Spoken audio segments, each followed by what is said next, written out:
This is Audible. Macmillan Audio presents Flesh by Kylie Scott. Read for you by Elena Wolfe and Ray Chase. For Hugh, with thanks to Babette and Louise. Chapter 1. Brisbane, Queensland. 53 days post-apocalypse. Daniel looked down the barrel of the shotgun, all set to blow his brains out, and grinned.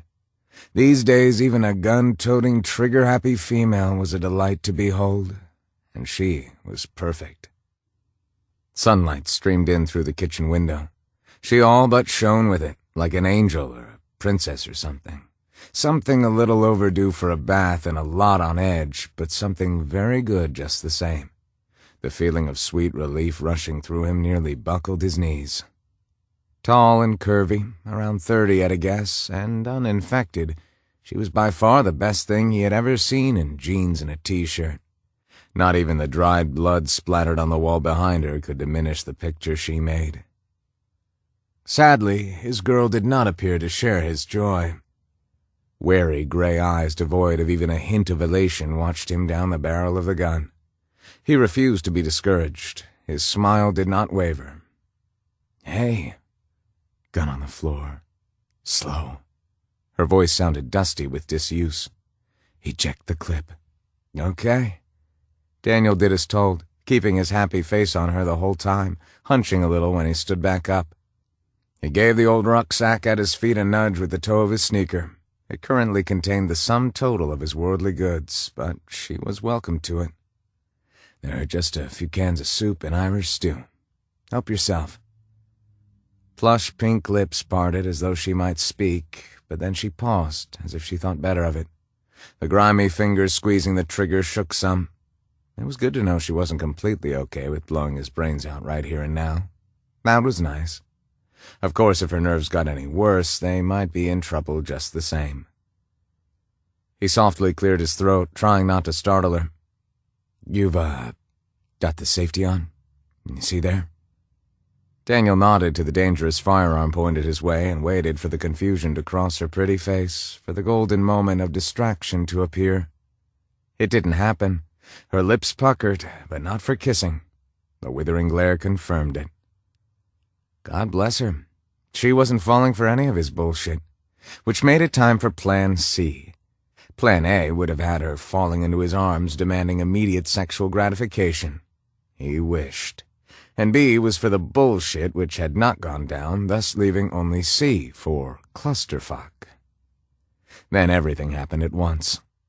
He grabbed the barrel of the gun with both hands and shoved it skyward. Her reflexes kicked in and her finger jerked hard on the trigger. The resulting boom was beyond deafening. Heat seared the palms of his hands. His ears rang as if a brass band had set up shop in his head. A shower of plaster dust rained down on the two of them like confetti at a wedding, which had to be a good omen. While she coughed, sneezed, and shook off the dust, he grabbed her. He pulled her in against him with one hand while keeping a good grip on her gun with the other. She and the gun definitely needed to part company pronto. His arm wrapped around her belly and her ass tucked in against his hips. Testosterone and pheromones ran riot, and his blood surged hot, the bulk of it heading due south. His brain was on its own. Fragrant or not, she felt very good spooned against him. So very good. Unfortunately, there was still the matter of the gun. She clung to the thing like a lifeline. "Let it go," he ordered. She ignored him, not a surprise. Daniel held the weapon high above her head, waiting for gravity to take its eventual toll. The woman stretched and strained, stubborn as hell, but her stranglehold slowly slipped away until she was clawing at thin air, sliding down his body till the heels of her boots reconnected with the kitchen floor. "Easy," he soothed and flicked the safety on the gun. He slid it across the kitchen counter, far from temptation.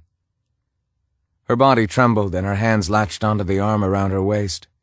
Shit, he didn't want to scare her. That wasn't the objective. But her fingernails were digging deep, drawing blood and stinging as she tried to push him off. Small sounds of distress came from her throat like a wounded animal. She had probably been on her own since civilization came to an end 2 months back. What must she have been through? While one wrist wasn't hard to catch, too was tricky when his girl was so determined. "Calm down, please. I'm not going to hurt you. You're the first uninfected I've come across in weeks. Talk to me." "Let me go," she gritted out between clenched teeth. Music had nothing on the sound of her voice. "I'm Daniel Cross. What's your name?" In reply, she growled and squirmed and carried on. Her soft warmth was heaven, causing his body to respond for the first time in a long time. Having her rub up against him was worth almost getting shot any day of the week. Her t-shirt rode up a little and her jeans eased down some. His fingers made contact with silken, smooth skin and the curve of a hip bone. He had to remind himself to breathe. The urge to wrap himself around her and hold on tight was huge. She must have felt his hard-on nestled against her ass because the wrestling kicked up a notch. But she wasn't going anywhere. No chance. His girl disagreed. She slammed her head back, catching him on the jaw and coming close to dissecting his tongue with his own damn teeth. They couldn't have done her precious skull much good either. "Shit! Damn it! I'm not going to hurt you. Stop it." She, of course, chose not to, going wild in his arms for all the wrong reasons. In the end, he let her wear herself out, waited till she hung limp in his hold, damp with sweat and sucking in oxygen as if she'd run a minute mile. "Are you finished? Going to be a good girl for me?" With a sullen little huff, she nodded her agreement. The dark blonde ponytail, littered with plaster dust, bobbed up and down beneath his nose. "Okay," he said. Nice and slow, he took a step back, reluctantly drawing his arms away from the warmth and softness of her. His eyes, however, didn't stray from her for a second. It didn't take his girl long to react. An elbow flew at his face, and she spun around. Her own momentum delivered her back to him. Their chests collided in a wonderful manner. He locked his arms around her, giving himself over to the thrill of it. The press of her gorgeous, generous tits against him nearly stopped his heart. For a brief moment, she wasn't fighting him. For a treasured millisecond, she stopped to regroup, and his soul swelled. She was his very own personal nirvana. "You promised to behave," he scolded. "Bad girl." "Fuck you. Good idea. I love where you're going with that. But let's say we talk first. Get to know each other?" He gave her the biggest shit-eating grin of his life, the one that had been dying to burst out of him since she'd burst in. What the hell? He couldn't remember having this much fun in years, and definitely not in the last 2 months. The sound of his own voice was a novelty. Having someone to hear him, an absolute joy. "You were going to tell me your name," he said, but his girl still wasn't done. For her next move, she attempted to feed him his balls via her knee. He managed to block it by jamming his legs together to catch hers. Before she could start scratching or slapping, he pulled her wrists behind her back, securing them in one hand. This worked against him, however, because of the way her breasts strained against the front of her t-shirt. The lace cups of her bra bore a mesmerizing pattern. It drove him crazy, as though the flowers and curlicues bore the code to all of her deep, dark secrets. Damned if he wasn't going to pop a blood vessel trying to decipher it. While he was distracted, the ingenious woman lunged at him with sharp little teeth. He fast risked losing a nipple to her fury. "Now that hurts!" A sound smacked to her rear produced a startled yelp. The jaws of death unlocked. Thank God. Daniel wrapped her ponytail tightly around his fist to prevent a repeat performance and got down in her face, nose to nose, grinding his teeth and feeling more than a little annoyed. "That was not nice. Stop and think. I've done everything possible not to hurt you. I only want to talk to you. You've shot at me, scratched me, kicked me, and now you start biting. Apologize." The woman jerked back, her eyes as round as the wheels on his trail bike. "Well," he waited with ill patience while she said nothing for a good long time. More than long enough for him to notice she had a smattering of freckles across her nose and cheeks, like a scattering of sugar. He had never been into freckles, but there was a first time for everything. "What do you want?" she hissed. "Let's start with being friends. That's probably going to challenge you enough for one day." He let out part of a breath. It wouldn't do to let his guard down fully when the girl was this tricky. "Why attack me? We're both on the same side, aren't we?" She snorted. Her eyes skittered away from him, her body twisting, continuing to test his grip. "Behave for a while, and I'll try the letting you go thing again. In the meantime, why don't you try using your words? Talk to me." He hadn't thought her face could harden any further, but she managed it just fine. Her mouth tightened, and stony, pretty gray eyes stared up at him, as if she was imagining the size of the hole she could blow in him with her big gun. "I'm really happy to see you," he ventured. "You know, we could go someplace safe and share a can of stew, or soup. Whatever. Your choice, I don't mind. Totally your call." For a first date, it sounded shit even to his ears. She seemed less than impressed. The woman glared at him like he had grown a second head, and it wasn't any better than the first. "Right," he said, straightening his spine. "Then we're just going to have to do this the hard way." Chapter 2. Allie glared at the stranger with all the animosity she could muster. Having spent 8 weeks hiding in her neighbor's attic, living like a rodent while the world fell apart outside, there was a horde of hostility at her disposal. An ample amount of petrified, too, but hostility came in handier. Do it the hard way? The fucker. She wanted to go medieval on his ass, but oh man, he was big. She wasn't tiny by any standard, but her neck ached from looking up at him. On a good day, she would barely reach the notch in his chin. Today was not a good day, which did nothing for her terror levels. Her heart tripped about in her chest like she was having a coronary. She should have stayed at Mary's house, safe and sound and starving. How could she have missed him, even crouched down, rifling through the cupboard? All of the effort to be hyper-vigilant on her few trips out into the world, and yet here she was, caught. She had to escape. Civilization was gone. Law and order a distant memory. Who knew what people would do now that the rules did not apply? Apart from his size, the stranger seemed normal enough, if appearances counted. A head of dark hair with traces of gray, broad shoulders, and a mind jam-packed full of plans, apparently. The way he stared disturbed her, and his long, lean face inched lower and lower, as if he planned to kiss her. Had he forgotten she had teeth? She hadn't. He risked losing more than a nipple if he tried to kiss her. Allie heard the moaning the same time the stranger did. His head snapped around as his big body tensed. The oversized paws dropped from her hair and hip, enabling her to make a dive for the shotgun. All kinds of confidence rushed back into her once she had the weapon tight in her hands. God, who to turn the gun on first? Zombies or him? Her heart sped. Allie had watched the world unravel through Mary's front window, her own neighbors murdering and looting. Once law and order were gone, no one could be trusted. She'd crawled up into the attic and pulled the ladder up after her, then stayed there a month after everything was silent, too scared to move. A common enemy didn't mean a thing. This man had done little to engender her trust. He might not have hurt her so far, but he showed no signs of letting her go either, asshole.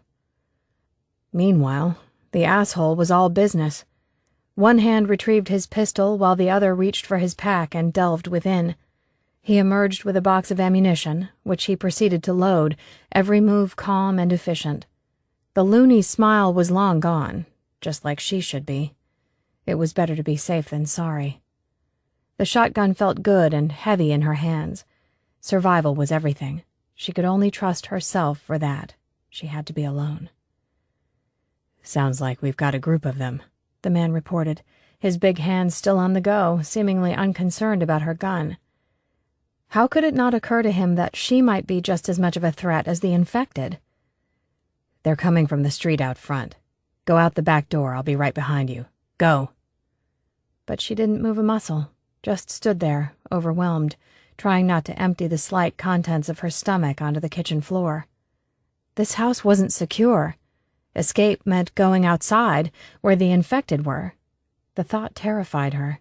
Her mind became a mess of white noise. No choice. She had to go out there. "What are you doing?" the man bellowed. "Run!" Escape back to Mary's house. back through the rabbit hole and up into her safe place in the attic, all on her own. He could follow, but being built akin to the proverbial brick shithouse, no way would he fit through the hole in the fence.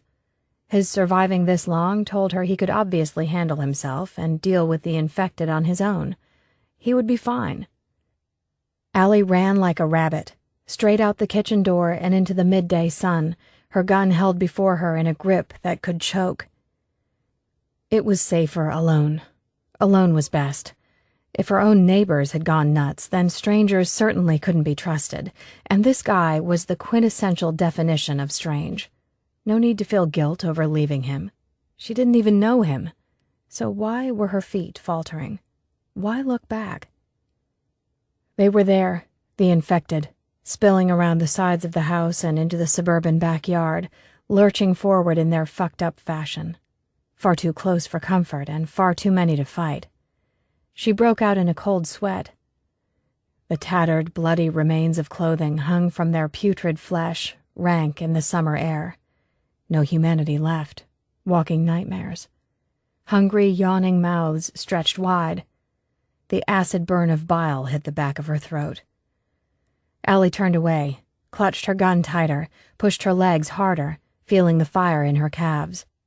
Through the long, green, overgrown grass, past the bright, plastic children's swing set, and on toward the back fence she ran. The stranger's heavy footfalls were close behind her when the toe of her boot caught in the cracked concrete path. Her balance deserted her. She threw a hand out, ready for the fall, but he was there. Fingers hooked into the back of her jeans, righting her before she could greet the ground. He kept her upright and on her feet. He saved her life. Keep going. Sweat had beaded on his brow, but the gun in his hand was steady. Allie pushed herself forward. So close. Nearly there. Shots rang out behind her, the noise startling against the chorus of moans and groans. She braved a quick glance over her shoulder and watched more and more infected stumble around the sides of the house like a lunch bell had been rung. Or a shotgun discharged. Which she had done back in the kitchen. Shit. Damn. They might not enjoy sunlight, but it wouldn't stop them if a meal was at hand. Allie dived for the break in the shoulder-high fence and scrambled through on hands and knees, pushing the shotgun ahead of her. She ran into something that stabbed through her denim, slicing into her skin. A sharp stab of pain shot up her leg and made her gasp. She ignored the pain and tugged herself free. The escape hatch was 3 wooden palings with their bottom halves missing. She had to wriggle and wrench to get her hips and butt through, but it beat the exposure of the open streets. 8 weeks' worth of dwindling rations and sitting up in the attic, sweating it out, had whittled her away, but it was still a tight fit. Behind her, the big guy swore as her rear cleared the rabbit hole and sweet liberty beckoned. His pack flew through after her, knocking into her heel. She stumbled back up onto her feet, ready to be gone. The fence groaned and shifted behind her, protesting the weight as his hands gripped the top, boots scrabbling for purchase as he heaved himself up and over. Shit. Before his feet could hit the ground, she was off and running, on through Mary's prized rose garden, straight over the top of the spot where she had buried the old lady. Her stomach tumbled and turned. The key was on its piece of string around her neck, and she tugged it up and over, wincing when she nearly took off an ear in her haste. He had to be close behind her, but there was nothing he could do once she was inside.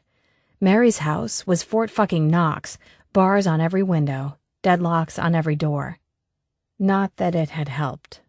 Back before anyone knew what was happening, Mary had taken a bite to the wrist. Apparently, the plague had been cooked up in a lab somewhere in Asia. No one would admit to exactly where. How it escaped had become another mystery, but it went global in days. Nothing to be done. Not for Mary or anyone else. It couldn't be murder if the person was already dead. And infected was dead. Everyone knew it. Everyone who was left. Luck was with her, and the key slid in. The door clicked open. Everything unfolded as it should. She sobbed with relief. Get inside and get safe. The stale oven-like air of the house greeted her with all the promise of home. She slid the gun onto the kitchen counter, gave both hands over to clenching the door handle and throwing herself against the solid old wood in a whole-body effort to slam it shut. Lock the whole fucking mess out. Get back up into the attic. Pull up the ladder. Screw the light of day. She would stay up there till hunger or thirst drove her out, and that was a promise. You could go a long time on a box of cereal and a couple of bottles of water. This was her home now, her haven. "No!" the big guy roared on the other side. Then his hands were there, fingers jammed in, prying the door open and forcing his way inside. Too strong. She couldn't stop him. But she wasn't done yet. Allie bolted for the ladder, panic pushing at her heels and sweat stinging her eyes. The door slammed shut behind her. The deadbolt was thrown. A fresh cramp bit into her side, but no way would it stop her, not a chance. One hand hit the cool, rough surface of a metal rung. Safety was so close she could taste it, sitting on the tip of her tongue like a tease. Her feet couldn't work fast enough. Her damp hands slipped, but above, the comforting dark of the manhole beckoned. The superheated air from the midday sun wafted down, furnace hot and so welcome. "No, you don't." Strong arms wrapped around her waist and pulled, prying her free of the ladder with disgusting ease.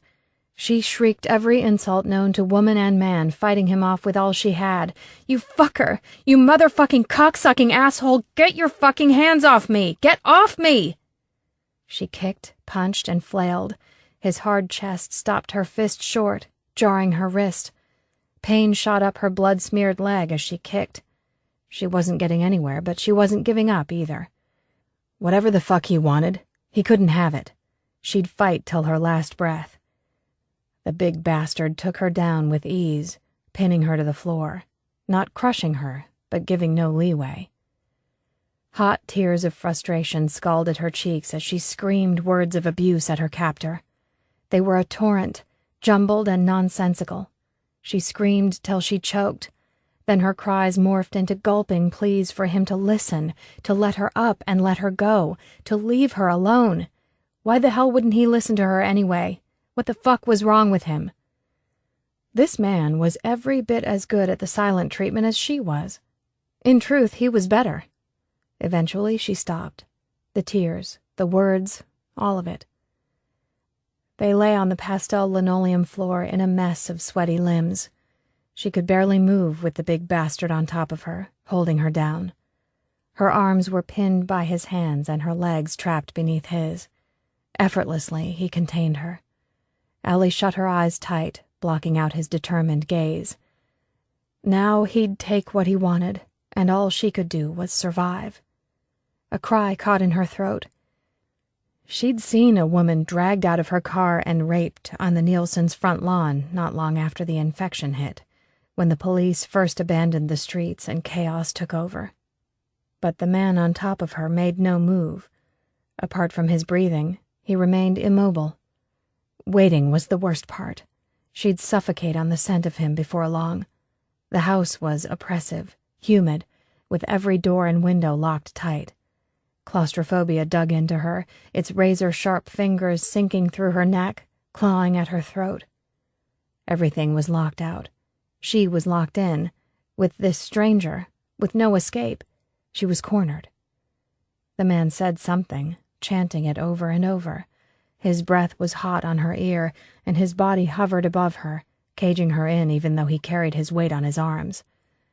She couldn't quite hear him over the pounding of her heart and the shit running riot in her head. There was no air, no hope, no nothing. Sweat poured off her face as she gulped for breath. Her body was giving up, signing off, as all good little ensigns eventually did. "Breathe, damn it, breathe!" The man was in her face, staring down at her, blue eyes shot with concern. "You're having a panic attack. Do you hear me? It's a panic attack. You're safe. Everything's okay. Now breathe. That's all you need to do. Just breathe for me." His words unlocked something, flicked a switch in her head. Her airways opened and stale, fetid air rushed in. The sudden rush of oxygen was magic. She couldn't get it down fast enough. Her head swam. "Easy. Easy now, that's it. He stroked her arm, murmuring on and on. Eventually, he stopped too, rolled onto his side. They lay in silence, him with a leg and an arm thrown over her, holding her down. He needn't have bothered. Exhaustion had already won the war. She wasn't going anywhere. Both of them stared up at the hole in the ceiling as their heartbeats slowed. Chapter 3. You weigh a ton, she said. Daniel lifted his head off his little ray of sunshine's chest, ridiculously gratified by the calm, even thumping of her heart and the steady, measured lift and fall of her ribs. She was all right. Never mind the griping. His girl was okay, and on some subconscious, unchartable level, that equated to trust. It had to be trust. Or maybe she was just worn out. Oh well, they'd settle for what he could get for now. Hey. He held both of her wrists in one hand and used the other to wipe at the dirty tear tracks on her face, to tuck a strand of oily hair behind an ear more adorable than any ear had a right to be. He was grinning again, and he didn't bother to fight it. She was every Christmas all at once, tinsel and trees and the whole shebang. Sure, last Christmas had been spent fighting for survival, but this more than made up for it. What a wonderful present. He'd even gotten used to her smell. How are you feeling? Squished? Right, sorry. In deference to her future goodwill, he shifted more of his weight off her and onto his side, leaving a leg thrown over her and her hands trapped for safety's sake. Thankfully, he had gotten his cock under control a while back. Better? He asked. By way of a response, she snorted and stretched her fingers as if she was working out the kinks. Did you know it's Valentine's Day? And you still haven't told me your name, he said. It's Valentine's? Mm-hmm. February 15. I've been keeping track. Valentine's is the 14th. What's a day between friends? Anyway, we were talking about your name, which you were going to tell me, he prompted. She didn't even blink. Whenever you're ready. No rush at all. Her focus remained fixed on a point above his head. He didn't need to look. He knew what she was staring at so wistfully. The gruesome hole in the ceiling. Her own perceived gateway to freedom. That bubble needed bursting. Obviously, she'd been holed up in the attic since the shit hit the fan, given the state of her. He waited while she deliberated. Daniel sucked in some much-needed oxygen. Why had he held his breath? That was dumb. Eventually, she blew a strand of hair out of her face. Her throat moved, and she gave a bare inch. Allie. Hi, Allie. I'm Daniel.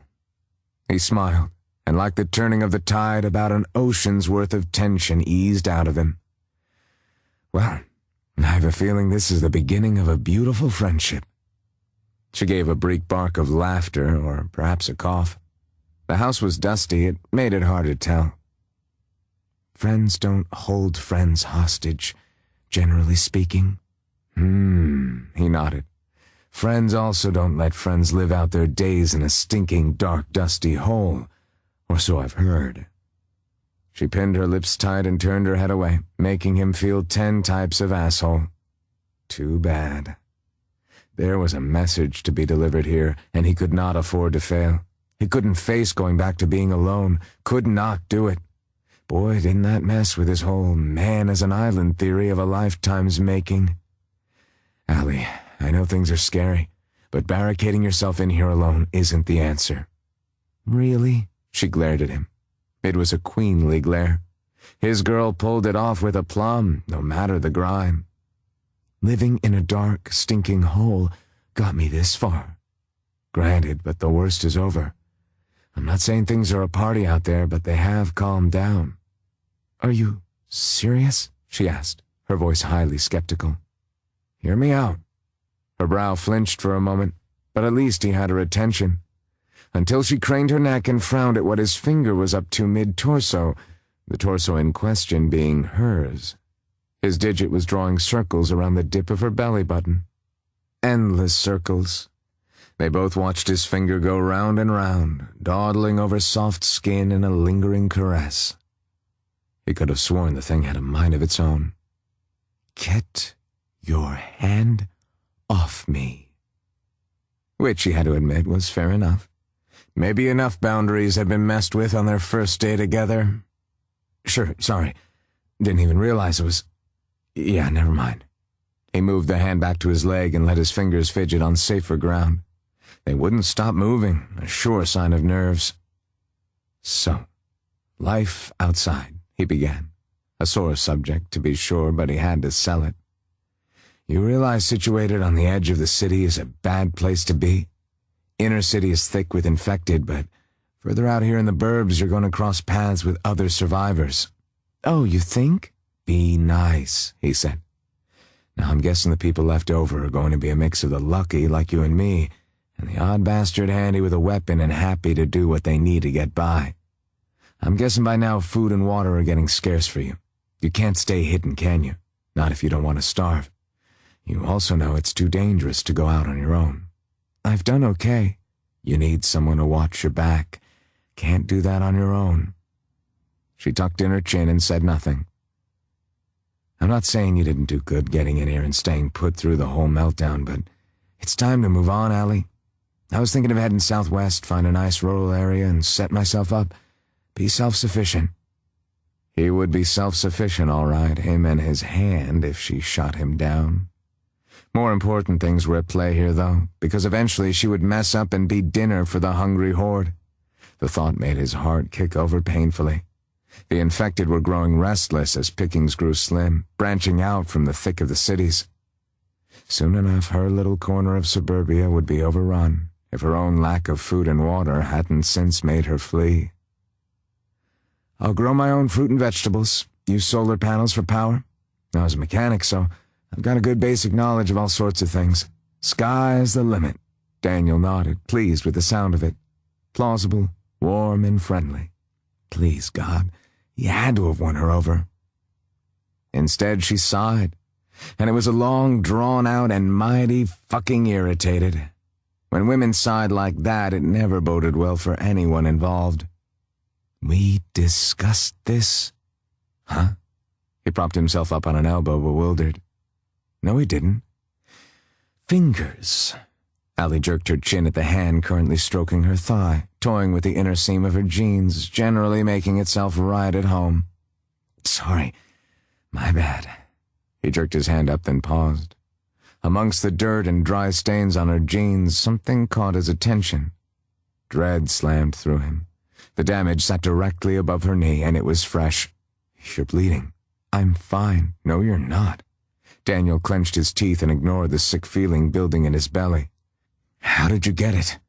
When she hesitated a second too long, he lost his cool completely. Something rumbled in his throat, and his voice rose to all new heights. "Now, Allie, tell me now, how did you get it?" "I didn't get it from one of them, okay? It was a nail or something going under the fence. I'm not infected." "Stop yelling at me," she growled straight back at him, her gaze fierce. "Asshole, get off me." "You're sure?" "Yes." "Oh, thank fuck for that. I'm sorry, but I had to know." The minute he lifted his leg up off her, she tried to scurry away, scrambling backward on hands, butt, and feet, crab style. The grip he had on her pants didn't let her get far. "Take them off. That needs seeing to." "It's just a scratch." "Don't give me that. You want me to lecture you on how easily infection sets in? How fast?" He scowled, clinging to the raggedy hem of her jeans as if she was his safety blanket. Her gaze flicked to her feet, and his followed. One solid kick from those boots of hers, and he would be in a world of pain. Important, given how clearly unhappy she appeared to be. "Please, I mean..." The melting glass glare and the jut of her chin relented somewhat. Good enough. "Anyway, you need a bath." Her neck and face flushed as the muscles around her mouth moved. The play of colors beneath her dirty skin fascinated him. "Can you get out of my face for 1 minute?" Sorry. Though wouldn't you feel better cleaned up? Then we can see to that scratch." Daniel gave her his most trustworthy face, hooking a finger in a hole above the hem of her pants leg in case of failure. "Maybe some new clothes, too? What do you say?" She sniffed disdainfully. "I wasn't sure if they hunted by scent or... It was a safety precaution. Messing around with hair and makeup didn't seem wise given the circumstances." "I don't think they track by scent. Mostly they seem to rely on sight and sound. And sorry again, but as emergencies rate, you having a bath is definitely one." Her brows reached for the sky. "You are such an ass, but an honest one. Doesn't that count for something?" "No, not really." Gray eyes inspected the worn flooring with great care, far more than it deserved. "All right, but I'll deal with my own hygiene issues. I appreciate your willingness to cooperate. In that same spirit, you need to know that I'm sticking to you like glue. Where you go, I go." She opened her mouth to refute, but he got there first. "Nothing dubious, I promise. I'll turn my back, won't even peek. You can trust me. The house is locked up. I don't need you watching my every move." He shoved his free hand into the space between them, palm up and empty. "Allie, nothing is certain these days. Nothing. Consider it a necessary safety precaution because this can't work any other way. We need to stick together. I'm sorry, but shyness isn't a good enough reason for your premature death." His girl frowned, stopped, frowned some more. Finally, she delivered one short nod of assent. "Okay." "Seriously?" Her chin moved in the desired direction, but she didn't meet his eyes, not even a little. She was nervous. The panic attack, running away, all of it. If he had stopped to think with his big head as opposed to the little one, he might have moderated his behavior some time back, but no. He had been gung-ho the whole way. He was an ass, but he was the ass committed to keeping her in one piece. Good. Great. He released the death hold he had on her pants, something surprisingly hard to do. His fingers stiffly refused to uncurl. "Why don't I turn my back and let you get out of those jeans so you can get your knee cleaned up? I've even got a couple of extra t-shirts if you need so you can cover up. I'm not going to see a thing. How does that sound?" Her shoulders dropped. "Fine." Turning his back was harder than letting go of her jeans had been. All sorts of conflict rose up inside him. The girl had no voodoo powers. She wasn't going to disappear into thin air because his eyes weren't on her. Christ, he was a case. A bead of sweat slid down the side of his face. His hands shook. The tiny hallway led to a poky lounge with a couple of bedrooms situated off it. Not much chance she would run off on him. Surely. He strained his ears but heard no sounds of a swift retreat taking place behind him. With the shotgun still in the kitchen, care of their mad dash, she had no weapon at hand. Behind him, the sound of shuffling told him she'd climb to her feet and ditch the dirty, bloody jeans. Still, you never knew. So he snuck a peek over his shoulder. "Hey!" He spun to face her at the tone of outrage, a hand held out to halt her not even happening escape. Ah, fuck. The poor girl struggled to pull her pants back up. Going by the pained expression on her damp and pale face, doing so didn't come remotely close to being fun for her poor sore knee. "Shit, I'm sorry. I'm really sorry. Okay, let's try again." Daniel shoved a hand through his hair, grabbed a handful, and tugged. Holy cow, did she look upset. Her eyes were once more skittish, searching for an out. His fault. "Allie, in case you haven't noticed, I'm excited to see you. No excuse, I know.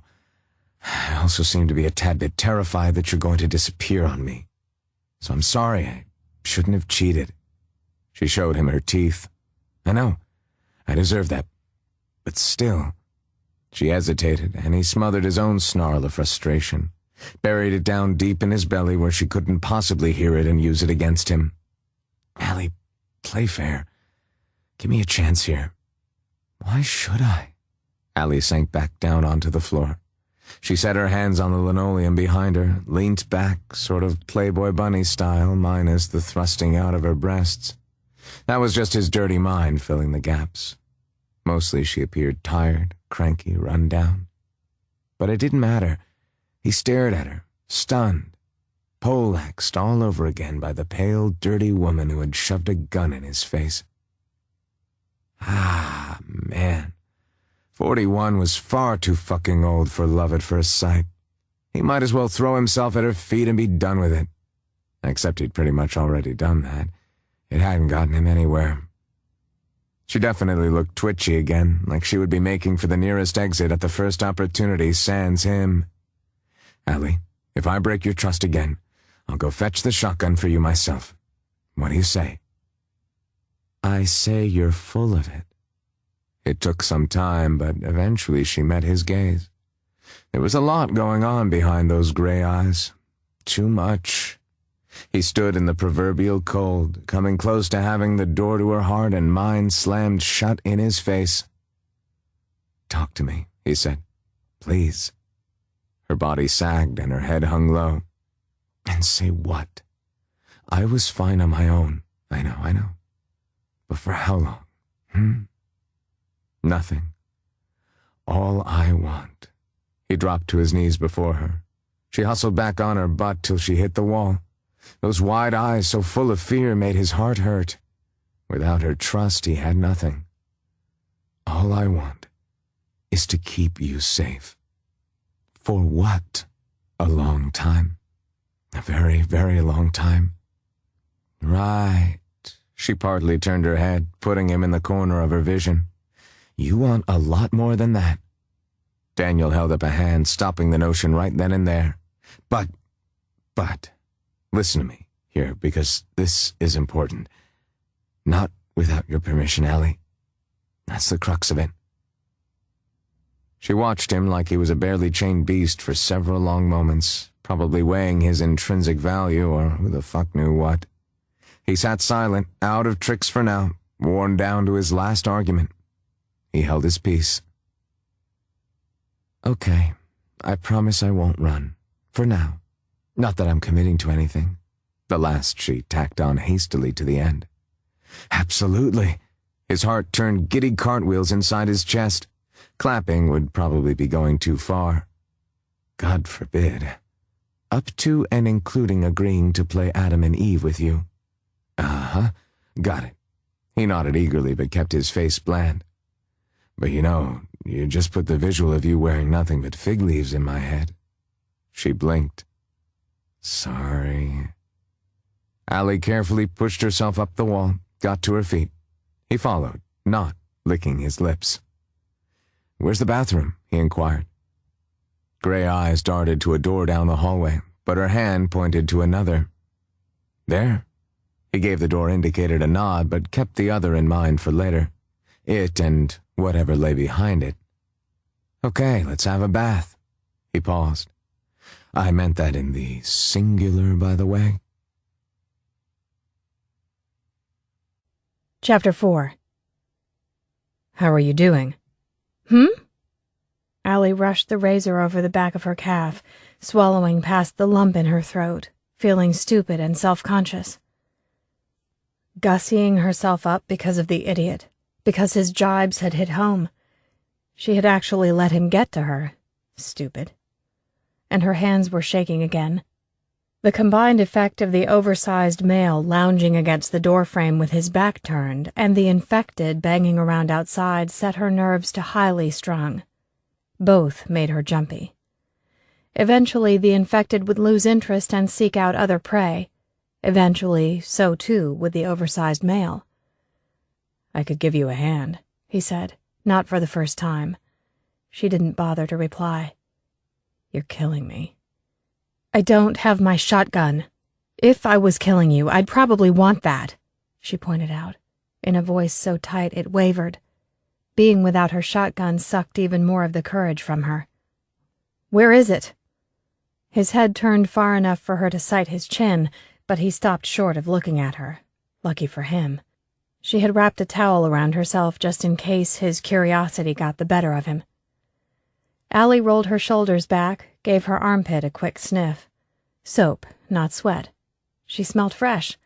It did feel good being clean after so long. He'd been right, not that he needed to know. The delicate power balance needed to stay in her favor. Trusting him was a tenuous thing. The bathing had taken up a lot of her water supplies, but being clean was, apparently, a required luxury. Jerk. The infected outside bashed at the back door. She forced her shoulders back down from her ears, made herself ignore the sound. Slow, deep breaths. "The gun's on the kitchen counter," he said, facing mostly forward. "Right where you left it." "I saw that, mate. Watch it." "Please. Did I turn once while you washed your hair? No. Some of those noises. You should be ashamed of yourself," he ranted. Because he was crazy. Crazy with an offbeat charm she struggled to stay immune to. Beware the man that made you smile. "But wait, how about while you frolicked with the soap? Did I turn then? No. No, I did not. I kept my word no matter how you baited me. That's because I'm pussy-whipped and proud." Pussy-whipped. Very nice. Something stung her knee. Wincing, she lifted the razor from her skin. Great. She'd nicked herself due to focusing on the view instead of shaving. God, but he filled out blue jeans. His ass was paired with the strong line of his back, framed by a set of broad shoulders encased in a t-shirt that fit right. She tried to ignore him, but her girl bits lacked the moral fortitude, apparently, and lacked priorities. It had been a very long time between dates, and he did have a stellar ass. Her nipples pebbled from more than the damp. It was surreal to feel feminine, to feel human. A drink would have worked right about then. "You sure have a way with words." "I can't hold back. You're such a receptive audience. You love me." She snorted and hated herself for it. "And it's great to have someone to talk to, even if I can't face you while we're talking, which is plain rude. My mother would have been appalled." Daniel reached up and leaned an arm against the top of the doorframe. His fingers tapped a beat against the old hardwood. Mary's house wasn't sized for him. He was going to knock himself out on a doorway if he wasn't careful. "Give it up," she said. "No chance. Not so long as my pathetic state of affairs amuses you." It did. He wasn't even particularly funny. Probably stress.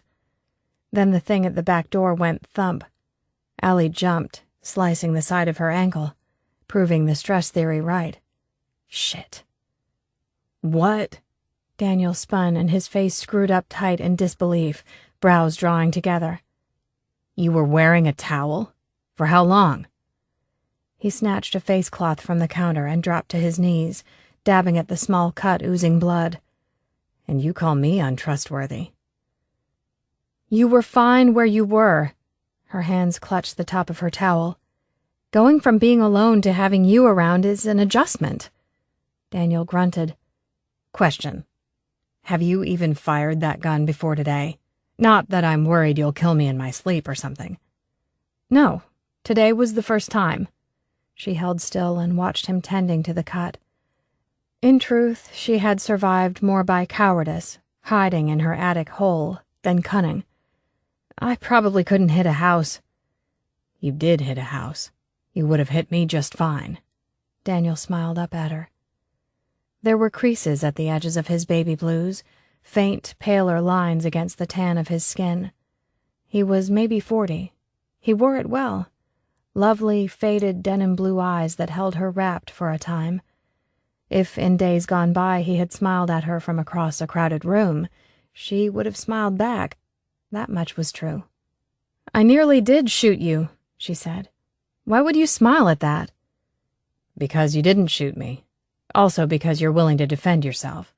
Taken in the right context, both of these things make me happy." He grabbed a tube of antiseptic cream from the first aid kit spread out on the bathroom counter and squeezed some onto his fingers. "Might as well deal with your knee while I'm here. Stay still." He frowned and clucked his tongue, thick fingers stroking over the jagged cut on her knee. His touch was extraordinarily gentle. With his face at her crotch level, she started to sweat. The old towel offered little protection. He was a stranger, although an attractive one. She had stopped sleeping with strangers years ago, had stopped sleeping with anyone almost a year ago. A woman could be content with her own hand, shower jet, toys. It had seemed the simplest solution after the great breakup. The jumble of emotions tumbling through her was all too much for one day. Probably just a nail going under the fence. I can do that. Allie made a grab for the antiseptic, but Daniel stayed ahead of her, tucking it behind his back. Personal space? She asked. Hush. This is not good. He continued administering to her, shuffling closer on his knees. She could feel his warm, damp breath on her leg where the towel skirted her skin. It tickled. When was your last tetanus shot? I don't know, she admitted. Another thing to worry over. There might be some antibiotics in the cupboard. I'll have a look. I think we're done here. How does it feel? The corners of his mouth lifted slowly, and she stared for a moment, bedazzled. Past time to pull herself together. Nice face by no means changed the facts. He had barged his way into her safe place, denied her liberty, yada yada. And oh yeah, she had lost it, big time, hugely, right up close and personal. Shit. Enough of her normal self remained beside the chunk of space the cowardly rabbit inhabited to wonder if she should be embarrassed or angry or what. He made her feel exposed in a way that had nothing to do with her missing pants. The thing at the back door started up a dull, constant hammering, maybe more than one of them by the sound of it. They were out there, waiting. What the fuck was she going to do? Hey, it's okay. His eyes were full of warmth and affection. It was the sort of gaze you got jealous over when another woman was on the receiving end. How bizarre. He didn't even know her. No need to panic. We're safe, he said. Everything's locked tight. Yeah. Her chin bobbed like a cork on the water. She was safe. In her head she knew it, but in the depths of her rabbity heart, she didn't believe it. I should get dressed. Which makes it my turn to clean up. The big man rose to his feet, taking up all available airspace in the tiny bathroom. She tried to withdraw, but the back of her heel connected with the bottom of the cabinet door with a thump. That smarted. Luckily, Daniel didn't seem to notice her lack of grace. Another question. Why were you heading for the roof when this place is locked up tighter than a vault? The last news report said they didn't climb well, so it's safer up there. They said to get onto rooftops, knock out staircases if you could. Allie shrugged and twisted her lips. Why had she remained in the dirt and dark when there was a whole house at her disposal? It wasn't something she cared to review. I felt safer up there. Can you move, please? You're in my way. Yeah, but... Move, please. Daniel said nothing and didn't move. He stood and stared back down at her from on high, his mouth open slightly. The look he gave said she was a hair's breadth off being loony bin material, but he was too kind to say so. Screw him. Allie bit her cheeks and fought the fear. Being cornered set her off in the worst way, and the pushy bastard just kept doing it. He didn't understand shit. Why she cared what he thought was beyond her, but she did. Look, they could still get in. You don't know what could happen. If enough of them beat against the door, they could break it down. Last time I checked, no one had put out a survival guide for this particular scenario, so you can keep your fucking opinions to yourself, okay? The words poured out in a hot rush. Damn. Not good. Maybe she had lost it. I want to get dressed now. Okay. And if that wasn't said using a don't spook the crazy lady tone of voice, she would eat her big toe. Allie shoved her wet hair back from her face, then took a breath and tried to calm down. Can you move? We can find a safer place out west, you know. With no warning, Daniel whipped his t-shirt off over his head, dropped it to the ground, and started in on his belt buckle. Like it was no big deal. Holy hell, he was fit, and standing way too close. His upper body was perfectly defined. What the hell had he been doing since civilization fell apart? The oxygen had long since left the room, for her at least. She needed a paper bag to breathe into. Now would be good. What? Yeah. Something with a decent fence we can build up so we can be safe out and about during the day. Be able to see anything coming at us from a distance. Busy hands made short work of belt and button and zipper. Her face went nuclear. She held up her hands to cover her cheeks while his jeans dropped and his plans grew. It was difficult to know which alarmed her more. I've been using a trail bike, but we could switch to a small 4-wheel drive. We can just switch cars when we hit a roadblock we can't get around. What do you think? Think? Yes, she needed to think.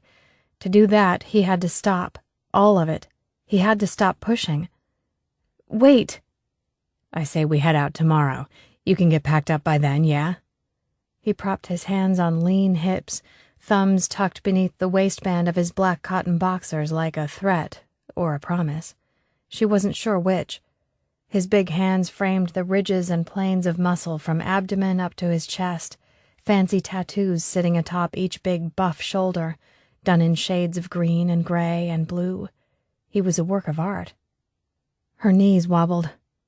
With a particularly pained expression, he asked, "What's wrong now?" You need to back off." The flats of her palms connected with the heat of his chest as she did her best to shove him. "Give me some space. Now." The big guy gifted her one small step backward and hung his head. Lips compressed and jaw stern, he looked up at her from beneath dark brows. "Allie." "No. You need to back off. This isn't going to work." The big man swore, repeatedly. "You've been living up in the roof for what? 6, 7 weeks? Coming down to scavenge when you have no other choice? That's not living, and we both know it. The world may have gone to shit, but we're still alive. Don't you think it's time to start acting like it?"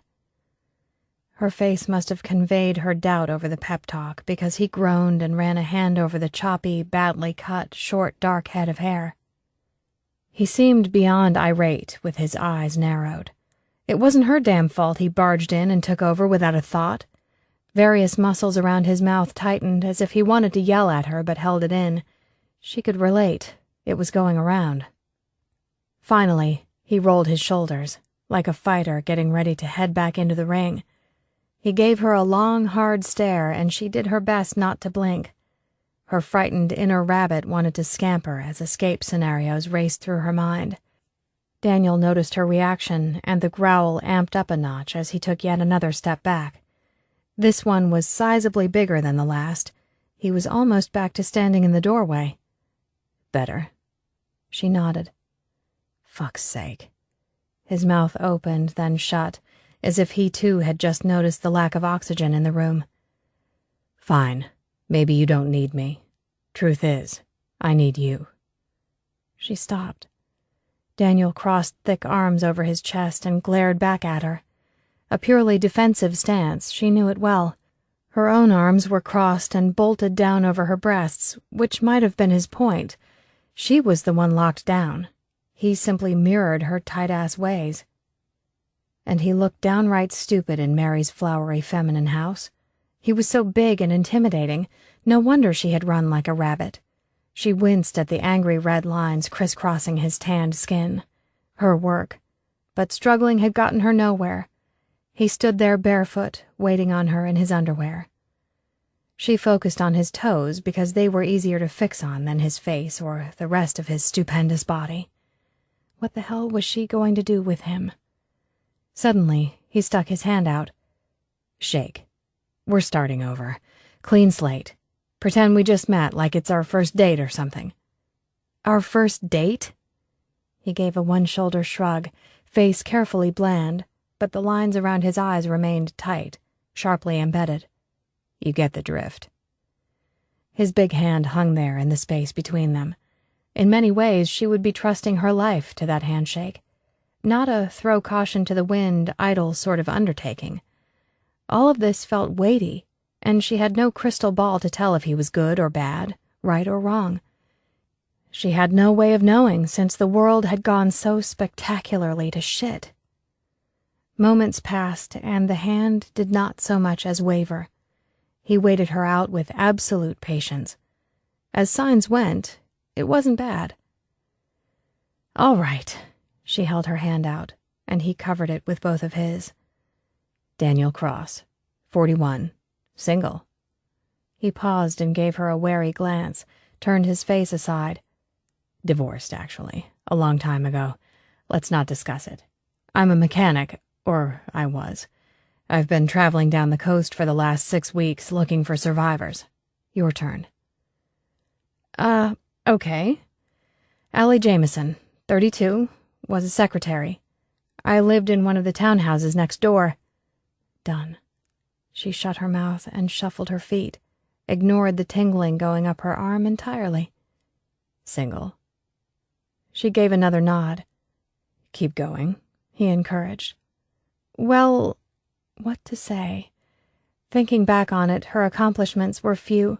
Best stick to the fresh stuff. What little of it was arable. "Mary, the old lady that lived here, she got sick and asked if I would stay with her. She didn't have much family. Mine were all down south."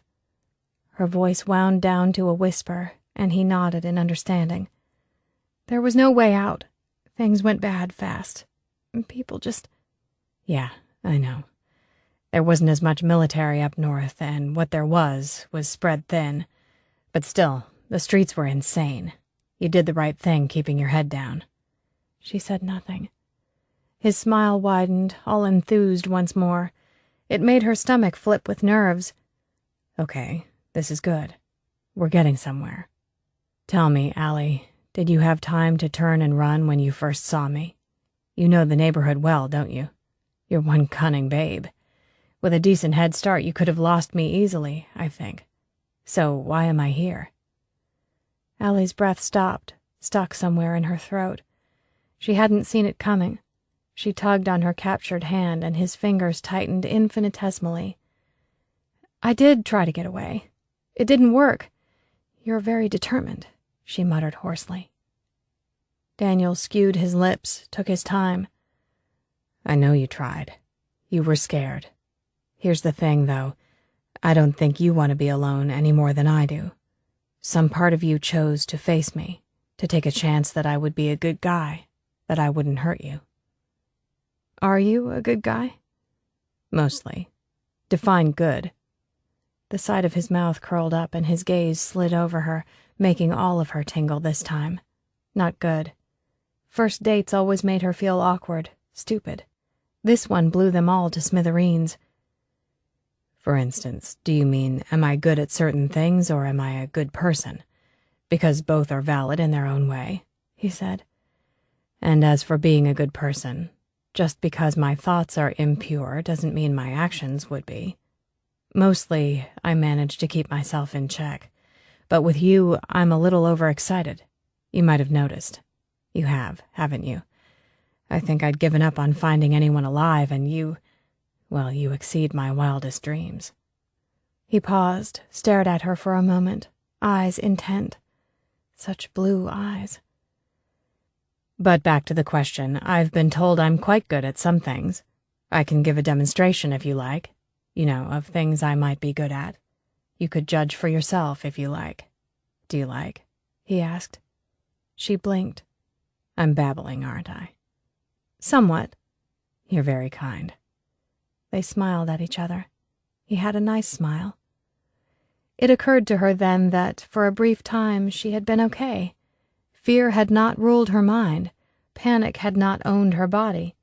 She was not cowering up in the sweltering heat of the attic, surrounded by dust and cobwebs, more frightened of the world outside than she was of the poisonous spiders sharing her space. For a few brief minutes she had been herself, holding a conversation even, albeit a rather odd one. How perfectly, weirdly normal. "You okay? What are you thinking?" Daniel eased the grip on her hand, and she managed to draw it free. Stupidly, once back in her own possession, her fingers missed the firm, steady grip. "Not going to flip out on me again, are you?" That was the question. She thought hard before answering. "No, I don't think so." Allie rubbed her palm against her leg, wishing she could rub off the whole liking the hand-holding business. It was the human comfort factor, no biggie. Without a doubt, she'd certainly been short on comfort. She might crave it, but she could live without it, as she had amply demonstrated over the past few months. The underdressed, oversized man standing in her bathroom, eating her up with his eyes, was entirely unnecessary for adequate levels of comfort. If only her fingers would stop quivering. If only she wore more than a towel. "It's okay if you need to flip a little. I can deal with it," he said. Gentle fingers tucked a strand of wet hair behind her ear, and then lingered for a moment before returning to his side. He had a way of moving into her personal space in the blink of an eye, before she even knew what was going on. Or maybe he had never left and she had ceased to notice. She'd acclimatized to his presence. "You know, I kind of enjoyed you against me, not biting or anything. It was nice. I could get used to it. Shit, I really am babbling. I haven't talked to anyone in weeks." Daniel scrubbed a hand over his face and then let it wander up to do the same to his choppy hair. "Funny thing is, before all this, my favorite thing in the whole wide world was to be left alone to get things done. I hated conversation for no damn purpose, for politeness' sake, know what I mean?" "Yeah," she said, understanding perfectly. More often than not, opening her mouth meant saying the wrong thing and being frowned at or ridiculed. Alone was 1,000 times simpler. He stepped closer. She stepped back, her butt hitting the sink. "So, communal bathing? Too much, too soon?" She tucked her lips in and gripped her towel, afraid it might slip to reveal more than he needed to know of her state of mind. The man had a way of seeing everything. "Gotcha." His hands settled on his hips, and he gave her a lopsided grin. "I didn't mean to scare you with all my grand plans." "I'm not afraid of you, or your plans." "Mostly." "Well, I didn't mean to push you either." "Yes, you did," she laughed. "You're the epitome of pushy." He sighed. "Busted. Out of curiosity, if you weren't scared, then what were you? When you were staring at me just now, I mean." "Maybe a little scared." "Ah, okay. If I'm not allowed to get away with telling fibs, even the little ones that don't hurt anyone, same goes for you, babe." Blue eyes bored into her. "If it makes you feel any better, you scare me too." Chapter 5. Daniel hated the moaning. It might drive him crazy. One of them still bumped around outside, knocking over potted plants and banging into wind chimes. Daniel watched Allie by the light of the candle, but she didn't stir, thank God. His girl needed her sleep. She might have begun curled up in a tight ball, but she was a bed hog at heart, and after weeks of sleeping up in an attic, he didn't much blame her. He hadn't been able to sleep. Every time he lay down, his nightmares started. Besides, her presence excited the hell out of him. To have company was great, amazing. But to have her as company thrilled him right down to his toes and all the way back up again. So instead of sleeping, he enjoyed the view, sitting at the end of the wonky double bed, which in all likelihood predated him. His girl defied the laws of gravity, splayed out the way she was, with a sizable dip in the mattress toward the center. She was lying on her back with her limbs spread eagle, nothing more than white panties and a tank top covering her on account of the hot box humidity. Daniel couldn't help but appreciate the nice, thin cotton. Not only sensible for summer, but perfect for spying what lay beneath, like the valley between her breasts and the shadow between her thighs. That he could make out the lips of her pussy was probably pure imagination. Dark blonde hair was spread out across the pillow, her pretty face turned away. The slow, even rise and fall of her breasts mesmerized him, hypnotized. He could watch her sleep for hours. He likely would. He had considered taking himself in hand, getting some relief, but no. For some dumb reason it felt like cheating, as if it would take something away from finding her, from waiting for her and winning her. And he would. His commitment was total. Apart from the moaning, things were good. Body washed, belly full, and his girl laid out for his viewing pleasure. Tortured, but good. The window was boarded and a chest of drawers sat in front of the door, his girl's shotgun in pride of place on top. She had actually gone to sleep with it beside her. He'd moved it to higher ground at the first opportunity. Besides the 101 locks and the bars on every window, no less than guns and barricades would have convinced her to sleep in the house as opposed to up in the attic. He moved the drawers aside carefully, quietly, and stepped out into the dark hallway. Allie had refused to use the main bedroom, wouldn't even go near the closed door. It was as if she hit an invisible wall a body's length from it, and bam, got no further. People had done some horrible things to survive. He knew he had, the worst of it keeping him awake at night, scared of what might come out of the dark. The virus had made monsters of everyone. Deep down, he knew what he would find. He didn't go in, just stood in the hallway and opened the door. The hinges creaked ominously as it swung open. No need for the warning, the smell was sufficient. The small flashlight he used gave him small, tight circles of light. Sensible, since the infected seemed to find their meals by sight and sound alone. There was a lot of blood on the floor. The human body held liters of the liquid. It had seeped into the carpet and dried, making a stain of darkness among the pale pink. An old-fashioned marble lamp lay discarded close by, its heavy base covered in more blood. This was Allie's secret, then. She had bashed her infected elderly neighbor's skull in with a lamp base. His stomach clenched. Shit, his poor girl. A gun was much simpler and cleaner by comparison. Faster, even if the eventual toll remained no easier to pay. He pulled the door closed and continued on with his tour, up the aluminum ladder till he reached the manhole. He doubted she could have done more than move around the tiny attic on her knees. As lodgings went, it was hot as an oven and thick with dust, way claustrophobic. Never the fuck again would she go up there if he had anything to do with it. Daniel descended the ladder and padded back to the guest room, rearranged the drawers against the door, and tugged off his t-shirt. Night had failed to appreciably cool off the house. It remained sweltering with the windows closed and no electricity to turn on the fans. She had moved in his absence, rolled over onto her side so those pale, plush limbs fell into alignment. She'd even tucked a hand beneath her cheek. He might have offered to sleep on the floor as part of the giving her space and time negotiations, but he couldn't do it. The mattress springs made a racket as he climbed on next to her, easing an arm over her waist and settling in to spoon her warm body. They fit together just right. She murmured something, but didn't wake. The memories of the scene next door kept his cock under control, which was good. His poor girl. He wanted to comfort, pamper, and protect her. She needed that right now. Being this close to her, his skin slicked with sweat in no time. He felt like he had a fever. No way was he moving. Because, despite being this close to her, the in and out of her breathing soothed him. How she riled him up and calmed him down all at once, conscious or not, defied logic. Weeks of exposure had taught him to block out the moaning coming from the street, to shove it to the back of his mind and not let it consume him. He could lie there and stroke her arm, breathe in the scent of whatever shampoo she had used up a bottle of, and bide his time. It was all good.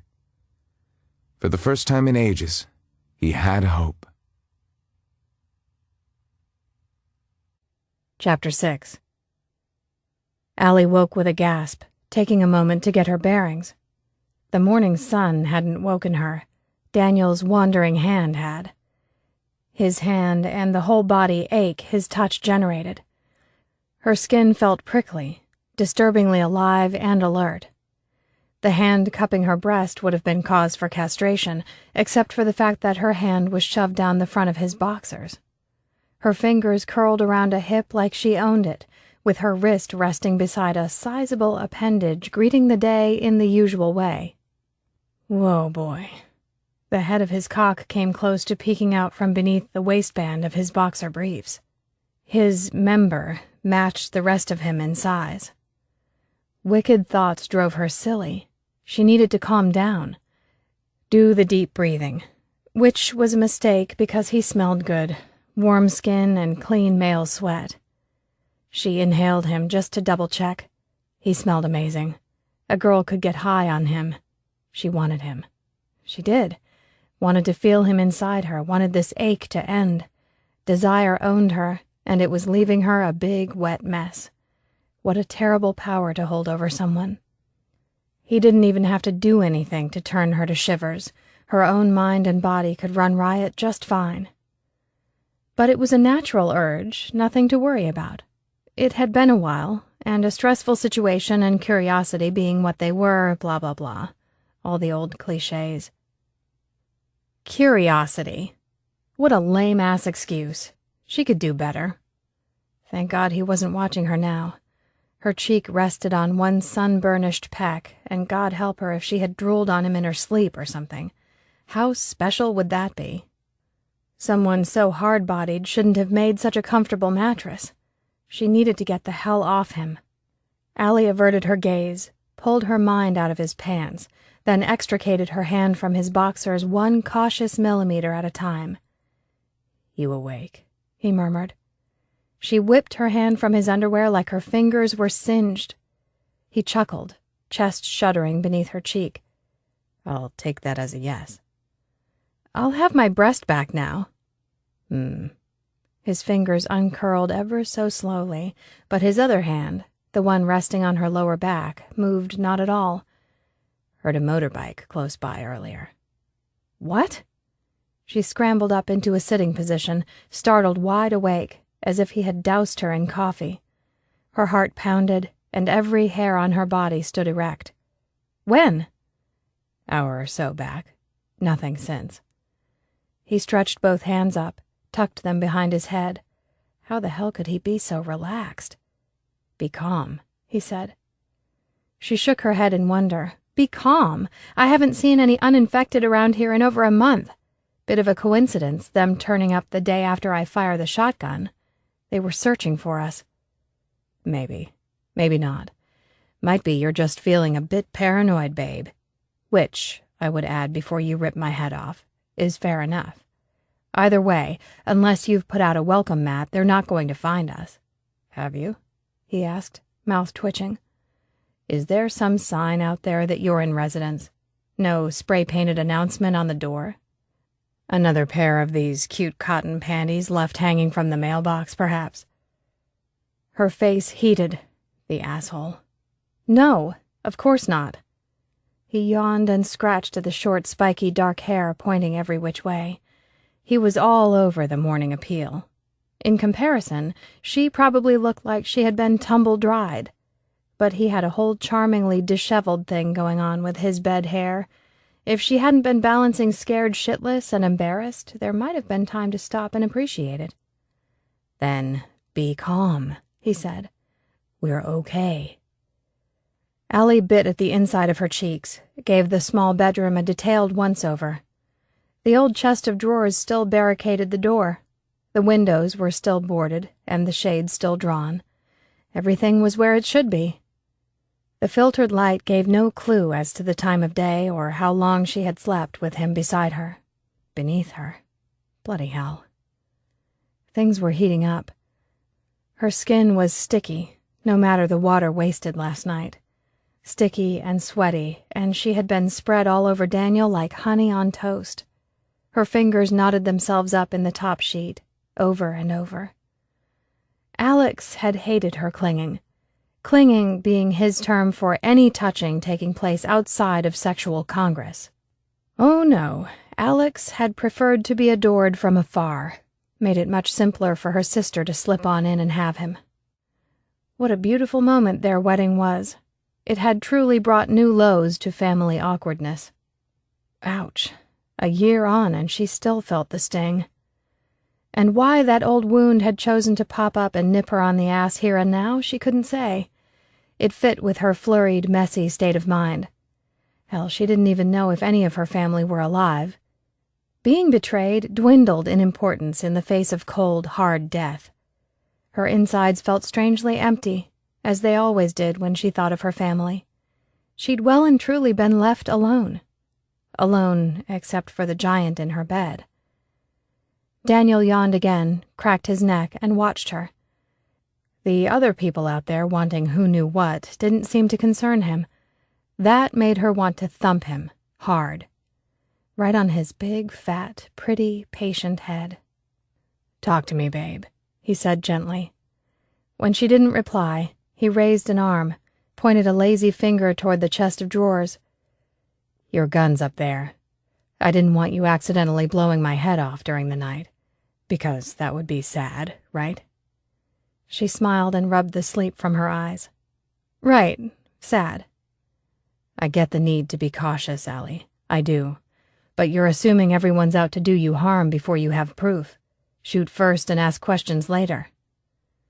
Tension drew her tight, across her shoulders, down her spine.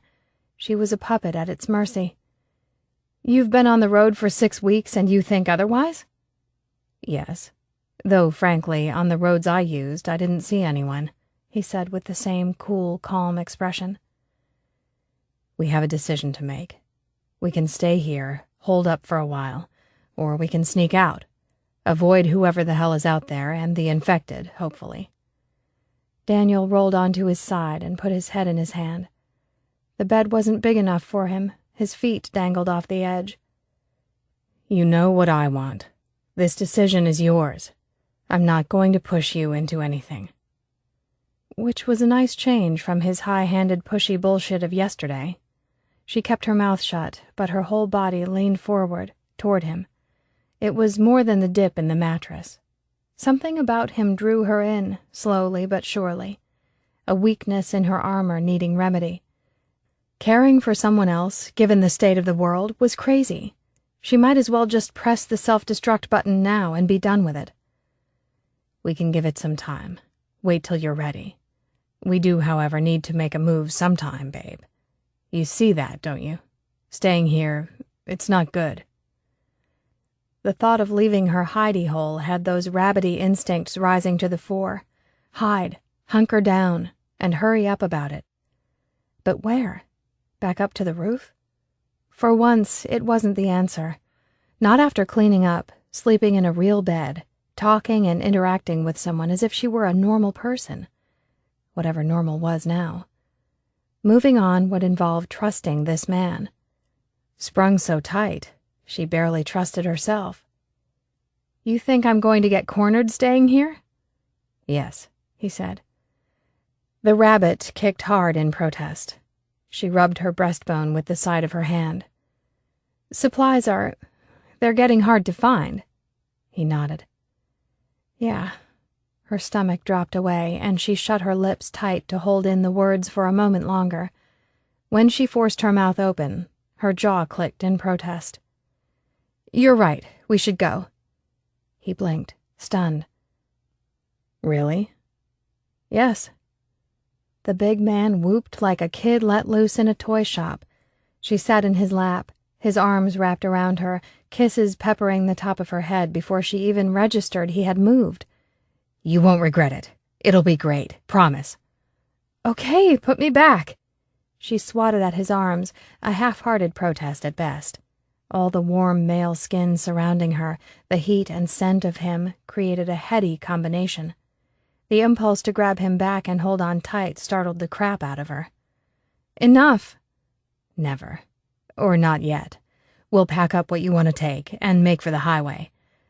First, though." He rubbed his cheek against the top of her head and made a happy humming sound. "Quality time together is very important for new couples." Sitting on his lap, the prod of the hard-on beneath her butt could not be mistaken. "Since you're in such an agreeable mood, we could have sex to celebrate. That would be nice. A real bonding experience," he mumbled against the top of her head, voice all low and rumbly.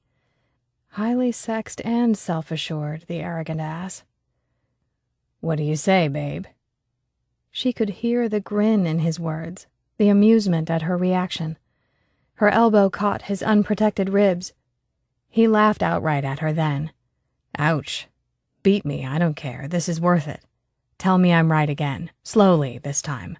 Really draw out the words. Play it up for me. Feel free to pant in between if it feels natural. You're being an idiot. Let me go. I might be, but you're smiling and laughing. Why the hell would I care? I didn't get a response back on the sex issue either. Dan, let go. He stilled, his big arms wrapped around her. You know, that's the first time you've said my name. Really? She shrugged it off, but deep down it did feel kind of good, warming almost. Maybe she wasn't alone. Let me go. He sighed, and the octopus grip on her eased. Right. Sex later, maybe.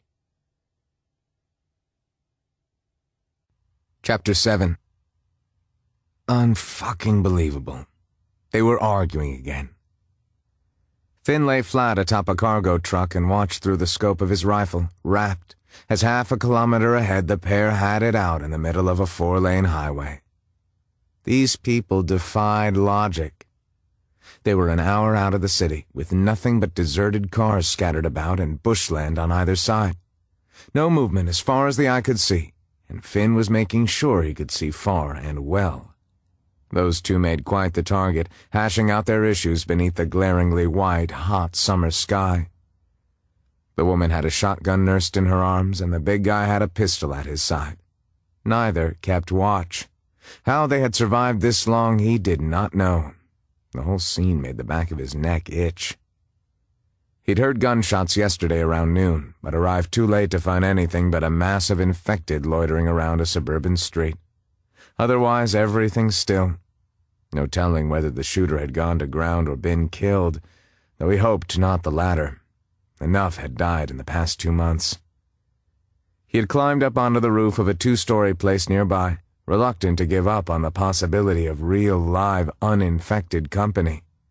He was numb to hope, but what else could he do? The only other people he had sighted had been criminal, trouble. But maybe this time, maybe these people. Watching and waiting was his lot these days. He had watched innocent civilians gunned down outside of hospitals, watched the bombing of Sydney, all those necessary measures decided and taken and the orders passed down. It all kept turning over inside his head. The eventual death toll was a figure that kept changing, never static. He had been unable to help so many. Maybe he could save her. His scope wandered over the woman. She was more girl next door than beautiful, curvy with a few years on his 26. Her loose-fingered grip on the shotgun told him all he needed to know. Finn had been willing to give the big guy the benefit of the doubt, but test time was over. The scene more than convinced him the man wasn't taking care of her. He wasn't protecting her. Not like Finn could. It hadn't been easy following them.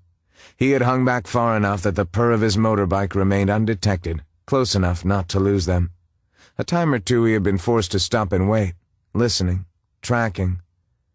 Thank fuck he hadn't lost them. The psychotically loud trail bike they had been using sat nearby while they quarreled. Probably needed refueling, a straightforward process with all the abandoned vehicles about. Some had been run dry, but not all. Resources weren't an issue if you knew where to look. And exactly what were they arguing about all this time? He neither knew nor cared. The shadows were growing. The sun had begun its gradual slide into the west. There would be a couple more hours of light at best. Time was slipping. Eventually, the big guy fled the fight, started siphoning fuel out of a nearby sedan. Thank fuck he hadn't lost them. Nothing was harming her, not on his watch. They finished up, got back on the bike. So noisy. Finn crawled to the edge of the truck, shrugged the rifle onto his back, and dropped back to the asphalt. He moved out a minute after they did, rolling with the whole stalker situation for now. What else was he gonna do? Where the hell else could he go? Nowhere, that's where. He followed. Chapter 8. His girl was going to do herself damage if she didn't calm down. Allie paced the top floor of the 2-story brick house they had found in the middle of nowhere. inspecting, staking out her territory, pacing her prison cell. Daniel wasn't sure which. Her shoulders twitched, and she wrapped her arms around herself, hanging on tight. Downstairs, people had died. They saw lots of dried gore, though no bodies. He had ushered her through and up the stairs to the dank lounge at double speed. Allie hadn't spoken a word since their arrival, didn't even comment on the carnage. He was terrified she would change her mind, demand he take her back to the pastel cottage in the burbs with its bedroom done in blood. "You okay?" he asked. She nodded, shoved her hands back to her sides. Inside him, the worry escalated. He rubbed his fingers together, wanting to grab her, but holding himself back. Maybe he shouldn't have pushed to move on so fast. It wouldn't have cost him to give her more time. She crept up on the sliding glass door that led out onto a balcony. A timid hand reached out and slid the door open a hand's breadth, but left the curtains drawn. The setting sun gave him glimpses of a golden halo above her head as she peeked out through the gap. They were safe for the night. "Careful," he cautioned. Another nod. Outside, the climbing jasmine turned the balcony railing into a tangled tropical garden. It also blocked out the worst of the smell from downstairs. The garden didn't warrant this level of fascination, though clearly his girl thought otherwise. The highway close by made this place just a pit stop. There was nothing more than a couple of houses and a petrol station attached to a mini-mart named Creek's Bend. The mini-mart had long since been wrung dry and set on fire, leaving the inside a charred black wreck. They would need to restock soon, tomorrow perhaps. But tonight they were fine and dandy, if only she would speak. Sometime soon would be good. A whole day of nitpicking and now nothing. His girl loved extremes. And to reach a time and place in his life where he was desperate for a woman to talk to him about her day, mood, choice of shoe color, whatever she wanted to discuss, he would do his best by the topic. "You hungry?" She shook her head. "Thirsty?" Another negative turn of her head. Allie sunk down onto the carpeting, sitting cross-legged before the split in the curtains. Maybe it was the novelty factor. She had only been on the road for a day. For him, the great outdoors had boiled down to flies during the day, mosquitoes at night. There had been summer storms that whipped up the dust and debris and turned the earth to mud, making the going slow. The glare of sunlight toasting him throughout the day, followed by the long, long nights on his lonesome. At least he had his girl. Something was going on with her, however. Something he hated to be left out of, needy fuck that he was. Daniel crouched down behind her, not touching uninvited, though hovering damn close. "Quiet, isn't it?" Another nod. A desperate mind might see it as gaining ground. "What are you doing?" She glanced over her shoulder, swallowed, and licked her lips with the tip of her tongue. "There is nothing to fear but fear itself, right?" "Ah, right. Sort of." "You're afraid?" One terse nod. "Terrified. Have been all day." Oh, that's what the snarky was about. Got it. Okay, now I'm understanding. He shuffled closer, daring to storm the fortress. He lined up the back of her arm with the front of his, leaning in till his mouth was next to her ear. "Keep talking. I'm listening." She turned back and her eyes flew open. Her brows shot up, startled at finding him right there. But she didn't move away. Score one for his team. "It wasn't all me being snarky. You were being unnecessarily stubborn and pushy at times. I humbly apologize. Keep going." "I'm starting to think it's just your nature." His girl almost smiled, the corner of her mouth compressing. I don't know. It felt so exposed out there on the road, but now, stuck in this place, I feel weird.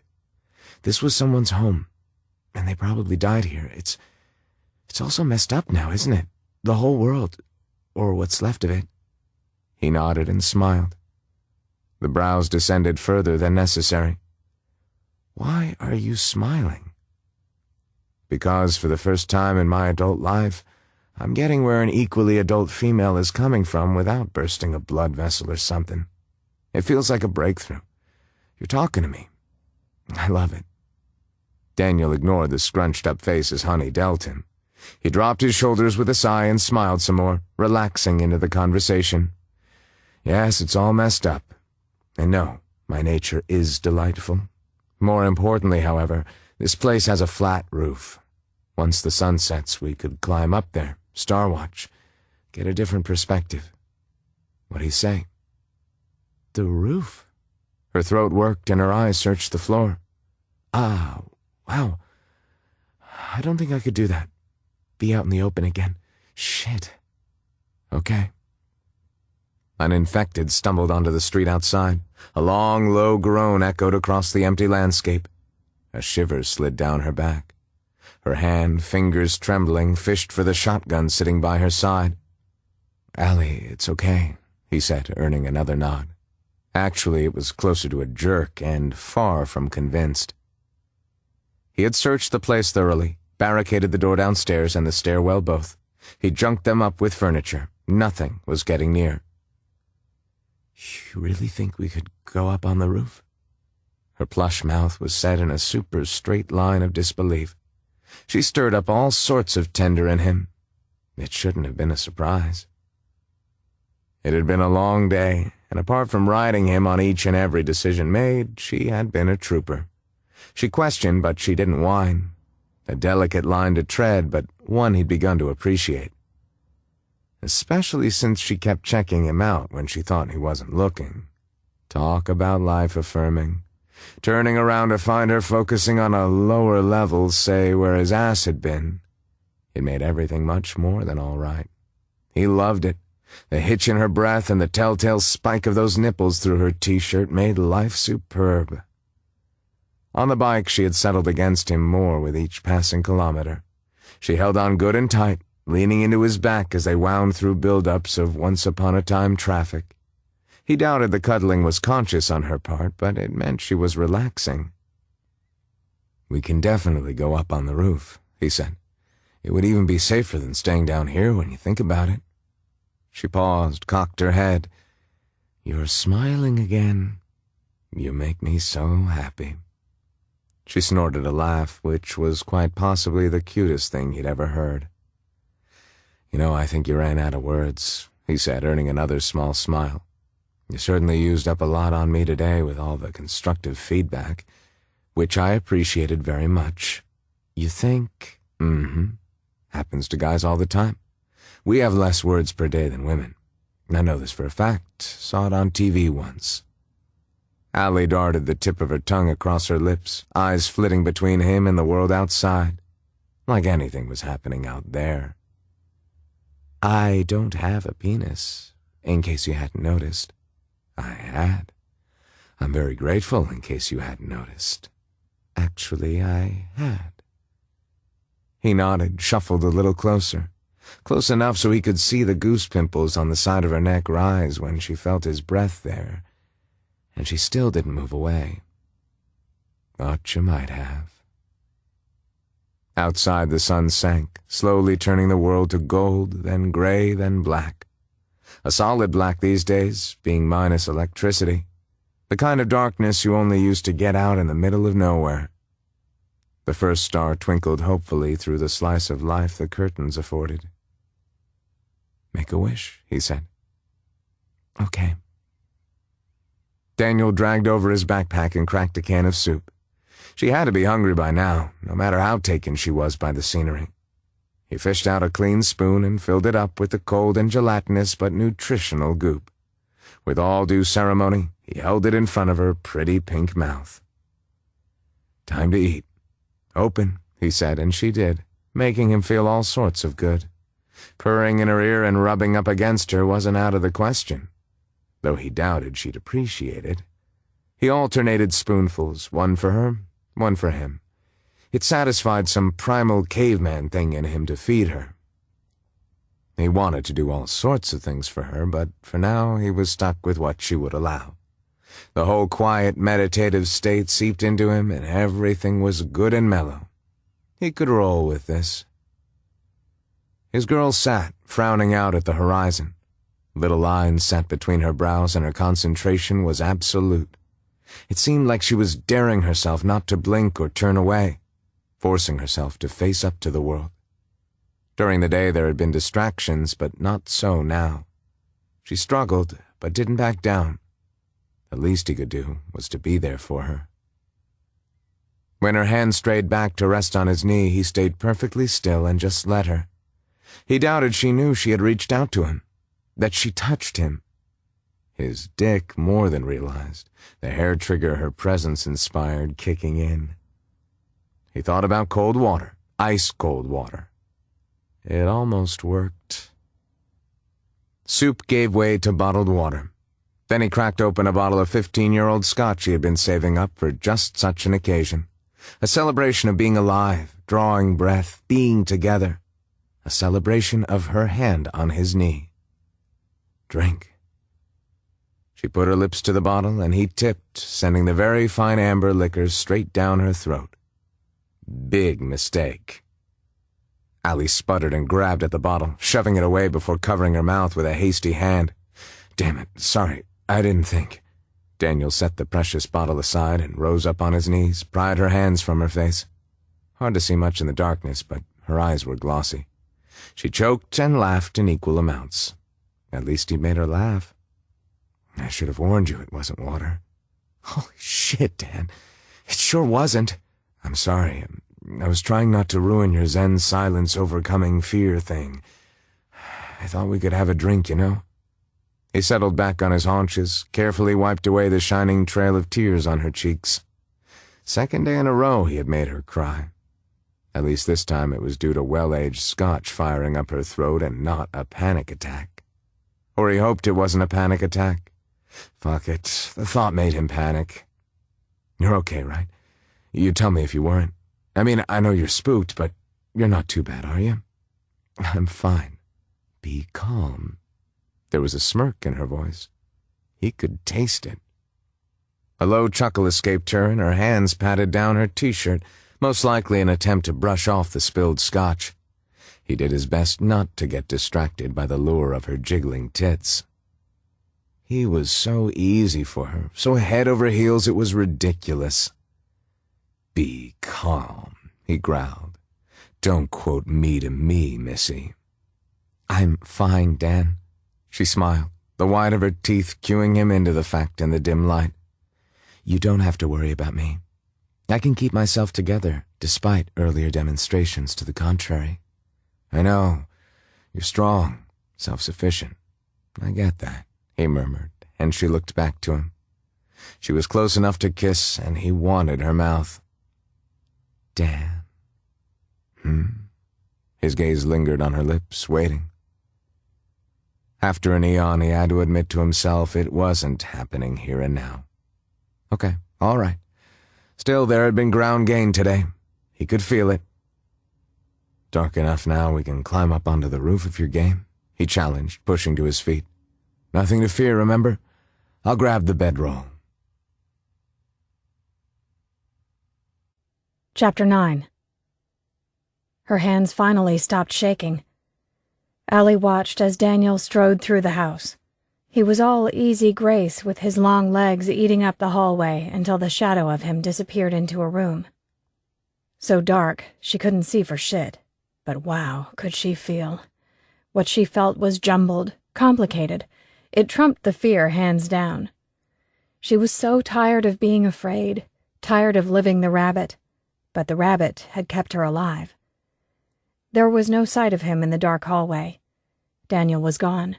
She missed him, missed the press of his arm against hers, missed the warmth of him at her back, despite the stifling heat. Not a panic thing, but more of an ache, a yearning. The man couldn't go down a hallway without her getting clingy. She usually didn't glom, no matter what certain asshole exes might have inferred for their own nefarious purposes. Something had to be done. She had been working herself up to taking some constructive steps in his direction, yet here she sat, stalled, frustrated, and thinking about sex. Dwelling on sex since the holy shit of being far away from her hidey hole had eased within her. It had eased because of him. A moment later, Daniel hauled the rolled-up sleeping bag out from one of the bedrooms, hustled it down the hall toward her. When he spoke, his voice was lowered. "Open the sliding door, please. All the way. Remember, we need to be nice and quiet." She jumped to her feet, pulled the door open as ordered. Her dinner curdled. "Daniel, I don't know." "Shh, it's okay. You can do this. I'm a true believer," he said, pushing as was his wont. "Besides, we'll be safer up there. Safe is good, right?" "Yes, safe is good." Allie studied his face to see if there was some dig in it, but he smiled back, serene.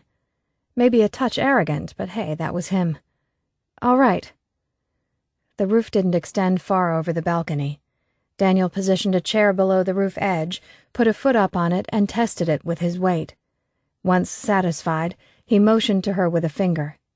"Slow and careful. Got it?" "Got it." His big hands settled on her hips, and she stepped up onto the chair, stretched her arms up, hands reaching, and, fuck oh my, she gasped and strangled a girly shriek as he lifted her high. The roof was big and lined with a low rim of bricks. Allie scampered up and over, coming close to landing face first. Her hands fumbled in the darkness before touching down on the gritty surface. Concrete, heated all day by the sun, warmed her palms. The world was large up there, huge. Large and huge and open. On the other hand, she was very small and insecure. But he was right about being safe. No infected could manage a 2-story climb any time soon, knowledge that had sent her up into the safety of the attic from the start. "Babe, you okay?" "Yes." Allie righted herself, hurried back to the edge, and peered down into his face. His presence pepped her up immediately, bolstered her failing reserves. His unwavering smile. Her hands could shake all they liked. "No. Shit. Pass me the bedroll," she said. A quiet chuckle drifted up from below. "Repeat after me. There is nothing to fear but fear itself." "Shut up and give me the sleeping bag." First he passed up the pack, then the bedroll. He eased it up with a hand to the bottom, taking most of the weight. "Move back." She did as told. Big hands gripped the brickwork as he hauled himself up, muscles flexing and the sleeves of his t-shirt stretching. What a shame she only had moonlight to see him by.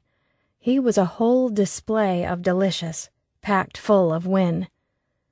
Shows of strength and daring had never really gotten to her previously. Not like this. Daniel made her stomach drop and swoop. He made her feel like she defied gravity. Every carnival ride she'd ever taken rolled up into one. She kept expecting the ground to give way beneath her feet, for his attention to wander and waver. But it didn't happen. At the end of the day, she couldn't hope to live up to the hype. The truth of it stung. No, it throbbed like an old wound in damp weather. The man in question put his feet on firm ground and started dealing with the bedding, spreading out the sleeping bag in the center of the space. He kept quiet, smiled at her once and watched her discreetly, which she shouldn't have savored, but did. Stupidly, his smile made her feel safe. Wanted. Those sidelong glances were potent things. He didn't say a word, however, and she could have done with a word or two from him right then. Next to him, the rustle of the breeze through trees and the chorus from the insects deafened. There were a lot of bugs carrying on, summoning up sex partners. She wondered if Daniel was thinking about sex, if he expected a suitable demonstration of her gratitude for dragging her reluctant butt back out into the world. Maybe he thought of stripping himself out of the jeans and t-shirt and curling himself around her, the same as the night before, pressing every inch of his hot skin against her while setting her on fire. She had woken up aching that morning, and the feeling had yet to abate. Was he really thinking about sex? Doubtful. She couldn't see a leer on his face, no knowing smile either. She had, however, managed to rile herself up. Damn nipples. Time to think other thoughts. A mass of stars twinkled above their heads. Looking up made space seem much, much greater. She didn't do it twice. There were no lights on the horizon, no signs of life. The vast and silent land stood empty before her. She focused back on Daniel before the agoraphobia could grab her by the throat and squeeze. Dan squatted down with his back to her and fussed at his pack a minute. When he turned, a toothbrush stuck out of the side of his mouth. He held out its mate to her. A neat line of paste sat atop the bristles, brilliantly white in the darkness. He took such good care of her. They brushed in silence. The spit, rinse, spit was soon done, and the brushes returned to the pack. She wondered what came next. Not talking, apparently. He was probably tired. She must have worn him out. Daniel sat on the sleeping bag and yanked off his boots and socks. Then he leaned back, putting his hands behind his head, stretching out his big body. He was beautiful, inside and out, picture-perfect masculine beauty. His patience hadn't gone unnoticed while she had taken her sweet time coming to grips with things. Everything inside her was raw and exposed up on the roof. Lust had long since gone to war against logic. They had known each other, 30 hours, at most. She didn't dare touch him, not even a toe or the cuff of his jeans. Allie kept her fingers curled tight, out of temptation's way. There was so much tension in the air, such electricity. She would get zapped. Maybe he was immune to it. How disheartening. It was not particularly surprising, but truly disheartening. Not knowing how he felt drove her nuts. Normally so damn chatty, now he chose to shut up. She couldn't stand it. The tension inside her twisted and turned, making sitting still impossible. It wouldn't do. "Say something," she blurted out. "Huh? What's wrong?" Daniel bolted upright. "What do you want me to say?" "Shit." Allie crouched down at the end of the bedding. What a spectacular mess. "Never mind. God, I'm such a head case." The man made a noise somewhere between disbelief and grand impatience.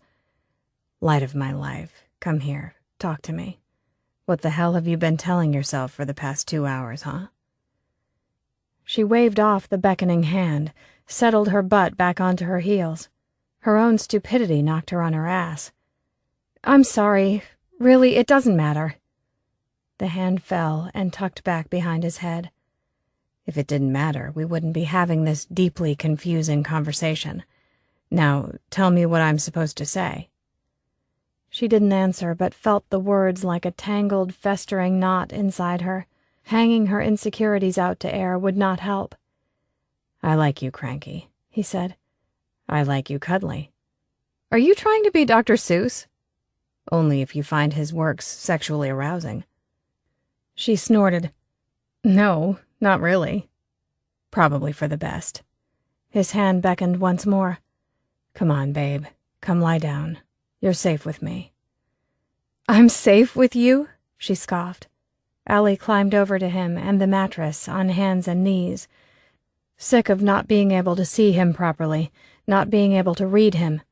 He pushed all her buttons with ease and was pleased by the response, if his smile was anything to go by. "Are you serious? You're the least safe person I've ever met," she accused. "The very least." "How so?" "Oh, come on. You're always pushing for more. You scare the crap out of me." "Everything scares the crap out of you. You face it down anyway. Try to run away afterwards sometimes, but still, you get what I mean." He peered up at her. "Besides, you don't look scared to me." "It's dark. You can't see a thing." "Babe," he whispered, so low and gentle it hurt something inside her. She hadn't done anything to deserve such care from him. She had been a prickly pain at each and every turn, walls up, guard on high alert. It made her feel like a fraud when he put himself out there. He was fearless. "Allie, I see you just fine." His face was all shadows, but his voice was clear as day. All the reassurances a girl could ask for. There had to be a catch. But what if there wasn't? What if everything he said was exactly how things could be, and she was too rabbit-hearted to reach out and grab him? "Relax. Come and lie down. You can fight with me again tomorrow. I promise." He closed his eyes, yawned, and made a show of settling in for the night. Sleep sounded really good. She wanted to lie down beside him, rest her head on his shoulder, and cut the shit for a while. To relax, be calm, get her head on straight and shore up her reserves for tomorrow. Maybe the plan would be easier to deal with in the morning. "I'm tired of fighting," she admitted in a very little voice. It leaned toward the pathetic. "Me too." "Dan?" "I'm sorry I'm such a pain in the ass." "Me too." His hand shot out to catch her wrist before she could connect. How he did it with his eyes closed, she didn't know. Perhaps it was time to face the humbling truth. She was that predictable. "Sorry. Thank you for the apology. Can we sleep now?" She hesitated, and he tugged at her wrist until she lay on the mattress beside him. He softly laughed at her. It did bad things to the parts she tried to shelve. If only she could will her pussy and hormones and the whole shebang out of existence. How simple would life be then? "Sleep, babe." She made quick work of her boots and socks. The cool night air on her bare feet felt shivery, wondrous, and she scrunched and stretched her toes in appreciation. The little things in life made it bearable. Daniel wasn't little. He took up a lot of room. Life, however, wouldn't be easier minus her girl parts, which couldn't get enough of him and his teasing. There would still be scary shit lurking around each and every corner. Daniel shifted beside her. "Stop it. Go to sleep." "I can't," he groaned. "Can too." "Not." "Allie, stop. Sleep." The sleeping bag shushed as he tossed and turned. Maybe she should ponder the stars without freaking out. It had to have been years since she had slept out of doors, on the bed of a boyfriend's pickup after a bonfire out in the bush. Early 20s. Wow. Good times. Great sex. Then he'd moved away for work, and that was that. He was probably dead now. She swallowed. Daniel executed another toss, turn, and roll. He finally settled on his side, facing her, an arm arranged over her chest and one humongous leg thrown across the both of hers, like he was pinning her down against a possible escape attempt. He looked half asleep, totally relaxed. His limbs had definite weight. She should have minded, but didn't. It felt sweet and honest and caught her off guard. His fingers twitched and he snuffled. It was endearing. And she had to face it. Liking him was unexpected but real.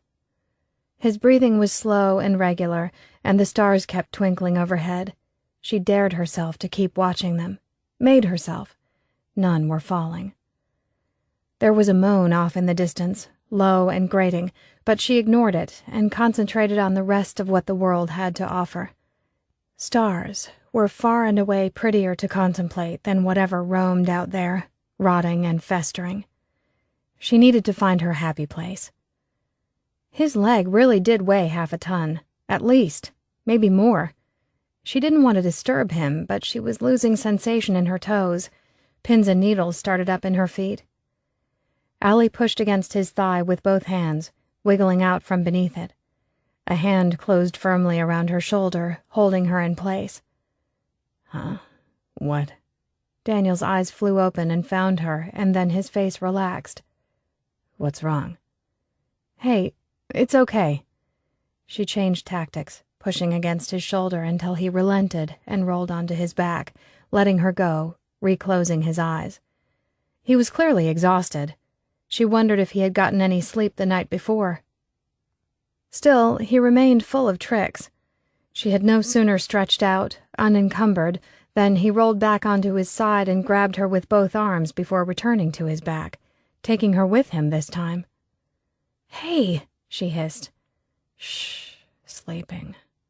His iron bars for arms held her to him. No, tree roots, thick and stubborn. She braced her elbows on either side of his head and set her knees to the mattress beside his hips for leverage. "Aw, man. Stay put, babe. Pander to me a little, please. That was a hell of a long day." "Daniel, open your eyes. Look at me." Sighing, he did, a scowl on his face, expecting trouble, obviously. The wise words set to appease died on her tongue. She had no intention of going anywhere. He didn't need to worry. That was all she had been going to tell him, and it wasn't good enough. not by half. She wanted more for him, wanted more for herself. When she pushed against his hold, trying to sit up, his arms fell away from her, falling back onto the thin mattress. He made a noise of weary resignation. Fine. Better. Yes. Before she could wuss out or lose her nerve entirely, she whipped her shirt off over her head, tossed it out of reach. There. Done. No turning back. She could control this. He was putty in her hands.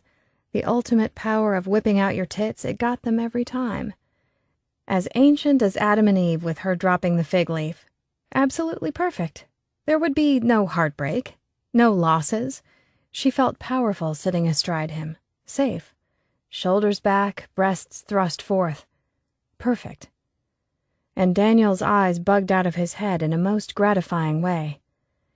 You would have thought she was in French-cut lace, as opposed to some nice, sensible dark cotton that had been washed 100 times. His hands flew to her hips and held tight, not in an I have to have my hands on you fashion. It felt closer to a don't you dare disappear on me grip. The look he gave her was mostly lust, but desperation tinged the edges. Shit, she couldn't be anybody's world. Handing over her heart to him couldn't happen, certainly not yet. When he looked at her like that, though, how could she hold back? Emotions were slippery things. Her grip on them might be more tenuous than she had imagined. Maybe this could have waited for a better time. No. I'm sick of being afraid. Daniel... All of a sudden the world tumbled. It happened so fast her head went woozy. Her back was against the mattress and Daniel loomed over her, his big body shaking with tension. Those blue eyes of his blazed with some internal fire. Her heart stuttered in her chest. Maybe, just maybe, she had well and truly bitten off more than she could chew. Chapter 10. Holy shit, he was blowing it. Allie blinked rapidly, eyes vague and confused. Daniel held himself perfectly still, resisting the urge to grind himself against her. Almost. You okay? He inquired, heart racing, sweat beading on his forehead, running down his spine. Fuck. He would shake himself apart at this rate. And he had scared her when she was being so damn brave. It made his teeth hurt. Shove a gun in his face, no problem. But risk herself with him? There was real fear directly beneath him, skin gleaming in the moonlight, pupils dilated. Babe. She gave a tight nod and shifted beneath him. In his great and mighty quest to get close and closer, he was probably squishing her. Maybe she couldn't answer him because he wasn't letting her breathe. He took more weight onto his elbows but remained plastered against her. He couldn't deny himself. The press of her breasts against his chest and the way her hips cradled him blew what remained of his mind. No one else got to him this way. Every smooth move in him had left the building. The way her thighs were willingly spread to take his body sent a fresh surge of blood heading straight for his dick. He was a goner. And again with the no grinding rule, no matter how tempting. God help him if she changed her mind now. Tell me you're okay. I'm okay. She did not convince him. Shit, if he said the wrong thing, she might put her shirt back on. He didn't know if he could take it. He might cry and have his very own panic attack. I'm an idiot. I'm sorry. Didn't mean to flip you like that. She swallowed, relaxed a bit beneath him.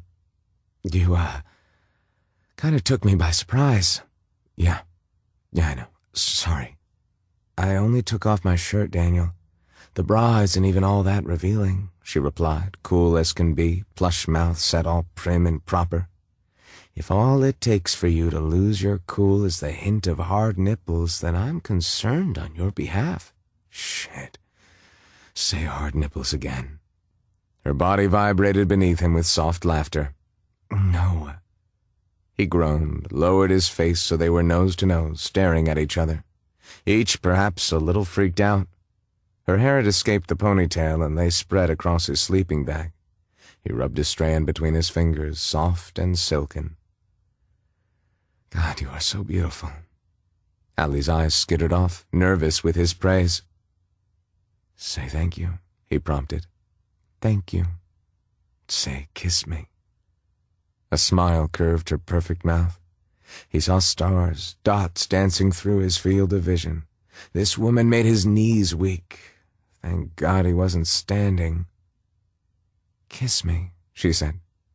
"Whatever you want." Daniel angled his head, brushed his lips over hers, getting the feel for her. He eased her into it, taking it nice and slow, making up for his earlier bad behavior. Sweetly, lightly, he licked at her lower lip, a nibble here and there. He was a man determined. She would never hesitate to throw herself at him ever again. Throwing her clothes to the wind would be the norm. He was a man with a plan to woo. Hallelujah. And the plan went straight out the window when she gave a growl, shoved her fingers into his hair and her tongue into his mouth. His dick kicked against his zipper and he gave up, ground himself against her. He moved his weight onto one arm, all the better to scoop up an ass cheek and grope to his heart's content. She had the nicest ass. Her long legs wrapped around him.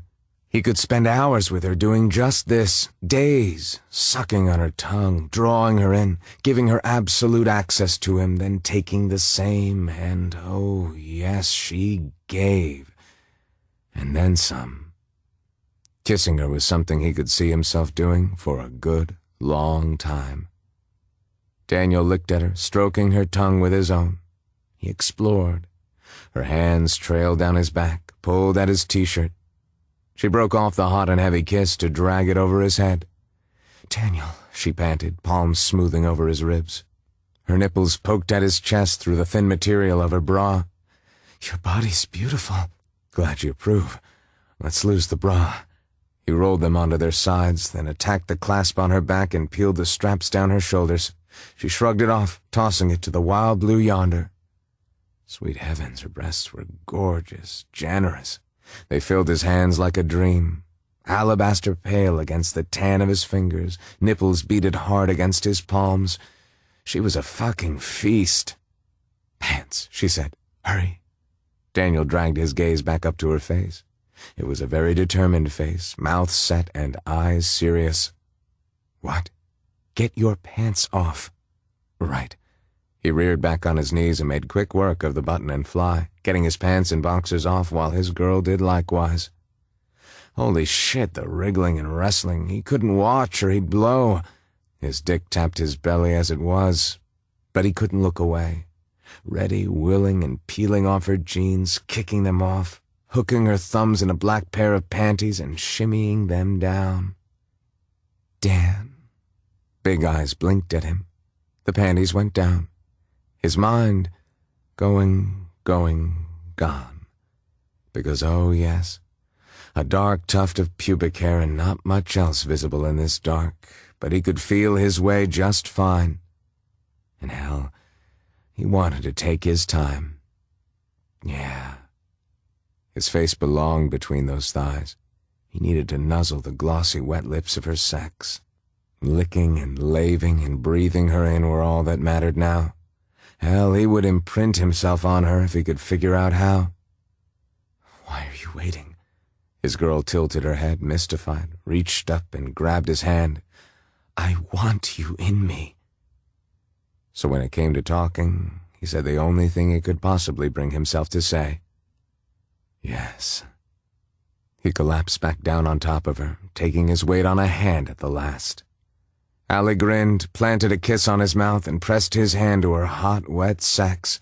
He set about making her hotter and wetter. A finger ran up and down the lips of her sex, making her squirm and pant. 2 fingers pressed slowly inside her. She squirmed against his hand, taking more, faster, forcing the pace. Easy, babe.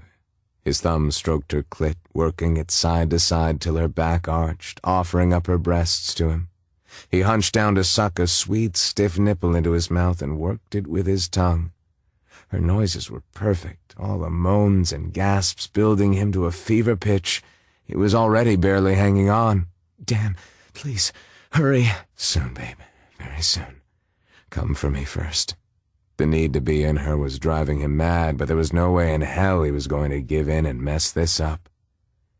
Daniel swirled his long finger about inside her, searching out the sweet spot right behind her clit. He worked her from inside and out till she was trembling, shuddering, and panting his name. "That's my girl." He slammed his mouth down on hers when she came, muffling the cries as her pussy convulsed around his fingers. Perfect. So absolutely damn perfect. Screw watching football. He had found his new favorite pastime for the next 50 years at least, or however long his dick held out. He rubbed his thumb gently above her clit, dragging out the last of her pleasure till she sagged limp beneath him, every muscle lax, spent. Her thighs stopped trembling, her breathing evened out. Eventually. Wow. Talk about humbled. The total relaxation on her pretty face and the slow smile when her gray eyes blinked open once again had him hooked. "That was hot," he said. "Again. Come again for me, babe." Her brows rose as her mouth opened. The wondrous look she gave him held more than a touch of "Are you crazy?" Well, he would have to prove himself to her. No hardship. She watched as he licked her juices off his fingers, lips smacking involved. This was his girl. He had every intention of spending some very serious time with his mouth between her thighs, but right now, his instincts told him to keep eye contact. If she got skittish, then he wanted to be there talking her back down. He finished sucking her honey from his fingers, and then he ever so gently, very tenderly began to stroke her anew, taking care to go easy while he knew she was still reeling from coming, still ultra-sensitive to every touch. "No, Dan. Your turn." She grabbed his cock and did some stroking of her own. Her lovely, hot hand. The punch of heat to his gut was insane. The tightness in his balls from touching and watching nearly did him in. He covered her hand with his own, stilled it before he embarrassed himself and came all over her belly like some overeager kid. Oh, man. The mental image of her soft, pale skin splattered in his cum, marked by him. He had to close his eyes, will it out of existence before it became truth. This woman made a mockery of his control. Why not? She gave him a cranky, confused frown and a squeeze. He swore a blue streak. "Allie, babe, wait. I want to be inside you." "I want that too." Fine. She was on board. Further foreplay could be post-play. No problem. Daniel leant across the mattress, grabbed his pack, and rummaged for the condom he had stashed away for such a joyous occasion. He used his feet to push off the jeans holding his ankles captive and tying him in knots. "Hurry, Dan," she urged. Her pussy, fiery hot, rubbed against his thigh as he moved back between her legs. Her hips pushed at him. It was exhilarating the way she wanted him. Exactly what he needed, craved. "Hurry, my greedy girl." He ripped open the wrapper with his teeth, rolled it on without preamble. Fingers kneaded his shoulders like a cat working on a lounge. He rubbed the head of his cock up and down the seam of her sex, teasing them both before positioning himself against her and pushing in, sweet and slow. Holy shit. The feel of her taking him sent heat licking over his skin. They fit together just right. He had known they would. Some things were facts of the universe. It didn't do to question them. She was a little tight. He was a little big. Together, perfect. "Oh." Her mouth formed the letter perfectly. "Oh?" he asked, rubbing his lips along her jaw, thoroughly enjoying the long, slow slide of his cock gaining ground inside her, the way her body hugged him tight. His whole world was remade on the journey. His breath was choppy and his toes curled, everything as it should be. "Allie, baby." His girl gasped as he pulled back, pushed in anew, fingernails dug into his skin, clinging onto his shoulders. When she answered him, she tried to play it cool and calm, didn't quite manage to pull it off with her mouth trembling like it was. Nice to know he wasn't the only one affected. "Mm-hmm." "Oh, good." He freed up a hand to pluck at a nipple, roll the tight bead between thumb and finger. True cause and effect. She got wetter, and he got hotter. "Yes," she said. He knew he was in serious trouble. Legs wrapped around him, holding him to her, urging him on with the upward tilt of her hips. And when she had taken all of him, with every inch of his dick in heaven, he knew this couldn't last long, no matter his good intentions. "Oh, yeah." Her eyes were huge and dark, her teeth biting into her bottom lip. That's so good." Daniel dropped his head onto her shoulder, grazed his teeth over the line of her collarbone, loving the way she shivered, wanting as much skin-to-skin contact with her as he could get. All his, every last bit of her. His cock jerked inside of her. She gasped, tightened on him, till he had to count backward from 10 to hold out. Not good. He had grand plans, romance, fireworks, everything and anything to make her his. "I need to fuck you," he admitted in defeat. Her tone when she answered was bewildered, indulgent. "I thought that's what we were doing." "No, I was trying to make love to you. I had intentions, but I can't." Her cunt squeezed him again. His last coherent thought fled. As far as nonverbal communication went, it was loud and clear. He turned his head, hid his face against her neck, and gave in to the need to have her. Hard and fast, losing himself in her, taking everything she gave. The slick sounds of flesh slapping against flesh filled his ears, competing with the roaring in his head and heart. He fumbled his hand down her, searching the length of her with unsteady fingers, finding the place where her clit poked out all ready for him. Didn't take much to send her over. Her arms wrapped around his head, holding on tight. The muffled cries in his ear as she came and her cunt clenched at him set him off in turn with perfect synchronicity. He might have bit at her soft, sweet neck, said something along the lines of, "Fuck yes, I love you." But really, who could blame him? Chapter 11. Allie woke up, coming. The dream of hands and mouth on her were real, the soft brush of hair and the scratch of stubble against her inner thighs not even vaguely imagined. She lay spread open, horribly exposed. His broad shoulders were wedged between her thighs, and his focus was total. He didn't leave her any room to hide. Daniel was terrifying. She bit down on her bottom lip, smothering the noise before it could begin as the muscles in her legs and belly danced to his tune. He sucked at her, drawing it out, and on and on. When he finally finished, she felt like she had been blown apart and put back together one molecule at a time. The whole mix was wildly unstable. She could fall apart at any moment. It was unprecedented, in a good way, but still unnerving. This made it past time to face some facts. Sex with Daniel was unpredictable, intense. There was no control. She had been kidding herself. No, lying. Lying to yourself was well and truly messed up. She couldn't contain the emotions he stirred up inside her. There would be no managing this.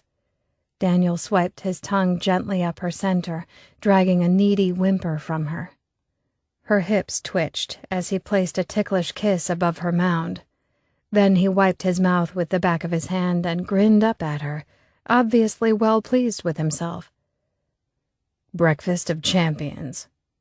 She tried not to smile. It didn't work out so well. Her defenses were shredded. Part of her wondered how long it would take before she stopped fighting it altogether and let herself get carried along with his romantic craziness.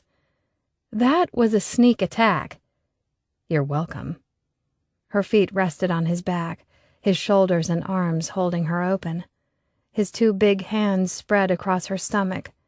There was more than a little "this is mine" in the positioning of his hands, and not an ounce of dignity in the pose, but who cared? There was no one but him to see her. Stuff it. She couldn't raise the energy to mind. Allie gave in and slumped back against the mattress to catch her breath. One breath, two, and then curiosity got the better of her, and she was up on her elbows, watching him, fascinated by him. He nuzzled her thigh. The man looked spectacular, spread out across the bottom of the mattress in the small hours of the dawn. bare-ass naked and really, yeah, a lot of burnished skin on show, along with one very tight white ass. He was gorgeous, with the lean angles of his face and his big body, short dark hair spiking out every which way, care of her fingers the night before, dark stubble on his chin, and his smile. A girl could let it all go straight to her head in a very nice way. Time to admit she was drowning, her lungs working hard but getting nowhere. She was losing the war despite her best efforts. God, she always confused good sex with love. Great big mind-blowing sex was certain to break her in two. The way he watched her, he didn't play fair. As if he wanted to know every stupid thought wandering through her head. No one had ever looked at her like that. The illusion of guarding her heart kept her going, because, reality-wise, it would be one hell of a loss when this all went to pot. Screw it. Why worry it to bits? The pounding of her rabbit heart made her queasy, but irritation prodded her to make a decision. She'd grab happiness with both hands while she could. Life had become more precious now than it had ever been.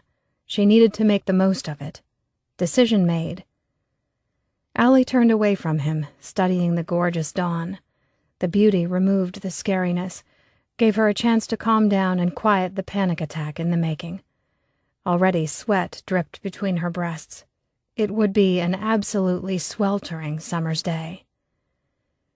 "So, given you're a female and all," Daniel began, fingers tapping either side of her belly button as if it were a tribal drum, "I'm guessing you want to talk about last night. More specifically, what I might have said last night in the throes of coital bliss." "The throes of coital bliss? Do you even listen to yourself?" "No, I don't actually feel the need to discuss anything right now." The drumming ceased. "You sound pretty certain about that." Out by the highway there was a flash of light, a whole lot like the slowly rising sun had reflected off something. It was there and gone. "Dan?" "I meant it. If you're wondering at all." "No, I don't feel the same way, I know." "By your own rules, I now get to spank you." She wrestled her legs back, not kicking him in the head when it might have been excusable. She sat up and searched their surroundings. "There's someone out there." "Infected. It's still early. They might be stumbling on home after a big night chewing on the local wildlife or something." "No, there was a light, like sunlight reflecting off something." "Well, that can happen." Daniel shrugged, rolled over onto his back and stretched out, supremely unconcerned, totally at home in his own skin. Totally turned on, too. Long and hard, the thick head flushed in a deep, dark red. Her body lit up in sheer instinct at the sight. She was liquid and alive, ready to go. Came close to forgetting what she saw out there, waiting. "Babe," he said, winking. The arrogance worked for him, unfortunately. "There's a better topic of conversation for us right there." She faced him straight on. It was easier said than done. Maybe not the time to have been caught checking out his cock, despite knowing each other in the biblical sense. "Daniel, concentrate. The light wouldn't be there and gone. Wouldn't the metal or whatever have to be moving to do that? Otherwise it would still be happening." Slowly he nodded, the heat in his eyes dimming. All right. How about we pack up, move on? There are some back roads we can use, less cover on them for anyone following. If anyone is, which I doubt. My bet it's infected." "Thank you," she replied dryly. He gave a pained sigh, and one big hand reached down, wrapped around the meat of his cock. He stroked once, twice. "I call rain check on oral, though." Her mouth watered. How the hell did he take her from irritation to lust in 2.0 seconds? She had never had much of an opinion on the subject of oral. It was the polite thing to do. It was expected. It made a guy happy. With Daniel, she wanted to know if she could reduce him to the same mindless, whimpering state as she fell into whenever he put his hands on her.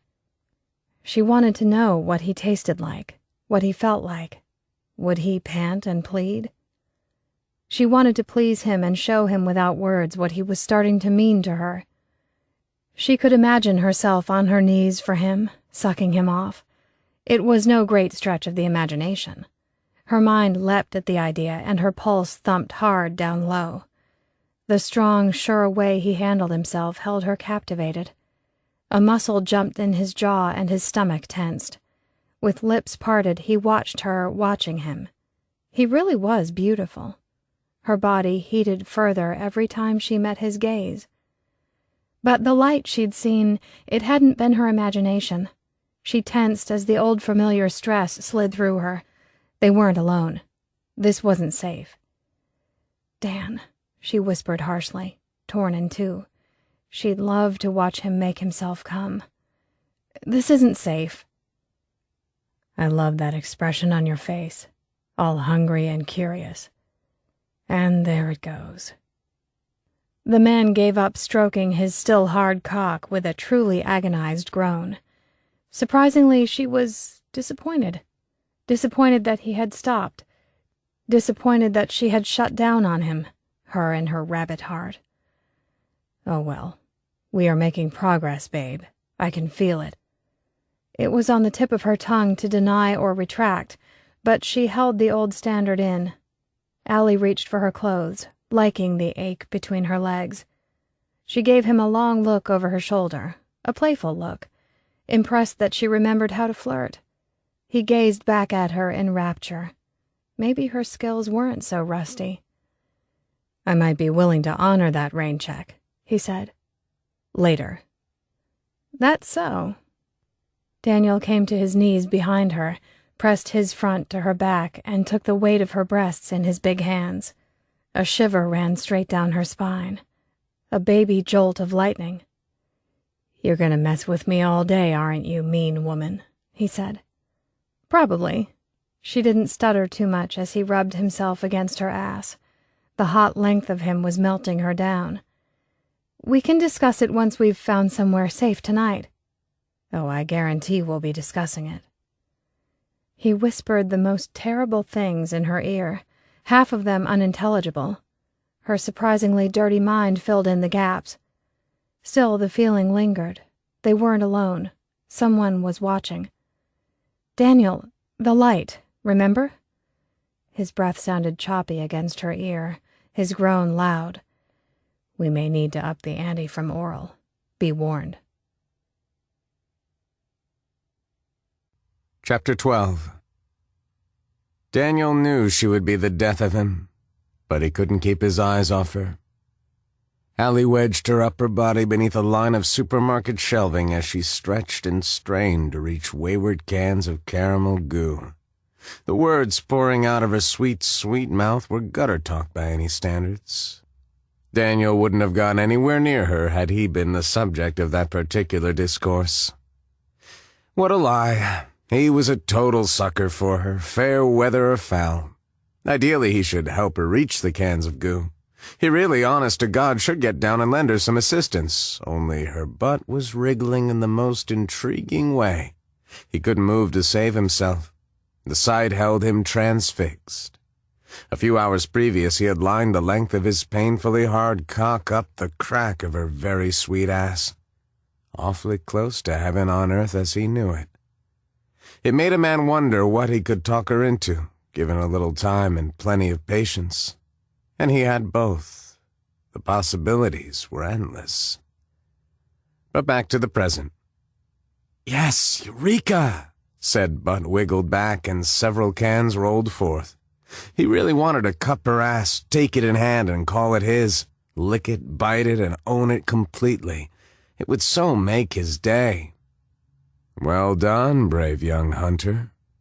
Allie climbed to her feet with a victorious grin. Thank you. You've got, He gestured to the smattering of dust bunnies that had attached themselves to her front. Who could blame them? He himself loved to be plastered against her, preferably without clothes. Her hands started brushing off her shirt, beating off the dust and dirt, setting her boobs to moving in a wondrous manner. Hard to say whether watching or doing would have been more fun. He grew very hard. I'd offer to help, but you'd take it the wrong way, wouldn't you? One side of her luscious mouth kicked up, and he recalled with much joy she still owed him a blowjob. Life was sweet. Are your intentions pure? No, not in the least. Her smile widened. His heart jumped. You're honest, she said. That counts for something. I'm glad you think so. Daniel held the shotgun out to her. When her slender fingers wrapped around it, he towed her in, not stopping till their chests bumped. The sweet mounds of her breasts pressed up against him. Let's say we call it a night. Find some place safe to hole up and practice our repopulation methods. Do it for our country. What do you think? His girl arched her neck to look up at him, the long line of her throat calling to tongue and teeth. It's only a little past midday. We could go for hours yet. I thought towns made you twitchy. I could definitely go for hours. You make me twitchy. Daniel, that's the strangest compliment I've ever received. But you like it, right? He leant down and brushed her cheek with his lips, slid his free hand around to cop a feel of her. Tell me this is calling to your inner patriot, babe. She smiled and angled her face so their mouths brushed.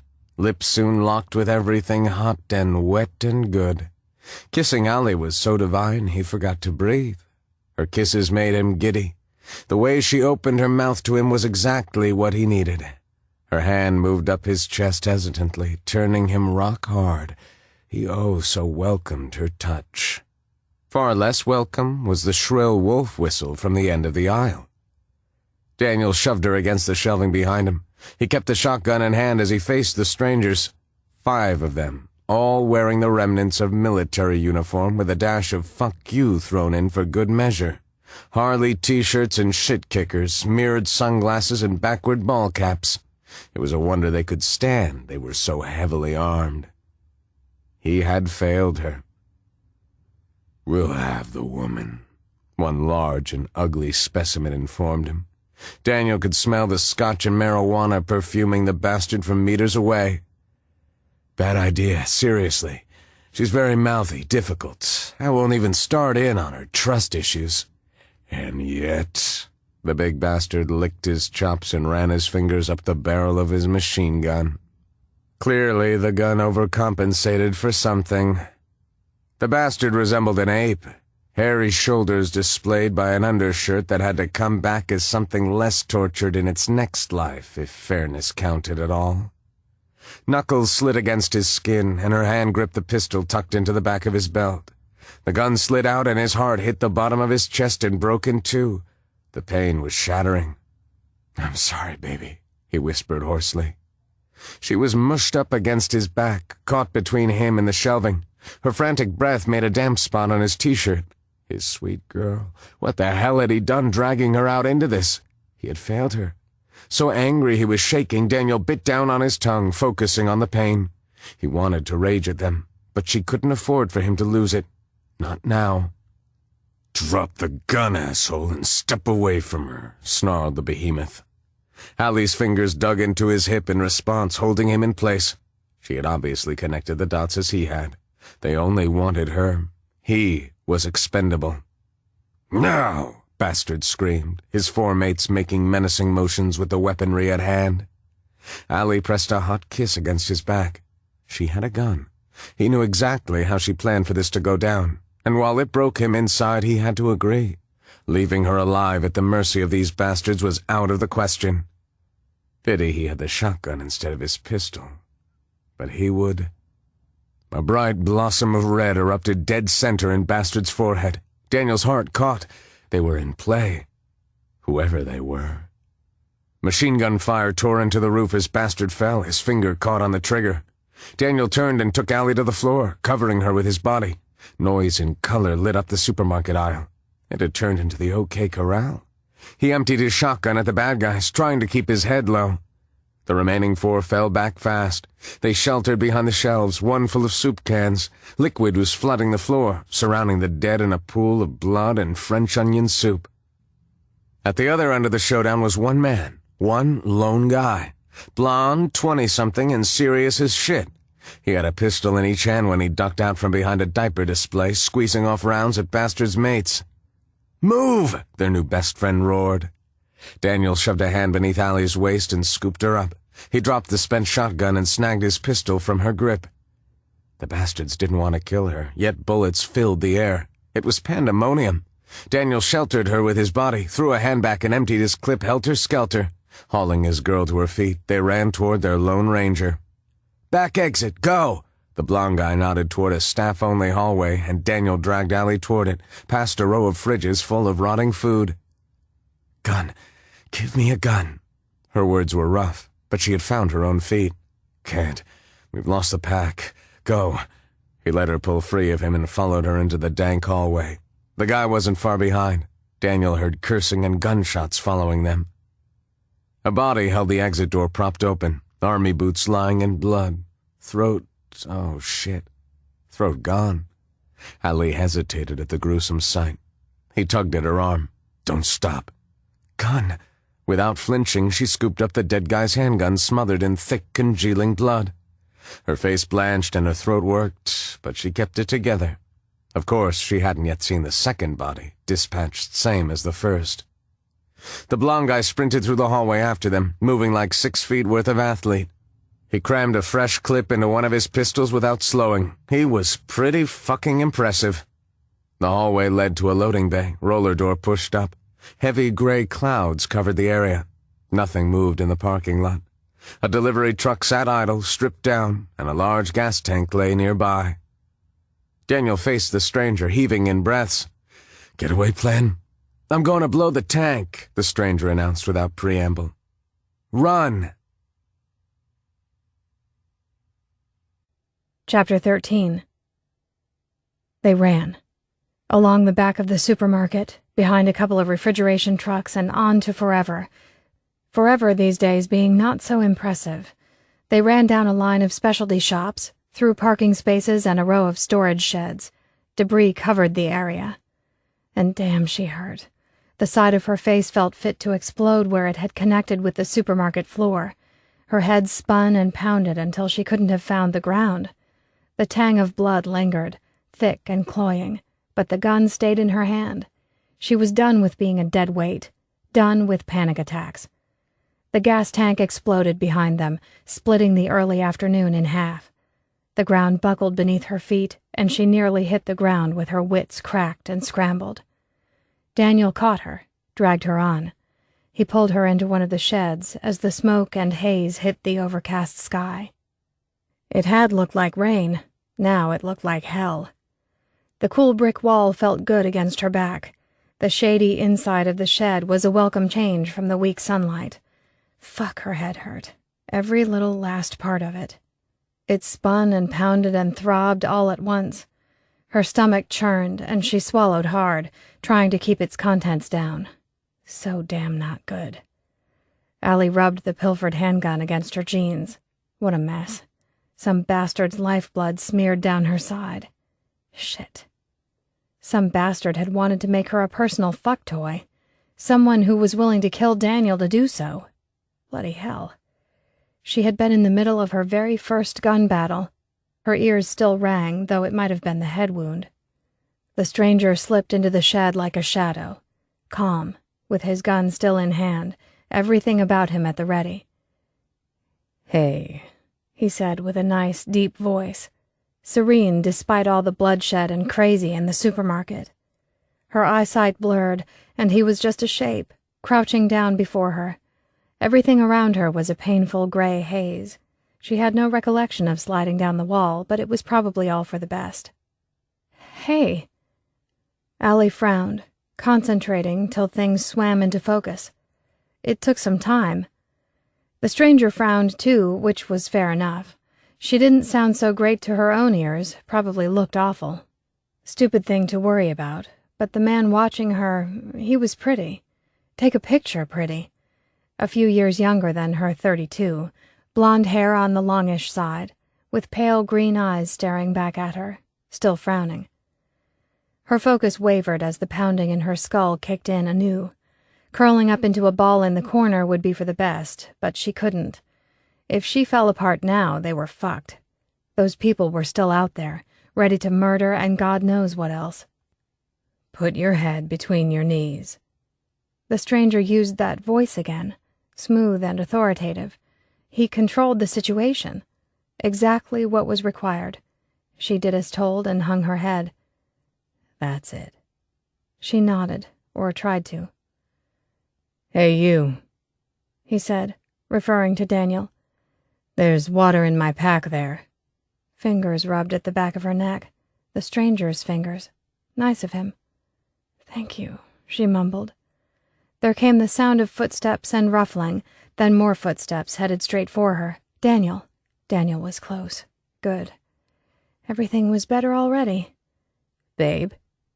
"I'm okay," she whispered, willing it to be true, hoping she didn't pass out. "Course you are. Here, drink some water." Daniel coaxed her head back and held the water to her lips. God, he was so good to her. She tightened her grip on the pistol and gave pulling her shit together another shot. They really didn't have time for this. Water trickled into her mouth, and the world slid slowly back into focus. "You're going to have quite a bump there," the stranger said, pulling at her scattered senses. He no longer frowned, but still looked pretty. Her head spun, and she put it back between her knees. Preferable to puking on the pretty man or her shiny brand-new boyfriend. "I'll second the thank you for saving our asses. Who are you, by the way?" asked Daniel. He moved closer to her other side, and she ever so slowly reverted her head to the upright position. Seeing him was a medicine all of its own. Daniel leaned in to brush her bruised cheek with a quick kiss. "God, I'm sorry, baby. You all right? Keeping it together?" "No, not really." "Yep." "Atta girl." Daniel winked and sat back on his haunches, dealing the stranger an assessing look. He raised his chin and gazed at the guy frankly. "You saved our asses, all power to you. And yet—" "Finn Edwards. I was an officer, a cop, before." "A cop?" Allie echoed in surprise. "Yeah, for what it's worth." The stranger took a hefty gulp of water. She tried not to notice the bloodstains on his arm and the sleeve of his blue t-shirt. No uniform, just jeans and a t-shirt. What use would a police uniform be? The blood and gore would have been from those two bastards on the floor with their throats missing. Two people he had dispatched to protect her. It was surreal. Her hands started shaking. About time the rabbit hopped back onto the scene. "You're really a cop?" "Hang on. I've got my badge in my pack." Finn hopped up and made for a pack waiting by the half-torn-away shed door. He returned with a black leather wallet and flipped it open with practiced ease, displaying the shiny silver shield within and a picture ID. "If it helps any." His jeans were hitched up on one side. A knife in its sheath jutted out from one of his big brown hiking boots. What a weapon. Probably the one he had used to slit those throats.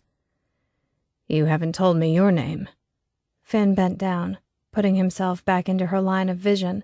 He cocked his head, smiled briefly. More choir boy than killer. "I'm Allie. This is Daniel." She tried to smile back, but the expression wouldn't quite work. "Why were you following us?" Finn rubbed his chin with the palm of his hand, his forehead furrowed. "I spotted you two on the highway heading west yesterday. Heard the gunshot the day before. I figured I'd follow. A man and a woman alone. Perhaps you don't want company. Making new friends is difficult these days. There are a lot of dangers to consider. You weren't likely to just accept whoever came along." He hesitated, seeming much older for a moment and very serious. "Humans are social creatures. I didn't realize how much until nearly everyone was gone. Then there's security, safety in numbers." Daniel made a noise. She couldn't tell what the noise meant, but apparently it made sense to Finn. He nodded solemnly in reply. "They got the drop on you. No offense intended. They were half-wits, but they were trained half-wits. They came prepared and they outnumbered you." Finn gave the badge in his hand a long look, eyes going blank. I can help you protect her, he said to Daniel. Daniel cocked his head. And what do you want in return for this help? Good question. Allie pulled herself up, let her hand drop down to rest atop the gun beside her. Hopefully, a valiant show of strength. Finn tracked the movement. No, Allie. Guys, I'm not asking for that. Shit. He kept his hands low and out front. Eventually, you two are going to run across more people, and not all of them are going to be assholes. Eventually, you're going to want to find someplace safe, settle down, rebuild. That's what I want. I want to know there's something after all this. Us banding together, that's a beginning. And what was Daniel's take on this? Her boyfriend shrugged, gave her a small nod. She had to make the final decision. Odd. Dan had pushed at every turn up until now. Finn's elegant face was all seriousness. Pale green eyes honed in on her. It felt like his hopes were on a tight leash, but his heart was on his sleeve. He had seemed so contained, controlled, but not so much now. She knew what it was to be alone and without hope. You want to be friends, she said, feeling her way tentatively. She'd lucked out with trusting Daniel. Twice in 1 week might be pushing it. But Finn had saved them from certain horrible deaths. There was a familiar edge of desperation in his eyes, a craving. She'd seen it in Daniel, and she'd also seen it in the mirror a time or two. Everyone was scared of something these days. Her rabbit heart sped, and her skin felt too small. She couldn't leave him on his own without hating herself a little. They'd just have to take the risk. I want to be friends, he said. I appreciate what you did for us in there, stepping in when you didn't even know us. His eyes searched her face. I'll have your back, Allie. I promise. Okay. She stopped, sniffed the air. I smell fire. It's close. Chapter 14. The supermarket was burning, but it wasn't alone. Thick plumes of black smoke rose into the air, much too reminiscent of the bombings down south for Finn's peace of mind. He had enough to contend with without lobbing flashbacks into the mix. Every now and then a car would go, exploding as the spark hit the gas tank, and whoosh. He had to empty his mind, de-escalate the tension, and get on with the job. Depend upon his training. Things were getting more dangerous by the second as infected stumbled out of nearby buildings, lured by the noise and drama. It could work for or against them. The gunmen were having fun for the moment, setting the whole world on fire, but still making their gradual, inexorable way toward them. The drugs and liquor and whatever they were on were slowing them down, but not stopping them. As a fear tactic, the extra fires worked a treat.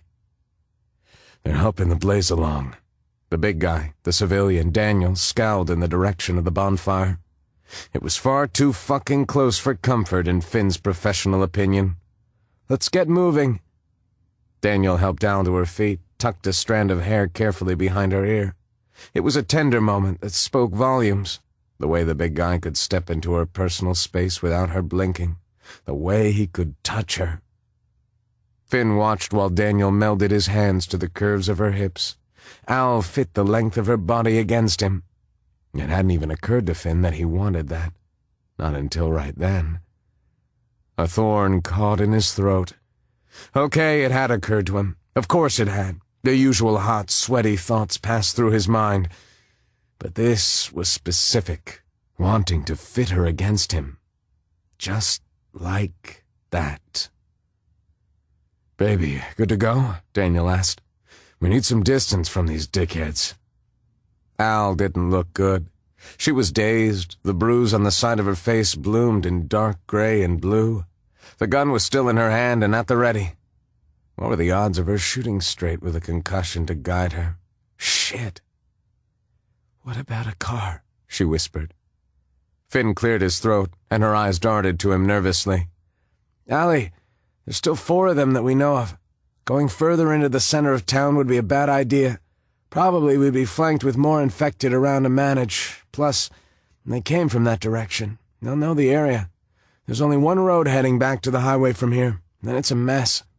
We'd be slowed down and exposed.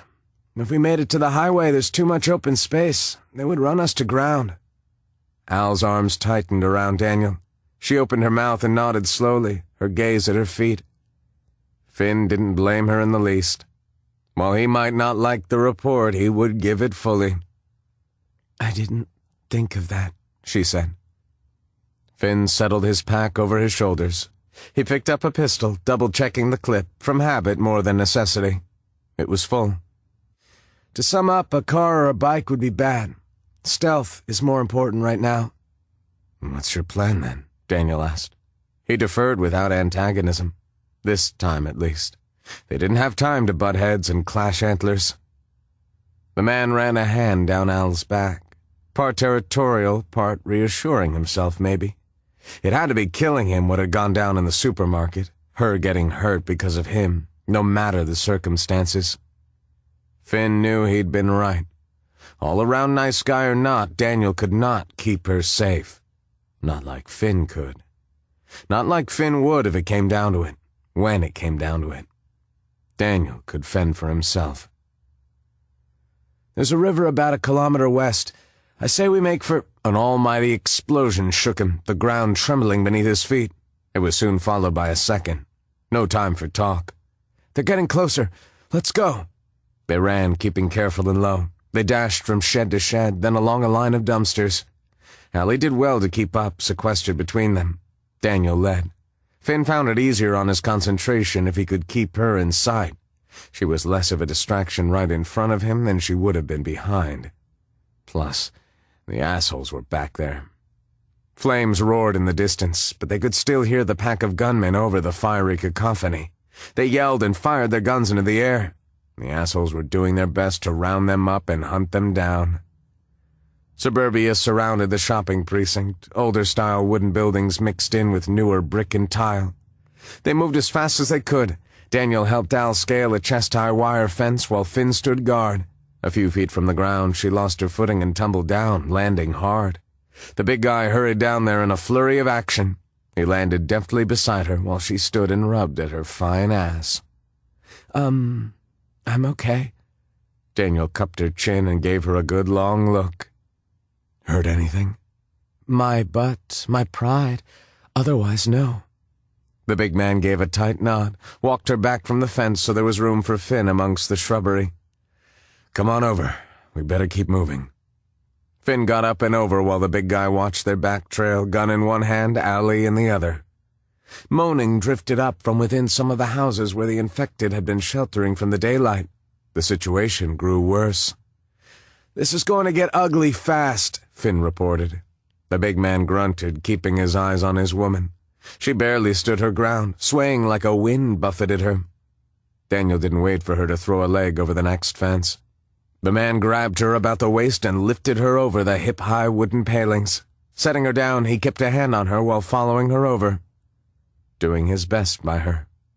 But had she been in Finn's care from the start, she wouldn't have been hurt. He hoped she didn't have a bad concussion, internal bleeding or bruising. They moved through a long line of suburban backyards, slowly, steadily gaining ground. The scenery altered little. Children's swing sets, a soccer ball, and line after line of washing. Colors had paled from days and days of exposure. A motorbike tore up the street in front of them. They changed direction, running alongside the river as opposed to toward it. Swimming pools were swamps, with the water turned algae green. They clambered over fences and pushed through bushes and gardens, running wild. They had to cross another street. "Wait!" Finn stepped up from behind them, leaving Daniel to watch their backs and her. Up the street, an infected stumbled onto the asphalt in the remains of a suit and tie. Its bald head swayed from side to side, coated in dirt and old blood and blinded by daylight. Gunfire drew it back toward the shops, away for now. Another infected lurched along beside it, a child in the tattered remains of pajamas, joining the chase. What he wouldn't give for a silencer. The first time they were forced to shoot would give up their position. "Go!" Allie jerked to life, crossing the street with Daniel hot on her tail. He wasn't more than a step away from her, one hand wrapped tight around her arm. Another bike drew close. It hummed and growled like a hungry animal. A street over, no more. "We're being herded," he said. "Yeah, we gotta head west," Daniel said. "Agreed." Finn motioned them on, staying at their backs as promised. They cut through some open-air car parks beneath a block of apartments, climbing the hood of a vehicle when it blocked their way. Another chorus of moaning came from close by, thankfully behind them. The fire and noise was drawing the infected away. The ground fell between one line of houses and the next, a sharp decline of more than a story from the top of the fence to the grassy yard below. "Pass her down to me." The big guy made the drop, then held his hands up for Al. She gripped the hip-high fence as if a hurricane was causing her havoc, her knuckles white with pressure. "Al?" Finn stood beside her at the fence and turned her to face him. He pried her hands from the railing and set them on his shoulders instead. His reaction to the contact was instantaneous, and damn ill-timed. His dick stirred and his heart rate sharpened. She clutched at his shoulders. In theory, good neutral territory. He didn't dare dwell on the scent of her. Getting hard would not earn her trust, and he wanted it. Wanted her to know he would follow through, that she was protected. "Al, you with me?" She blinked furiously as if she was straining to see him, but her pupils didn't appear too bad. It was a good sign. "I'm okay." "Headache?" She nodded. A bad idea with a concussion. Her fingernails pricked at his skin through his t-shirt as she reasserted her grip. "I did have some painkillers. We lost the packs." "I've got mine. Once we get out of here, I'll get it sorted, all right?" "Thanks, Finn." One hand remained on his shoulder as she stuffed the handgun down the back of her belt. "Tell me the safety's on, Al." "It's on." She licked her lips, visibly straightened her shoulders, pulling herself together. His trail of thought ended at her mouth. Her lips. Christ, he had a job to do. "Ready?" Finn gripped her hips, steering his mind clear of the fact that several of his fingers wrapped around soft, warm skin. But he could deal with that. The warm female scent of her got him where it hurt. Burying his nose in her neck was right out of the question. Concentrating was fucking impossible. His stomach drew tight, his cock swelled in his pants. Not the time to go there. "Take it slow." He held her steady as she inched one leg over, then the other. She balanced on the narrow strip of concrete by the toes of her shoes, fingers digging into his shoulders for dear life. "Give me both hands, Al. I'll lower you down." "Okay." She hesitated. He waited long minutes that they couldn't afford. "I need you to trust me, Al," he confessed. "Just like you trust him. It's the only way we're going to get through this." "Don't ask for much, do you?" "Only what's necessary." Her hands slid down from his shoulders, down his arms. It was the trip of a lifetime, charged with meaning despite his best efforts to keep it simple. He wanted her trust for a myriad of reasons, but he needed it to get the job done. Her fingers, slick with sweat, met his palms. Gripping was a bitch, but he held on tight, easing her down. She hovered above Daniel's grasp. The noise came from his six. A footfall heard too late. Finn released Allie's fingers, trusting the man. The bullet lit bloody fire across his shoulder. He swore, dropped, and drew his gun from the holster at his side. A second bullet cut through the air his head had just vacated. Too late. The asshole had had his chance. No time to worry about noise or positions. Training and instincts took over. Finn aimed for the chest, going for the kill shot. Once, twice, 3 times, and done. He put the shooter down. One of the assholes he had missed at the supermarket. Something he really fucking regretted. His heart hammered loud. Job done. The body toppled to the ground in a contortion of limbs. Blood-soaked clothes and gun falling from limp hands. Everything seemed slow, his focus tight. Getting shot was well overrated. Blood oozed from his shoulder. It fucking hurt. Al wouldn't be the only one investing in some of the painkillers in his pack. Finn moved over to the body, pocketing the man's weapon. He gave him a quick frisk, took anything of use. An expensive-looking pocket knife and some ammunition. A battered Zippo lighter, mostly full. He didn't have time to search for more. His pack slumped to one side, the weight of it pulling at him. The strap, torn by the bullets passing, had given way. He dropped the pack over the fence, then followed, awkward and slow. Daniel pulled Al out of the way. The fall jarred his wound, and he cursed more than once. Steady pain bore a noxious beat, turning him inside out. He peeled back the neck of his bloody t-shirt. Every nerve in his shoulder screamed bloody murder, but he had only been winged. It should have been more spectacular for the amount of pain. "Have you got something we can tie that off with?" Daniel kept an arm around Al, propping her up. Chances weren't high she would remain upright much longer. By the sound of the roar, he knew the bikes were closing in fast. How they could tell a firefight over the bedlam was beyond Finn. Very in keeping with their current shit luck. "Later." He tipped his chin at Al, and Daniel nodded. Finn doubted the woman even knew what was going on. She pressed her face into the big guy's shirt, hands clutching him to keep upright. Without comment, Daniel set his shoulder to her middle, and up she went, draped over his back in a fireman's hold. "Hey!" Startled, her feet kicked out, but Daniel slapped a hand down over her ass. "Hush, woman. Phase 2 of the plan?" the big man asked, hands setting on her rear with a final, affectionate pat. "Run!" Chapter 15.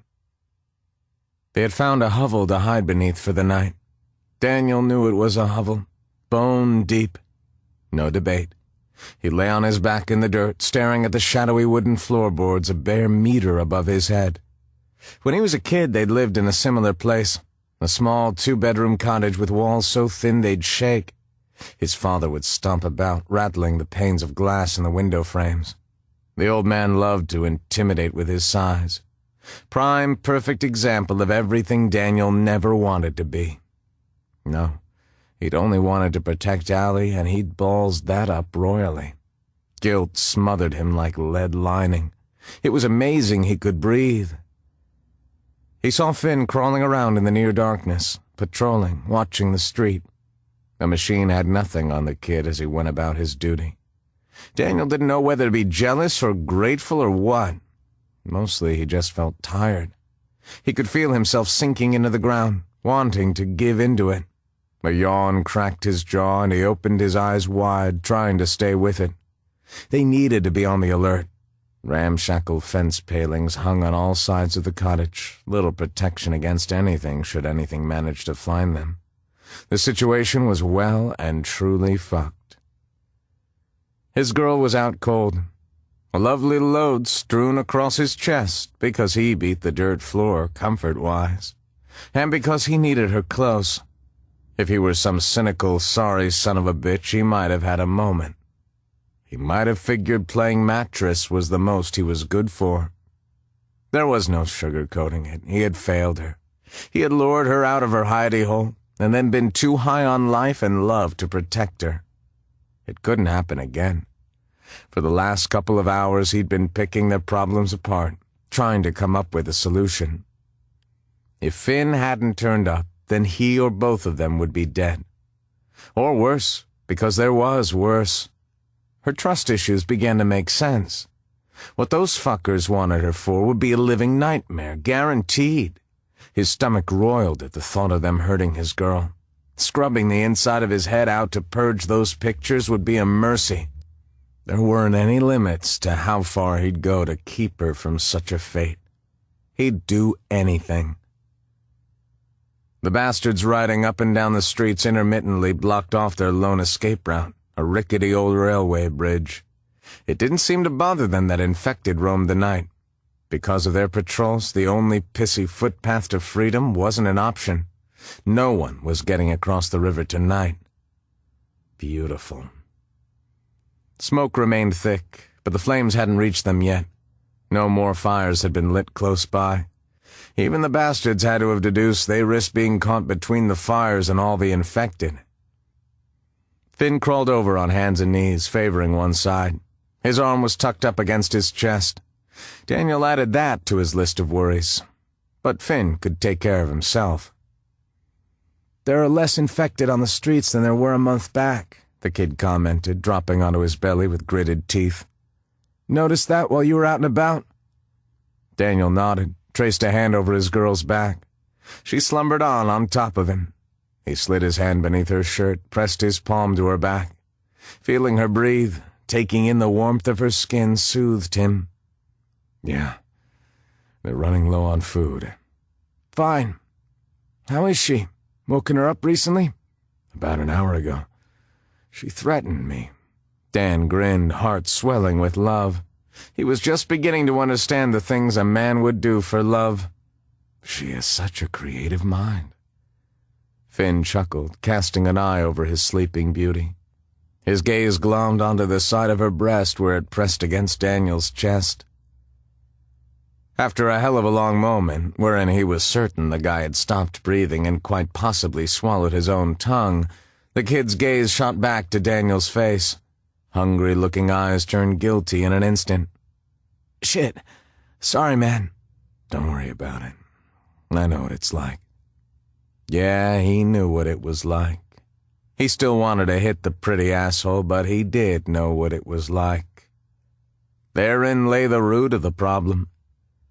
Sharing was not in his nature, but nature would have to adapt.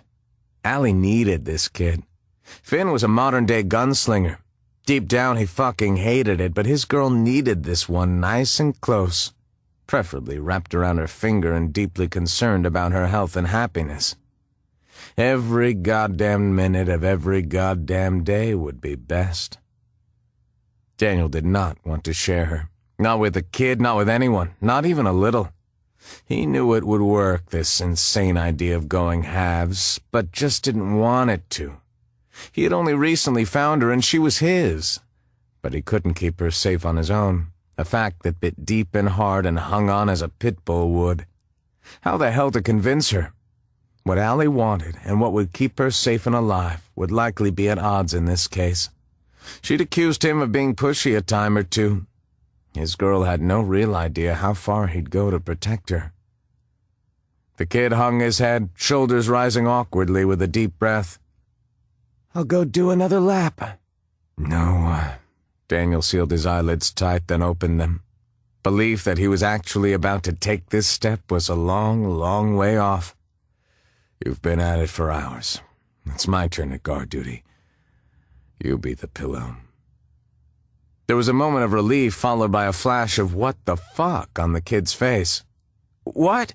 Whoa, I don't think she would be okay with that. Let's not upset her. Funnily enough, the thought of his girl upset at Finn didn't bother Dan. Still, it wasn't a step in the required direction. I think she would be less keen about having the hard ground beneath her when she's feeling tender. I can get my towel from my pack, roll it up for her. You know, like a pillow. Please.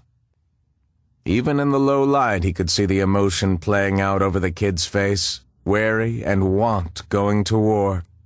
Desperation lit his eyes and he licked his lips before locking them tight. There was a certain satisfaction in making Mr. Cool and Calm squirm. He didn't hesitate to lie to the dick. She has nightmares sometimes, loud ones. You need to be close. We can't afford the noise. Lie down on her other side. Finn's eyes flared in panic. Sweet baby Jesus, the man could go all urban guerrilla warfare, but was too shy to snuggle up to Allie. And he knew the kid wanted to. Dan, it's been a while, and... Man, I... Like her? The kid nodded, emphatically. Yes, I like her. Uninfected female, how could I not? And we've got enough on our plate. Yeah, she's very likable. Especially when she's asleep, all soft and cuddly. Sort of my point. I don't want to cause any trouble here. I appreciate that, really I do.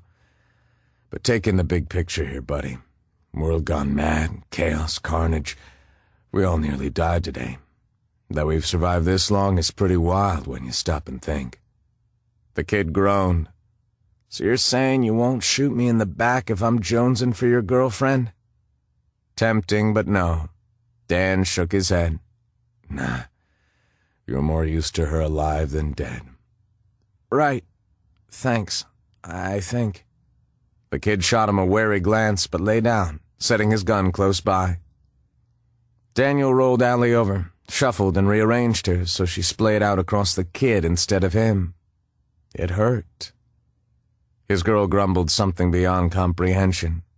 Actually, it was a direct assault on his familial line, but she'd had a really hard day, so he let it slide. Easy, baby.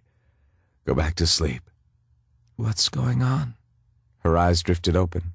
She blinked up at him, knocking him for 6 without even trying, bruised and dusty or no.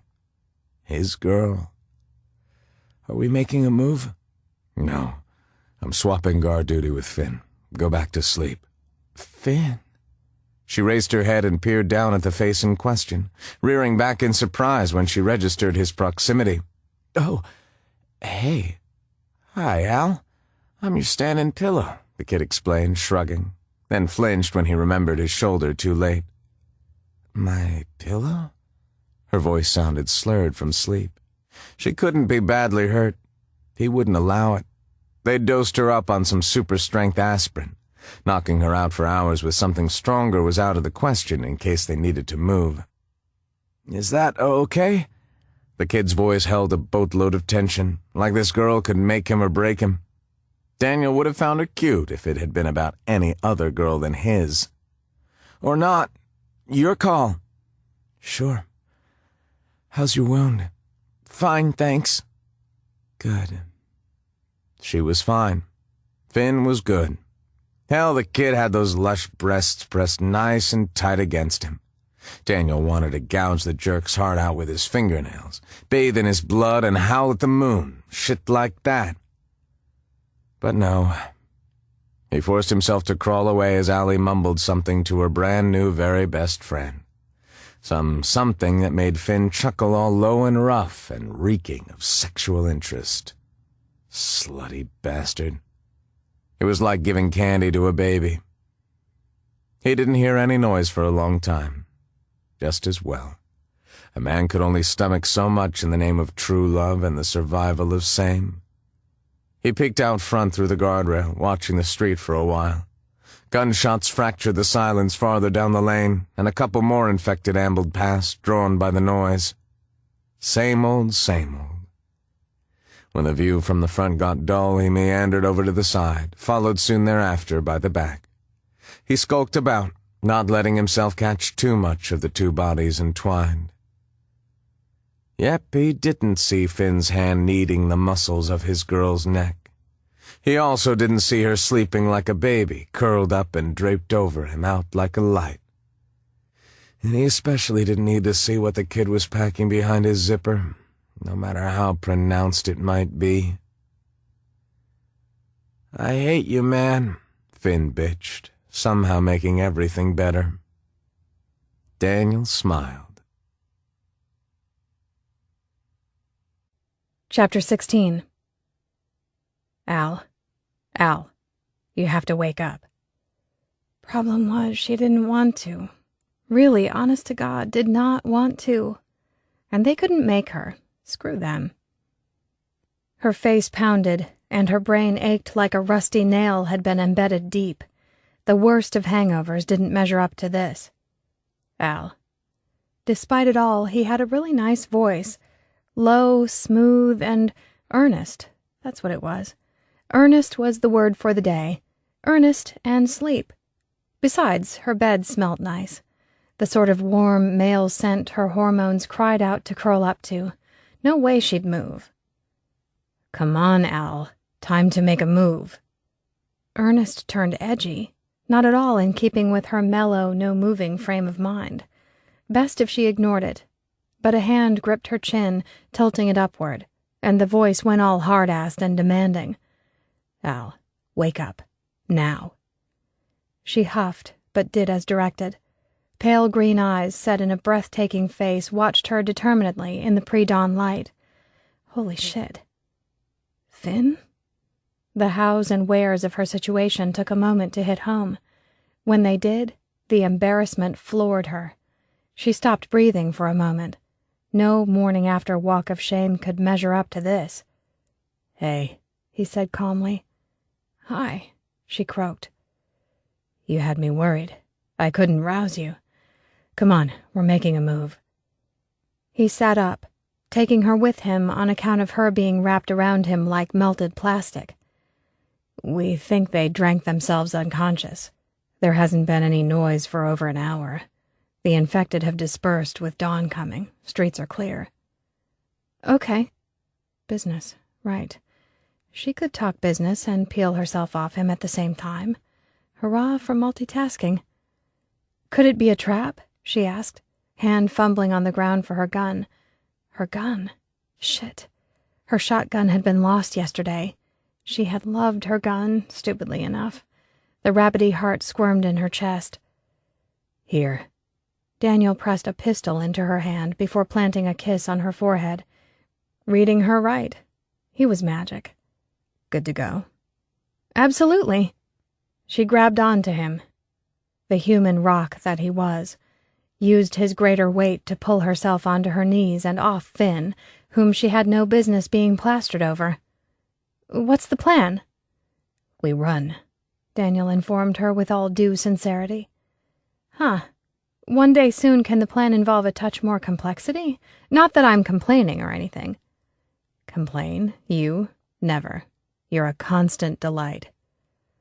Right before she could tell him how full of it he was, Daniel grinned and slid his hand behind her head. He drew her forward and sealed his lips to hers. Firm lips and a wet, warm mouth setting her head to spinning. The best medicine in the world. He really was magic. And he still wanted her, his hunger right there, open and honest. A part of her had forgotten in all the confusion and fear of yesterday, but he was giving it back to her in spades, right when she needed it most. God, I needed that. Any time, any place, Daniel murmured before letting her go, smirk firm on his face. I said that out loud? She asked. Yes, Finn confirmed. You did. The man pulled on his pack, carefully setting the mended strap on his shoulder alongside the dressing covering his wound. The ripped neck of his t-shirt hung caked with dried blood. He was a sublime mess. Sandy hair all untidy and stubble lining his elegant jaw took her breath away. Women attempting to cozy up to him would be no new thing, but she hadn't woken up smeared over a stranger for years. Or at least a couple of days. Looking at him, it was easy to forget what he was capable of. The killing he had done had saved their lives. The debt she owed him was massive. I can take it for you. She pointed at his backpack, tried for a smile of competence, though it probably fell short. You should be careful with your shoulder. Thanks, no. Pack's pretty heavy. You keep yourself upright and moving. We'll do great. Finn made no eye contact, checked over his gun, tone curt, professional. That told her. She pushed back her shoulders and drew a deep breath. Embarrassment oozed out of her pores. Finn, I'm really sorry I was all over you. Relax, Al. I knew I was signing on as a third wheel. Good. Great. So long as he wasn't feeling used and abused because of her treating him like a couch. How had that come about anyway? The events of last night were fuzzy and distant in her battered head. He glanced up, found her watching. His blank facial expression never changed. There was no chance of reading his thoughts. How's your headache? It's fine, she replied coolly. One brow rose, perfectly. She gave him a double thumbs up, full of exuberance, also jam-packed full of bullshit. Upright and moving, no problem. Really? Because you look like Tokyo after going a few rounds with Godzilla. The lovely jawline tensed, cop eyes staring her down. No offense intended. None taken. Her face throbbed and tingled and was numb all at once. Managing a smile was an exercise in slow and awkward. Interesting reference, though, with Godzilla, and I don't think we can be friends, after all. A brow rose again in query. It was a neat trick. You always run from a challenge. Really? You failed to notice that? A beatific grin split his face, and her belly tumbled, the traitor. He was heavenly. Angels wished they could be so cool. Why don't we both make use of some of those painkillers? Finn eased the pack back off his bad shoulder. rifled around until he found aspirin and a bottle of water. He picked up 2 tablets with careful fingers. "Open." She did. He popped them on her tongue, then unscrewed the bottle of water and held it out to her. "Drink." She did. "Thanks." He gave a terse nod. "You're welcome. Don't worry about last night." "Then thank you again." "Why are we always stopping and chatting when we should be moving our asses?" Daniel hissed from the front of the house. "Let's go." Finn urged her forward with a hand. "Do your new friend a favor and try not to get shot crossing that bridge out there, okay?" Her rabbit heart stuttered. "Yeah, sure." Chapter 17. The quiet when they approached the old wooden railway bridge didn't soothe Finn. Fog and smoke made their world gray. With dawn, the smell of lingering fires cut the air. Fire evoked all sorts of shit he didn't need to be dwelling on. Memories of the bombings down south cluttered up his head. There'd been so much death and destruction, innocent civilians leveled where they stood. Charred flesh had a particular pungent smell he'd never forget. He concentrated on his elbows to stop the shaking in his hands, an old trick a detective had taught him. Finn had to clear his thoughts and focus on the job at hand. It was not going well. The bridge would be tough, which sucked, seeing as it was their sole option. Heading back to the burnt remains of suburbia would be a death trap. They had to get across the river somehow. Some enterprising little shit had trashed the stairs leading up to the fenced-in walkway that ran alongside the train track. To cross the bridge, they would have to climb the hill and walk along the railway tracks. It would take longer. Time was at a minimum. No one spoke. The railway was perched atop a mound, built up a couple of meters above street level. They turned and made their way up the slope. Someone's stomach growled. Finn could empathize. They were running low on supplies. They had had no plans to cater for 3. Loose gravel sprinkled the side of the hill, not the optimal climbing surface. They crawled more than walked, the tumbling stones similar to the roar of an avalanche in the pre-dawn quiet. Dan had one hand wrapped around Al's arm, the other flat against the hill for balance. The gravel slid down the mound like a landslide. They were so exposed, wide open and awaiting an attack. "Easy. Feel out your foothold. No rush," the big guy instructed Allie in a low voice, which was good advice. The problem was they needed to haul ass, clear the area as fast as possible. Finn scrambled to the top of the mound, checking every direction and seeing nothing. That did nothing to appease the itch between his shoulder blades. Time seemed to slow down to a deliberate, painful crawl while he watched them make their way up the incline. He wanted to grab her and run the minute she hit the top, get her somewhere safe and never let her out again, lock her up for her own protection. The world was too dangerous. He couldn't keep her safe this way. "Let's go," Finn said. Dan appeared solid enough with a gun back in his hands, and Allie was managing. Just. What parts of her were not bruised or dirty were white as a ghost. She panted from the crawl up the incline. Up ahead, the coal train looked like a giant hand had picked it up and draped it across the bridge. 2 cars, one on each side, sat in the muddy water below, as if they were toes testing the temperature. The fenced-in walkway beside the tracks would have been a dead end after all. The other 2 hadn't seen it yet. There was no excuse.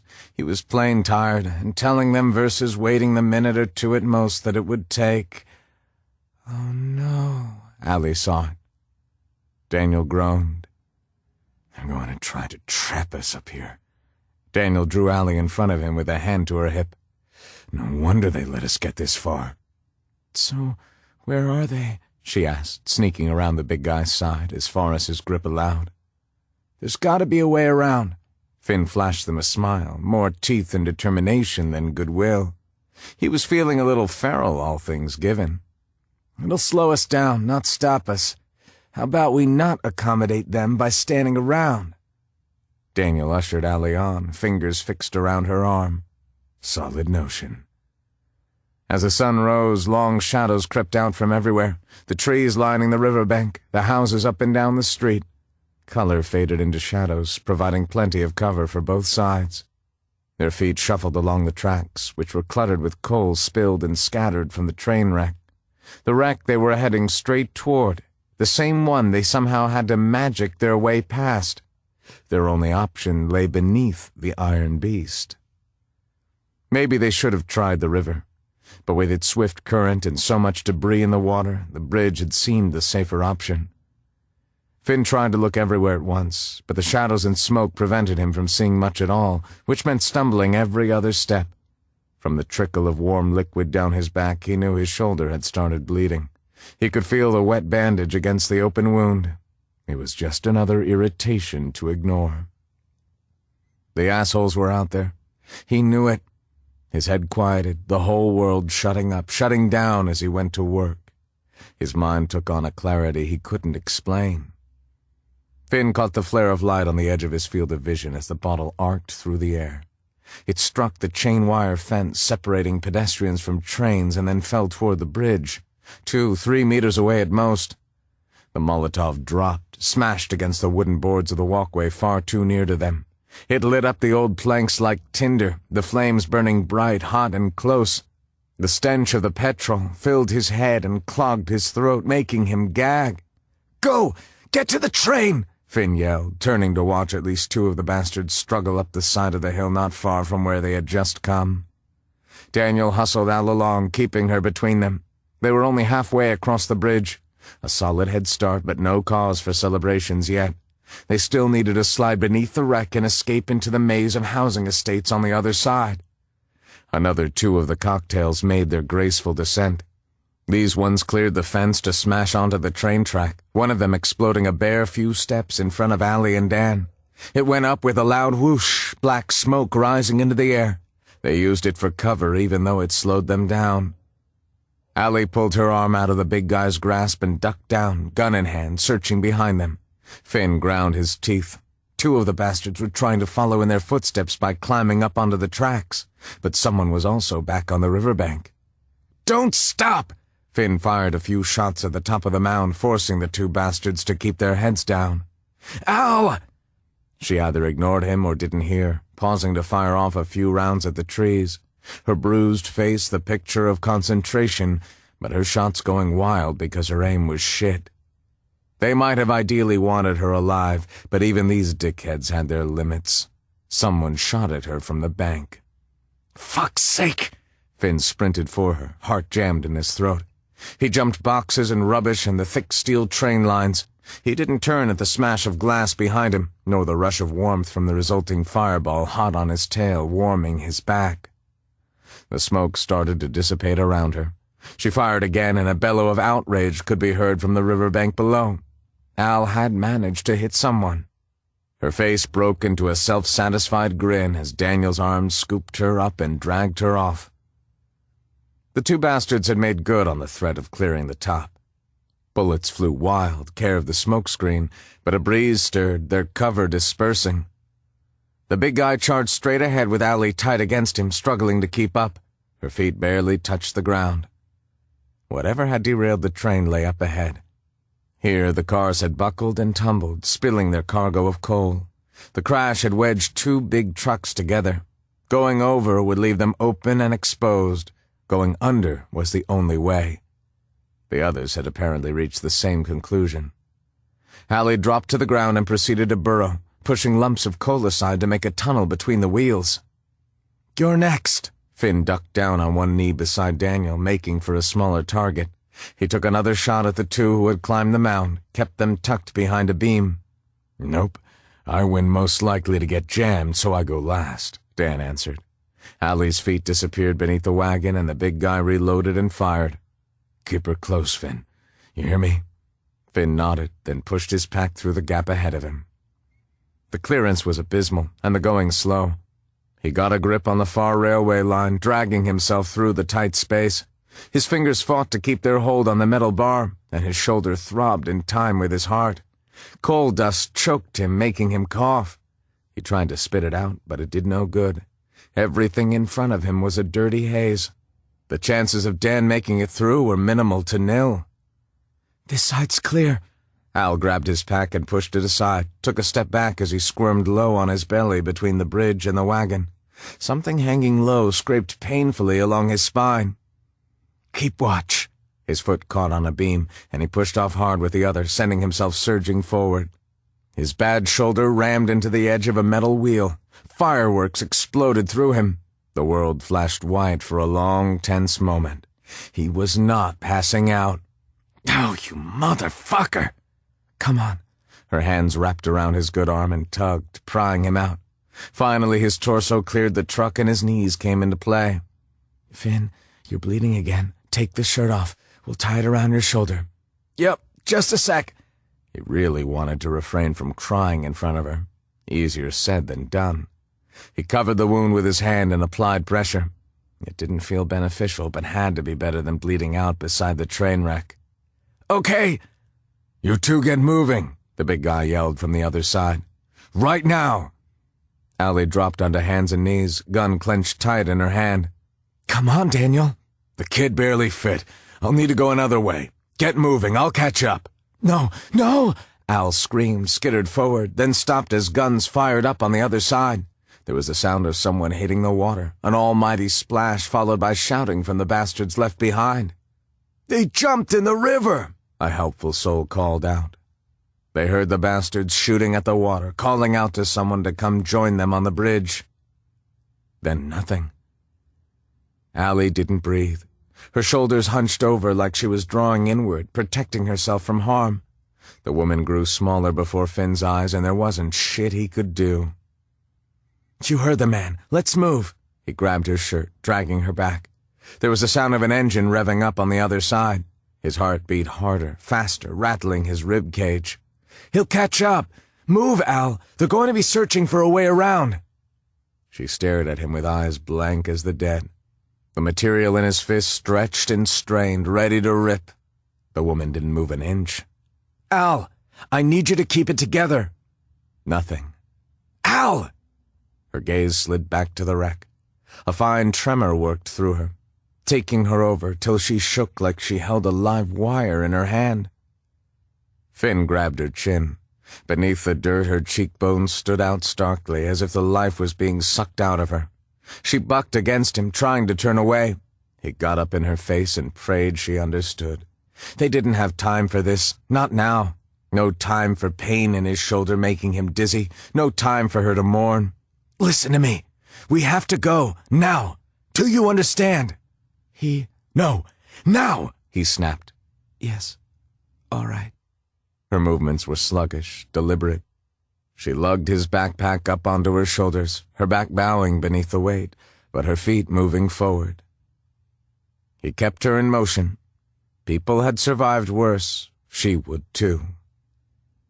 They stumbled along beside the tracks until a break in the fence gave them their exit. Smoke drifted overhead, the smell of burning wood and worse filling his head. He just needed to get them clear of the scene. Then they'd be fine. Clear of the scene and clear of this fucking city. No sound of engines getting closer. Nothing stirred. The sun had barely risen any further than when they had started out. God, Finn. She was looking back. Not the wisest thing to do. Didn't she know how that had worked out for Lot's wife? The sun rose over a black wasteland, the remains of the city smoldering still. In the distance the fire raged on, consuming everything. Eerily similar to after the bombings, complete and utter devastation. If the wind had turned... Allie took it all in with a mix of numb wonder on her dusty face. They're going to have trouble getting back to the highway. It should give us some time. Finn nodded, couldn't speak. Yes, they were going to have a shit of a time. She spoke the truth. Finn bent double and dry heaved. Chapter 18. Finn was asleep. Allie had watched him for hours, less a few minutes spent running an errand. She had split her attention between him and the laundry door, and was guarding him, if the gun in her hand counted. At least it wasn't shaking anymore. Finn hadn't moved, not since she'd rebandaged his shoulder and he had popped a magical pain pill. They spoke very little. He slept upright, his bare back propped against a concrete pillar, head canted back. The stark white bandage was bright against his tanned skin and the dark smudges of dried blood. The garage stank of old oil stains and laundry detergent. The back door had been open, barrel bolt intact, the roller door undamaged and locked down. It made for a perfect hidey-hole. Except for that one infected upstairs. Every now and then it would move. The sound of a dragging footstep or two would break the silence. Creepy. Happily, there was no internal staircase for it to come visiting.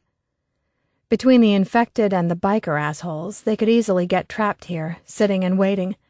They should be on the move. Despite their various injuries, they could be hot-footing it across the countryside, getting to a safer place out of reach of those assholes, right now. Finn hadn't needed to say it. She knew it. But she waited for Daniel. Apparently, it hadn't needed saying either. Finn had opened his mouth, looked at her face, and shut it again without a word uttered. End of conversation. And so, they waited. Her mind wouldn't still. The adrenaline surge from this morning had crashed, leaving far too much of everything bubbling around inside her brain. None of it good. Daniel would find them. He would. Deep down inside, it almost felt like a test of faith or some such. She just had to believe and be patient. Find something to occupy her mind. Not fixating on the door would be a positive start. There was a rainwater tank outside, a big modern number, the type everyone had scrambled to install during the drought. She pondered the basin beside the washing machine, the pipe jutting out from the brickwork above it. They both needed a bath after lying in the dirt last night and crawling beneath the train this morning. You should try to sleep. Finn's eyes were open, half-lidded, but he hadn't moved otherwise. He watched her with a preternatural stillness and a calm most probably fake. Guilt slid through her. "Hey," she said. "It'll be okay, Al." "He'll be okay," she corrected. Finn gave no response. For a long, tense moment, silence reigned supreme, almost as if they were giving the dead a minute's tribute. Only Daniel wasn't dead. Not even a little. She wrestled the panic back down, subduing it one more time. "We should go upstairs, see if there's food," Finn said. She shook her head. "No." His high forehead creased, and his nostrils flared as he drew in a deep breath. "If we're quiet, keep our heads down, we'll be okay. It's a risk we need to take." "No, Finn." Like magic, the thing upstairs chose then to bump and grind, as if it knew it were the topic of conversation. "Shit." Finn straightened himself and stretched, rolling his good shoulder in slow motion. "Give me a sec. We'll try the neighbor's house." "Finn, there's no need. This lot was getting ready to run. The car has a box of groceries. Not all of them have gone off. There's not much else. A couple of blankets, some bottled water and beer. A stack of photo albums." She cast her eyes toward the second story, wondering. Not a good place to go. "Anyway, we're good for the immediate future." "All right." This one word finished on a weary sigh. It seemed to say this man's reserves were running low, and the blame lay with her. Dark shadows sat beneath his eyes, and lines bracketed his mouth. They were still in danger because she refused to move on without Daniel, and he might not be coming. Except he was. Nothing else was acceptable. "He'll come, Finn. You don't know him. Dan is very resourceful." Finn did the raising of one brow thing, giving her a long look. The type that said nothing and everything. The type bound to piss her off. "I know you think he's—" "We should put a sign out. Something only he'd recognize. What do you think would work best?" He cut her off neatly, face expressionless. "Nothing to see here. Move along." "Oh. Well, I already took care of it," she admitted. His green eyes hardened, lips flat-lined. "Al." "I think we have a decent water supply. The tank seems to run into the laundry." She waved a hand in its direction, a blatant bit of distraction. Who had the energy for subtlety? There was no softening of his glare. "Don't go there, Finn. I was careful. It needed to be done. You needed to rest." The man raised a knee, draped an arm over it. It had the feel of another cop thing, the silence and watchfulness as he waited for her to stumble into his trap. He observed her, elegant face cool and composed despite the dirt and stubble. 2 months ago, his level of scrutiny would have shaken her down to her shoes. Now, not so much. Things took on a different perspective when you knew what real fear was. A good cop face wouldn't send her running for cover anytime soon. "Do you have a spare shirt I could borrow? I want to give my clothes a wash while we have the chance." Allie stood, brushed off her hands and butt. Like a few specks of dirt would make an imprint on top of everything else they'd been subjected to. "Anything you want done?" "Laundry-wise?" "Yes, laundry-wise." She needed to keep busy, keep her hands occupied. Allie wandered over to the basin, said a silent prayer, and pushed in a plug. Slowly, she turned the tap. There came a trickle of rust-colored water. A dirty dribble could be accounted to water sitting in the system, nothing to get excited about yet. She turned the knob farther. Oh, yes. Out it came. Stupidly, her eyes welled. Daniel was missing, and she was crying over running water. How messed up. Everything inside her had been rewired wrong. Her entire life, running water had worked just fine. Her love life, not so much. Where was the balance? It served her right for letting Daniel be her crutch. Now her weak knees were quaking. Running water didn't begin to fix the wrongs, but it did give her hands something to do. A bar of old yellow soap, cracked with age, sat on the sink just waiting for her. She set to it with a vengeance. Allie scrubbed her arms and hands, built up a lather to attack her face. The need to get the grime was all-consuming. When he walked in, she would be waiting, in one piece, not looking as if she had been rolling in mud. Fuck no. She would pretty herself up for her man. Hope was a sly bitch. Strands of hair stuck to her wet face, and Finn's hands were there, pulling them back. He resurrected her ponytail. She could feel the warmth of him at her back, not quite touching, but near enough to soothe and scare. She wanted Daniel, and she wanted to feel safe. These days, she wanted all sorts of shit she couldn't have. Finn took a step back, and she breathed easier. "I get that you needed to do it. Just wake me next time. You can't go out on your own, Al." "Shit, I've got soap in my eyes." Allie fumbled around for the threadbare hand towel that had been hanging from a hook beside the trough. Damn it. "Hang on." Something soft and dry dabbed at her face. She dared blinking. That was one thing that hadn't changed. Getting soap in your eyes still sucked. "Thank you." Finn's face was solemn, mouth set and eyes decades older than they should have been. His gaze made her feel juvenile, foolish, like she had hurt him somehow, disappointed him. Making the mad dash outside had seemed perfectly reasonable at the time. Why did she feel yet more guilt creeping up on her? "What sign did you put out there?" "Oh, it's subtle. Don't worry." Her eyes were hot, stinging from more than suds. Allie scrubbed the soap off her face, searched for a distraction to stop the tears. Every damn subject felt razor-edged. "Thanks." Finn tipped his chin, accepting the meager show of gratitude. "You're welcome." It was wildly insufficient on her part, and she admitted it. "For everything, I mean. In case I haven't mentioned it before, you've been amazing, Finn. Really." Finn nodded again, set the requested t-shirt aside. His face was calm but somber, lips slightly parted and eyes full of concern. She blinked back tears like crazy, refusing to let them show. As if he was fooled. Not even a little. He was no more fooled than embarrassed. "You need to be more careful, Al." "I know. I understand." "Good. Because you need to give me the opportunity to watch your back. You need to trust me."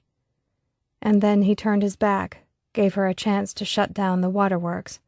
What a gentleman. After a moment or so, he cleared his throat, giving her warning.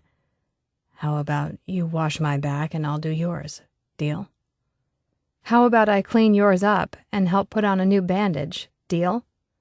He gave a gruff nod and showed her his back. The intimacy of it unnerved her, so she talked. "When I ran into Daniel, I had been hiding in a neighbor's roof for months. No baths." "So I'm getting off easy?" "I was fragrant, let's leave it at that. Once upon a time, I never bathed with veritable strangers at all." The smile felt awkward, strained. "Small-minded of you. There's nothing wrong with sharing a shower with new friends." He flashed her a grin as he glanced back over his shoulder, there and gone in a moment. "You know, the Japanese have public bathhouses, have done for centuries," he continued on when she failed to pick up the thread of the conversation. "I don't believe the men and women actually mix in those." Allie rubbed her hand against the slab of soap, working up a lather for round 2. "I'll get the dried blood off your back while you tell me sordid tales of your youth." "I have 2 older sisters. My adventures couldn't even begin to compete." "I'm sure you underestimate yourself." He flashed his teeth again. "So you were the baby of the family." She ran her fingers over his back, aiming for impersonal. She rubbed at the buildup of blood and dirt. Reddish-brown soap bubbles trailed down his spine, soaked into the top of his low-slung jeans. Her throat closed at the sight of the bloody gash in his shoulder. A hand span lower and the bullet would have killed him. No Finn. The thought of it had her tearing up once more. "You've lost a lot of blood." "I'm fine." "Got some hard evidence to the contrary back here." Her voice wavered. Damn it. The look he gave her over his shoulder made no sense, but it froze her in place. Finn held her gaze for a long moment, and then turned away, said nothing. She had no idea what it meant. Her hands hovered, hesitating, waiting for enlightenment. He kept his face averted. "Finn?" "We should eat soon." "Okay," she agreed, letting it drop. He nodded. Mission accomplished, apparently, whatever the mission had been. She couldn't read him for shit. Then again, she'd always been clueless when it came to the other sex. Men were complicated. Straightforward one minute and riddles the next. It irked the crap out of her. In the face of her new upfront and open frame of mind, she wasn't letting it go after all. "Finn, what was that?" "What?" "The look." "Nothing." His tone of voice firm and flat. Okie dokie. Apparently she hadn't grown enough to chase it down. Awkward feelings flooded her. "It's a good thing you had antibiotics," she said. An innocuous enough topic, surely. "Got the bag of wonders?" "Yes." She offered him a smile.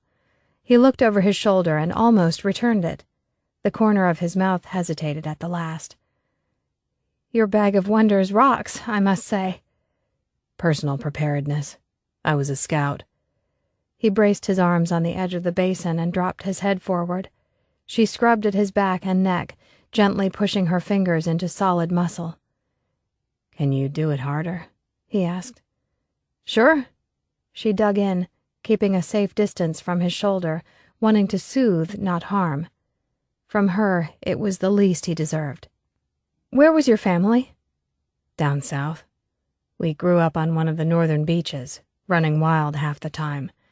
I don't know how Mom put up with us." The strong column of his neck tensed beneath her fingers. The warmth in his voice when he talked about his family made her heart ache. They had obviously been close, something she had never quite managed. "How long have you been with him?" he inquired. "If you don't mind me asking." "No, I don't mind. Only a couple of days, though it feels longer. Things work differently now, don't they?" "Times of war, the rules change." "War. I guess that's one way to put it." Her eyes bored into the back door. If she stared long and hard enough, then magic might happen. Bullshit. Daniel would make it. He would. And what the hell would he see when he walked in? Her fingers flinched back from Finn, covered in suds. Wet the towel for me so I can clean you off, please. He did as asked. So, do I want to know what you saw when you were watching us? I don't know, Al. Do you? He watched her over his shoulder, something akin to amusement lighting the pale green of his eyes. The corner of his mouth twitched. The tease. No, I don't. Forget I asked. Heat swept her face. He handed her a wet cloth, and she washed off his back as carefully as possible, sopping up all of the gray suds. Can I get to the water, please? Let's see. You two fight. A lot. He turned to face her, blocking her way with his arms crossed over his chest. Opposites attract, I guess. That would be it. Sucked when I dropped the night vision goggles. Smashed the lenses. I had to go by guesswork after that. Her jaw fell. You did not have night vision goggles, pervert. The elegant face gave away nothing. He was fibbing. Had to be. Suddenly a dimple flashed. He shrugged his shoulders. Be fair. Without TV, what was I supposed to do for entertainment? Aren't you funny? She bumped her hip against his. I know you're lying. Do you? Yep. All right, then. I would hate to make you feel uncomfortable about any lewd, unnatural acts I might have witnessed. I think I liked you better without a sense of humor. The clean, if threadbare, hand towel would do fine for washing them off. Turn around, please. He did so without further comment. Thank God. And he couldn't have seen anything. Jerk. With gentle strokes, she washed off his back, wary of touching his wound. You're good to go. Got more bandages? Yeah, I'm fine. What about your back? I haven't been shot lately. I'm not trying anything, Al. Let me wash your back. Consider it a stress remedy. Wow, that offer isn't dubious in the least. I'm fine. A sly sort of mirth lit his eyes. Are you? Or are you a chicken? She laughed, delighted at the unexpected silliness, amazed to be feeling anything at all. Bawk, bawk, bawk. Childish sniggering ensued until a loud crash from upstairs stopped them cold. Chapter 19. Finn watched her in silence. They sat in the parked car inside the garage, passing a can of chicken soup back and forth, along with bottles of lukewarm beer. It was the car seats or the concrete. Most of their clothes were scattered over a wire rack, drying. She didn't speak, so neither did he. He watched her watching the door. She barely even blinked. He could almost feel her hope waning. There was no point cracking bad jokes now to try and make her smile. He had done his fair share of delivering bad news. Between confirmed death and missing persons, the latter was the cruelest. Al. He nudged her elbow with a beer bottle, and she started. Enough to let him know her thoughts had been a million miles away from the dodgy Datsun with the mission-brown interior.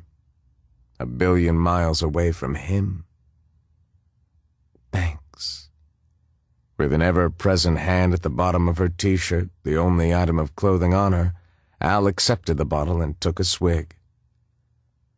There was a lot of skin on display next to him. Who'd have known that beneath those jeans her legs were so long? She had the nicest curves. He tried not to enjoy them, given what she was going through, but it wasn't easy to keep his mind off track. Those legs, and the way her knees kept rubbing together, came close to causing him pain, especially knowing she wore nothing underneath the shirt. Not a damn thing. He knew it for a fact. Just like there had been nothing under her dirty jeans, hence the hand on the hem. Her confidence in him keeping his back turned while she bathed was sweet but misplaced. Each tug on the shirt's hem seemed to ramp up the heat in the airless garage a bit more, for him at least. She remained oblivious. It frustrated the shit out of him, but then that was the situation, wasn't it? Shit. There was only one spare pair of boxer briefs in the bag, and he wore them. All other assorted items of clothing had been washed and hung up to dry. Not that he hadn't offered her the boxers. He was comfortable with nudity. Guess she wasn't. Guess maybe it was insensitive on his part to let his thoughts dwell in that direction. Again. He had never been good at going without sex. Previously, there had never been a need to. Nearly 9 weeks into the celibate lifestyle, and he found it as overrated as getting shot had been. "It'll be dark soon," she said. Her voice sounded smaller each time she spoke, making him wonder how long till it disappeared entirely. "Yeah. Daniel will find somewhere safe to hole up for the night." He didn't answer. She'd said it more for her benefit than his. She passed back the bottle of beer and he drained it, put it aside, and twisted the cap off number 5 of the rapidly diminishing six-pack. The owners might have had dubious taste in vehicles, but he could only applaud their priorities in packing the brew. It had been a shit of a day, well worth throwing back a couple. The edge of gold around the door was fading, the shadows growing. He could do nothing for her but be there and wait this out. He couldn't leave her alone. He would never leave her alone. But the days of being able to fix something were gone. There wasn't a chance he could salvage this. It was one more loss amongst so many. At least she was alive, safe beside him, protected. Upstairs the infected moaned, growing agitated as night set in. The rat-a-tat-tat on the door seemed part of it at first, just more of the dragging footsteps from overhead and a ker-thunk as something hit the floor. It all blended for him. But Al was up and running, the length of the T-shirt forgotten in her dash to get at the door. "Daniel." "Al, wait!" He freed his gun as she did likewise the locks, throwing open the door to all comers. Adrenaline surged through him with fury hot behind it. She'd get them killed for sure this time. Al launched herself at the tall figure waiting on the other side. Disappointment had a taste, and it sat on the back of his tongue, hot and sour as acid, making him sick. He truly fucking hated himself for feeling it. No one had canceled Christmas. A man had survived. Bad had been trampled. Al's heart remained unbroken. This was a good thing. A good thing. Yeah. He just needed a minute to catch his breath and find his happy face. Dan appeared none the worse for wear. He shuffle-stepped her backward, sparing a hand to close and lock the door while she clung to him. With the shirt riding up, he got a great view of Dan's hands clapped over the curves of her bare ass cheeks. The man murmured to her, soft and low, over and over, "I know, I know, I know." "You made it," Finn said. Lame as it was the best he could do without actually lying. For some reason, he didn't want to lie. Dan nodded. Nothing needed to be said. And Finn didn't need to see the understanding in the man's face. Anger would have been easier to take. Simpler. He flicked the safety on his gun, pointed it elsewhere. "Lose something, baby?" A piece of black fabric hung from one of Daniel's fingers, dangling against the back of Al's thigh. Dan raised the black fabric high above her head, and she set her chin on his chest, peered skyward. Finders keepers. Finn had to squint and take a step closer to make them out in the fading light. But yes, they had a winner. Daniel had found Al's panties. Finn's sense of humor, however, had long gone. "You risked your life to hang underwear off the mailbox? This is what you couldn't wait till I was awake to do? Fuck's sake, Al." Actually, it was the shrub beside the mailbox, discreetly positioned unless you knew what you were after, Dan explained, dangling the item higher when Al took the bait and made a grab for them. "I knew what I was after." "This was the agreed-upon sign?" Finn asked in a brutally tight voice. No point hiding his ire now. These two were all loved up and he was on the outer, the audience, not required. No one was interested in his mood or his issues. "Not exactly. Needing a sign hadn't occurred to us. We weren't planning on getting separated. I guess that was short-sighted." Daniel planted a kiss on her forehead, ignoring her grasping arm. You smell of soap, all shiny and fresh. Me, on the other hand. The big guy slowly eased his shirt up. Shit, that hurts. There's water for washing, she said. What's wrong with you? Bumped into something. Gonna have some beautiful bruises tomorrow. How bad, Dan? Allie gave up on the attempt at grabbing and held out her hand with all due decorum. My underwear, please. I'm done with flashing for the day. That's a damn shame. Daniel brushed his nose against hers, Eskimo style, and handed over the plain cotton panties. Not too bad. I'll get cleaned up. Al was glowing with good feeling, panties in hand and fingers fidgeting. Finn, thank you for putting up with me. For everything. Again. She was so happy, alight with love, and he wished just for a second that he was the one on the receiving end. He gave himself a moment to wonder what it would be like to not sleep alone. Because if he had been just a couple of days earlier, then he could have been the one she threw herself at. A few fucking hours earlier was all it would have taken, and it would have been him. There it was. He was dismissed. Job done. Time to take it on the cheek and roll with the punches. We're friends, Al. It's all good. Chapter 20. She was scarily happy. Blissfully happy and scared shitless all at once. Of course, the rabbit had issues with making such a gargantuan leap of faith. Bad luck. It was too late for any rabbit-type retreat. Talk to me, Daniel demanded from beside her.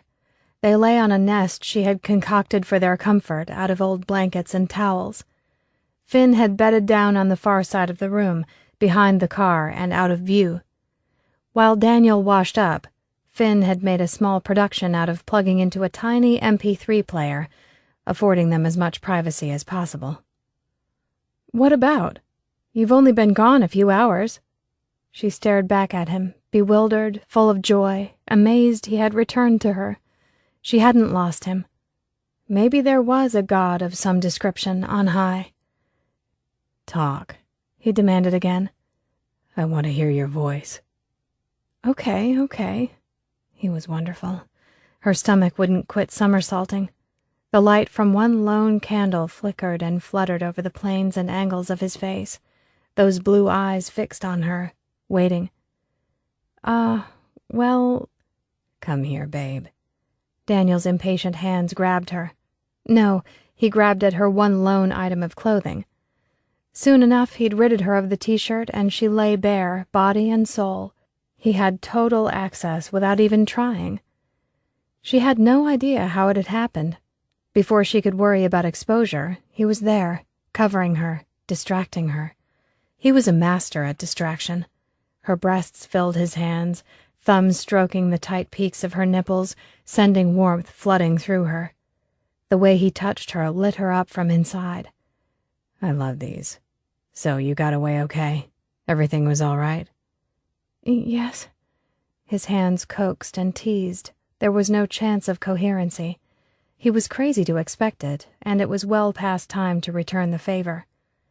The hard muscles of his stomach jumped beneath her touch as she slid her hand down the front of his pants, loving the liberty to touch him how she pleased, wheresoever she pleased.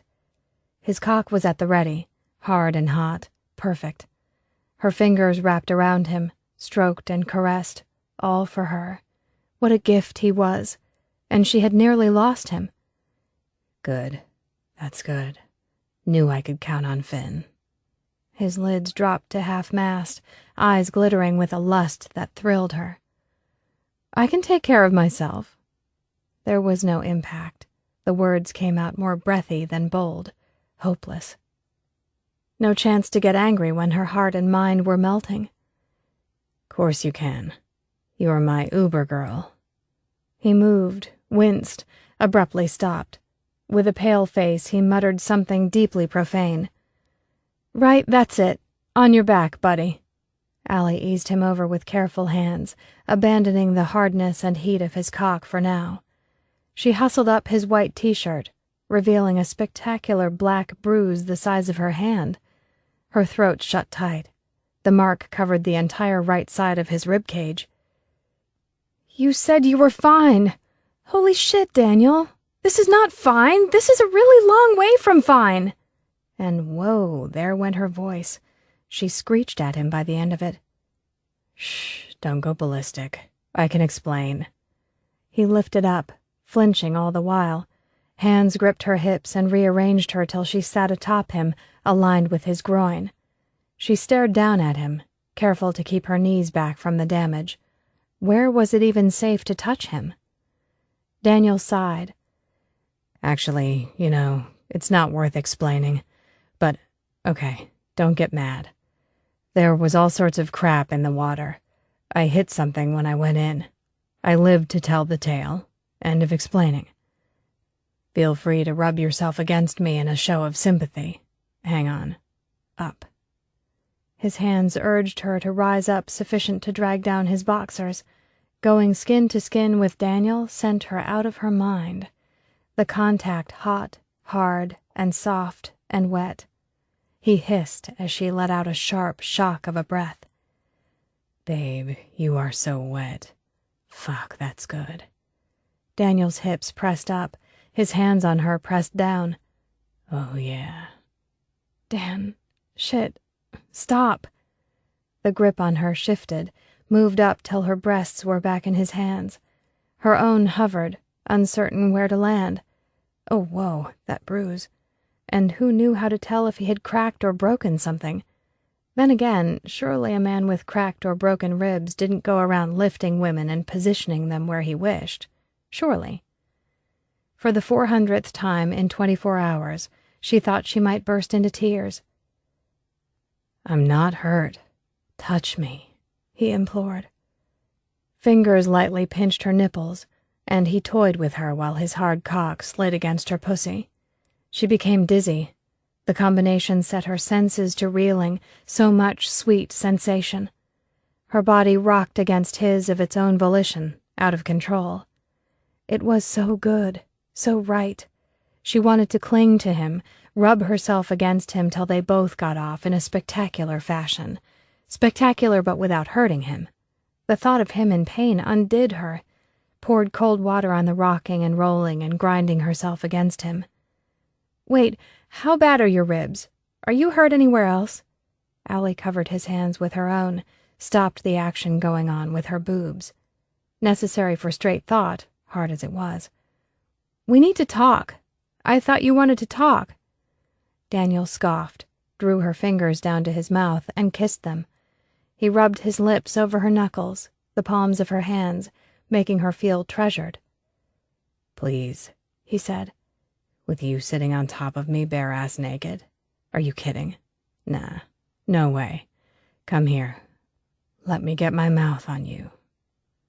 Hands slid back down to her hips, tried to lift her, move her up his body. She swatted at his arms, which were unblemished, therefore a fair target. "Stop, Dan. I'm serious. Are you hurt anywhere else?" He groaned and rolled his hips against her, sliding his cock against the seam of her pussy, nudging her sensitive bits and getting her even slicker. Her insides squeezed tight, the cheat. "Oh, I'm hurting, babe, but it has nothing to do with any bumps or bruises. That much I can promise you." "Dan," Allie scowled, wrestled back her hands and set them by his head. She bent over him, careful not to let her knees nudge his sides. "Why can't you give me a straight answer?" "Why can't you ride me like a pony?" He scowled straight back at her, unrepentant. "Don't pretty girls like ponies? I thought they did." "Daniel Cross, tell me if you're hurt anywhere else, please." Dan licked his lips, studied the ceiling above her head. Talk about avoidance. He blatantly hated any hint of weakness. Bad luck. She cared about him a lot, possibly more. "No, I'm not hurt anywhere else. The ribs are bruised, but I'm pretty sure they're not broken. Okay?" "Thank you." A huff was all she got in reply. Then, eventually, a pout from the man between her thighs. The bastard. It was hard not to smile at the disgruntled moo. Whatever. I'm sorry if I killed the mood. I am, however, positive I can revive it. Like to see you try, he grumbled, keeping a firm hold on her hands beside his head. Okay. Allie took him at his word, pressing her lips to his, soft, firm, and perfect, and closed. They did not open to her again until she nipped at his bottom lip, sunk her teeth in sufficient to get his attention. When his mouth opened, it was to bite back, teeth snapping. Careful, baby. Two can play at that. Decided to get back in the game, have you? Let me have my hands. Why should I? Because, with my hands trapped, I'm not sure I can reach your cock with my mouth. Daniel stopped and stared at her with open fascination, blue eyes darkening. That might just be the best reason I've ever heard. I'm very glad you think so. I choose, however, not to ask how many women you've caught in this position. My girl. The big man grinned, brought her hands to his mouth and kissed them elaborately.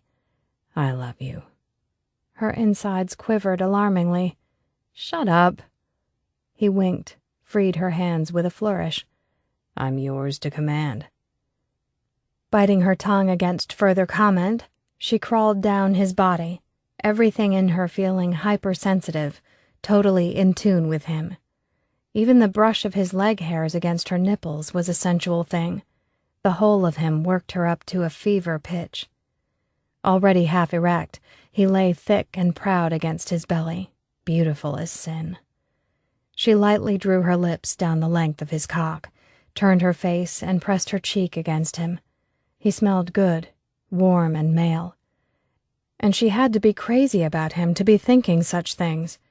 Allie closed her eyes tight, breathed him in deep. Tenderness for him filled her. Such a beautiful man, she couldn't get enough of him. Hot and smooth as silk, the pronounced veins wending up his length, calling to the tip of her tongue to trace and tease. So she did. No matter how he urged her on, she did not hurry up about it either. She'd set out to savor him, and that's just what she did. From the touch and taste and scent of him through to the feel of him in her mouth, the sounds he made were the finishing touch. You win, he murmured, watching her with a singular dedication, as if he were committing this to memory, the view of her huddled over his cock, savoring him. The picture she must make. And she had almost lost him today, could lose him for good next time from one thing or another. The world was a dangerous place. Allie took him in hand and rubbed the flat of her tongue against the underside of the head. Dedicated to pleasing him, she would stop worrying about shit that didn't matter, future things she couldn't affect. They were together now. That was all that mattered. She studied him with her mouth, lips, tongue, and teeth, gave herself over to his pleasure with enthusiasm. He mumbled her name as she took him deep. Not as far as she would have wished, but then they always said the head of a man's cock was the most sensitive part. Duly, she lavished it with attention. He groaned when she gently dragged her teeth up the underside of his cock, and pride and heat filled her in equal measures. Maybe she wasn't so bad at this. Maybe she could drive him as wild as he did her with a little practice. God, but she wanted to give to him. She clenched her thighs together, redoubled her efforts, not stopping till he threaded his fingers through her hair, tugged her gently off him. Babe, stop. She blinked at him, dazed and confused and more than a little caught up in the moment. Her lips felt swollen, mouth tingling from all her efforts. She had been waiting for the payoff, waiting to taste him on the back of her tongue. Further proof of just how far he had managed to sink beneath her skin. But the man shoved a condom at her, and oh man, he could only have gotten it from Finn. She and Dan had lost their packs with all required supplies. Mortification swept through her. But now was not the time to dwell. Really and truly not. Babe, I love you, he said, and her rabbit heart twisted and turned. Trust me. You can suck my dick whenever you want. You're a goddess at it. I'll actively encourage it to happen often. But right now, I want to be inside you." When she hesitated, he took back the condom. Daniel ripped it open and set about rolling it down his cock, still wet from her mouth. "Let me rephrase. I need to be inside you now. Right now. Up." "I thought I was in charge." "And you did great." His big, strong hands gripped her arms, taking her weight and drawing her up his body. She knew she was safe with him. He wouldn't drop her. Drive her insane with his alpha bullshit, yes. That he would do. Hurt her, though? Never. Once in position, her slick pussy hovering above his sheathed cock, he set a hand to her hip to still her. A finger trailed down her torso, through the valley between her breasts, down over her belly, stopping to circle her belly button, round and round until she ground her teeth in frustration. "I can't begin to say how proud I am of you. You did brilliantly." "Well, thank you," she panted, "but no teasing." Allie gripped his hand and pushed it down toward her center, a part of her in dire need of attention, as the noise she made when his finger drifted, feather light, up and down the seam of her pussy attested to. No one had ever affected her the way he did. "No teasing," he promised, while his fingers did exactly that. Long before his fingers ceased to thrill, he changed tactics. He took his cock in hand, teasing her with the thick, blunt head. Her eyes nearly rolled back into her skull. Heat coiled low in her belly till she ached with it. She was so turned on it hurt. Daniel stared up at her, studying her, gauging each and every reaction. His absorption in her was disarming, distracting. She couldn't come with him watching her. He saw too much.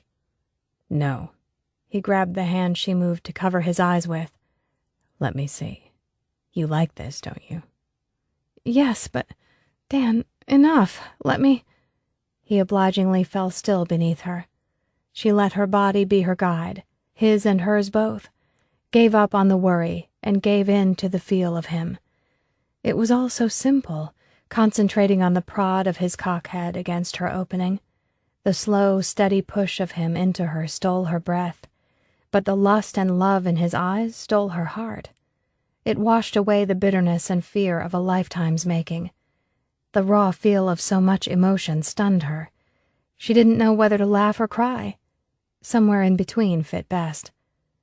"Okay," he whispered hoarsely. "Yes." His hand stroked her cheek. "So pretty. Ready to come for me, babe?" She nodded, beyond words. The fit and the fullness of him had her there, teetering on the edge, that and his teasing. And this position, it was the perfect angle for grinding her clit against him. Her body wasn't interested in slow and sweet, and her body was definitely in control, or more accurately, her pussy. Her brain had been shelved, though her heart was wide open. It had been a hell of a day. The rush of it, the sensation building as she took his cock inside her again and again, thrilled her. She was burning up. All of the emotions, the love and fear and all the rest were pressure packed inside her. She had to have release. Every cell screamed out for it. Her body was mindless in its pursuit of it. It shocked her when it hit, like free-falling. Her heart faltered. All the air left her body on a cry, dragged out from somewhere deep inside, somewhere she hadn't even realized existed. Dan's fingers dug into her waist, pushing her down onto his cock as he pressed up and came with a gasp. They both lay still, slicked with sweat and silent, for a long time. Her bones felt hollow, the whole world light and floaty. The noise had emptied her out. She pressed her forehead into his shoulder, letting the aftershocks have their way with her. Daniel's ribs moved in and out between her knees, bringing her back to reality. "Did I hurt your ribs?" she murmured. Sweat slipped from his forehead, and he gave a small smile. "Forget my ribs. I can't feel anything outside of good. My girl, I think you needed that." She could only nod her agreement. What she needed was him, but she wasn't sure she could admit to it yet. I know I did, he said. And you were loud. She tensed. I was? Oh, yeah, he laughed. She considered giving the strong column of his neck a nip, but settled for a kiss instead, partly to hide her face as it heated. Dan trailed his fingers over the line of her spine, exerting pressure to hold her in place when she tried to rise.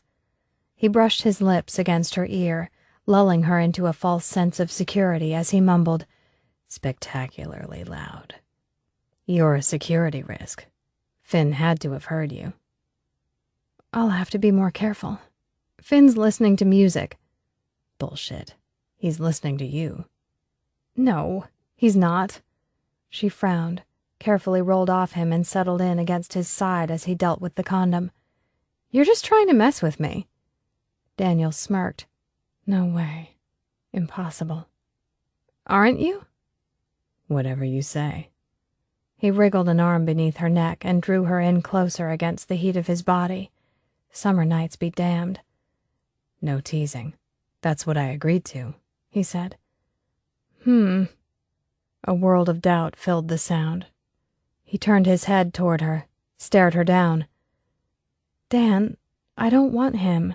I want you. You know that, right? He's a pretty boy. Smart, lethal as hell, and most importantly, in my humble opinion, very keen on keeping you safe. His hand stroked over her, trailing down to the curve of her hip and back up again. Important things, especially these days. Well, pretty is overrated. Guilt bit her ample ass. Had she been flirting? Not with intent, most definitely, but still. His voice had not been accusing. It would be closer to say amused. Talk about confusing.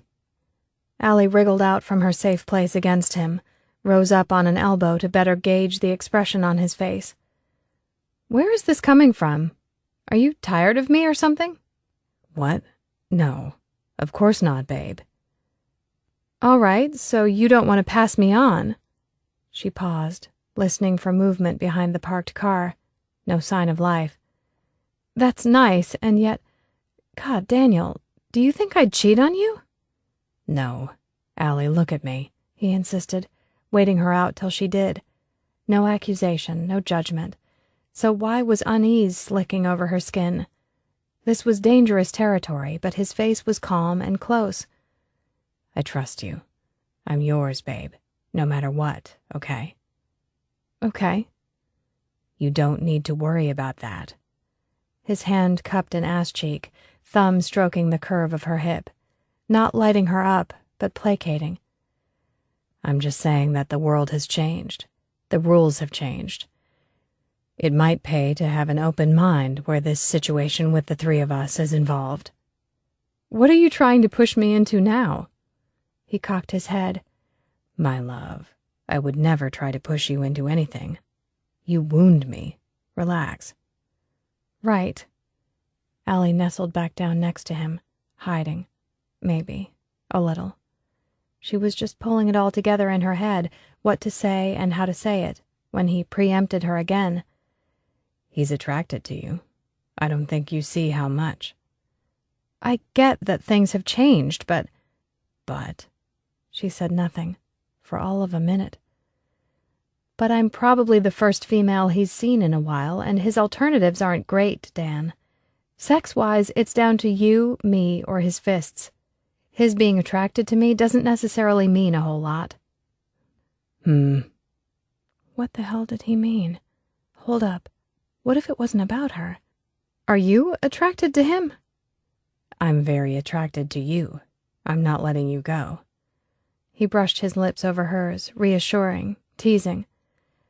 But what, hypothetically speaking, would you think if I was attracted to him? The picture hit her full frontal. Finn and Daniel naked and sweaty, hands and mouths all over each other. Her heart raced. Her mind was a far filthier place than she ever suspected. Really? No, hypothetical, remember. I love your inner kink. You always have this vaguely stunned expression when it rears its head and bites you on the ass. A dead giveaway. Daniel chuckled, then groaned when the movement jarred his ribs. Damn. But the fact is, you wouldn't mind if I did want him. I might get jealous. I don't know. I've never been in that situation. Am I in that situation? Again, no. But, would she deal with it? Yeah, probably she would. There were no doubts in her mind that Daniel was committed to her, and yet this conversation had a dangerous feel to it, like the ground was shifting beneath her feet. The topic they were covering was all highly unstable. It's a risk, Dan. Babe, you overthink everything. Our life is one god-awful risk these days. True, she sighed. Is there a point to this bewildering conversation about who you have no interest in sleeping with? I'm a straightforward kind of girl. Just spit it out. Straightforward? Yeah, right, he said, again with the laugh. The point, my girl, is this. If you wouldn't mind me doing it, what makes you think I would mind in the reverse case scenario? Because if you wanted Finn, it would possibly mean you're after something I can't give you, namely a real live working penis. Maybe that's small-minded, I don't know. This is complicated. I wasn't expecting... She cleared her throat, tried to form a straight line in her head. Maybe that was the problem. Straight lines didn't always apply. I won't risk losing you for a frolic. You're too important to me. Not to mention Finn deserves better. I won't treat him like a cheap thrill when we're talking of building a future somehow, somewhere. Sex complicates things. Dan nodded. All right, though I never said short term. See how it goes. Be open-minded. 2 men devoted to pleasing your very sweet self. Have you ever thought about that? Her filthy mind filled with images. Holy shit. We're gonna need more Eves in this garden. She moaned and hid her face against his side, taking comfort in the warm and familiar scent of him. Admitting to any sex fantasies did not feel smart. Nothing about this was safe. She might be in love for the first time in a long time, and he was talking about adding someone else. Historically, one-on-one proved enough of a challenge to her. How could she possibly keep 2 men happy? The idea was ludicrous. Daniel, you're so cool about this, and I'm so not, at all. What happens if we find another woman? We turn it into a circus act and take it on the road? Sounds like you're using the end of the world as a flimsy excuse to have an orgy every other night of the week. He grunted in disapproval. I disagree, and you're getting jealous. There's no need. This is about you and me, and possibly him. That's all. The 3 of us? The 3 of us. Wow. Right, sure. It sounded so simple. No chance for broken hearts at all. No, Daniel, no. Okay. Allie raised her head, mouth tense. That easy? Yep, it's your choice. I just wanted to make sure you knew you had one. Right. Well, my choice is no. Meanwhile, this is doing my head in. Enough of that talk, then. Daniel nodded, satisfied. Instead, let's discuss why you tried to cover my eyes earlier.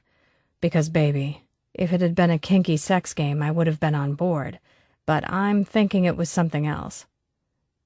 It was nothing, she said. You need to rest. Sleepy time. Daniel rubbed his jaw against the top of her head, ruffling her hair.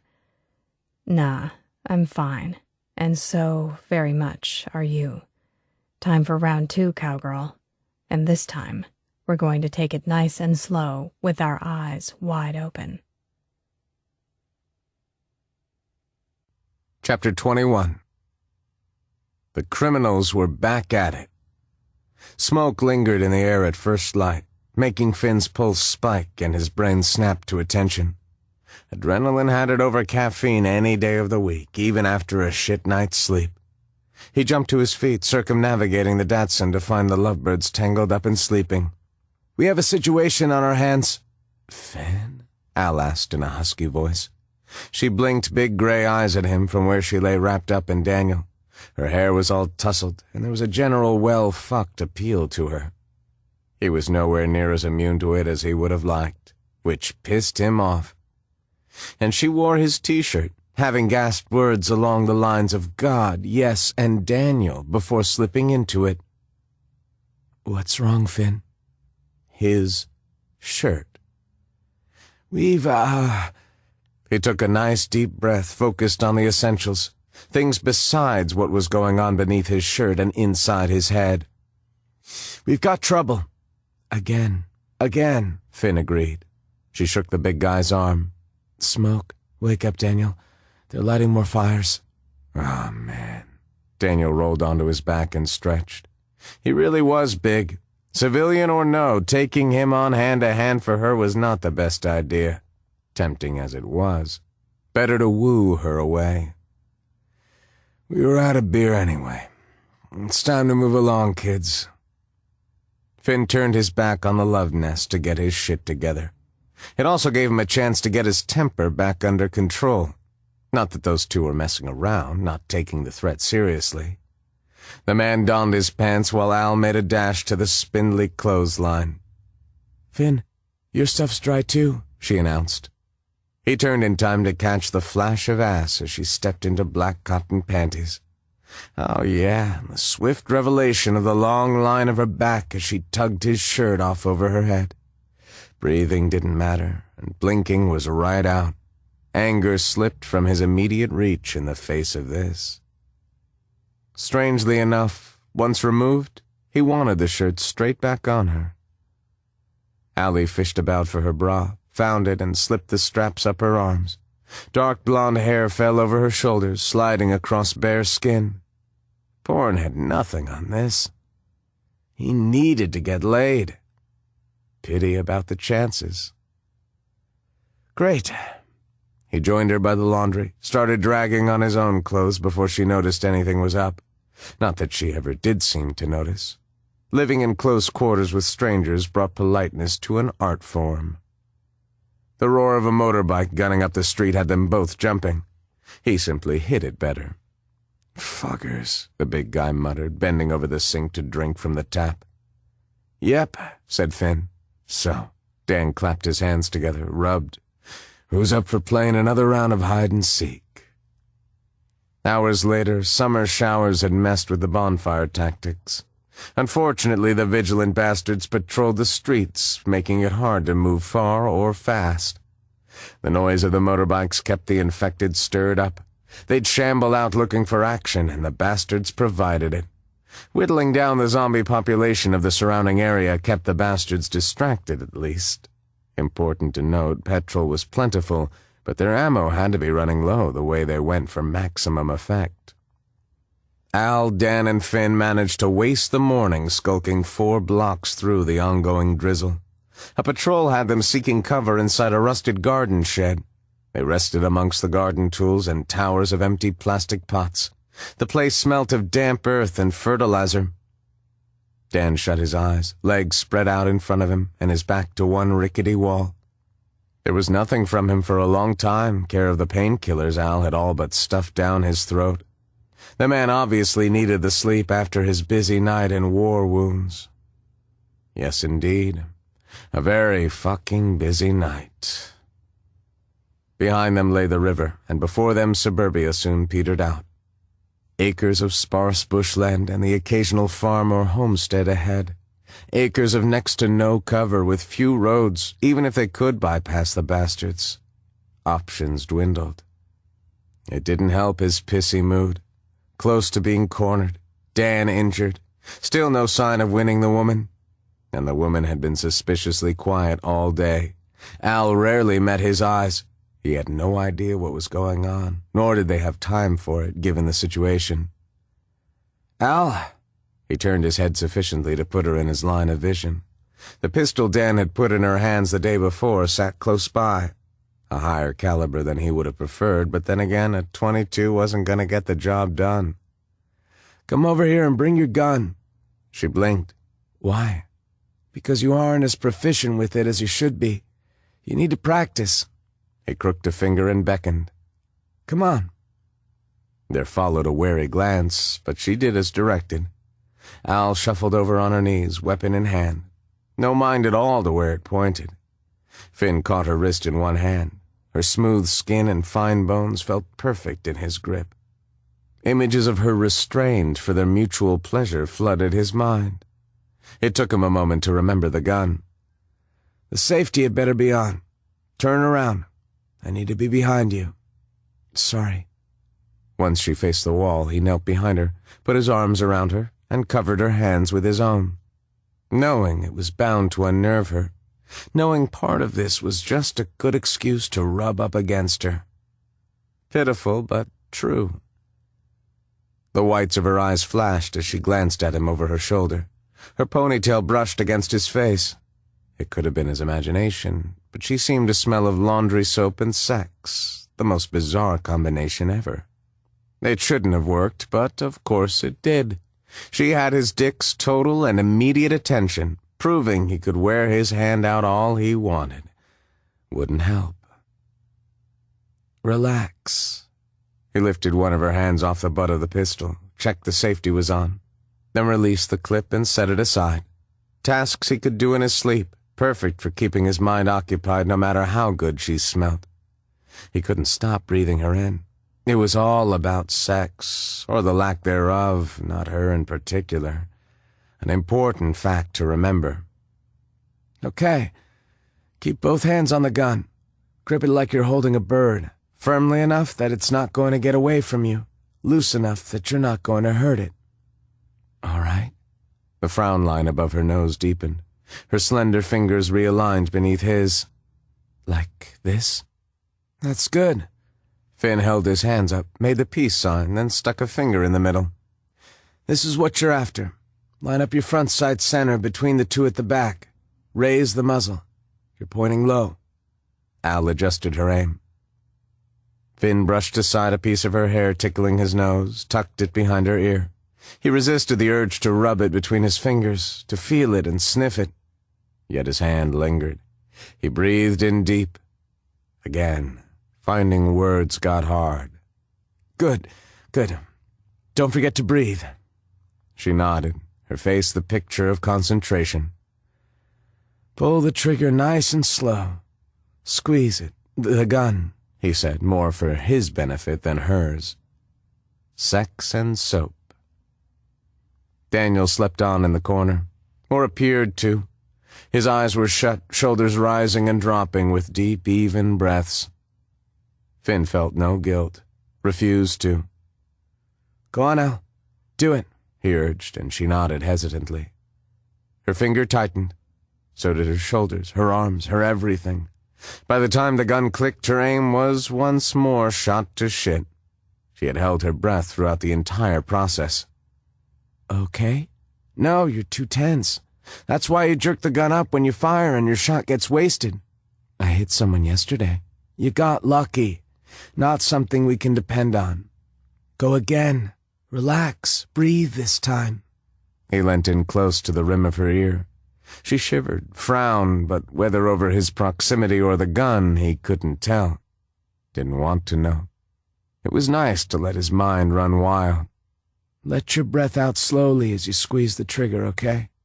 Don't get all wound up over it going off. You know it's going to happen, so let it. Relax, Al. Let it surprise you." She nodded, lined herself up and dry-fired. Little changed the second time round. Again. The third time she marginally improved. "A little better. Keep going," Finn said. "Maybe if you weren't hovering?" "Al, this is the least stressful situation you're going to find yourself in when it comes to firing a weapon. Concentrate on what you're doing. I need to be behind you. Deal with it." Finn placed his hands on her shoulders. She flinched. "Easy. They're there to remind you not to tense up. Go again." She scowled and fired. He didn't move his hands an inch. "You rushed it. Again." One pained expression later, she did so. Being told what to do clearly wasn't her forte. Maybe she just needed to learn about the benefits it could bring.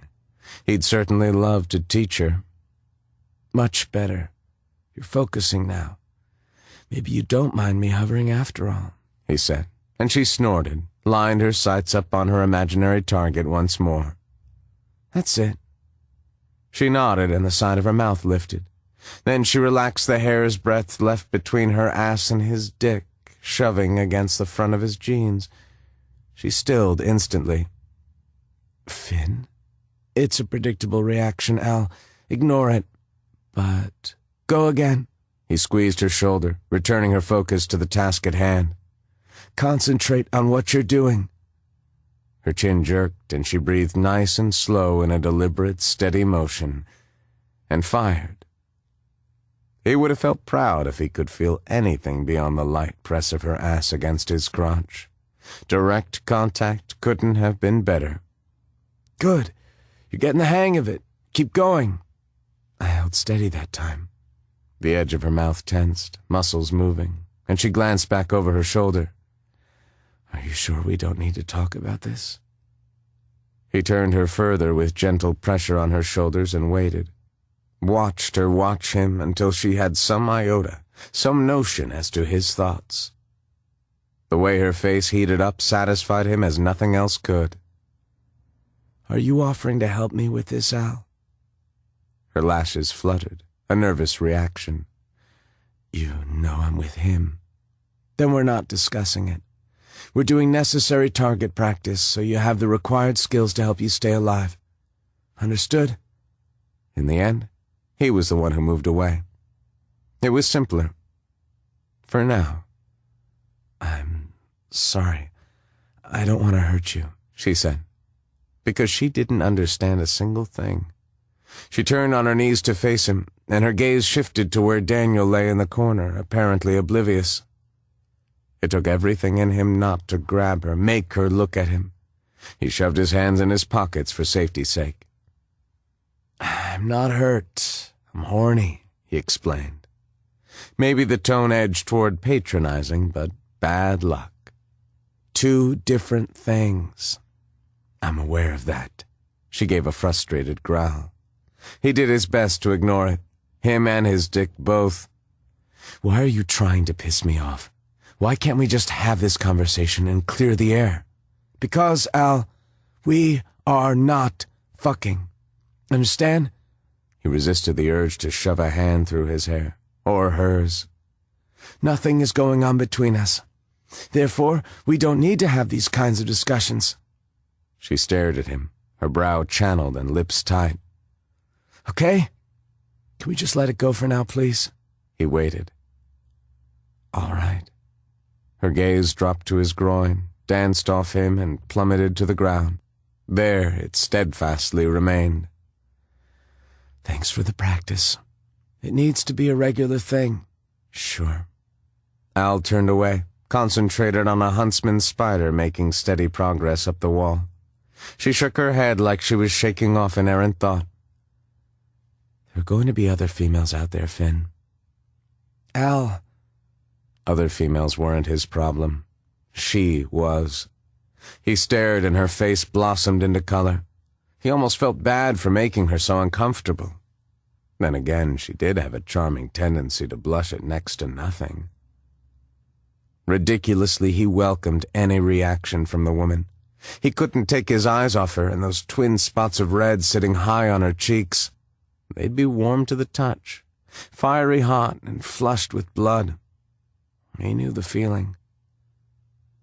Daniel cleared his throat and drew up his foot in the corner, watched them both through a slit of an eye. "Give him the 'I'm not the only untainted vagina in the country' speech. That'll put him in his place." Al glared back. "If you're finished napping, we need to move on." "Yes, ma'am." "Wait, I've been thinking," Finn announced, amused to see Al's head whip up at the declaration. Startled eyes searched his face, proving she was still thinking about sex, which made him curious, but they didn't have the time. "We keep running, and sooner or later we're going to start making mistakes. We're going to get cornered." Dan's gaze had been light, sleepy, but now he snapped to attention, face serious. "How many of them do you think there are?" "Group is 10 strong when they came in. After the losses they took in the supermarket, I'm guessing they're down to 6, Finn said. "Enough to keep us pinned down for the foreseeable future." The man nodded. All right. How do you want to do this? One at a time, and very, very quietly. Finn rested back on his heels, pleased there wasn't a pissing contest looming. At least, not today. We need to corner them, draw them in. Sounds dangerous. Al gestured with the pistol again, and loaded or not, he snatched it off her on principle. If you need to talk with your hands, then do it without a gun in them, Finn said. Al opened her mouth, paused, and rethought whatever words she had been going to lob his way. Sorry. You know, I could play bait. That would work. Get them off the motorbike. No, said Daniel. It would work, Finn confirmed, much to Dan's displeasure. The man's fingers flexed like he was warming them up, readying for a fight. We do have to get them off the bikes, you're right about that. But they'd never believe you would be on your own. The big guy's frown morphed into a grin. You suggesting I play bait, kid? Keep this up, and I'm going to start thinking you're trying to get rid of me or something. Neither of us want her hurt, Finn answered without hesitation. True. But we need to get the upper hand in this situation. True again. Dan, I won't let anyone touch her. That's not going to happen. Serve and protect, huh? What are you two on about? Al barked, voice strained. You're not bulletproof, Daniel. You're not doing it on your own. Neither are you, Al. Finn rubbed the pad of his thumb against the side of her gun. Neither am I, for that matter. However, I think we can safely assume they still want you alive, so they're going to hesitate to shoot, at least at first. Dan's covered you bodily before, so they'll be comfortable with that scenario. They'll be expecting me to put in an appearance, but it can't be helped. If we don't give them time to think, it won't be a problem. You show your face, then dart for cover, that's all, said Finn. Lure them in one at a time. I'll deal with them. It's a viable plan. Probably the best we've got. We should take turns at jumping them, Daniel said. Finn shook his head. No offense, but it's better if I take care of it. The man gave a reluctant nod. They'll figure out what we're doing. There's... Al's hands fluttered about. No, they don't know Dan survived yesterday. If we do this, then I'll be the bait on my own. The less people at risk, the better. It's bad enough Finn could get hurt. It's too dangerous, and worrying about you would split my focus, said Finn. I want to know someone's watching out for you. We only need to take out a few to even the odds. To my mind, it's worth the risk. I agree, said Daniel. I don't. Her eyes cut to the doorway. Finn, enough. The big man cleared his throat and sat up like an Indian chief, cross-legged with his palms on his knees. No goddamn way you're doing it on your own, sweetie pie. It's against my better judgment to even have you involved. So you're going to be a good girl and stay behind me, or I'll get Commando Kid here to bind and gag you while I play lure. You know, I've got this funny feeling he'd jump at the chance. I think he enjoys being in control. Finn did his best to confirm nothing with his smile. Babe. Dan reached out a hand to her, but she made no move to take it. After a long moment, the big guy let his hand drop back to his knee. You won't even chip a nail, pretty girl. I promise. She stared at his hand. Not funny, Dan. Not meant to be, honey. You're gonna play nice for us. I don't have much choice. That's true, Al, Finn said. You really don't. An expression promising all sorts of pain turned Finn's way. He was past being concerned that he liked it. Her attention was its own reward. You know, you're growing on me, kid, the big man beamed. So, now that we're all in agreement, where do you want to set it up? Chapter 22. Outside, no one commented on the lack of rain. Daniel had never been so irritated to see blue sky. Fires would be raging in no time. This particular house and garage sat side by side, a clear view to the street. The garage door was pulled up and Finn waited within, tucked away out of sight. Daniel and Allie lurked in the slim corridor between the two buildings, waiting on their prey to come find them. The tension wasn't only getting to him. His girl stood beside, and ever so slightly behind him, tapping the barrel of her gun against her leg. Tap, tap, tap, in time to some beat playing out in her head. Finn had dealt her and the weapon one sharp glance, then let it go. It was probably for the best. He had a feeling they might have used up their cooperation points for the day. Dan did, however, find it interesting the way her gaze kept returning to the other man. Very interesting. There was a body or two close by. The smell of rotting flesh permeated the air. Nothing quite compared to it, especially when you knew the remains used to be people. Finn turned, glanced back at them as the sound of a motorbike drew closer and closer. Checking they were still with him, Dan gave him a nod. A big, shiny Harley idled along, slowly moving up the block toward them. The bastard rode one-handed, fussing with something, not watching where he was going. The kid was about to signal when glass shattered down the street. There was the whoosh of a Molotov being thrown, the crackle and pop of the fire gaining momentum. Next came the scent of petrol and the sight of smoke billowing into the air. Damn, but the smell had reached them fast. It made Dan's stomach lurch. Things were moving in their direction. Finn motioned them forward while he himself moved back, blending into the shadows of the garage out of sight. It flowed fast then. His girl took 3 fast steps forward, planting herself out in plain sight. The biker was so surprised to spot his quarry standing out on the front lawn, he came close to stacking his big ride. Daniel grabbed Allie from behind, lugged her back into the gap between the buildings. The chopper lurched up onto the grass to follow. Had the dickhead gone for less chrome, he might have succeeded, but having chosen to be a showy fuck, there would be no joy. He couldn't follow them on those wheels into the tight space. Finn slunk out of the shadows with a knife in hand. The motorbike stalled, and the dickhead yelled something nasty. Dan hustled his girl down the corridor, getting her away from the action. The dickhead's greetings died as Finn pounced. That should have been the end of the story. Come on, he grabbed Allie, tried to move her along as per the plan. They were meant to get behind the house and keep their heads down, meant to keep out of the way. But no, she pulled at his grip and dug her heels into the stony ground, sunk her fingers into his arm. You don't need to see this, babe. Wait, we're not leaving him on his own. Babe, don't. There was a grunt and a groan and some blood-curdling gurgling going on behind them. Her breath caught, and her body jerked against him. He held her tight, swearing all the while. Finn can look after himself. Will you not watch, please? Dan... She shook her head and actually fought his hold when he tried to walk her back, which hurt. He kept his arms around her waist as the whole grisly scene played out on the front lawn. It was probably swift. The kid was good at what he did. Still, it seemed to take forever. Eventually, her nails released him. It's done. He's finished. The gravel lining the walkway crunched as Finn came their way. Dan didn't bother to turn.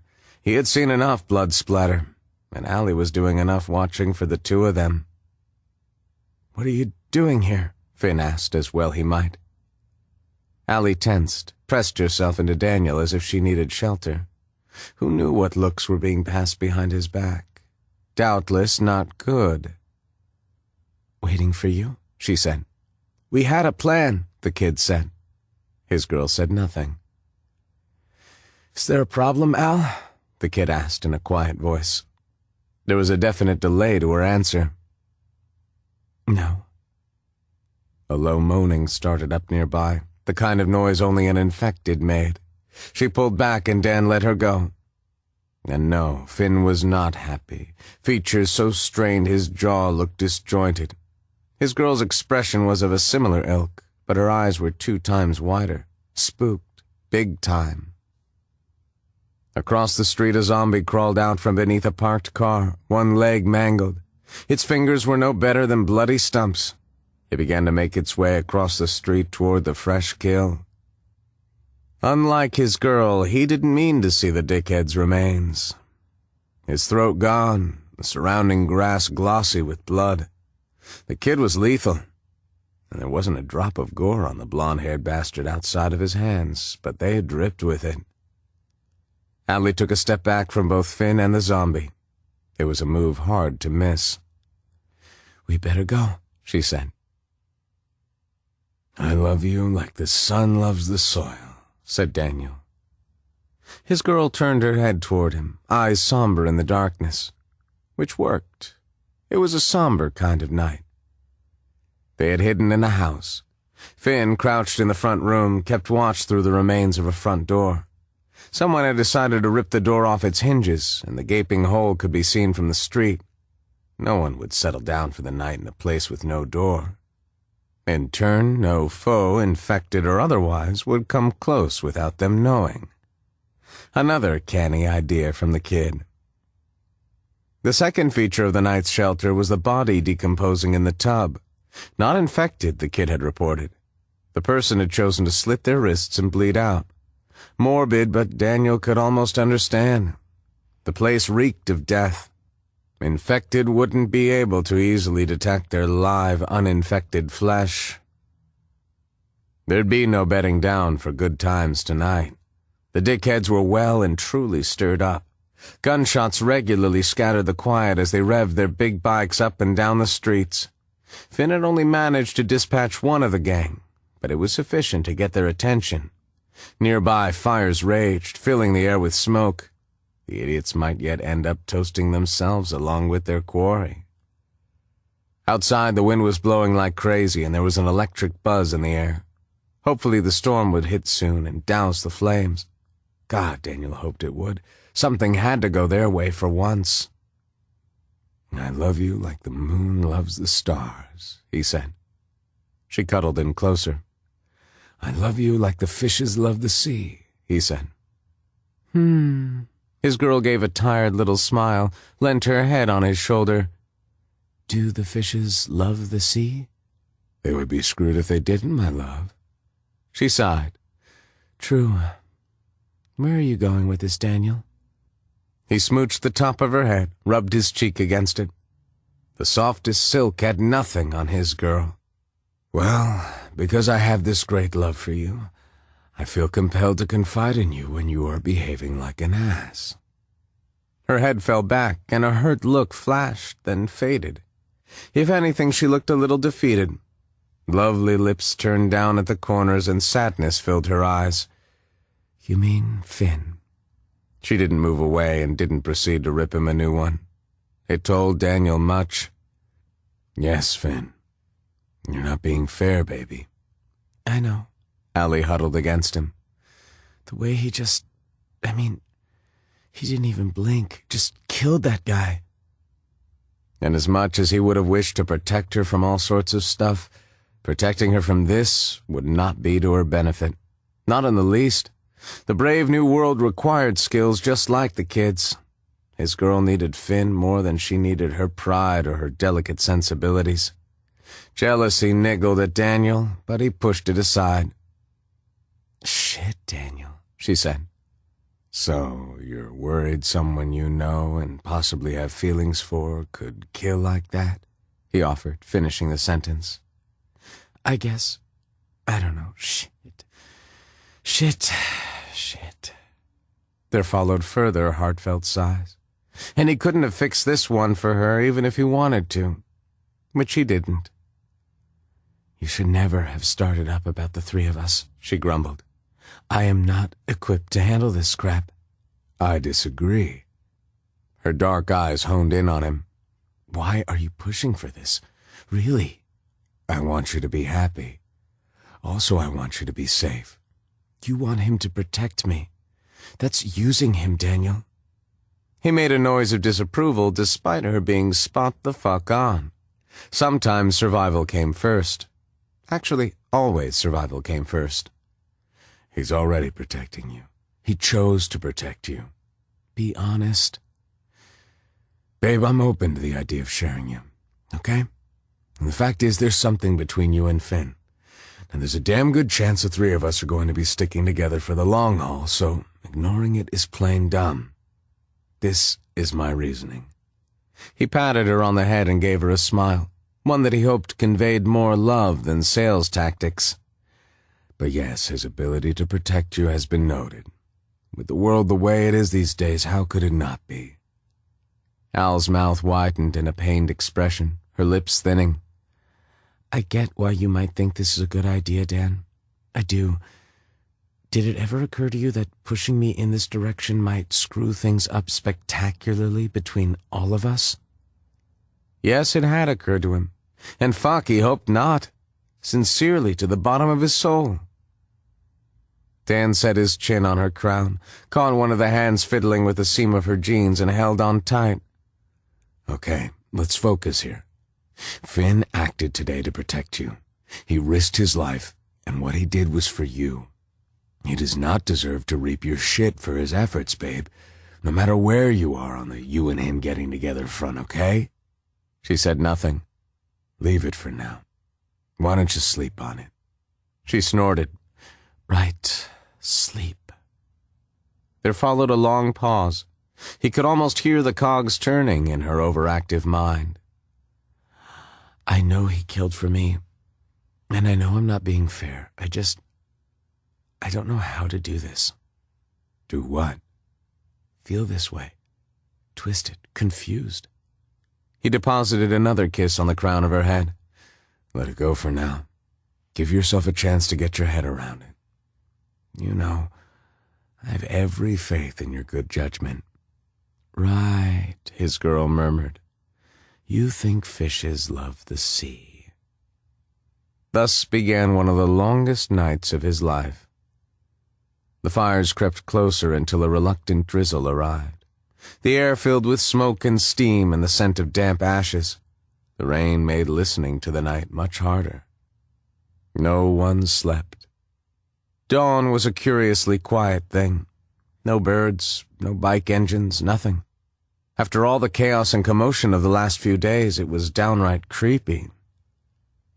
Finn wandered over and hunched down in front of them, staring straight at his girl, who was studying the doorway over the kid's right shoulder. "We should move," Allie murmured. The shadows beneath her eyes were as bad as the bruise on her face. They were all well on their way toward wretched. "Maybe they passed out." "Maybe. Or it could be a trap," Finn said. "We need to be careful." "Everything could be a trap," Dan said. That they might not survive the next fuck-up was best left unsaid. "Yesterday's plan is still on." The kid continued to watch his girl with a steady gaze. "All right, the vote is in. Let's find another place to stage it." Progress was slow. Daniel had a bad feeling the end was approaching, for better or for worse. More skulking between flat, squat, square brick housing, doing their best to avoid high fences and dead ends as Finn turned down site after site to set the trap. Delaying. Who could blame him? Who knew how his girl would react the next time Finn had to kill? The sudden wailing cut the air. It came from close by. They all dropped low, grasping their guns. They heard another long, pain-filled howl. It sounded solely of loss and anger. There had been a lot of it in the weeks after the sickness first hit, when people were dropping like stones. He locked his hand around his girl's wrist. Finn led them forward, over a buckled wire fence and into another overgrown backyard. "Wait here," the kid ordered. Allie's chin jumped up, and she shook her head. "No, we stay together." Finn took a step toward her. "We stay together," his girl reiterated. The kid turned to him for backup. He just shook his head, wondering what came next. The sound, shit, it had rattled him. Had rattled all of them, but Finn was still waiting. Problem was, he understood. He couldn't let either of them out of sight. Fuck knew what would happen next. What she said. Finn bared his teeth, but they went forward. A lone man was crouched over a massacre, or the remains of one. Trickles of blood-stained brown ran across the twin lines of concrete leading out to the road, and it was black where it had soaked into the earth.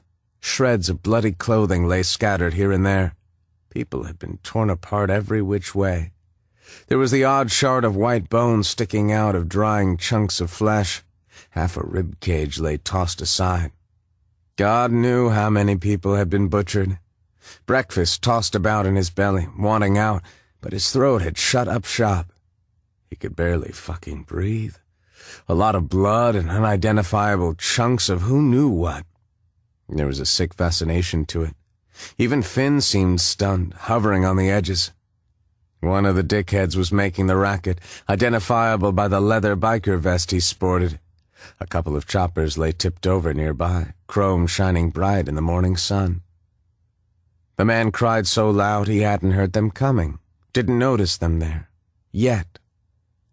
Too late. Daniel tried to grab her, hold her back. Her mouth opened. Oh, God. The biker raised his head, face red from all the caterwauling. Dad, they're all... With a rumble of a noise, he raised the gun and pointed it at Allie. You did this!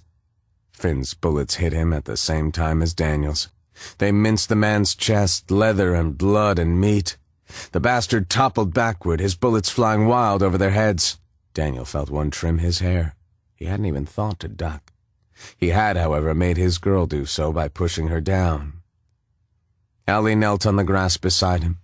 His hand had wrapped around the back of her neck, her skin bleached next to where his fingers gripped. She had nearly been killed. His pulse pounded through his ears. Nothing seemed real. Dan! Finn stepped closer, face calm. Let her go. It's okay. He's dead. Daniel blinked at the kid, waited for the words to hit him from a long way away. His hand remained wrapped around her neck, fingers set.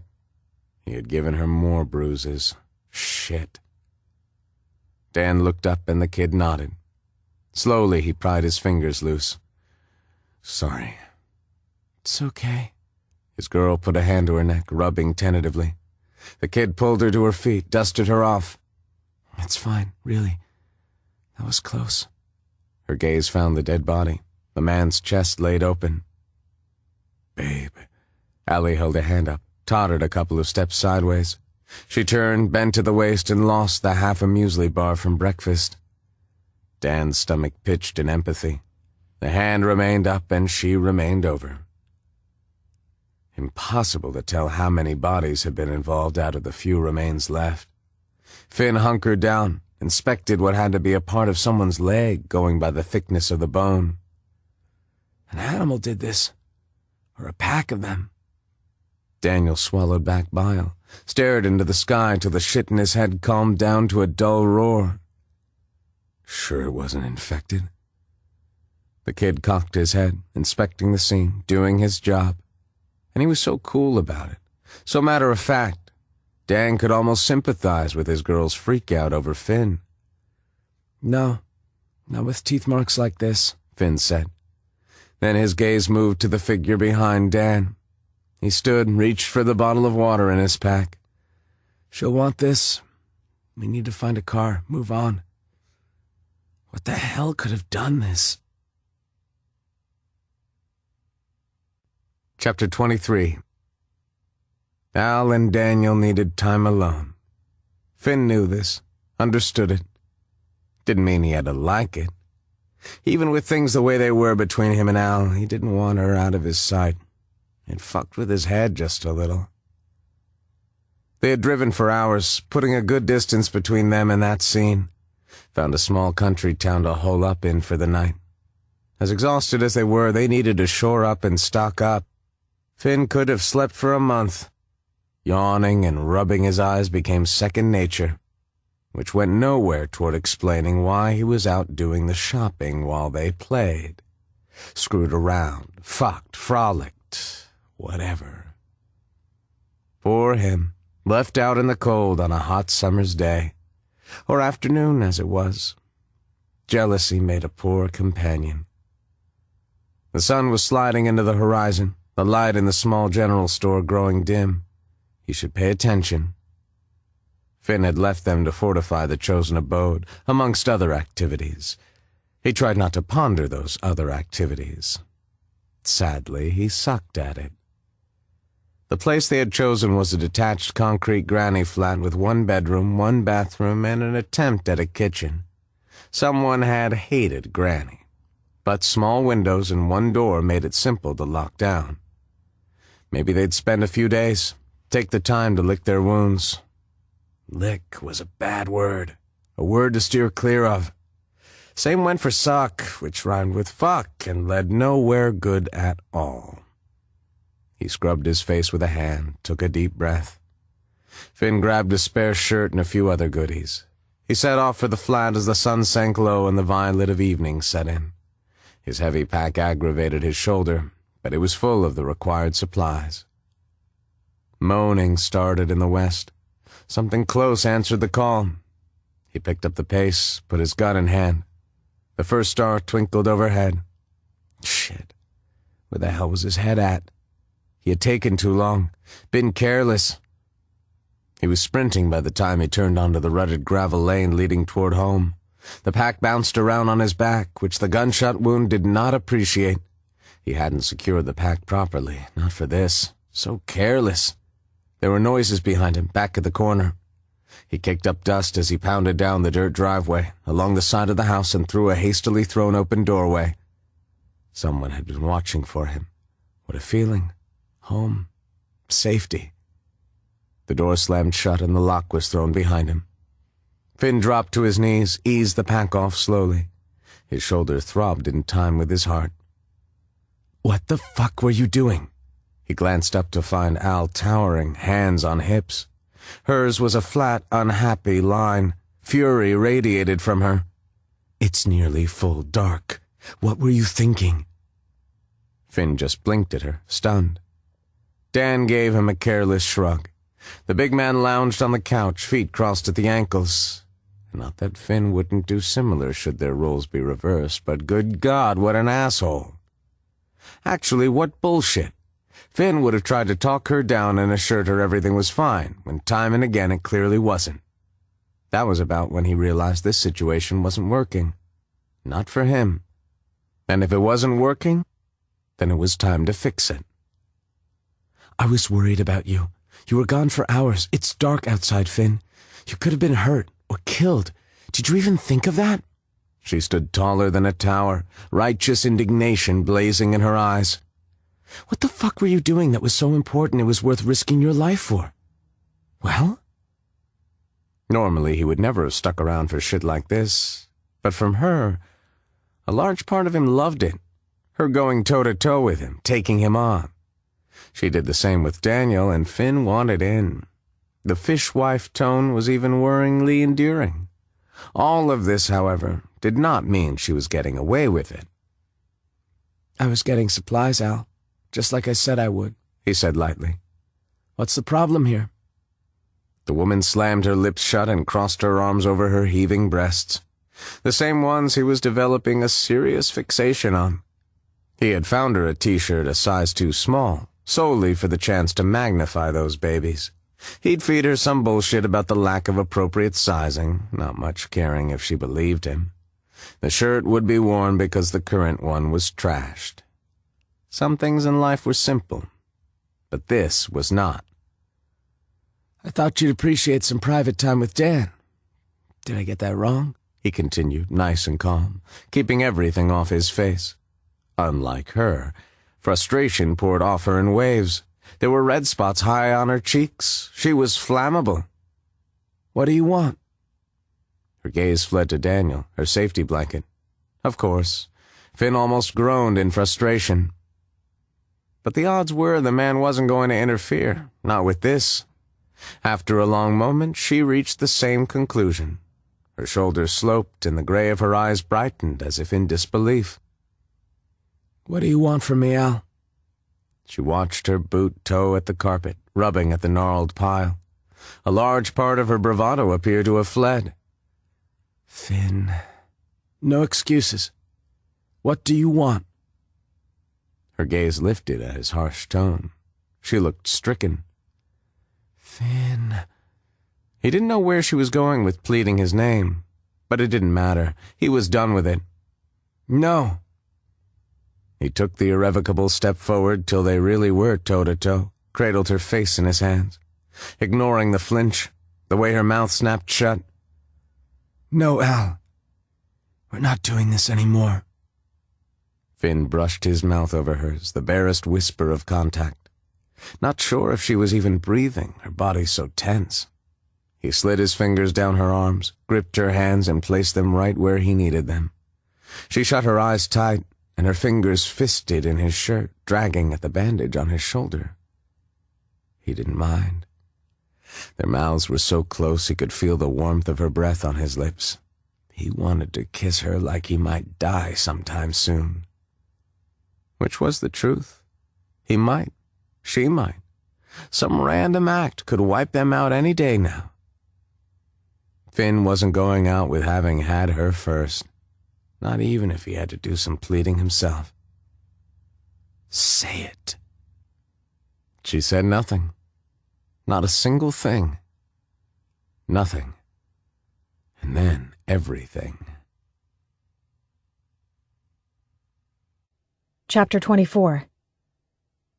Finn was like a giant magnet, the pull of him irresistible, or beyond her control. Allie clung onto his shirt and her body swayed into his. Such a small space to cross. Minuscule, unimportant, and momentous all rolled up into one. His lips covered hers, and she opened her mouth to him, the only thing she could do. She wanted him. Finn kissed her till her head spun. He plundered her mouth, and his hands slid through her hair, pulling lightly. He pressed his mouth against her jaw, down into the crook of her neck, breathing deep before dragging his tongue over sensitive skin, raising goose pimples. Everything he did turned her into a weak-willed mess of a woman who had no compunction about being involved with two men at once. "Open your eyes," he murmured in her ear, teeth sinking into the lobe in a sweet sting of a bite. He made it all so good. Her body was buzzing, heat taking her over. This was actually going to happen. The knowledge made her giddy. "Say it. Tell me what you want." With complete honesty, she told him, "I want you." "You want him too," said Finn. He looked at Dan. The hands threaded into her hair, cupping her head, prevented her from following suit. "No, answer me." She wasn't going to lie to him now, but her response took a while. Some things were hard to own up to, suburban middle-class background notwithstanding. "Yes." "He's right. You are greedy." Finn tucked her in against his neck, the scent of him perfect. Warm and heady and all male, her fingers pawed at him, wanting in. And yet there was something going on behind her back, some communication passing between Dan and Finn. The hands fisted in her hair weren't permitting her to see. "Finn." She pushed against the wall of his chest, and the fingers in her hair tightened as he rubbed his cheek against hers like a big cat.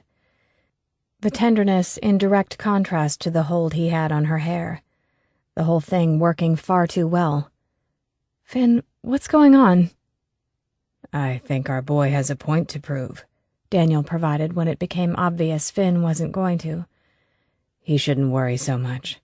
There will be times when I'm not in the mood for sharing either." Finn sighed. "Tell me this isn't just a one-off, Al." "No." Hard to tell if it was a question or statement, but Allie shook her head as far as his grip allowed. Her body wanted him, but so did her heart. "It's not." Finn's grip on her eased at those words, and his fingers rubbed at her scalp, soothing instead of inciting. He winced as his shoulders rose on some great intake of air, like he had been deep under water and had surfaced. He eased back. She could only stare at him, the light green of his eyes much darker now than normal. There was an edge of desperation, a sense of being lost.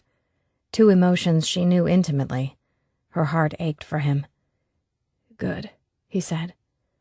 But then Finn returned his attention to Dan. The pissing contest going on behind her back needed to stop. The air was getting thin. She was nervous enough already. Daniel had made his decision. Finn had made his. Last, if not least, she had made hers. No going back now. Allie reached up to press her lips to Finn's, snagging his attention. She opened her lips, sliding her tongue into his mouth, slipping past teeth, taking it slow, seducing him. Finn coaxed her mouth open wider and took over. He didn't ease into it. Daniel had warned her. Finn enjoyed being in control. His hands held her, keeping her where he wanted her, giving and taking. Where Daniel played, Finn took. Both ways apparently worked for her. The low ache in her belly escalated, flooding her pussy and curling her toes. She could feel him hard and ready against her, making her all the more excited.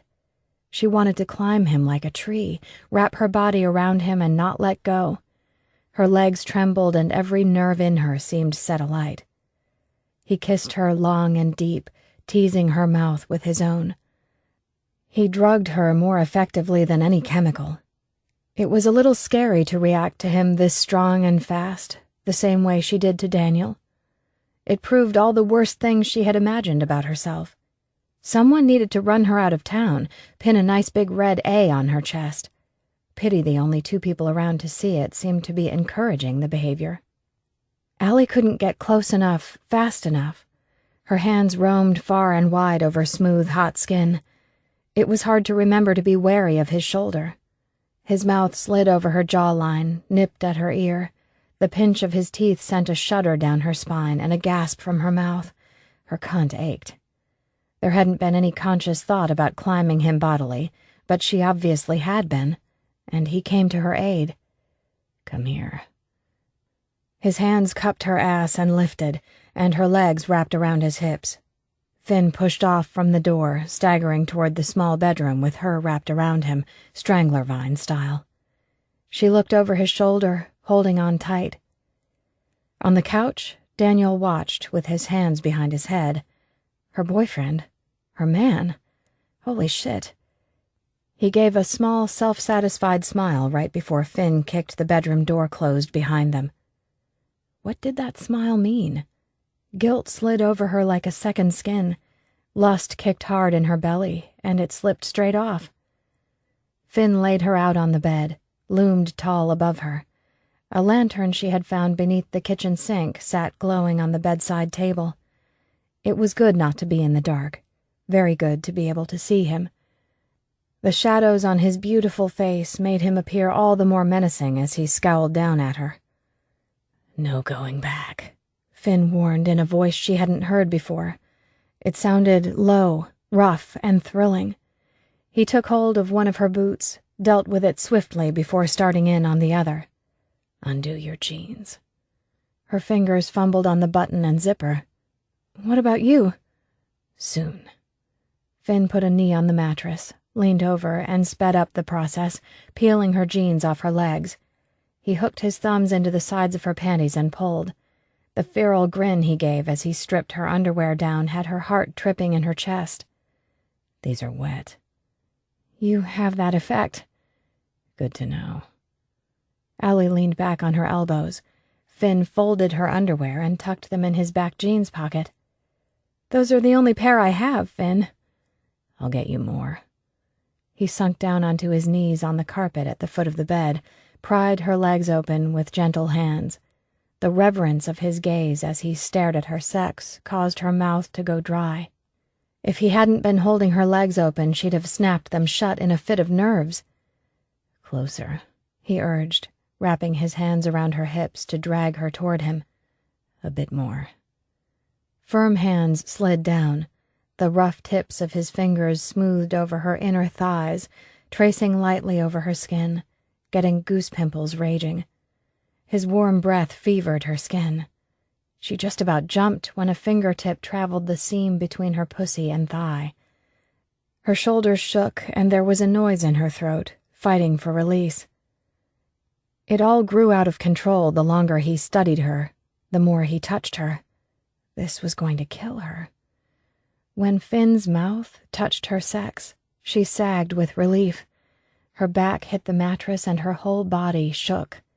She would have liked to watch him, but maybe next time. There had to be a next time, because the tongue swiping through her was heaven-sent and blessed from on high. It felt of sweet deliverance making everything right. His firm lips rubbed and his tongue tickled and teased. Swift swipes followed by a long, lazy wander from the flat of his tongue through slick flesh. She didn't know what she was going to get, what he would give. He drove her steadily toward the edge. He suckled her lips, fingers pressing hard into her thighs, keeping her legs spread wide. Her back arched and her body hummed. God, Finn! Nothing else existed outside of the way he was making her feel, the pleasure he inflicted. When he restricted his oral worship to her clit, she was done for. Oh, God damn it, Finn, yes! White lightning struck behind her eyelids and her back bowed. The muscles in her legs pulled taut and her heart punched at her rib cage. Bones were surely broken. She pushed her pussy into his face, all sense of shame long gone. Allie came and came, body shaking and shivering as he eased her down. His mouth stayed on her till the last, hands holding her tight. She drifted till the strong hands gripped her hips and thumbs stroked over her skin. His low, rough voice called her back. Roll over, Al. I want you on all fours. I want to fuck you from behind, he said. She was well and truly back in her happy place with the erotic image planted in her mind. Can you do that for me? Yes. She nodded and rolled her lax body, pulled herself up onto hands and knees. Muscles turned to liquid trembled, but determination won through. She felt exposed, putting herself in his hands. Anxiety spread through her at not being able to see him. But wasn't it always this way with sex? The trust involved, the desire to please, to be pleased in turn. Considering he had so recently been up close and personal with her privates, it was foolish to worry, but it lingered nonetheless. A tiny mirror above the bed provided few clues as he stared at her with intent. His hands positioned her just so, toes hanging off the end of the bed, the clink of his belt buckle, the small sounds of him undressing, a condom wrapper ripped open. Then his hands were back on her, fingers kneading her ass just hard enough to leave a mark, which was exactly what she wanted. I think you can get louder. His cockhead brushed against the swollen lips of her pussy, and a shiver shot through her. This was it. He parted her and pushed, entering her slow but sure, not stopping till he was seated fully inside, until she was full of him. Finn groaned long and low. She could have sworn it carried straight through him and on into her. Al. Took her a while to recall a question had been asked. And how was she supposed to converse with his cock buried deep inside? Her mind was mud, every thought focused on the feel of him. Maybe. His hands soothed down her sides as he ground himself against her. The light scratch of his pubic hair and the heat of him against her thighs and ass, so primal. Al, are you with me? Yes. She tensed around him, testing the feel of his cock inside her. Deliciously good. Her whole body felt alive with him. Please, Finn, fuck me. Yes. His voice was victorious as he pulled out slowly, his cock dragging over places inside, bringing her back to life. Then he pushed in. Then he pulled out. Over and over, fucking her slow and sure, working her, the pace coldly calculated, every move controlled. Something was wrong. Finn, wait. Beads of sweat struck her back, and he continued his game. The tension built, but it was wrong, wasn't what she wanted. Mindless passion, losing themselves in each other, yes, which would have been honest. But no, he had shut her out. And it felt a lot like he was proving a point in here with her, much like he had out there with Dan. If it wasn't so good, she would have throttled him. There was nothing wrong with his sexual technique. Over and over he fucked himself into her, saccharine sweet and mechanically slow. His thrusts, timed like a metronome, kept pace. He had closed himself off completely. She could hear his belabored breathing, feel the tension in his hands, shaking and gripping her hips. This was taking its toll. Finn, please, stop. You don't like this? He asked. A hand settled onto the mattress beside her. He leaned over, reached beneath to slip his fingers over her mound, in pursuit of her clit, of course. I think you like this. You're going to come again for me. Then we'll get to work on number 3. The strength left her arms as he found the tight bundle of nerves and stroked. Her body shook as the orgasm stole over her. Stars, sunbursts, the whole setting sun. Oh, God, Finn. The bed cushioned her cheek as her lungs fought for air. Her eyes were full to brimming with scalding hot tears. Seizures still racked her when she gave in and asked, "Are you finished?" The man behind her stilled, his cock still buried in her. "What?" "You heard me," she said. He pulled out of her, and the loss was devastating. Everything was cold and empty. "What the fuck is your problem?" Finn's voice was quiet and cold with anger. Allie turned over, legs locked. Finn's cock was hard, his hair disheveled. He was so beautiful it hurt, and she hadn't even gotten to touch him. She sat up straight, tucked her feet beneath her, faked the dignity sorely lacking. What was even happening here? "Good question," she muttered. "I just made you come. Twice." He waved 2 fingers in her face in case she needed the visual aid. "Twice, Al." "Because it's a competition, right? We really need a scoreboard in here, don't we?" Finn shoved a hand through his blonde hair, his mouth a strict line. "Al, are you finished proving whatever you felt you needed to?" The first tear spilled onto her cheek, and she hated herself for it. She wanted to yell with frustration, batter at him with her fists like he was a locked door. "That's what I meant, Finn." He stood at the foot of the bed, his eyes stunned, horrified. He looked at her like they were strangers. Of course they were, really, weren't they? She had been stupid, breathtakingly dumb to have thought this meant something. It was almost funny to be making this mistake. She was too old for this shit. Crying was for pussies. Making a mess of herself served no purpose at all. Now was the time to toughen up. "Remove the condom, I'll finish you off," she said, just wanting it done. He flinched like she had hit him, green eyes locked on the latest dumbass tear trailing down her cheek. "Sorry about that." Allie flicked off the offending tear with her fingers, forced herself to face him. Still beautiful. The whole situation still wrong. "Well, are you—" He grabbed her without warning, hauling her up onto her knees. Shock held her rigid.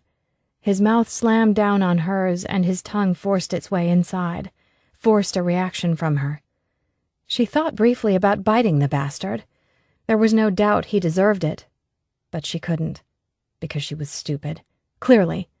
Instead, she found herself kissing him back, holding on to him as hard and tight as he did to her, both of them desperate.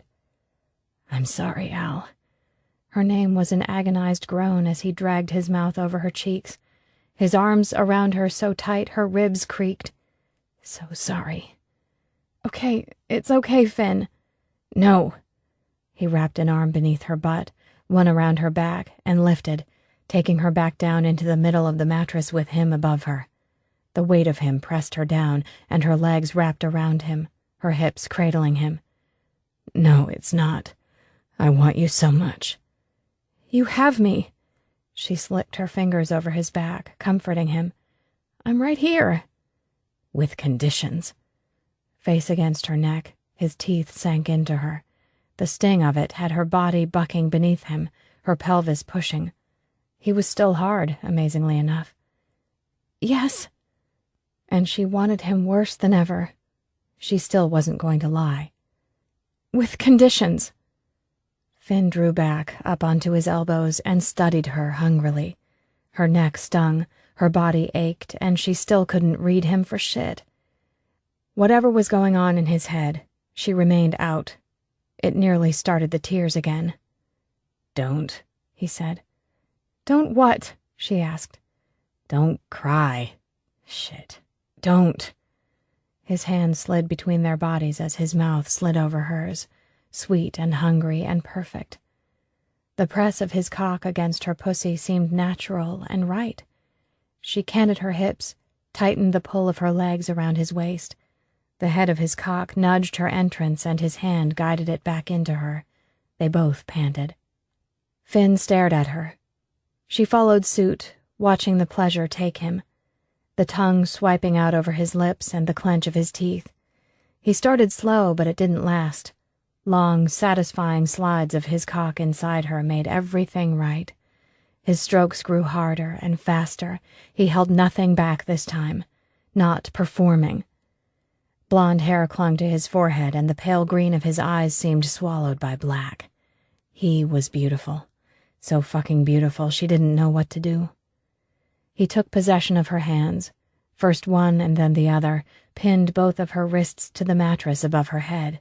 Her rib cage tilted, her back arched, her nipples scraped against his chest as he moved, sending sparks of pleasure through her. The feel of him all over her was deliriously good. Him moving inside her, building the hot and brilliant sensation. The tension running through him, making him shake, took hold of her too. But nothing compared to the surge she got from watching him. He was exquisite. Finn dropped his head and his teeth found the place on her neck he had made his own. He came, body shuddering above and inside her. She didn't feel the least bit alone. Chapter 25. A line of smoke rose into the blue sky, cutting the horizon neatly in half. Finn sat on the front step and watched the world wake, enjoying the birds singing and the sun rising. He felt happy, relaxed. But then the smoke snapped him to attention. What signal was it sending, good or bad? Distances could be deceiving, but he didn't think it was more than an hour away, perhaps less. Hey, Dan stomped out onto the concrete and tipped his chin at him. Ready to move on? And for a second, just a second, Finn thought he was being given his marching orders. Is that smoke? Dan asked. Finn cleared his throat, shook himself free of the flash of panic. Neurotic idiot. Yeah, I thought we should check it out. Al wandered out with 2 cups of coffee in hand and passed one down to him. He overreached on purpose, letting his fingers slide over hers as he took the cup. He wanted to touch her. Resisting those impulses hadn't gotten him anywhere, so why fight it? Thanks, he said. You're welcome. She smiled at him, and the tight knot of tension in his chest eased, unwound. Because the smile was pushing at the edges of her lovely mouth, threatening to morph into a grin, and it was just for him. Babe, we got smoke signals. She raised her face to the morning sun and squinted into the distance. The bite on her neck was prominent against her pale skin. His handiwork. He couldn't help but be satisfied in some way. What a lie. His face hurt from smiling. They'd woken, wrapped around each other, and taken their time leaving the bed. Then she'd gone to talk to Dan, and Finn had given them space, making the only decision he could in the circumstances, the one that would bring her back to him. Huh, she said, staring at the smoke. Huh? The big guy inquired, slipping an arm around her waist. Finn wanted the ease of familiarity, to be able to tuck her in against him whenever the mood hit him, as Dan did. Finn would have it. Care to elaborate on that, my love? The big guy asked. She shrugged. Last time we did a meet and greet, it didn't work out so well. We'll be careful. Scout things out, said Finn, watching her carefully. I think we need to. Dan nodded approval. I agree. Okay. The frown on her face did not lessen. Her reluctance made sense after the past few days, but they needed to know if these people were legit. If they stayed on the road, they'd eventually run into trouble beyond their ability to handle. Their chances of survival were lower alone in the open. But you're not happy about it. Dan kissed her forehead, rested his chin atop her head. Finn had seen the man do similar a dozen times, still didn't stop a twinge of jealousy running through him. He didn't normally get territorial. Nothing about this situation was normal behavior, however. She shrugged. We will be careful, said Dan. Al forced a smile, nodded. Yep, I know. Baby. No, really, it's okay. I know we need to do this, check out other people and such, she said. Al squared her shoulders, ready to fight. The way she picked herself up time and again got to him. Taking her back to bed right then was out of the question, but he wanted to, badly. Finn watched her, sipping at his coffee. Not hot coffee, room temperature, but he would take what he could get. Time to hit the road, then. In the end, it took them 48 minutes to reach the fortified settlement to the north. It wasn't the Great Wall of China, but an impressive barrier stood before them all the same. The wall consisted of everything from a string of semi-trailers to a toppled freight train. Bulldozed buildings filled in gaps here and there. The barrier stood as tall as a house and surrounded the bulk of the center of Blackstone. A sign told them the town had been founded in 1875 with a population of 1150. Finn revised the figure to approximately 100. Stunning, given the severity of the plague and how quickly most places had succumbed to the accompanying chaos. They had paused at a rest stop just outside of town. He gave a low whistle and swung down from the tree limb he had perched on while Al watched on nervously. Whether she was nervous over his jump or the township, he didn't know. "Seems they've managed to save whole families," he said. "There's a creek running along the front, so they've got water. A cleared area over the other side of town, maybe a sports ground for livestock. A few guards the front gate, some along the wall. It's impressive, reasonably well organized." Dan dug at his front teeth with the tip of his tongue. "Wonder what their welcome wagon's like." "Good question." Finn shoved the binoculars back into his pack. "Finn, have you still got your badge?" Al inquired, the first words she had spoken since they set out. He nodded. "I'll test the waters." "No." She grabbed at his arm, held him in place. Her gray eyes were emphatic, deadly serious. "We go together or not at all." Dan shot him a look, and he met it with one of his own.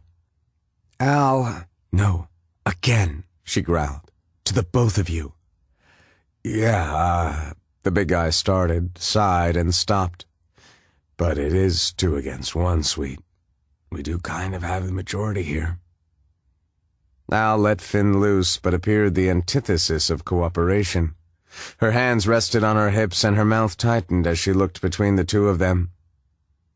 "Don't make the mistake of believing you make decisions for me, either of you." Her fingernails tapped against the butt of the gun tucked into her belt. He knew the safety was on. He had checked it himself. Still, he wondered if the threat of her finger was real or imagined. "I wouldn't appreciate it," she said quietly. The tapping of her nail grew louder. Finn stepped forward. "Al, we just want you safe.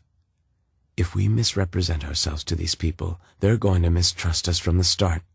There are families in there. You said so, Finn. They're going to be cautious, not crazy," she said. It made sense, but he hated the thought of taking her into the unknown. He checked out the trail behind them to hide the grimace on his face. Weighing the odds gave no comfort at all. There wouldn't be anything controlled about this situation. She could get hurt. Or this could be their ticket back into civilization. What remained of it, at least. "Think about it," she said. "They might be less likely to send us packing if they see we're together." The big guy nodded slowly, eyes glued to Al. "Like a family. All right. I happen to agree with you this time. Sending the kid in on his own doesn't feel right. Shall we walk it? Might seem less aggressive, more open. Show them we come in peace." "I hate it, though I think it would be best," Finn nodded. "Al, if I tell you to get down at any time, you do it. No hesitation. Understand?" She gave a tight, brief smile. "Okay. Okay." Finn wanted to reach out to touch her, but didn't. In all likelihood, she was right. A group with a woman would seem less of a risk than a lone male. It had already been proven that women were a prized commodity. If anyone was in danger of being shot on sight, it wasn't her. "I'll lead. Stay close to Dan." Time to go to work. Al dragged her heels along the dusty road, kicking rocks and looking straight ahead. A recalcitrant school kid would have shown more enthusiasm. Even she, however, couldn't put off the inevitable. They were going to meet other people. A big, surly guy who most closely resembled Santa with a sniper rifle met them at the gate. The gate being a garbage truck with a few extra sheets of metal welded on. Crude, but effective. "Weapons on the ground. Nice and easy." "That leaves us at your mercy," Finn pointed out, but laid his 2 pistols on the street just the same. "You came to me, not the other way round. Therefore we play by my rules," Santa grumped, nodding to a couple of others who emerged from the slim gap between dump truck and wall. How Santa squeezed through, Finn didn't know. They lay down their assorted guns and knives, leaving Finn feeling naked and vulnerable in the hot morning sun. His body hummed with adrenaline as he gave them an easy smile. One wrong move in Al's direction and he would end them. Her safety meant everything. "Keep your hands out in front of you. Don't move. Where have you lot come from?" Santa motioned and his juniors came into play. 2 young white males crept out and gathered up the weapons, placing them in a plastic laundry basket. They kept sneaking looks at Al, but it was more curiosity than covet, for now. "The coast," Finn said. Santa grunted. "We had some people come through last week from the east, sent them on their way. They didn't give me the warm fuzzies, know what I'm saying?" "These are dangerous days," Finn agreed. "I was a cop. I have my badge and ID in my back pocket if you want to check it out." A black-haired junior, the one not holding the laundry basket, stepped forward and slipped the leather wallet from the back of Finn's jeans, inspected it with care. "Could be legit, Sam." Santa canted his head, grimaced. "Maybe. When did you 3 arrive in our beautiful area?" "Just now," said Finn. "We saw smoke earlier, came to investigate." "Sure about that? My scouts have seen some movement just outside of town the last few days. The truth would be best, son." Finn shook his head. "Not us. We were almost an hour south this morning. First time we've been out here." Another grunt from Santa. "Pretty girl you've got there." "Our girl." Daniel stared the fat, round, not-so-jolly fellow dead in the eye. "Known each other long?" Santa inquired. "Long enough," said Finn. "That's so, sweetheart." Santa's beady blues narrowed on Al. "You with them by choice, or should I send these 2 assholes on their way? Don't be afraid.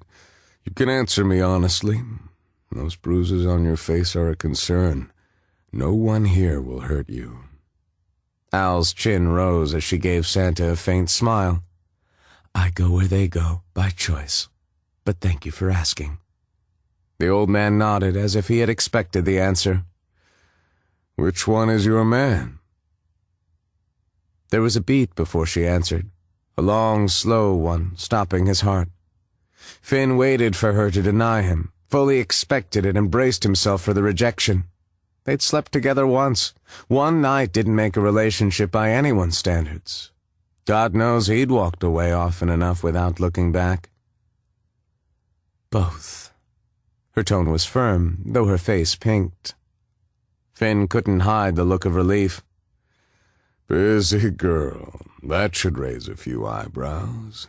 Santa barked out a laugh, the sort only lifetime smokers were capable of. His belly shook beneath the stretch of his shirt. "Good. Women are scarce. Local boys wouldn't like the competition." The man pursed his lips and lowered his gun. "Let's talk inside. I want to get the hell out of the sun. I'm Sam Cotter. That's Andy. The one with the basket's Owen." Al made introductions as Santa waddled away, acknowledging one and all with a wave of the back of his chubby hand. The skeleton-thin kid decked out in all black, Andy, handed the badge back to Finn. Owen gave a wary nod and gave back nothing. "So, what use are you people to us?" Santa inquired. He proceeded to push himself through the gap between dump truck and wall, testing the laws of physics and muttering all the way. "Allie worked in an office, and as Finn said, he was a cop. I was a mechanic," Dan said. Finn concentrated on details, the weapons being carried, the vehicles being used, and the good organization of these people. Pretty much everything he saw impressed. "I'm liking you more already. Of course, I would have outright loved you if you'd been a doctor, but a mechanic I can use, Sam said. You're in charge? Asked Finn. There's a board, a council of sorts. I'm mayor for the time being. Dan smiled, rubbed at his chin. And how are things going, Mr. Mayor?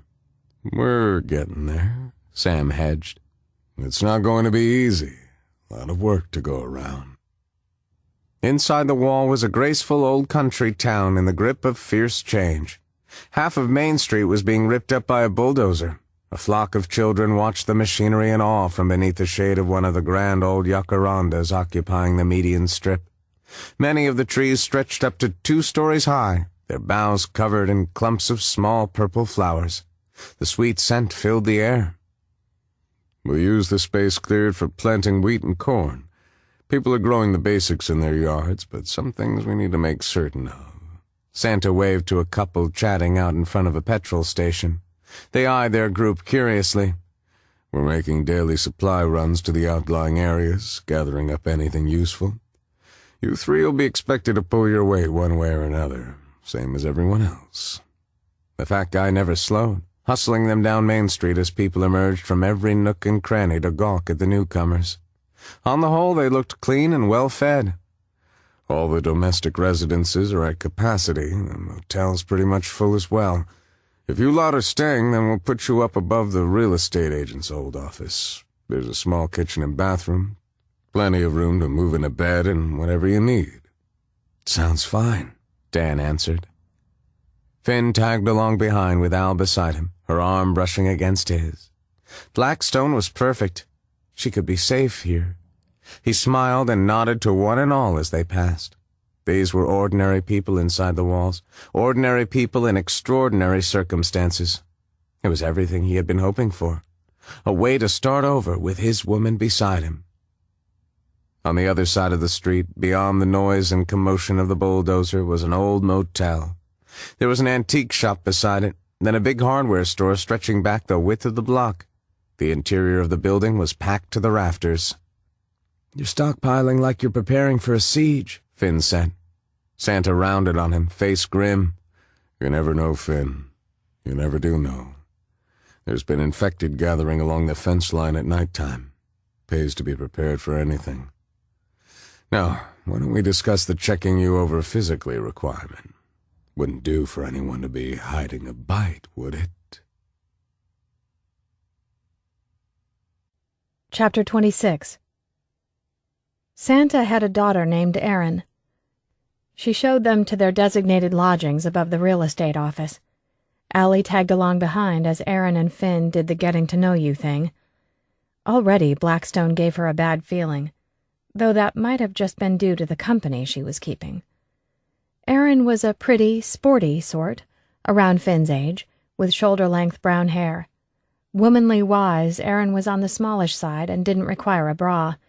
This fact was made glaringly obvious by the thin tank top she wore. And if Erin didn't get her teacup tits out of Finn's face, then Allie was going to start scratching shit up. The lust on the girl's face when Finn had stripped off his shirt for the physical had made Allie want to pull hair.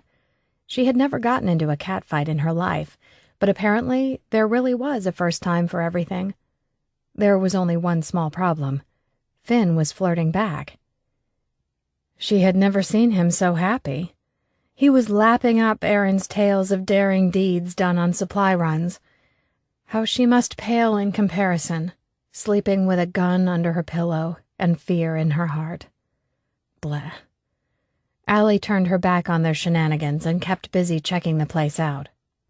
The kitchen was a small corner unit consisting of a sink and a 2-ring gas stove. The bathroom every bit as elaborate and dating back to the 1960s. Otherwise, the large expanse of what had once been storage space was perfectly vacant, completed by 2 rickety sets of French doors leading to a veranda overlooking Main Street. It would do them fine, whoever them wound up being. Santa had taken Dan off to organize a king-sized mattress sufficient for the 3 of them, which had prompted much guffawing from the old man. Sam was getting great mileage out of the menage thing. Al, Erin's leaving now, Finn announced. What a shame. Bye, she called back over her shoulder, saving her fuck you very much for a quieter moment. What do you think? This'll be okay, won't it? Finn wandered up behind her and leaned an arm on her shoulder like she was part of the non-existent furniture. Her skin felt paper-thin and ready to rip, doubtless already worn at the edges. The scene brought her ex-fiancé to mind, horribly enough. The uncomfortable but haughty glances as he packed his shit and took off with her sister sat front and center in her head. There'd been enough hurt and betrayal to last a lifetime. She couldn't do this again. The need to tear Finn a new one boiled beneath the surface, but he didn't belong to her. There was no commitment made. She had slept with him, end of story. It was just sex. With Daniel, she knew where she stood. That ground was rock solid. But with Finn... She heard voices drift up the stairwell. "Finn, get your ass down here and help," Dan hollered from below. Even his raised voice calmed her down some. Her shoulders sunk back to a more normal level and left her earlobes alone. "Duty calls." Finn brushed her cheek with a finger and headed for the stairs, leaving her to wonder if he filed her under the same heading. Duty. The weight of her pity party would grind her down to rubble at this rate. Bed installed and guests gotten rid of, they spread out on the end of the mattress for dinner. Each awkward second passed slowly, with her tummy pitching like she was at sea. The need to do something with the mess of emotions inside her drove her nuts. What had ever made her think she could deal with two men? The blame sat squarely at Dan's pushy feet, except it didn't. She'd stumbled straight on into the mess with eyes wide open. "We need to talk," she announced. Her voice sounded way more confident than her quivering rabbit was making her feel. Two sets of eyes rose from their canned dinners and focused on her. The desire to scurry off into a corner reigned supreme.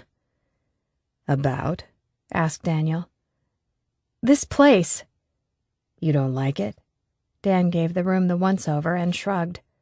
"Babe, I know it's not much, but—" "No, not this room. This town. About being here." She turned her attention to Finn.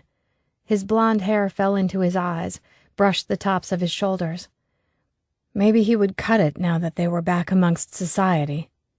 Maybe he would put on his uniform, become someone else entirely. "Finn, I know Sam said they weren't keen on single guys coming in, but I'm sure they wouldn't evict you if that was what you wanted." Finn gave her cop eyes. "What exactly does that mean, Al?" "You really hit it off with Aaron." "I'm with you." "You don't have to be. You're free to choose. I won't—" She paused, flustered. "It's up to you." Finn set aside his food, moving like his shoulder pained him. "What won't you do?" "There are going to be other women here, too, not only her," Allie said. "You're free to make your own choices. I won't get in your way. That's all I wanted to say." Finn blinked furiously. He sucked in his cheeks and his lips pressed tight together like it was taking a lot out of him not to lose it. "Fuck." "Easy," Dan cautioned. "Easy? She's trying to set me up with someone else. How the fuck do I take that, Dan? Tell me." "Finn," she started. "Don't." Finn stood, brushed off his hands against his jeans legs. "Thank you for your permission, Al. Can't say what it means to me. I'm gonna go check out their cop shop." She heard the thump-thump-thump of him jogging down the stairs, followed by the god-almighty slam of the door at the back of the shop. "Finn has left the building," Dan said mildly, watching her over the top of his can of Irish stew. "Want to tell me what that was about, babe?" She shook her head. The rabbit was well riled up. Even meeting his eyes again was right out of the question. "Why doesn't that surprise me?" She had no answer. "Come here." Daniel set aside his dinner, and she all but scurried into his lap, taking refuge. His big hands cupped the back of her head as he fed her a steady stream of kisses, long and deep and lovely. They almost took away the pain. "Talk to me." Allie slipped her hands beneath his shirt, held her palm over his heart, and huddled in against him.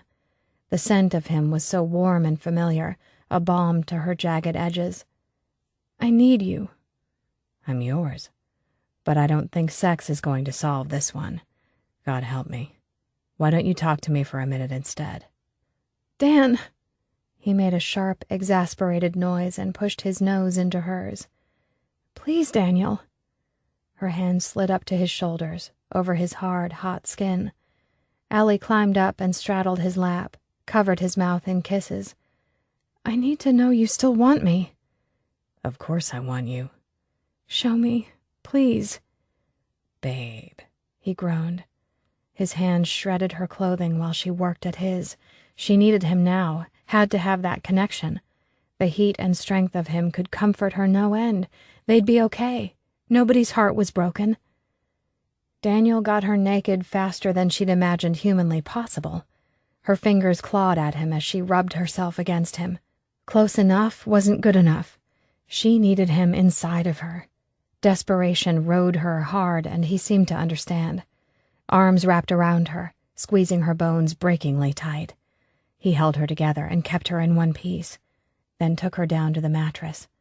His hands and mouth were all over her. They lay skin to skin, with his cock nudging at her opening. "Yes, in me. Hurry," she moaned. He swore as the hard length of his cock surged into her, healing every ill. He drove her hard and fast toward climax. Her legs clenched tight around his hips, her arms locked around his neck. She moaned and mumbled words of love as she came. Allie didn't even realize she was crying until he kissed her face, brushed away her tears. "I love you," he said, his panting breaths hot against her ear. "I'm not going anywhere. Ever." She balled her hands and held on to him tighter, ignoring the stupid tears. The muscles in her legs and arms burned from gripping him so tight, but no way was she letting go. "Everything will be okay," he said, smoothing back her hair. "Just wait and see." Chapter 27. Daniel had seen some pathetic sights in his life. At 2 o'clock in the morning, Finn was right up there. He lay sprawled out on the bunk in the Blackstone police station's sole holding cell, wide awake and humming sad old songs by the Man in Black. "I brought supplies." Dan held up the bottle of scotch Santa had handed over earlier in lieu of a welcome mat and dumped the kid's pack by the cell door. Finn arched a brow at the luggage. "Throwing me out?" "No, you idiot." He twisted the cap on the scotch and took a mouthful of the 15-year-old malt, letting it sit on his tongue before swallowing it down. "Man, that's good. We should have cut crystal for this, but we're gonna make do with the bottle. I figured you'd want some of your things, seeing as you're obviously not planning on returning tonight. I have every faith you two morons will sort this out eventually." "Then you have more faith than me." The kid swung his legs over the side of the bed and sat up, holding a hand out for the liquor. "What happened with Erin?" Finn's brows shot up high while he downed a healthy amount of the superb single malt, thus proving it was wasted on his immature 26-year-old taste buds. Both the scotch and quite possibly Al, but what exactly could Dan do? He'd kick-started the situation between them. It was his own damn fault if his girl had feelings for the fool. Finn hadn't gone to find Erin, however, and he sure as hell wasn't happy, which answered the most pressing questions regarding whether the situation was salvageable. "Nothing happened with Erin," said Finn. Daniel settled himself down on the other end of the bunk with his back to the wall. Happily, his first time inside a jail cell. "Try again." "It was harmless." "So harmless that you're crashing here and Allie's asleep, curled up in a ball like she's waiting for someone to come along and kick her?" Dan scowled. "Harmless enough that she was crying? Not over something I did, over something you did." The kid scowled back at him, sampled further from the bottle before shoving it back in his face. "It was harmless. She overreacted." "You kids, I swear." "Don't expect me to call you Daddy." Daniel choked down the scotch, laughing and drinking at the same time. "You really are an idiot." The kid just grunted. "You know, I don't have to be here trying to smooth things over between you two. This would be the perfect time for me to phase you out." "That's so?" Finn tensed his shoulders, ready for a fight. This is my chance to have her all to myself again. I think we'll be safe enough here, even if she isn't thrilled with the idea of rejoining society just yet. You'll find someone else. Maybe you already have. Dan passed the bottle back, feeling the warmth of the alcohol spreading through his veins, despite the kid's icy stare. So that's about where I'm at. Sounds like you've got it all worked out. Why are you here, then? Because I love her, and I want her to be happy. But her idea of happy now includes you, too. Therefore... Finn winced, rubbed at his chin with the palm of his hand. Why are you okay with sharing her anyway? Because she comes first with me, and because I'm partly responsible for getting you two together. Daniel took his turn at the bottle, unable to raise any remorse for the way they were burning up the liquor between them. A long time ago, I had one messy-ass marriage and made some mistakes I won't ever be repeating. Hopefully. You want it to work, then you have to work at it. Whoever said this sort of thing is easy. Nice bumper sticker. Pity no one's buying. Finn snatched back the bottle, downing it fast and hard enough to make even Dan wince. Maybe it should be easy if it's meant to be. Give me strength. What are you, 12? You fucking show pony. She's not a present your mummy left for you under the Christmas tree. Not everything in life is given to you, Finn. Sometimes you're actually required to put in a little effort. Feeling more than a touch pissy, he grabbed the bottle before the kid could throw some more down his undeserving gullet. Dickhead. This thing with Erin. Al could have talked to me about it like a rational adult. Did you lecture her like this, you prick? Dan shook his head and the world spun some. No, I don't need to. She knows she messed up. But you intimidate her, so it's going to take a little time for her to work out how to deal with it. Then maybe a little more time to work up the courage to actually do it. Who knows, she's awful fond of you. I'd be surprised if you're left to rot here too long. I intimidate her? Finn scoffed, held his hand out and clicked his fingers for the bottle. Stop hogging it. Why would I intimidate her? I'm not the oversized old man always on her ass trying to push her into things. Dan shrugged. She has a very nice ass. Trust me, I'm aware of that. Give me the bottle. I don't push her into things. I make helpful suggestions regarding her future well-being is all. Daniel gave up the liquor, feeling the effects of their speed drinking hitting him hard. Shit. She's gonna be so pissed we're pissed. The kid shrugged and drank. It's all on you. I'm not going home. Rebel. Suit yourself. I'll have her all to myself. Have a sleep and cuddly as a kitten. My very own pretty pussy. I can't wait. We had sex after you stormed out. She felt needy after that scene. I feel so used. Dirty almost. He grinned wide and the kid gave him a face made of lemons, all puckered lips and squinty eyes. What a situation, mediating between his girlfriend and her other boyfriend. Ridiculous. Go fuck yourself. Finn, she didn't want you to leave. She was giving you the choice. Come back with me. Dan held up the last quarter of scotch and swirled it around in the bottle. Come on. We're running out anyway, and that bed does not appear comfortable. The kid shrugged. Come on. What did you learn from this messy-ass marriage? Dan sighed again, loud and proud, and rested his head back against the cool of the concrete wall. It felt nice. Well, it's important to say you're sorry, even if you don't mean it.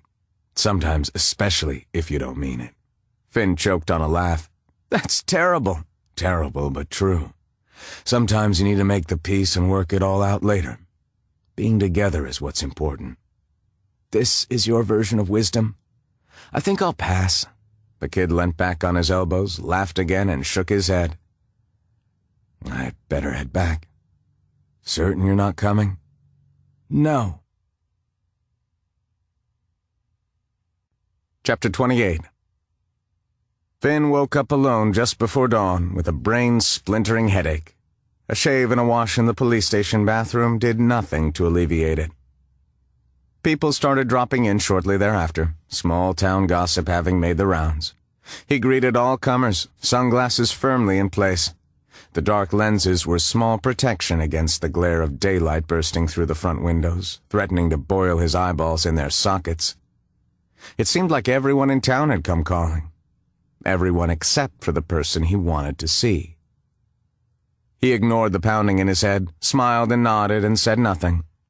Committee members stopped by, Sam included. He waddled in with his big belly leading the way. Plenty of people dropped by, smiling and making the right noises about his promotion to town cop. Time would tell. Finn had wanted to wear the badge since about the age of 5, but what it meant now, he didn't know. 2 bored teen girls were practicing their wiles on him when Al wandered in mid-morning. The sight of her did things to him that made life less simple. She was a punch to the chest. He could feel his heart flop over and offer up its belly. The girls stopped and stared at him and Al, and then stared some more. Then they scurried out with much excited whispering. "Hi," she said. "Hey," he said back. She wore a denim skirt and a t-shirt with her hair down. Morning light did beautiful things to her, while it had tried to annihilate him. How fucking unfair he'd only had her the one time. His fingers itched to touch her, to grab her and run. Not being able to touch her would kill him. He would leave. Al would be safe here with Dan. Finn was unnecessary now. He couldn't spend the next however many years watching her and wanting. Being kept at a polite distance would kill him, because this need he had for her wasn't going anywhere. "How's your head?" Her fingers twitched at her side, her arms knife straight. "It's been better. Mind locking the door behind you? I'm done with visitors for a while." Pain flashed across her face. He backpedaled fast. "No, Al, I meant with you on this side. Please?" "Oh." She turned her back and fiddled with the lock for a moment. Finn opened the internal door beside the counter, ushered her through to the back of the station. Out of sight of any spectators while they tied up loose ends seemed a good idea. Probably best not to have witnesses just in case he actually gave in to the temptation to beg and plead on his knees. Shit. "Dan's still sleeping it off," she said. "I don't know what time he got back." "He didn't wake you?" "No." Finn shook his head, surprised over being surprised. "Manipulative son of a bitch." Al smiled, the love she felt for the big man obvious in her face. His overly familiar answering pang of jealousy made him silently snarl. But she was here. She had come to him, and it had to mean something even if this was the big kiss-off. That she cared enough to do it face-to-face was nice, though of course a phone call or an email was out of the question these days. She wandered amongst the office desks out back, touching things here and there, looking awkward. Smelling great. Soap and sex again. He never stood a chance. "I have something to say," she announced at last. Finn sat on the nearest surface, a desk across from her. He nudged ancient piles of paperwork aside. "I'm listening." Her shoulders rose on a deep inhalation of breath that made the skin above her nose bunch up. "If I'm still what you want, then I need you to not grin at girls who stick their tits in your face." She paused for effect. He could only blink. "I realize you're an attractive guy. You're going to get attention. That's a given. I mean, you're beautiful. I know this. But if you're sleeping with me, then flirting like that is disrespectful. I'm a long way from being okay with it," she said. "It hurts. I need you to understand that." He made to shrug and stopped. This was too important. "All right." "There's more," Al warned, wearing her game face. Her serious eyes studied him, making him thankful the sunglasses still sat on his nose. "Keep going." "If I'm not what you want, then I still want to be your friend. I care about you a lot, Finn. That doesn't change. Whatever you decide." Rendered dumbstruck by her honesty, he took off his sunglasses and dumped them on the desk, giving himself a minute. It took guts to put herself on the line. Shit, he'd had no business flirting with any girl. He knew it. Had known it at the time. Maybe he had been jealous. Spending the night with a woman and then handing her back to her boyfriend, not knowing where he fit in with her, did not sit well. In truth, he'd never not come first with a woman. If only he had found her before Dan. But he hadn't. This thing between them would always be more complicated than normal. Still, he'd gotten involved with her knowing that. Allie shuffled about on her feet for a minute, then ceased that too, her frown increasing. He realized she fully expected him to tell her they were done. Expected it and hated it. It left them both in the same fucked-up place neither wished to be. What a revelation. His heart thundered, and he stared at her mute. "That's all," she eventually prodded. Her gaze darted around the room, diligently avoiding him. "It's what I should have said yesterday, as opposed to what came out. I'm sorry for that." He gave one cautious nod. "Say something?" Finn pushed off the desk and walked toward her, taking up her hands when they were toe-to-toe. Her fingers, warm and a little damp, slid through his own. Sweaty from the burgeoning heat of the day, or nerves, he didn't know. It didn't matter. Everything was going to be okay. He'd promise her whatever the hell she needed him to, so long as he could stay close to her. It was that simple. "I missed you last night." Air left her lungs on a sigh. "I missed you too. I guess I'm selfish. I want both of you with me, or I'm not happy." He brushed the pad of his thumb over her bottom lip, loving how her eyes dilated, loving her saying these things to him. But he wasn't interested in hashing out their issues right there and then. Maybe Dan was right. Sometimes the being together was more important. "I want you," he told her. "Right now, Al." "Here?" She looked around, perplexed. "In a cop station?" "Right here. Right now."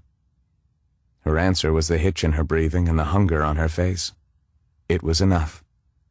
He held her hands a little tighter, taking them behind her back, just far enough to arch her spine and press the soft mounds of her breasts against him. "You know how I held your hands down last time?" Al's throat worked. "I remember." "Yeah, I remember too." Finn took her mouth, kissing her with all the pent-up frustration lingering from the night before, kissing her till he couldn't remember what had caused all the fuss in the first place. His jeans strangled his dick as his balls became hot and heavy. Getting her off and getting into her were the only things that mattered. But he had this mental image of exactly how it had to happen. God help him, it had to come true. "Trust me?" "Yes." "Turn around. Hands on the table." Gray eyes blinked open, dazed and confused. Her lips were swollen and wet. She watched his mouth move, but he couldn't be sure she got the message, and the message was all important. "Turn around, Al." He helped her turn, then helped himself to 2 handfuls of her curvy ass. "Put your hands on the table." "The table?" "That's right." She took far too long to bend forward and place her palms flat, but finally they were there. "Good." Finn pushed his boot between her sandals and pushed her left foot to the side, widening her stance. It was a simple enough matter to pull her denim skirt up to her waist and push her panties down to her knees. "Al, I wish you wouldn't wear underwear." "That why you're arresting me, officer?" The spicy scent of her arousal filled the air, and he groaned aloud. He hadn't actually thought he could get any harder. "I'll cuff you later when I can find some. Damn, you smell good." Finn dropped to his knees behind her and swiped his tongue through the folds of her wet cunt. She tasted exactly as she should, familiar, hot, and female. Never would he get enough of her. Al squirmed, and he took the opportunity to use the flat of his hand on the curve of her ass. The slap of his palm on her soft, warm flesh was shockingly loud in the quiet of the station house. Yes, just like that. Al jumped beneath his hands, and pale skin turned a nice shade of pink. "Finn! Shit, warn me next time." "No." The next smack hit her other cheek, and there was a nice sense of balance to it. Pink handprints all in proportion. She made a move, trying to cover her rear with her hands, protecting her rosy ass. Not happening. "Put them back on the table, Al." She growled and stomped a foot. He couldn't keep the smile off his face, not that she could have seen it. Finn indulged it. Her muscles tensing, she slowly returned her hands to the table. "Damn it, Finn." Action speaking louder than words, he put his mouth on her, tonguing her sweet flesh. Her pussy was hot and wet and right there. It was perfect. A dying man's last meal. He hadn't been certain they would be like this again. The future had been bleak, empty. Gratitude swamped him. And the moment she started moaning and her legs trembled, he pulled back. Al was less than impressed. "You bastard, don't you dare." The crack of his hand on her ass drew her litany to an abrupt halt. "You gonna throw me out again?" "I didn't throw you out," Al snapped, giving as good as she got. He fucking loved that about her. "You left, remember? Are you going to fall down the front of other women's shirts again, huh?" "No," he promised, and placed tender, sucking kisses on her labia, one on either side. "No, it won't happen again. I'm sorry about that." Took him a minute to realize the shudders racking her body weren't tears or excitement, but laughter. He didn't even bother spanking her, it was so out of place. "What is your problem?" "You're apologizing to me with your face in my pussy. It seemed prudent." He bit the curve of her ass, pressing in with his teeth just enough to mark her. Because he needed to. Visual evidence was required. She was still with him. She was his. The noise she made brought forth all sorts of needs in him, all kinds of demands. "Do you accept my apology?" "Yes." "Good." He scattered kisses over her hot-ass cheeks, held those perfect curves in the palm of his hands. There came another sound from the back of her throat when his thumb stroked over her asshole. Soft and gentle, teasing and testing. "I'm gonna want this." She looked back over her shoulder at him, eyes dark with passion and something else. A little wary, maybe. Cautious. "Are you now?" Finn rubbed his mouth over the fading pink marks on her flesh. "Talk to me, Al." "I tried it." She shrugged with one shoulder, bit her lips. "It didn't really work for me. But if you want, you'll give me that?" She nodded. "Thank you." Finn took a minute, savoring her trust. A warm flush of feeling rose in his chest when she surrendered to him. He brushed his thumb over the tight, puckered hole again, and she shivered. Probably not from pleasure. Some idiot hadn't respected this gift. He wouldn't be making the same mistake. "Easy. We'll just experiment a little, okay?" She nodded, but didn't visibly relax until they got back to kissing and licking her gorgeous pussy. Hot, open-mouthed kisses that got them both steamed up. The taste of her infused him, filled his every sense and pore. He didn't leave a cell unclaimed. The need he had for her was bigger than he had imagined. He had known giving her up wouldn't be easy, but it wasn't until now he could truly admit that it wasn't something he could see himself ever doing. Not a chance. He'd fight for her till his dying breath. When he slipped his other hand between her legs, his fingers finding the hard nub of her clit, she moaned. A loud wake-the-neighbors sort of noise. His balls curled up against his body. With her suitably distracted, he moved his attention back to her ass. She didn't seem to notice what he was up to with his tongue. She was too busy pushing her pussy into his hand. The noise of her panting breath and another one of those moans filled his ears. He lavished her with attention front and back. "Come for me, Al." "Yeah." And she did. Spectacularly. Her spine seized up and her whole body shook in his grip. The way she said his name licked over him like heat. His need to be inside her was paramount. Finn gave her sex a parting kiss and lick. He rose to his feet and undid his belt buckle, got his jeans open, and freed the hard length of his cock. Donning the condom tucked in his back pocket, he told her with all due sincerity, "You're lucky I'm an optimist. Maybe I'm just easy." He could hear the smile in her voice, slow and sweet as honey as she struggled back to reality. "Oh, Finn." Her back arched and her hair slid forward, covering her face as his cock pushed into her pussy. "That's so good." He could only agree. "Be easy for me, Al. That's all I want." The air went out of him as he pushed home, filling her with his cock. The play of her muscles over him, her heat and humidity. He had to take a moment, get his bearings, get his head in gear before he blew. "That's all?" she moaned as he pulled out, thrust back in. Nothing had ever felt this good. Nothing. He grunted, and she didn't speak again as he got busy fucking her in earnest. Talk could happen later.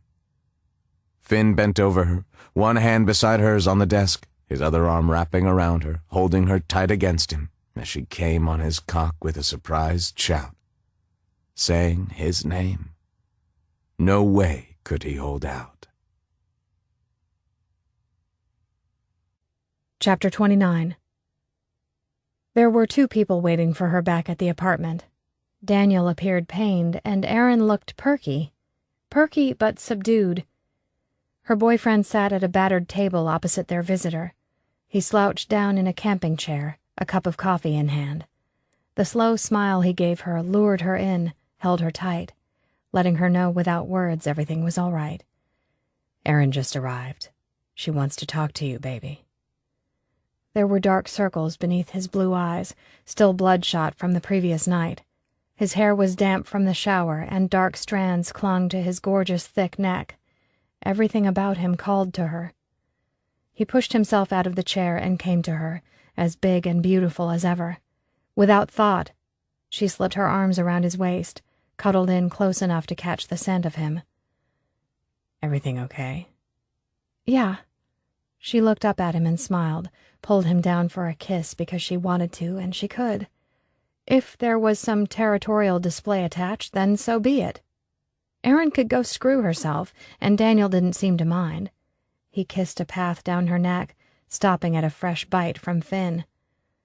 "I'm glad you got things sorted out with him. I'm gonna go find Sam and investigate these plans of his for keeping us busy. Stay close to home, okay? I shouldn't be long." She watched as Daniel clomped down the stairs, her heart beating double time from love and lust. Everything about him called to her, from the breadth of his shoulders to the strong lines of his chest. The movement of his ass in particular was enthralling. He caught her hanging over the railing, ogling him. The side of his mouth kicked up, and he gave her a wink before he slipped from view, which meant it was time for the unpleasant part of the day. "Why are you here, Erin?" The girl winced and got to her feet, abandoning her cup of coffee. "I owe you an apology." "All right." "I didn't realize when Dad introduced them as being with you that he meant they were with you, the both of them." Erin tucked her dark hair behind her ears, studied her shoes for a moment. "I'm sorry. I know I caused trouble between you guys." "Yes, you did." Allie leaned back against the wall. "And Finn was giving off conflicting signals, which didn't help, but that's between me and him." "Look, you don't know me, but I would never come on to someone else's boyfriend. I don't do that," Erin said. "I really didn't realize that's what was going on here. The situation's unconventional, but it's our choice, and no one else's business, really." "Don't get me wrong," Erin put out her hands. "The 3 of you, it's great. 2 men, you're my hero." "Why don't we let this go?" Erin's smile was megawatt. "I would appreciate it." "Please sit. Finish your coffee." "Oh, thanks, but I'm due next door at Riley's to help with sorting." Erin paused, considered. "Why don't you come? Good chance to start meeting some people. I could show you around town a bit later if you like."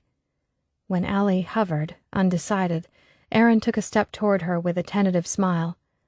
"Come on, let me be useful here. I feel terrible about the way we got off on the wrong foot. Plus, if you don't go out, they'll start popping in, and trust me, that's bad." "Oh?" The girl shook her head emphatically. "No, you do not want that. Civilizations may crumble and fall, but small-town gossips never change. Give them an in, and you'll never get rid of them.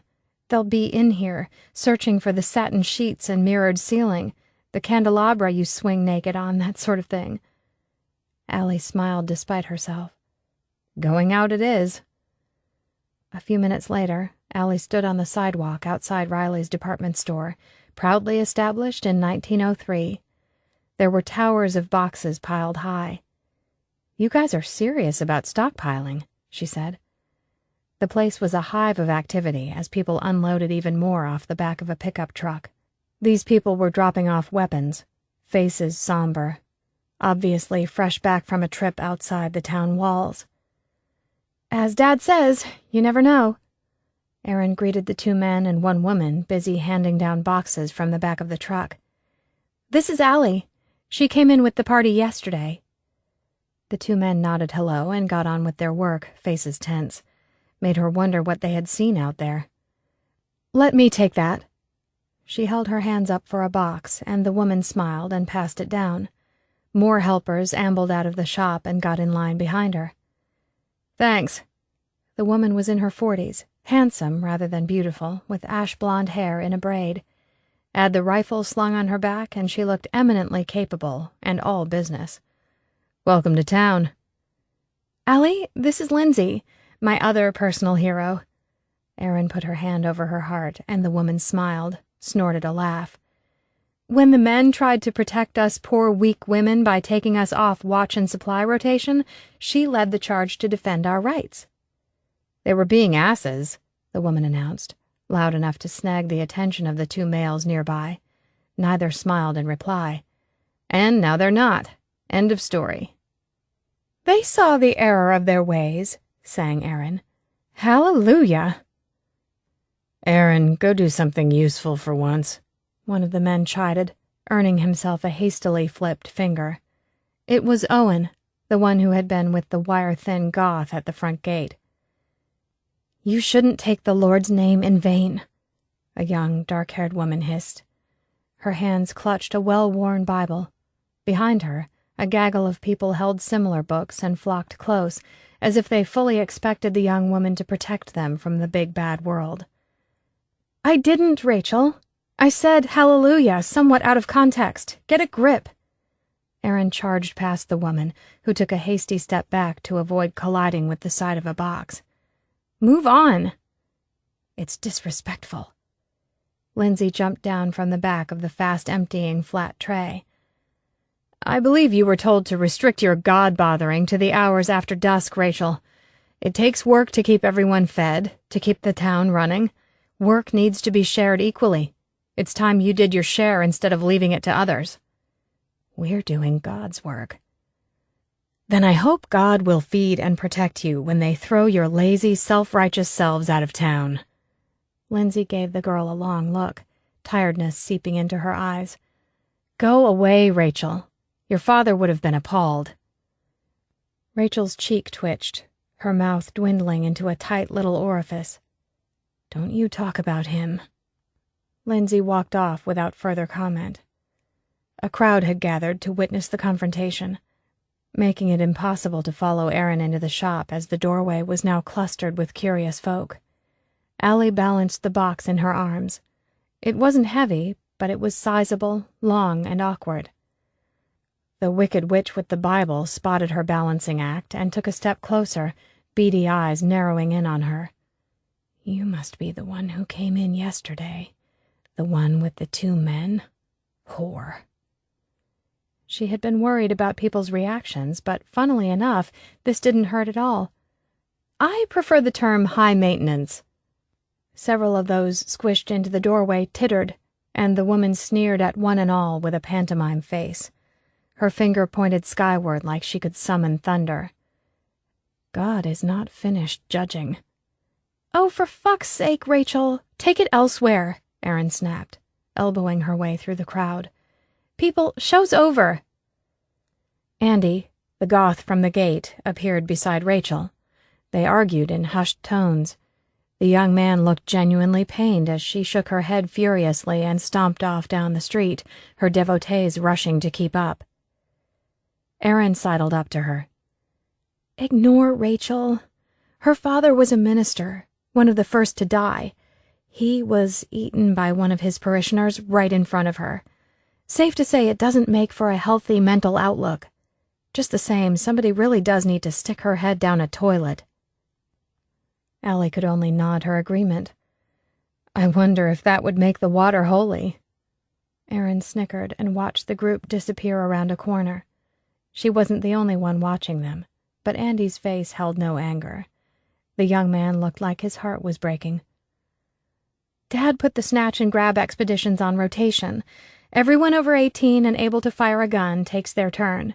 Unless someone's willing to cover for you." Aaron tipped her chin at Andy as he resumed work, a worried frown fixed to his face.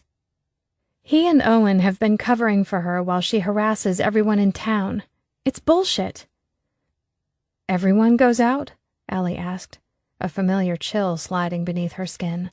The box in her arms suddenly held the weight of the world. Yeah. Actually, can one of you ride out with us tomorrow? We'd really appreciate it, Aaron said. Ben shot himself in the foot this morning, showing off for some kids, the idiot. We're lucky he didn't kill someone. Serves him right that a dental nurse is the closest we have to a doctor. Anyway, talk it over with your men. And there wasn't a single chance of it happening. She already knew how the conversation would go.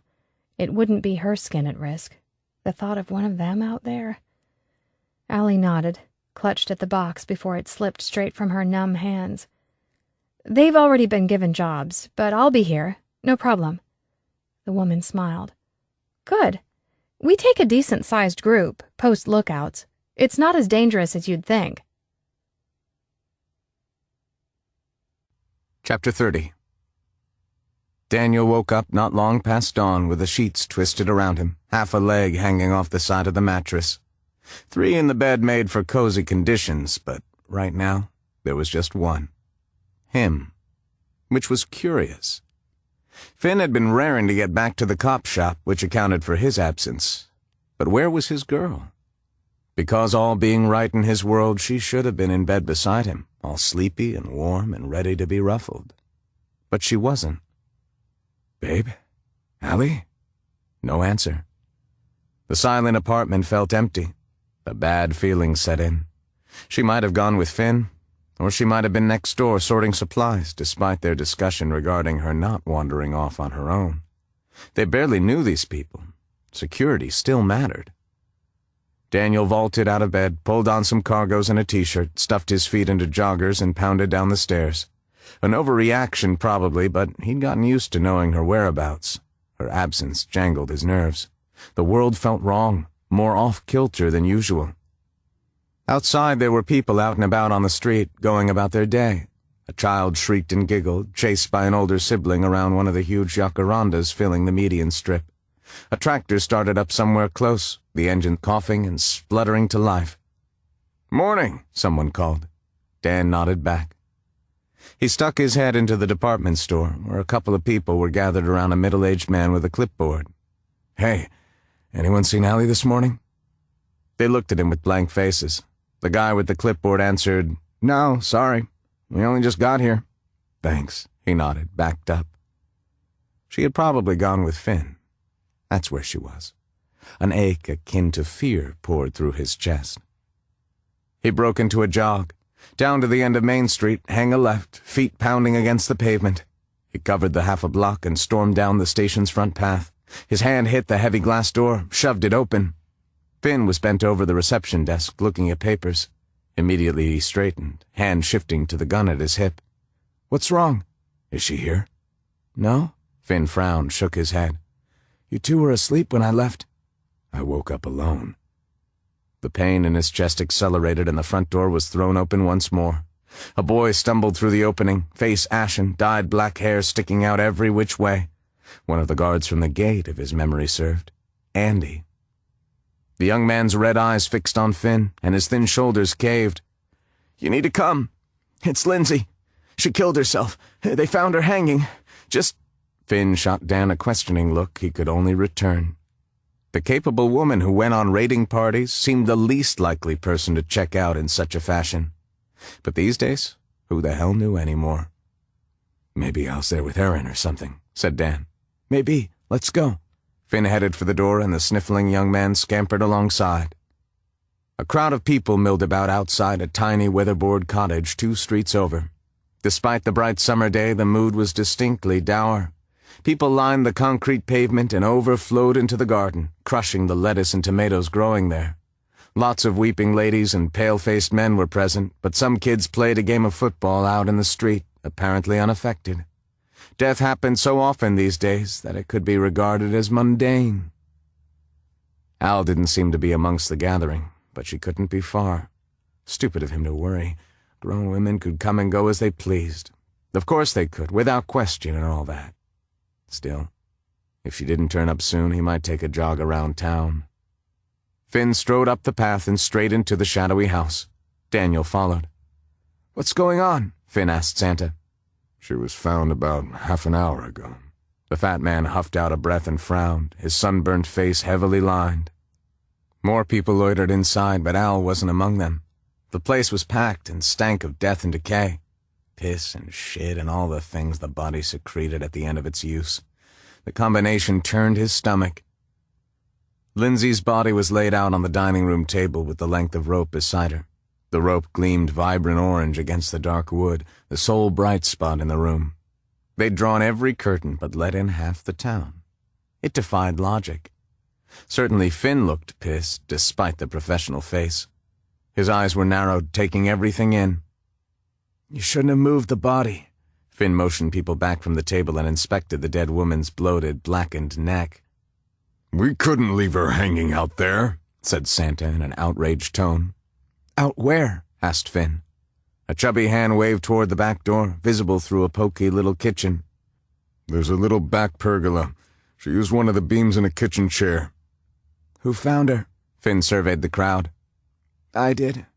Andy stepped forward with his eyes downturned. No wonder the poor boy was so shaken up.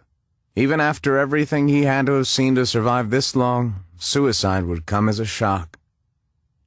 "Everyone but Sam and Andy can leave," said Finn in a no-nonsense tone. "Now." People muttered and murmured about uppity newcomers taking over, but they did as told. Finn's cop face brooked no nonsense. Dan stepped out of the doorway to make room for the exodus. "You want me to head off?" "Give me a minute here." Finn pulled out a notebook and opened it to a fresh page. "Andy, was there a note? Anything?" Andy shook his head so hard his teeth clattered. "No, I didn't see nothing." "We already searched," reported Santa with another gusty breath. "Andy, you're fine, son. Run on." The boy lit out the door. Finn wet his lips and studied the ground for a moment. "Sam..." "Hold up. I know what you're going to say, but this is a clear-cut case." Sam shook his head over the corpse, bushy brows pulled tight. "Spirits around the place aren't good as it is, Finn. We need to deal with this as fast as we can. This isn't the first case of someone taking their own life, and it probably won't be the last. We don't need to encourage anybody, all right?" Finn said nothing. "You saw them out there," said Sam. "Some of them are barely holding up as it is. We cannot afford to make a big thing out of this." "A woman's dead, Sam," growled Dan, letting his temper slip through. "That's kind of a big thing." Finn turned back to the body without comment. Lindsay wore a pale pink summer nightgown, and her long hair hung loose off the end of the table. Daniel might have believed her asleep if not for the state of her neck. Shit, what a mess. The kid didn't seem fazed. He retained the supernatural cool as he did his job. Other bruises littered the woman's arms and legs.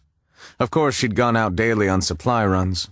People got knocked around moving supplies and climbing in and out of pickup trucks for certain. Dan took a long, hard look out the door, needing a minute. With the windows closed, the scent of death hung heavy in the warm air. When had death become so commonplace? He fucking hated it. And he should be busy looking for his girl, because he sure could do with one of her smiles right about now. "She lost her husband a few months back," Santa sighed. "This isn't a complete surprise. Everyone's doing it tough. Hell, I had a 15-year-old OD on painkillers 3 weeks back." Finn stared at the older man for a long time before answering. "All right. We have to find Allie at any rate." "Your girlfriend? She went out on a supply run with Erin," Santa said with a sigh. "They headed out just after dawn. Can't even keep my own daughter safe." Finn's professional face gave way to horror. Allie was out there? The ground beneath Daniel's feet seemed to give way. The pain in his chest almost brought him to his knees. How he kept to his feet, he had no idea. "Oh, fuck." Daniel stood beside Finn, staring at the mammoth garbage truck serving as Blackstone's front gate. The sun was setting, lighting the horizon in shades of gold. It had been the longest day of his life. Fear and fatigue should have long since left him numb. It would have been kinder. Thoughts of Allie lying dead somewhere kept repeating in his head. He couldn't escape them. But she'd be okay. She would be. The raiding party had been headed for a town 40 minutes due west. They should have been back by now. They would be back any moment. Damn, but he wanted his girl back, like yesterday. Daniel knew she was independent, knew she wanted to take care of herself. But there had to be a happy middle ground that allowed everyone to sleep at night. Something to stop the heart attack or whatever it was threatening to throw open his chest. He wasn't the only one in pain. Finn stood beside him, buzzing with tension. She's fine. Daniel leant against the side of a pickup. Fine like Lindsay? Neither man spoke for a minute. Then Finn turned on him, face set. She doesn't do this again. Run off out of her sight. You gonna put her in a cage? Fuck's sake. The kid bared his teeth. You cannot be okay with this. An older man approached, hand in hand with a young woman. The fair-haired prince might have been strung out, but no one else knew. Finn was in pillar of the community mode, answering questions and offering reassurances. Yes, it was very sad, a great loss to the community. No, plans had not yet been made regarding the funeral. On and on it went. Death might be familiar, but Lindsay's supposed suicide had rocked the town. When the couple wandered away, Finn turned back to him. You're going to let her pull this shit? Are you serious? I didn't say that. Then what are you saying? Same thing I've been saying all day. Calm down. Wait and see what she comes out with. The kid grunted. You could not be more fucking wrong. I thought you wanted to keep her safe. How do you think you got an invitation into our bed in the first place? Dan snapped. Finn scowled at him, eyes furious. Yeah, well, it was going around. Her safety comes first with me. Always. Bossing her around will only drive her away. Trust me. I already tried it. An approaching rumble of engines brought the argument to an abrupt halt, as did the cry of the lookout sitting atop the cab of the garbage truck.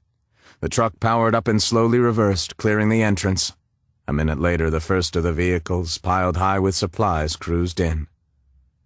The raiding party was in good spirits. Didn't last long. The flow of greetings cut off sharply as the pall engulfed the returning crews. And there she stood, all intact. Oh, thank fuck for that.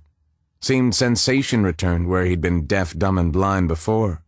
His girl lived on, and all was okay. Finn marched up to the pickup truck Allie rode in. She stood in the cage on the back of the bed, hair windblown and nose pink from the sun. She stilled at Finn's approach, reading his body language just fine. What's wrong? She asked. Lindsay's dead, amongst other things, Finn said, shoving a hand at her. Come on. What? The color dropped from Erin's face. Her father beckoned her down while Finn cursed in a low voice, apt since he had well and truly messed up breaking the news. How? Asked Erin. I'm sorry, honey. She killed herself. Santa scowled, helping his daughter down. I don't know what to say. She wouldn't. It doesn't make sense. Erin stepped into her father's waiting arms. No. Why would she do that, Dad? I don't know. I don't know. He wrapped a beefy arm around his child and led her away, holding up an arm to keep others back. Come on. Finn ushered Allie through the crowd as Daniel fell into step by her side, taking the hand she offered, needing the connection. Everyone spoke in hushed voices. Like the pro he was, Finn avoided getting them held up by the gathering. They were hustling her up the staircase toward home in no time, the sliding glass door downstairs firmly locked behind them. The kid gripped Allie's elbow like she was a criminal about to make a run for it. Nothing Dan could do. This spat was going to happen. Probably needed to. He had his own concerns with how she had taken off without a word, but going medieval was not going to work. He stayed close, ready to intervene if required. Finn. She wrenched her arm free and turned about, facing them down. Something in the kid's face had her flinching, mouth pinched and pained. Relax, would you? You think this is a joke? Finn roared. Very young male lion. It would have been funny, except it wasn't. Dan opened his mouth to intercede, but his girl held up a hand, flicked him an unhappy but entirely capable look. No, I don't think this is a joke, she said. But you do need to calm down. One of us needed to go. I went. End of story. Like fuck. We're trying to protect you here, Al, Finn bit out. You just go ahead and make the decision to put yourself in danger? Without discussing it with us first? I want to protect you both, too. Can you get that? Protect us? Yes. Al threw herself into the nearest camp chair and started removing a boot with angry tugs at the shoelace. If I'd mentioned the supply run to either of you, you wouldn't have let me out of your sight. Babe. Dan took a big step forward, making to touch her, only to receive the stop sign hand again. No. Allie wrestled off a boot, dropped it with an almighty thud. Did you think it would work differently for me? I care about both of you. The thought of either of you going out there, I couldn't do it. I just couldn't. It was easier to go myself. I'm not going to apologize. I'm not going to promise not to do it again. Like hell you're going out there again, Finn said. Ever. Over my dead body, Al. Don't you get it? Daniel cleared his throat. That's what she's afraid of. His girl glared at Finn, ready to relaunch the war. Shit, enough already. There are going to have to be rules for all of us, Dan said. She'll get herself killed, Finn hissed. How could you agree with this? This being our girlfriend? The woman we're supposed to be in a mature adult relationship with? Daniel inquired, tipping his chin at the foxy, if furious Exhibit A. Because we're meant to be on her side, within reason. I didn't talk her down from the roof just to lock her up somewhere else. I do not want to lose her. The kid growled and paced like a caged animal, up and down, while Allie watched, nonplussed. Fine, we'll ease up, but you do not go out again. His girl rose to her feet, radiating fury. Dan was singed just being in the same room. Not good enough. I won't be wrapped in cotton wool while you two take all the risks. Do you really believe they'll let us stay in your precious town if we're not seen to be contributing? Seriously? Al, I'm not budging on this. Then we have a problem, said Finn. No, Finn. You have a problem, his girl said. There are some things I can't do. Standing back while you're in danger is one of those things. Finn's nostrils flared. I'm trained to handle dangerous situations. You are not. I don't care. Al! No, Finn. I love you, but no. The kid gave a good impression of a man who'd had the fight sucker punched right out of him. He stopped and stared.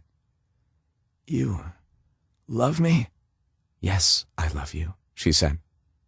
Finn stared at her, face rigid and hands balled tight. Shit. Is that really so bad? She asked. The kid grabbed her and held on tight, and his girl fitted herself against Finn, her face in his neck, arms wrapped around him like she couldn't let go. Inside Dan's ribcage, something hurt, just like it had earlier today when he thought he'd lost her. No amount of rubbing the heel of his hand at it helped. Chapter 31. Allie stood below ground in a hardware store basement a half-hour north of Blackstone. Her itchy scalp and damp hair lay beneath her helmet and flashlight combo. The confining, dark, hot, and dusty space reminded her of old times, only this time she was under a building instead of above a house. She and her supply buddy, Andy the Goth, sorted stock. Others did the same above, clearing the shop floor. Boxes of rope and nails, flashlights and batteries sat in nice piles. All of the usable items were moved beside the stairs, where Andy then hauled them up to the trucks. Dan was somewhere above ground helping load, it being his day to babysit from afar. Keeping her men at home was no more feasible than their hopes to ground her were. No one was completely happy. The last few days had been full of terse words and tense silences. Eventually something was going to have to give. Sweat covered her, sticking her t-shirt to her back. Hours must have passed because her muscles ached and her throat was bone dry. She squeezed by the stacks of boxes, searching for her water bottle. Andy? He had mentioned getting a drink and disappeared a while back. She wore no watch, had no clue what time it was or how long they had worked. Andy, you there? And it was quiet, too quiet. No reply came to her call. The echo of her own voice and her breathing the only sounds, labored and loud. Shit. She couldn't say when the dozen sets of feet thudding overhead had petered out, but she knew she was alone. The building sat silent. They had left her behind. How? No way in hell would Dan leave her, and yet the quiet was complete. Her water bottle sat on a box containing snail bait, right beside where her gun should have been. Without a weapon, she'd be dead. Panic bent her double, and her lungs flattened like a hand held her down. "Stop it," she snarled, wincing when it echoed back. Quiet. She should be quiet. The sun couldn't have set yet. Impossible. Where was a fucking watch when she needed one? "Calm down," she whispered. "Think." All comfort bled out of the space, and the dark pressed in claustrophobically. She needed to get upstairs. She forced slow steps, made her way over and around the boxes, tiptoed up the stairs and through the door with its broken lock. She flicked off her light, set her helmet aside, delaying. What was the point? Either way, she needed to know. Allie stepped out onto the shop floor. It was empty. Nothing moved. Things were scattered here and there, articles deemed unimportant. The afternoon sun shone through dusty plate glass windows with splendid shades of copper and red. It lit up the dust motes floating about. Her heart fisted as a meltdown commenced, which helped nothing. Something nudging the side of her boot snagged her attention. It was the weight of the holster shifting on her leg. Finn had buckled the ankle holster onto her himself this morning before heading for the station, making her love him that much more. She was so fucking scared it was hard to think straight. Trembling fingers fumbled for the catch, pulled the weapon free, and flicked the safety off. The hardware was wide open. Front doors busted, the back the same. Things were stirring out on the street. Shadows moving. The moaning might have been her muddled mind, but it was doubtful. The sun ducked behind the line of buildings across the way. Above her was a foam ceiling. It wouldn't hold her. Out on the street, there came a low, drawn-out groan. Her muscles trembled. Move! She bolted for the back door, keeping low, trying not to make a target of herself. The building behind this one was 3 stories high, blocking out the afternoon sun and casting her in shadow. Still a better bet than the open space of the street front. There was an overgrown patch of grass running alongside a fence, a docking bay with a van parked in it.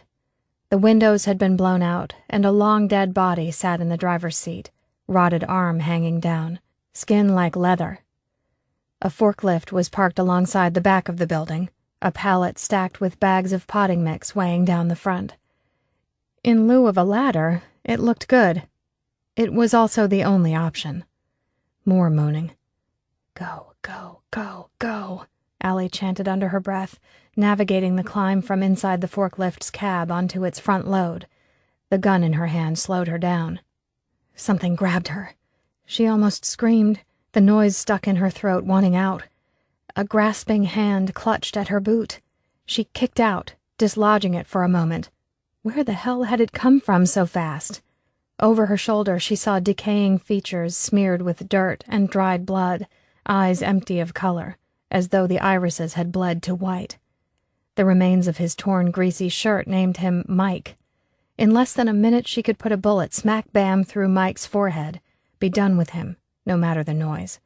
But noise would draw more of them. Fuck. The rabbit went wild in her chest. She scrambled onto the forklift roof. Mike tugged at the hem of her jeans, scratching and clawing at her pants, trying to pull her back, skewering her balance and sending her onto one knee. Nothing could save her sweaty grip on the gun. The pistol slipped from her hand, clattered to the ground, going, gone. She gave a helpless groan, shaking with fear and adrenaline. Oh, fuck you, Mike. She kicked out, boot connecting with the hard bone of his skull. Mike reeled back onto his ass. Allie scrambled to her feet, perched atop the forklift. There was a narrow window off to the side of the building, about the right height to give her the leg up required. It would be difficult. She stretched out. Her fingers could just reach the edges of the gutter. The muscles in her legs screamed in protest, thighs and feet and everything in between. Allie pulled herself forward, increasing her hold on the gutter inch by inch. Metal dug into her fingers, but she had it. It held, and she wasn't letting go. She stuck her left leg out to kick in the window, the crack in the glass painfully loud. Allie wedged her foot into the space and reached for the moon. She was stuck stretched between the window and the forklift. Mike, the tenacious bastard, yanked on her boot, still sitting atop the machine.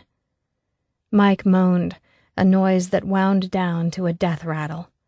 It sounded like someone had squeezed the air out of him, accordion style. The poor guy was probably frustrated over watching his meal get away. Another infected stumbled around the corner, drawn by fuck knew what instinct. God help her. Panic reduced her to an implausible leap of faith. Allie pushed off with her toes, dislodging Mike's claw, and put her weight on the leg stuck akimbo in the window. She clutched at the gutter and dragged her sorry self up. Her arms felt like fire. No, like lead. It took forever. Her ribs scraped on the gutter and her fingers tingled, thick and numb. She didn't fall a story to the street below and become a broken-boned meal for the horde. Fucking up wasn't an option because she was getting home. Yes, she was. The aluminum roof blistered her hands and cheek. It was a piss-poor welcome to safety. Allie rolled onto her back, folding her arms over her body, trying to keep her exposed limbs off the scorching metal. The hot pain through her t-shirt was the final insult. She lay there and cried from relief and horror both as the sunset faded and the infected gathered below. Chapter 32. What do you mean she's missing? Santa blanched, held up his chubby mitts in a placating gesture. Now then, son, calm down. She's a smart girl. I want facts. Finn clamped his teeth shut, his stomach ready to spill. People milled about amongst the pickups piled high with the day's takings. He ignored the audience and the pounding of footsteps behind him. Explain to me how she was the only one who got left behind. What's going on? Dan demanded, landing a heavy hand on Finn's shoulder. Finn? They lost her. They fucking lost her. The big man's mouth opened, then closed. What? Andy said she took the first truck back. No. Where is she, Dan? Finn, I swear, I thought she was already home. I was going to give her a serve for leaving without me. Aaron stepped forward. Andy came back in one of the other trucks. We don't know where he is now. He told me the same thing. You left her there. Finn grabbed Dan's arm, ignoring the tremble in his fingers. How the fuck could you leave her there, Dan? I thought... You were supposed to watch her. Finn raised his fist. Dan didn't even flinch. Just stood there, patiently waiting to take what was coming. He didn't even say anything. Just looked completely gutted, soul destroyed, his gaze vacant and the color gone from his face. Finn knew how he felt. We need to go get her, Finn said, letting his fist drop. He couldn't do it. I'm in, Aaron said, no hesitation. Calm down, people, Santa's bushy brows clumped. It's nearly dark. You cannot... Like hell I can't, Finn snarled. Dan's fingers dug into his shoulders, holding him back. She is not staying out there alone. Move that truck now. Son, Santa started up again. Finn literally felt himself snap, heard the noise like a crack in his skull. He lunged at the prick. Finn, shit. Dan's arm grabbed around Finn's waist, dragged him back. Calm down. This is not helping. You want to hit someone, hit me. Finn snarled, pissed off beyond belief.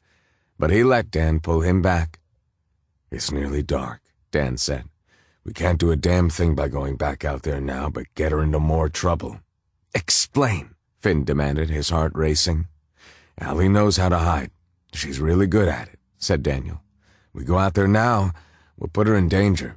She'll try to come to us. I want her back. I know. Dan's arms wrapped around him. The man was the only thing stopping him from hitting the ground. I know. And I'm so fucking sorry, but we've got to be smart about it. His mind raced and his heart sank, so far down it was through the ground. The thought of leaving her out there was abhorrent. Fucking hell, muttered Finn. Dan nodded in perfect understanding, eyes glassy. Yeah. Chapter 33. It was oddly peaceful on the roof. There was nothing to be done until dawn, and infected didn't climb. They lacked the coordination, the muscle strength, who knew? She was safe for now and resolved to take it easy. It was hard to block out all the moaning going on downstairs. At least she was out in the open air, not caught in a dust-ridden attic, and she was safe enough for the night. There were two positives. She counted stars to pass the time and keep her mind off her bladder, tested her memory for song lyrics, hoping she didn't hear any vehicles, hoping they wouldn't try to come out at night, hoping they were safe. The lights of Blackstone shone like a beacon in the darkness. No wonder they were attracting zombies to the walls. It seemed a long way away. Then another light came to life near the settlement. That was odd. She squinted, peering out into the dark. One lone light outside of town. It was there, then gone. Poof. Like she had imagined it. No one went beyond the town walls at night. Better not be Finn or Dan out there trying to get to her. God, she hoped it wasn't them. Please. There'd been a lot of angry words lately between all three of them. When she got back, she'd fix that. Whatever was brewing between Dan and Finn would be dealt with. She loved them both too much to lose them. The pissy silences between her and Finn needed addressing, too. She swallowed, trying to conjure up some moisture in her mouth. No water bottle. It was downstairs somewhere. What a mess. But she was still alive and breathing, still uninfected and still getting home. She watched the light and ran the opening lines to Gloria Gaynor's "I Will Survive" through her head, over and over. Her memory for lyrics was shit. A menacing growl shut down the disco. Snapping and snarling rose up out of the dark. Scratching and scraping. Her skin prickled. She wanted to huddle against the cooling tin roof. The moaning escalated to counteract the competition. The zombies sounded agitated, afraid.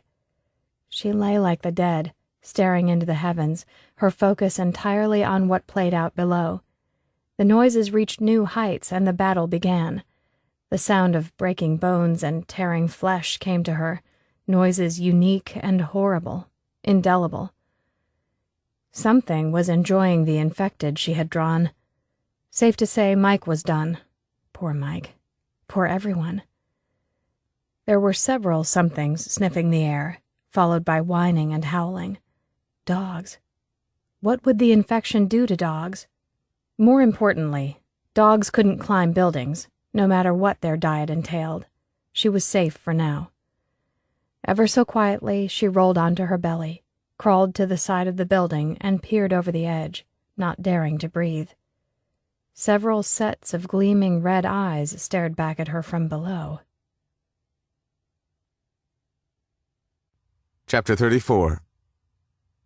Finn squinted into the rising sun, bracing himself against the side of the tray as they drove out of Blackstone. For a moment he had a funny sensation, racing past the remains of the town. The hairs on the back of his neck vaulted. It felt a lot like someone had him in their crosshairs. He scanned the lines of dull weatherboard houses and overgrown gardens, but there were no signs of life. Nothing. He shook it off, got back to the gnawing anxiety over Al. Dan sat beside him, face lined with guilt. That wasn't right. They both loved her, and both did their best. There'd been a lot of tension lately, but that was the truth of it. No one had been expecting an attack from within. Blackstone had seemed a haven up until now. The big guy's face showed the strain of the past 12 hours, dark stubble lining his jaw and heavy shadows beneath his eyes. Finn knew the feeling. Patience was non-existent, and frustration rode him hard. Dan caught him looking and gave a tight nod. Not far now. He nodded back, hoped it was reassuring.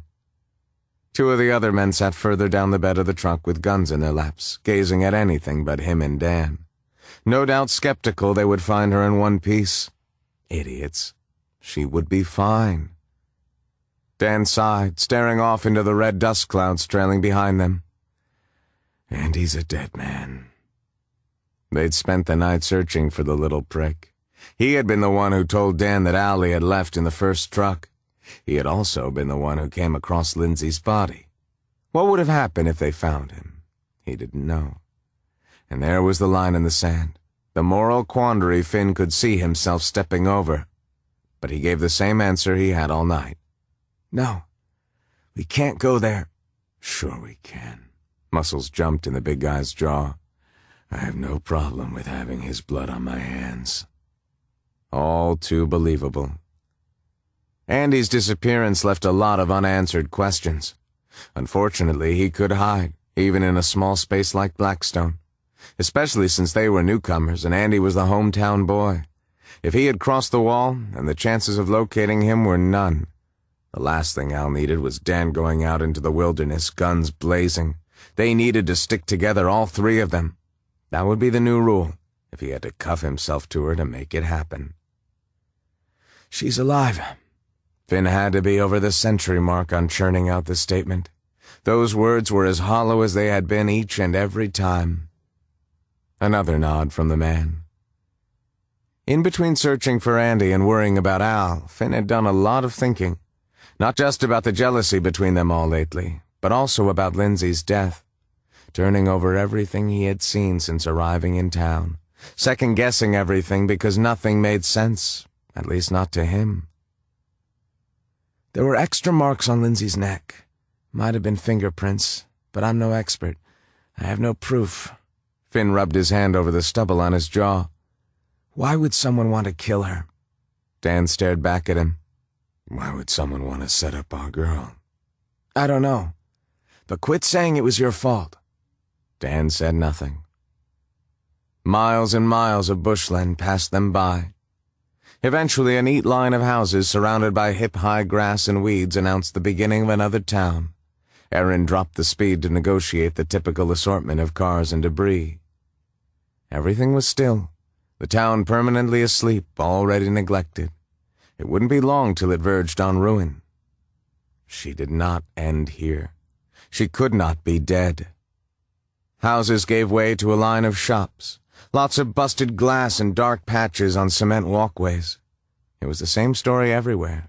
Death and destruction. And suddenly he was tired and cold. He realized if she was dead, then he wasn't certain he wanted to live.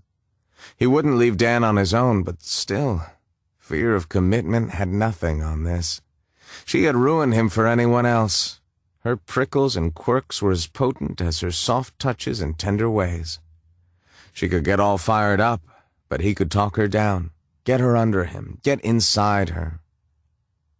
Pony up, murmured the big man. There were no signs of a fresh kill nearby. The street was clear. The pickup pulled up outside a typical country hardware store. The building had probably stood for 80-odd years. They jumped down off the truck to the clicks of weapons being loaded. The others milled about, waiting on him and Dan to make the first move. And Dan did move. Straight up the sidewalk, long legs striding into the cavern of the store. Finn followed, his blood thick with fear. The place looked well raided, rubbish strewn about. We'll head downstairs. One of the other two guys produced a flashlight and off they went. Where was she? Yelling isn't smart, Santa rumbled. Far too close. He gave the guy the evil eye, but it was true. He wanted to let loose, bring the hick town down around their ears shouting her name. Erin headed toward the back door and the street. Santa fell in behind her without further comment. I'm going to check out back, said Finn. Yep. Dan turned on his heel, stalked out the front door. A noise on the roof had Finn's eyes and ears up. It was a scraping sound, followed by the creak of wooden beams. It wasn't just the normal stretch and strain of an old building. Something was up there. Dan!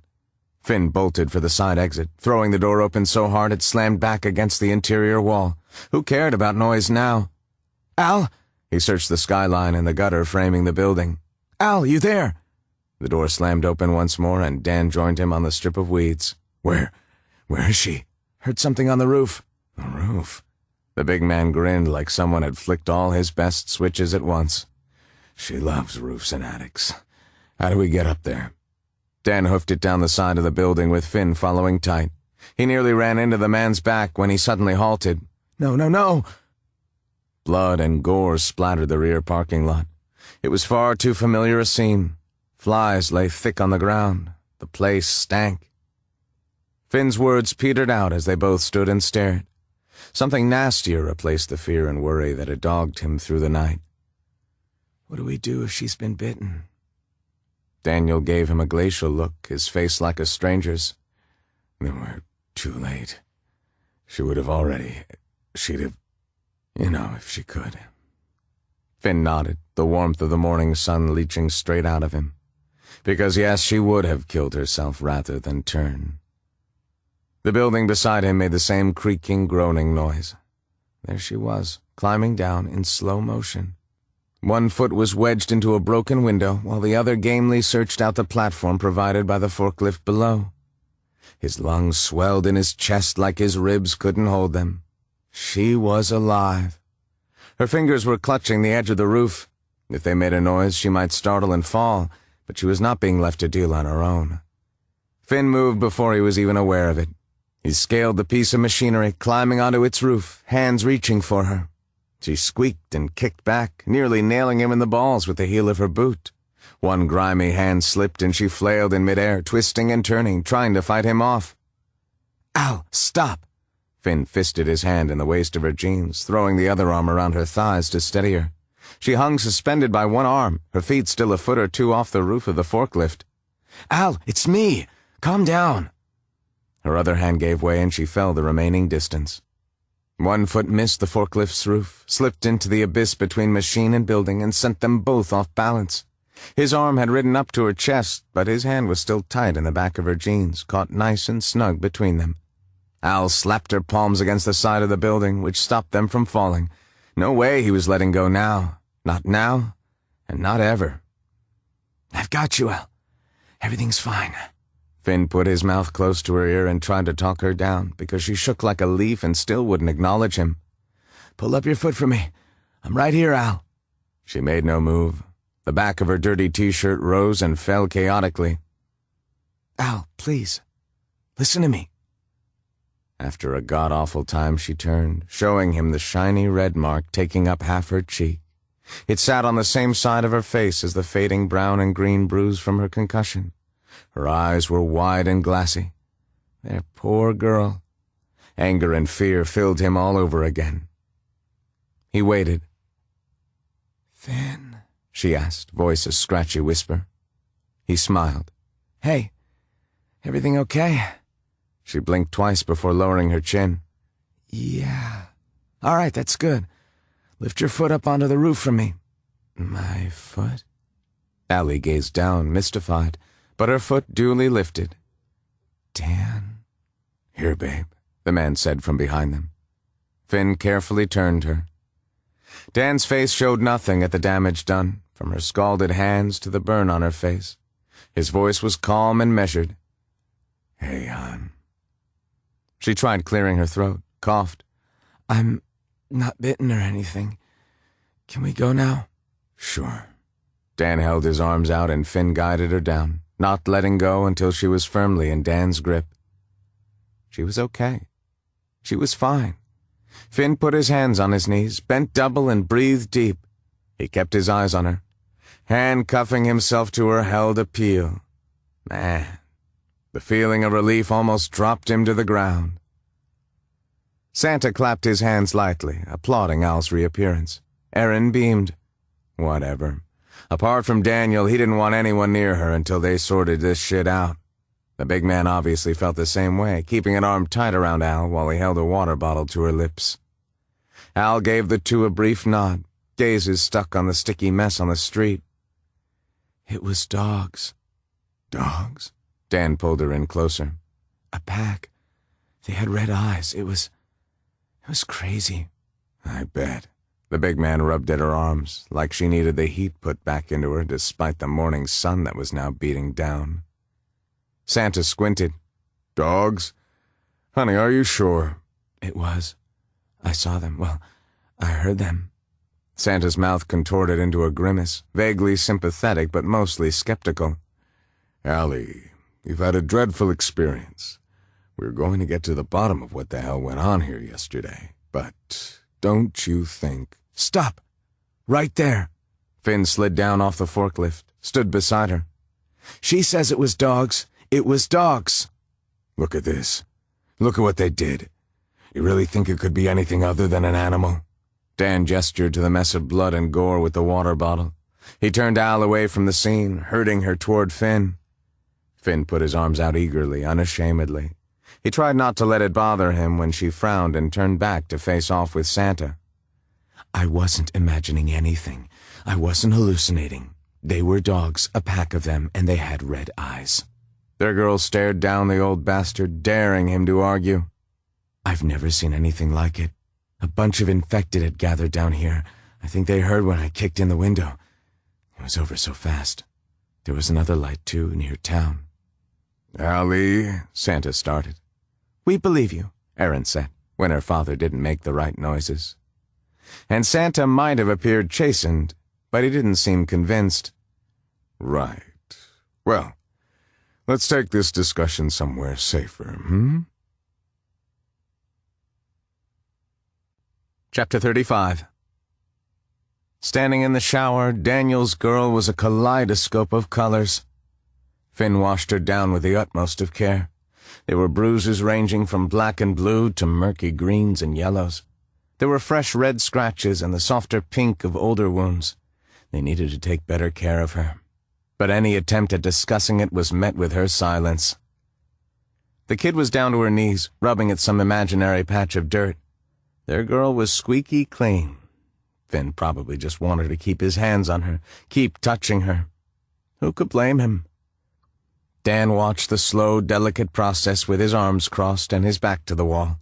He was barely holding himself together, just waiting for her to snap out of it and come back to life.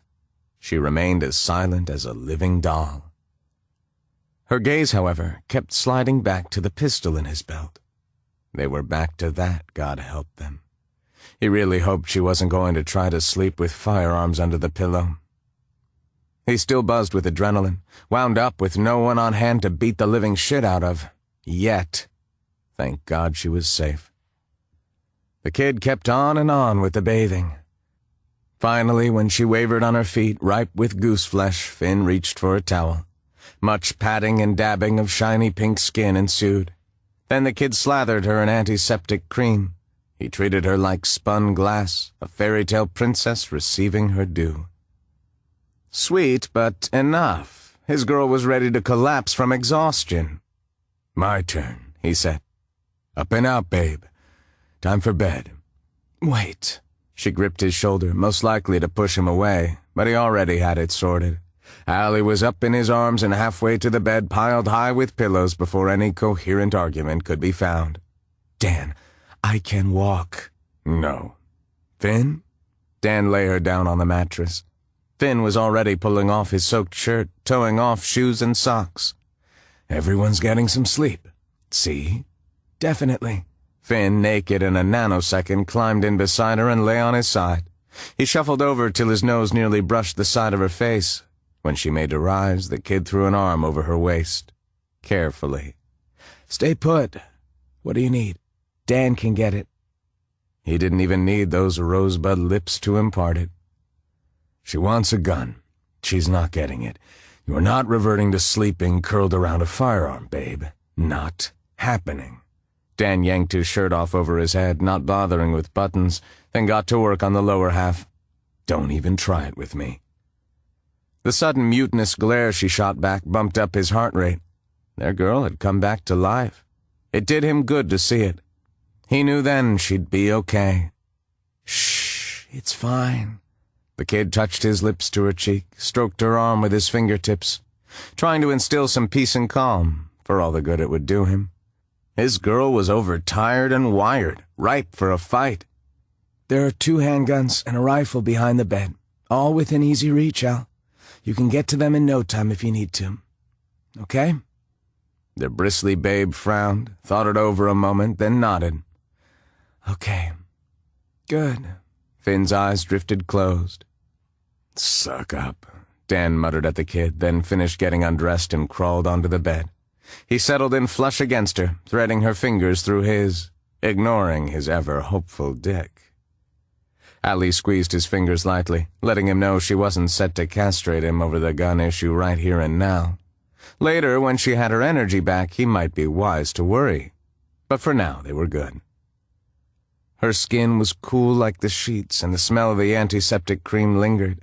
Beneath the soap and the shampoo came the scent of her, warm and lovely and his. His and theirs, whatever. They had pulled the curtains, locked the doors. Well-wishers and the curious alike could take a flying fuck. They were not home to visitors. "Close your eyes," Finn ordered her without opening his own. She did not. "I don't think I've ever been so awake in my life." Al stared at the ceiling, placed a hand on the arm the kid had thrown across her chest. "You're safe, babe." "Everything's fine," Dan told her, wanting to believe it, needing to believe it. Because he was more than willing to throw himself off cliffs for her, but that wasn't stopping the bullshit from happening. It wasn't keeping her safe. That had to change. Allie appeared to have gone 10 rounds with the champ and not emerged the winner. "No more adventures for you. Neither Finn or I will keep you company for the foreseeable future. You need to stick close to home for a while." She said nothing. In the days of yore, circa late last week, her silence might have been cause for concern. He knew her better now, knew she was mulling things over, choosing her words with care. Finn broke first, rising up on one elbow and dealing Daniel the death glare. "You could give her some space to recoup." "You disagree with me?" The kid's pretty face drew tight and he shook his head. "No. I just wasn't going to lay it all out on the line at this particular point in time." His honey snorted. "You were going to attempt to manage me, you mean?" "I was going to attempt to protect you. Not that you make it easy." Finn put his hand to her face, and her focus shifted off the ceiling and onto him. Neither smiled. "You're not stupid, Al. The situation isn't right. You're at risk. We need to know why." "Oh, please. I'm at risk over my sleeping arrangements. Kind of obvious since it's the only standout thing about me right now, given the state of the world. Also, I don't want to be a job for you." Her bottom lip trembled, gray eyes shone. Daniel stared, spellbound. He loved it when her mouth did that. The stern set of her jaw, however, didn't alter in the least. "Can't you understand?" she asked. "Or are you too far gone on your serve and protect bullshit to figure it out?" The kid frowned, surprised. "My serve and protect bullshit?" "Yes," she said. And then in one smooth move, Finn rose up over her. He nudged her legs apart with a knee and settled between them, an arm set beside her head to take his weight. Daniel scooted over to make room, curious about the kid's plans. "Finn," her brow furrowed as she pushed at him. "Get off me." "No," Finn said. "We're talking." "We can talk without you lying on top of me." "No, we can't." "Finn, see, I've got all sorts of warning bells going off in my head, Al. That statement you made sounds far too similar to the last time we had one of these talks. After that talk, I ended up sleeping somewhere else. Remember?" Finn's voice was all reason as his hand burrowed down between their bodies. It was the first time the kid had touched her in an overtly sexual way in front of Dan. They were covering new ground here, and it felt right. Hell, it felt good. His blood raced. Voyeurism just might be a field sport he could get right into after all, because it certainly wasn't jealousy rising to the fore. Allie's mouth opened on an "oh," her hips kicking upward. The bed shook as the kid found his target. Dan's cock stirred against her thigh. "I hated that," said Finn. "Hated fighting with you. Hated being away from you. Then I was partly at fault, but this time, I'm not. So I'm staying put." His girl growled and squirmed and got nowhere. "Your logic escapes me. Get your fucking fingers out of me." Her hands shoved at the kid's thick shoulders, not moving him at all. "Finn, my fucking fingers aren't in you. Yet. Be patient." "Daniel." "He does have a point," Daniel said, relishing the whole scene more than a little. "You do seem to be starting a fight for no reason." Her mouth twisted, and those familiar twin spots of red lit her cheeks. So pretty. He sighed dramatically. "Hon, it's not really fair to expect me to get involved in a fight between you and your other boyfriend." "Get him off me," his girl gritted out. Finn looked at him, eyes fierce, daring him to do it. Easy, Tiger. This is between you two. Dan held up a hand in surrender, grinning broadly. So long as you're not hurting her, I'm not interfering. The tirade this set loose from his babe was mighty. They both ignored it. I would never hurt her, Finn snapped, fingers still busy between her legs. I know, Dan said, shifting his hard-on to a more comfortable position. That's why I'm not interfering. So, what happens next? Chapter 36. Frustration had her fit to fight. She wanted to stay mad. Mad felt safe. Instead, she was moving against his hand, ostensibly to get away, but it wasn't working. Her sex was slick and far too willing. A moan escaped her, and she almost sobbed at the betrayal. Being wet didn't play into her mood, but she was panting, out of breath, and overexcited. And the real problem was that she was going to cry. Fuck it. Her eyes were gritty, her heart going rabbit crazy in her chest. The fluffy white menace was going to break a rib in its bid to run away this time. Don't, Finn, please. Her voice caught, which she hated even more. Stop! Just stop! Stop what? This? His hand stilled against her pussy, cupping her sex. Oh man, the ache it left behind. The bastard. You don't want this. I don't want you touching me when you're angry at me. Finn smiled. It wasn't comforting. I'm not angry at you, Al. You're angry at me. Doesn't matter, though. I'm not going to play this game with you anymore. What game? His beautiful face dipped, firm lips aiming for hers. She turned her head aside. There Daniel lay, twirling a strand of her damp hair around his finger. His face was impassive, concentrating on her damn hair without meeting her eyes. She was on her own, as promised, the wanker. Finn rested his forehead against her cheek, his breath warm on her skin. The heat of his body pressed her into the mattress, and everything became good and right. He made breathing an effort. Look at me. He rubbed the tip of his nose against her cheek, waited, sighed and kept on when she didn't comply. The game I'm referring to is the one where you start a fight when you're scared. The same game where you don't say what you mean. Those kinds of games, Al. Do you love me? What? Allie tried to turn her face back to him. She needed to gauge his feelings, figure out where he was going with this. But now he didn't let her move. His face pressed against hers, lips sliding along her skin, stopping near her ear. You heard me, he prodded.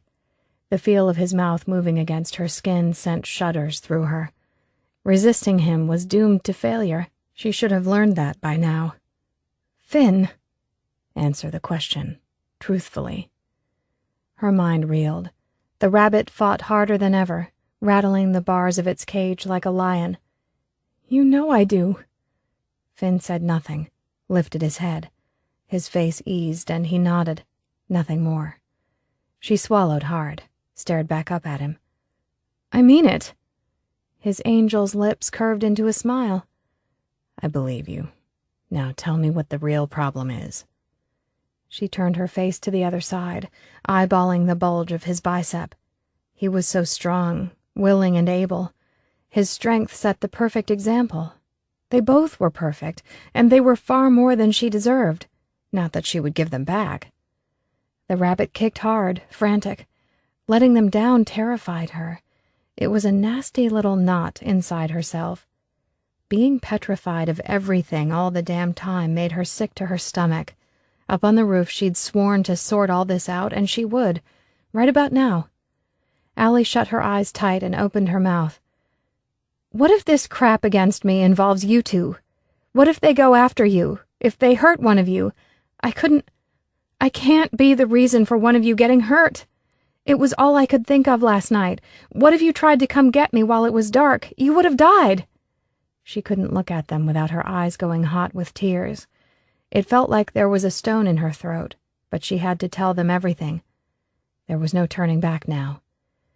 And this place, I'm not sure I like it, but you two love it. You're like local gods here. You fit right in. What if I never do? Some asshole here already wants me dead or infected. And what if I get pregnant? How do we protect a child? Let alone the lack of modern medicine. I'm not sure I could do that without drugs. Dan and I forgot to use a condom the other day. What if one of you decides you don't feel like sharing anymore and opts out? What if... She pressed a hand against his chest, turned her face away again. Finn's heart beat reassuringly against her palm. Actually, that's it, she said after a minute. I'm all wined out. Silence. More silence. It was really quiet out there. She dared a peek. Finn lifted a brow at her in response. I think I'll wait for both eyes. He took his hand from her crotch, set an arm on either side of her head. The tangy scent of her lingered on his fingers. Still waiting. Allie opened her eyes, stared back at him. He was so beautiful. Her defenses were shredded, lying in tatters around them, but she put on a brave face. What? Finn frowned. Where to start? Dan cleared his throat like a pretentious bastard. I find chronological order works best. Clear, concise, that kind of thing. She snorted. They ignored her. Right. Finn shifted against her, getting comfortable.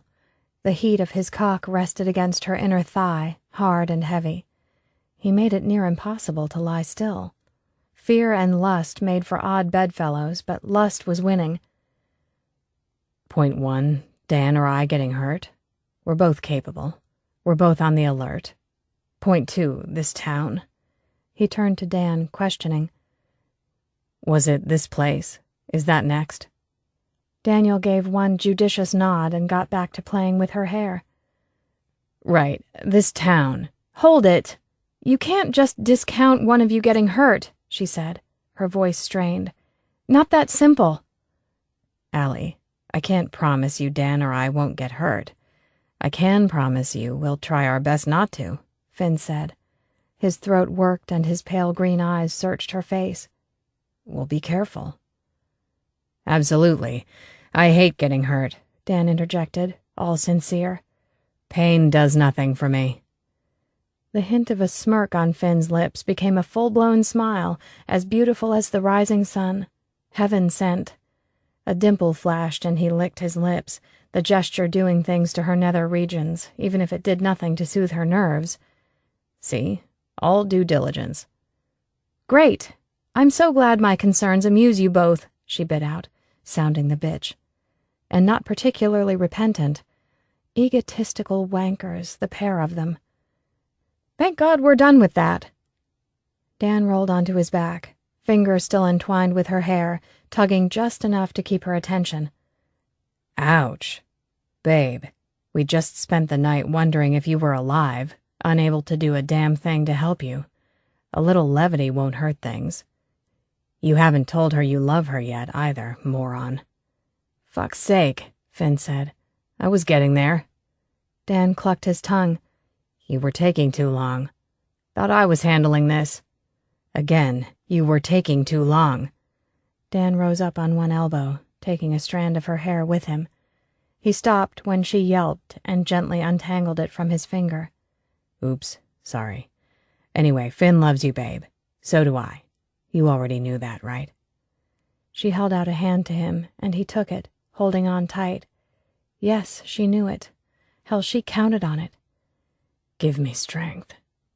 The voice against her neck was muffled. The tone, however, was perfectly clear. I don't suppose he's a passing fancy. Sorry.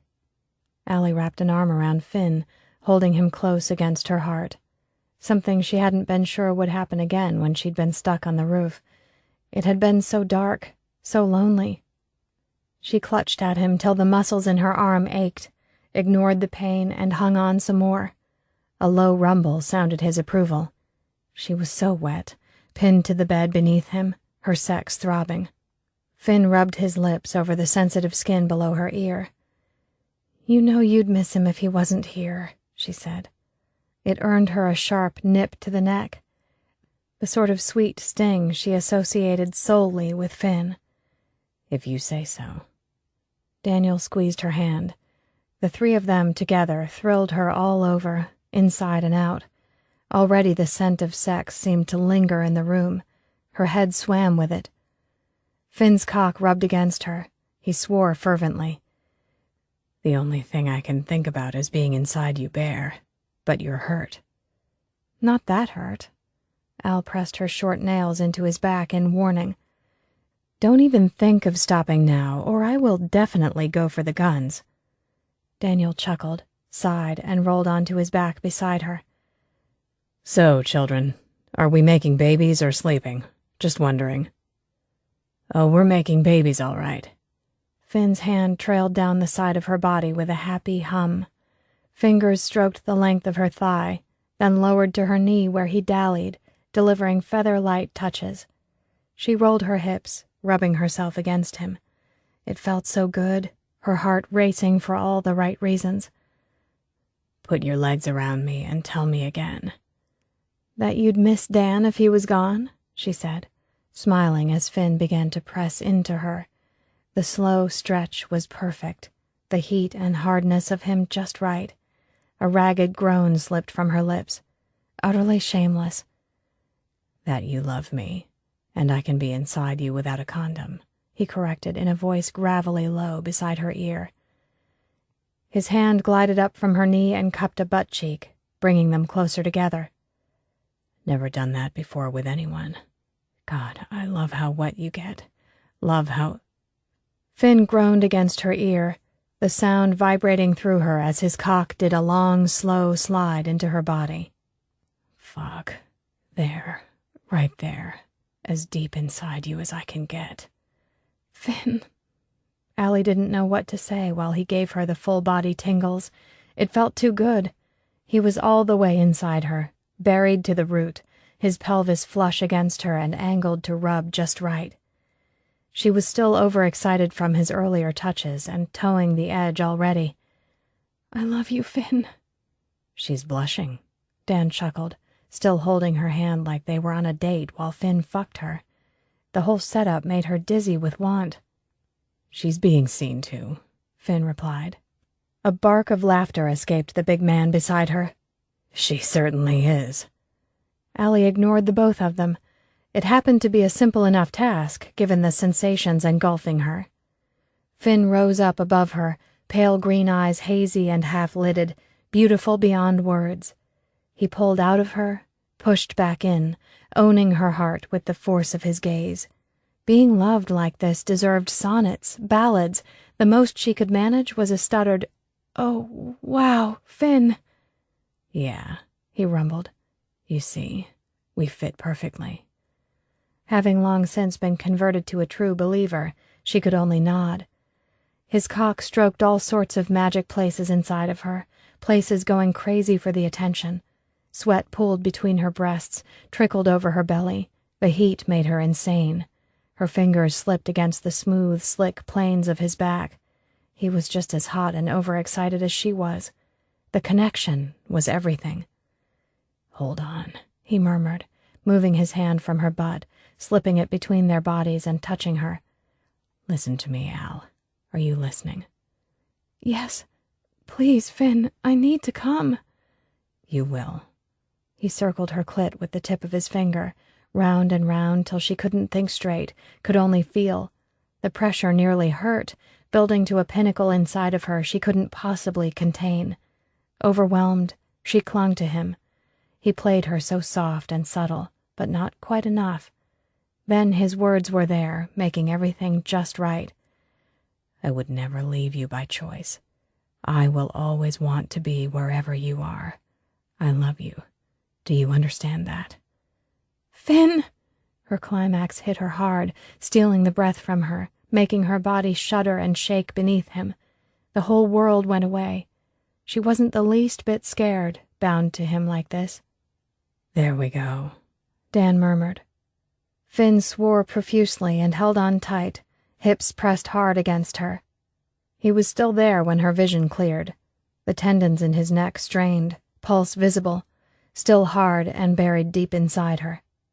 That's what I wanted. The full body blush. I can make her cheeks pink by talking dirty any time, old man. Old, Dan snorted, shook his head. And it doesn't make it any less fun. True. Finn's hand moved back beneath her butt and hoisted her upward, angled her pelvis higher so he was rubbing her still sensitive clit. She didn't know whether to push him away or pull him closer, but she clamped her thighs around him tight on the off chance he had any intention of trying to escape. But nowhere near as much fun as this. Dan shifted closer, got within whispering range. That's my girl. Does it feel good, having his cock inside you? She nodded, beyond words. It was dirty, decadent, to have Dan whispering in her ear with Finn above her and inside her. They had never all been in the bed at the same time for anything other than sleep. By some unspoken agreement, one of them had always made himself scarce during intimate moments. They had shared her fairly, equally, and apparently by common consensus. Having the both of them present was a whole new thing. Everywhere it counted, she loved it. Her head, her heart, and every inch of her body craved it. Her pussy contracted around Finn's cock, making him groan and grin at Dan. Man, keep going. Keep talking to her. She loves it. She might have suffered some embarrassment if she hadn't been otherwise occupied. Dan, of course, took up the invitation with a squeeze of her hand. You do love it, don't you? Having both of us here in bed with you. Her mouth fell open, but nothing that made any sense came out. We weren't sure it was what you wanted, Dan informed her. But then you can be a very dirty girl sometimes. Another shaky nod. He lifted her hand to his mouth, kissed her fingers, stopped and sucked at the tip of one. I can't wait to be inside you. He moved up the bed, placed her open hand over the hard length of his cock, curved her fingers around him. The feel of his hot, bare skin was enough to make her lick her lips in wanting to pleasure him, to please him. That's it, Dan said. Suddenly, Finn pulled out of her, sat back on his haunches. She wanted to kill something at the loss, but wasn't given a chance. His hands reached beneath her arms, turning her before her sex-addled mind could work out quite what he was up to. Finn? Ass up, Al. Hands pulled her hips into place, and she set her elbows beneath her. You want him in your mouth, don't you? Yes. What a wonderful idea. Dan moved into position in front of her, those muscular thighs dusted in dark hair, the flat planes of his stomach, not to forget his penis, thick and full, the tip weeping salty pre-cum. Babe. Please, was all she could say. Dan's fingers rubbed at her scalp. Best idea ever. I hate to see a grown man cry. Finn slid back into her, his body bumping against her ass with each thrust, hands tracing over her spine. Dan's chuckle ended on a groan as she curled her tongue around his cockhead, drawing him into her mouth. He fed his cock to her slowly, one hand threaded in her still damp hair. Eagerly she took him in, the taste and feel of him against her tongue like a drug. She wanted to reduce him to the same mindless mess they made her. There were the dual sensations of Daniel in her mouth and Finn in her pussy, splitting her focus. It made her giddy so much at once. Her body and brain couldn't keep up. Fuck drunk was exactly the word for it. So she let go, let it happen. Finn thrust into her steadily but slowly, as if wary of the cock filling her mouth. All she could do was feel, caught between the two of them and loving every minute of it. This was her reward for surviving, for not giving in somewhere along the way when it would have been so easy. She gasped around Dan's cock as Finn picked up the pace, filling her harder, faster. The scent of sex and the salt of their sweat filled the air, a heady concoction. She didn't want it to end, never wanted to let either of them go, never would. They were hers, she was theirs, screw the rest, it could see to itself. Daniel pulled out of her mouth as Finn finished. Al. Her name was an agonized plea on his lips as he came. The nicest thing she had ever heard, apart from when they said they loved her. Finn's fingers pressed into her waist, and he ground himself against her. With nothing between them, it was hot and sticky and perfect completion. She never wanted anything between them ever again. Everything was just right, from the heat of him at her back to the fumbling hands stroking her sides as he caught his breath. Sweat dripped off him and onto her, sliding over her skin and soaking into the sheets in the warm room. She didn't want to forget a single detail, wanted it all seared in her memory like the precious gift that it was. Finn's cock eased out of her and the mattress sunk as he shifted to kneel behind her. Not leaving the bed like she had first thought, but staying with them, as the palm smoothing over her rear attested to. Another hand snaked between her legs, fingers stroking, teasing her wet cunt, working her up again till she didn't know her own name. Before her, Dan held still, waiting out the moment, fisting his cock in one hand. The musky scent of him was tantalizingly close. "Remember me?" "Very well." Daniel's cockhead bumped against her lips, and she opened to him, taking him in just far enough to work the sensitive underside with the flat of her tongue. His size didn't allow for much more. One hand cradled her jaw, the other wrapped around the base of his cock. It was a powerful thing, the giving of pleasure. If it hadn't been for the clever fingers choosing to deliver a soft pinch to her clit, she would have been quite smug over it, her insides clenched. One of Finn's fingers tickled over her ass, his teeth, his finger. The tip pushed, gently, slowly gaining admission. The slight pressure felt strange, but not uncomfortable. Little used nerve endings came alive. "Is he playing with your ass?" asked Daniel, hand stroking her jaw. She couldn't have answered with his cock in her mouth had she anything to say. "The shame of him." Finn's teeth grazed the curve of an ass cheek, the low chuckle teasing across her skin. His finger slid into her, eased back while his other hand strummed her clit. It lit up her spine, the insane heat coiling in her belly. She might not last much longer, but Dan was going first. Harsh, guttural sounds praised the greedy pulls of her mouth. He didn't even try to hold back from her. His cock jerked against her tongue, hot liquid filling her mouth as she swallowed as fast as she could. The fingers playing over her swollen cunt intensified. The finger in her rear stroked still. Everything inside of her tightened, coalesced, and expanded in a sudden burst of heat. Daniel withdrew from her mouth and dropped to his knees in front of her, watching her. His blue eyes never left hers, holding her gaze. Good God, her elbows trembled. Everything quaked. It went on and on. Finn gave her back a parting kiss, climbed off the mattress, headed for the bathroom. Dan's arms wrapped around her, drew her down onto the mattress. An almighty yawn took her as she settled against him, body blissed out and mind blessedly quiet.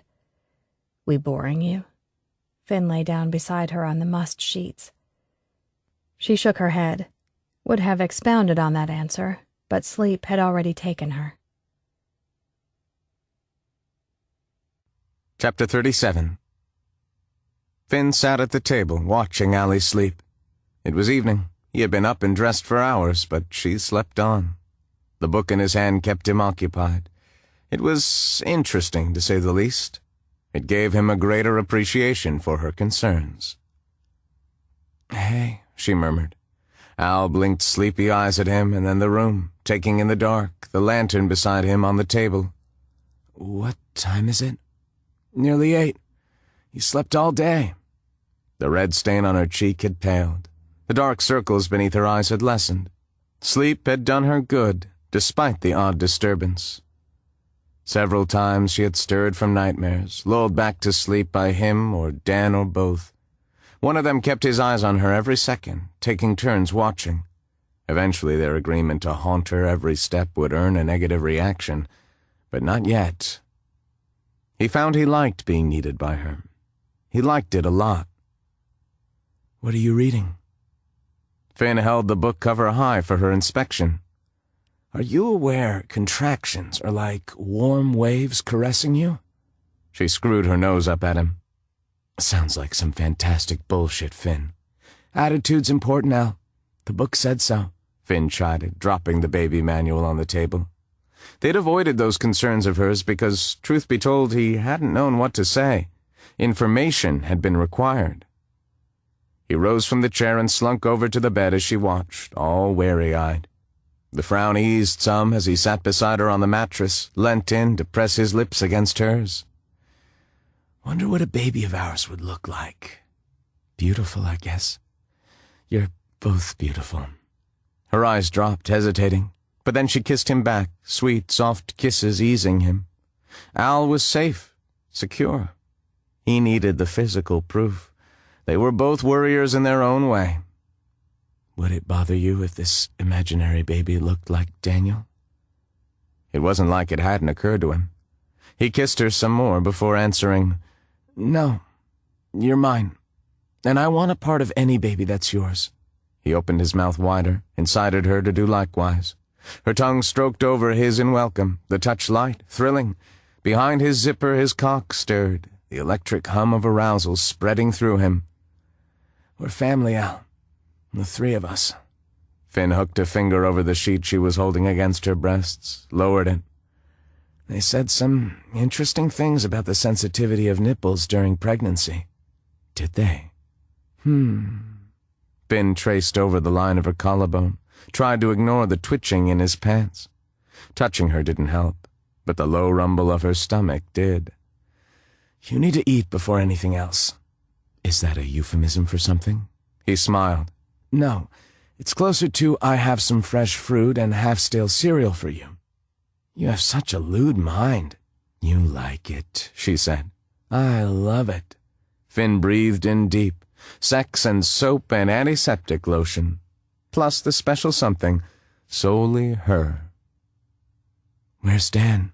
Helping Sam fix a generator. Shouldn't be long. He climbed off the bed. One of them needed to before things got out of hand. She really should eat. Al wandered off to the bathroom as he set the table, poured juice into a glass, cereal into a bowl. Everything was ready and waiting when she emerged a few minutes later, dressed in the usual jeans and t-shirt, her hair tied back and face damp from washing. He welcomed the normalcy of routine. They could live like this, no problem. Mostly petty, jealous bullshit had fueled the recent fighting. A near-death experience tended to clear up communication issues pretty damn fast. Or maybe it reshuffled priorities back into their pertinent order. Finn smiled at her, then she smiled back. The guy from the supply runs appeared at the top of the stairs, the one who had collected their weapons the day they arrived.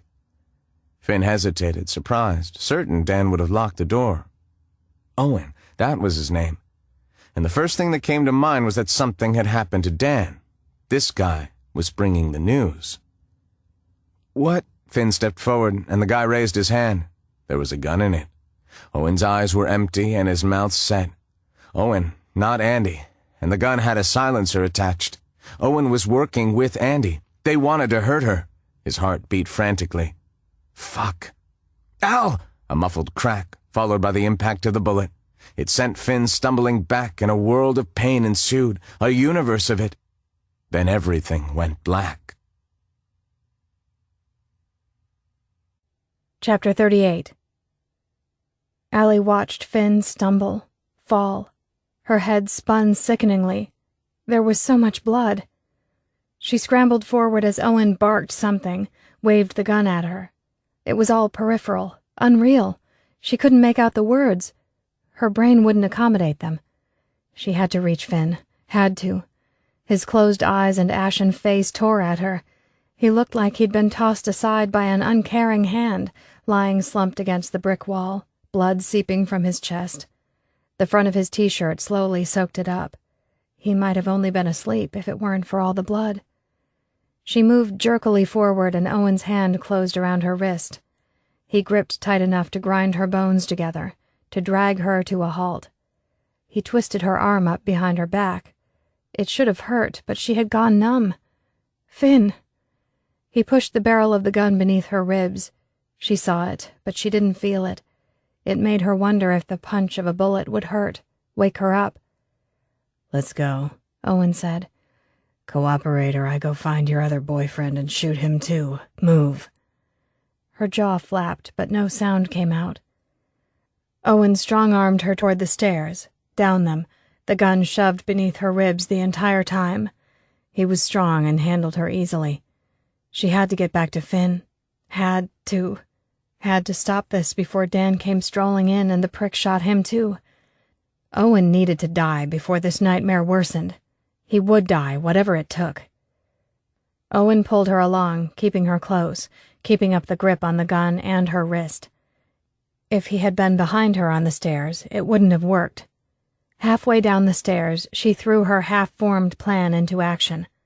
With a strangled scream, Allie smashed herself into Owen. She threw all of her weight against him. Surprised and caught off balance, he toppled to his knees. Gravity took over. She had hoped he would let go. He did, but only of the gun. It bumped its way down the steps ahead of them. Next came the tearing and the pop of her arm being wrenched from its socket. A blaze of white pain shattered her like a bolt of lightning, shearing her in two. She knew her shoulder was dislocated. No more numb. Oh, fuck, did she feel it. They both fell, tumbling down the stairs to land one on top of the other. Owen grunted and shoved her aside, setting off all the pain receptors in her body once more. Black pinpricks danced and the world swam, murky and bright. Her breathing came in agonizing puffs. Every bit between her top and toes felt broken. When her vision cleared, she stared down the barrel of the gun, her arm limp at her side. Owen kicked out, caught her in the leg. He even sneered for good measure, or he tried to. There was a bruise blossoming on his jaw, bloody drool on his chin. He was a mess. She wasn't much better. Her shoulder drowned out all the other sensation. Fucking stupid bitch. She blinked again and again. Poor Owen had apparently bitten his tongue. She lost it. A manic giggle frothed up. It came out as a gasping groan of a noise. The prick's face turned pink. Up. Move. Blood bubbled on his lips. He grabbed the front of her shirt, wrestled her back up onto her feet. Whatever damage she'd done him, he still had her in strength. Move. Owen dragged her, limping and swaying, to a vehicle parked out front of the building. It was one of the pickups used for supply runs, nothing anyone would notice. The night was deadly quiet, the street empty. Dinner time, everyone was busy. There was no one nearby to hear them. Don't make me shoot any more people, Owen hissed in her ear, hustling her into the passenger side of the pickup. He flicked on the child lock and slammed the door closed in her face. She had to get back to Finn. Allie nursed her injured arm, breathing through gritted teeth as the pain ebbed and flowed, in and out, in time with her heartbeat. Oh, God, Finn. He had to be all right. He couldn't die. She had to escape, get back to him, stop the bleeding. The truck's interior stank of old cigarette smoke. She peered out through the dirty windshield, hoping for rescue so she could get someone to save Finn.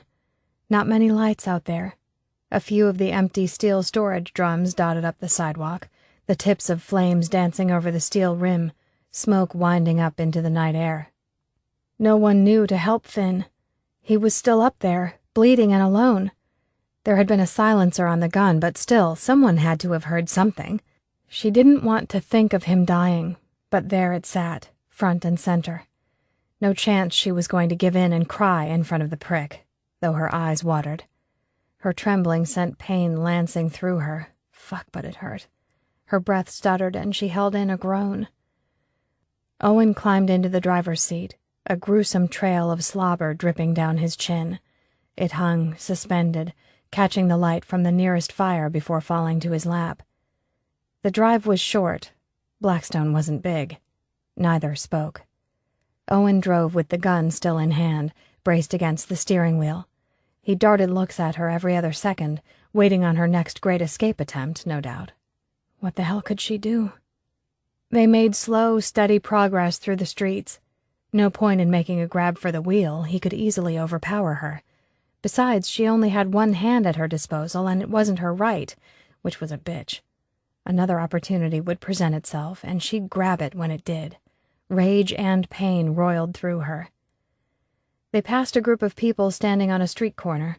Several raised their hands, and Owen nodded back, lowering the gun from view. "Don't move," he muttered as they rolled past the scene. The church spire came into view, the solid old brick building set with panels of colored glass. It was too dark to make out what stories they told. A trio of massive pine trees circled the place, standing guard.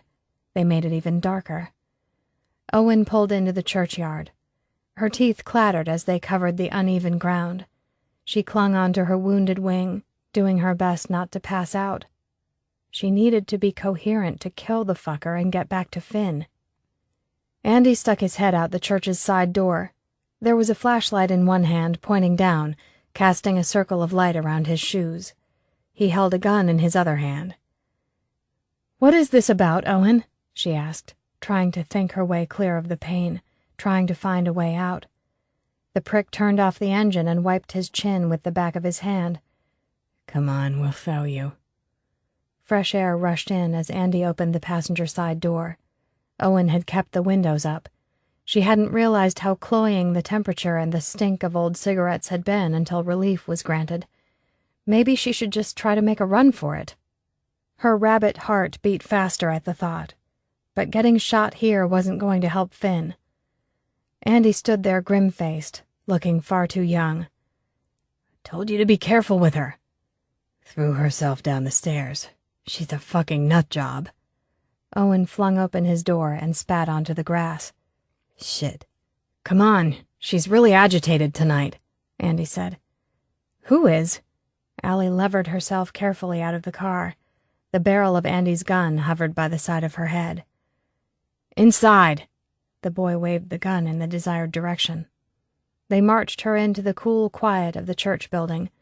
It smelled nice at first, wood polish and the lingering scent of flowers. It was peaceful, still. Her shoulder beat in time with her steps. The farther they got down the dark red strip of carpet toward an open internal door, the more a pungent odor rose to greet them. She knew the stench. Once she had caught it, it was all she could smell. The rank and putrid stink of rotting flesh. A low moan echoed up from below. Everything in her slowed in horror. Al shook her head, trying to step back. "No! No!" "I can shoot you in the leg now and we'll drag you down there."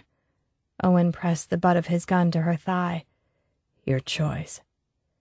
The lack of options beat her about the head. Her ears filled with gray noise. Her steps toward the dark, open door were small, measured, and each and every one took a year off her rapidly dwindling life. "Down the steps. Don't try anything this time." Owen tapped her head once more with the pistol in warning. Andy led the way with his gun and flashlight. Below, the cellar was lit with candles, big and small. Altar candles. The room glowed with light. Rachel was chained to an overhead beam, a dog collar around her swollen gray neck. She had been fighting her imprisonment. One hand tugged at the collar while the other reached out to the three of them, bloody lips spread wide. The chain jangled as she tested her reach. It almost sounded merry. Allie searched for an escape route. There was a line of 3 small windows halfway between them and Rachel. Pity about the guns pointed at her. The room wasn't very neat, not up to church standards. Old candelabras and brass vases were scattered about on the tabletop closet. A line of shelves filled with junk covered the far wall. "Rachel went to see her dad," Andy said, his voice breaking. "He was hanging around the section of the wall up by the railway yard, trying to get in. She didn't understand. Infected don't." "You think she would want to live like this?" Allie clung onto her wounded arm. "We can look after her. There's no reason she can't still have a good life."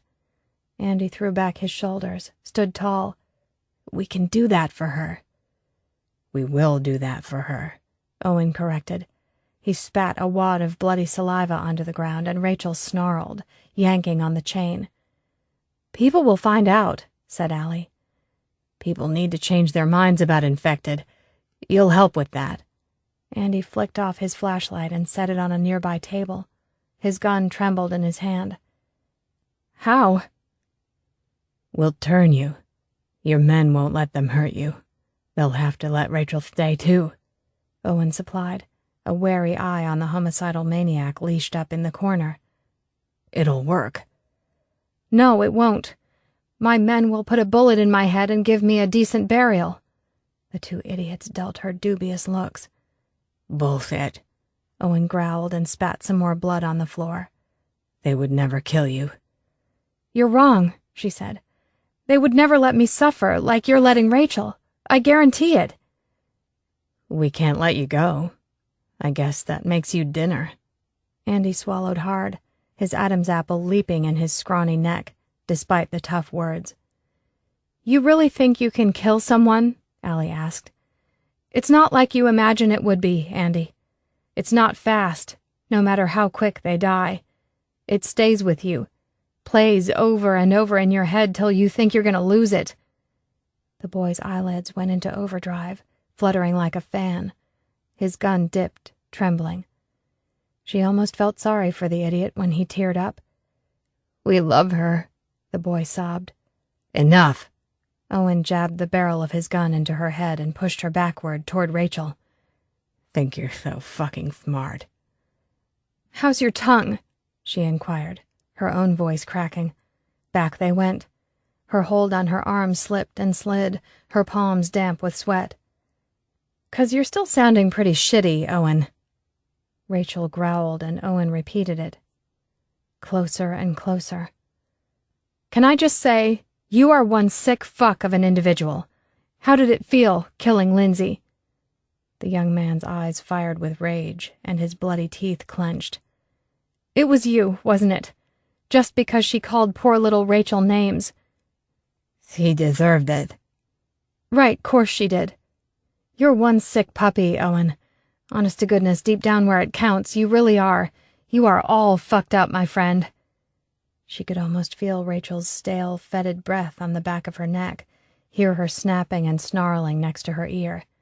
Fear stiffened every hair on her body. Pain brought tears to her eyes. Fucked if she was dying here. Being marched backward to her doom had only one positive. Allie kicked the prick in the balls with her bad leg, gave it her all. She didn't want to die, but taking a bullet to the brain from Owen versus getting munched on by Rachel was a no-brainer. She'd take the bullet. Owen howled and clutched at his junk, gun forgotten in his agony. Allie skipped aside and shoved the prick with all her might while he was still doubled over. Balance gone, Owen stumbled into the waiting clutches of his infected girlfriend.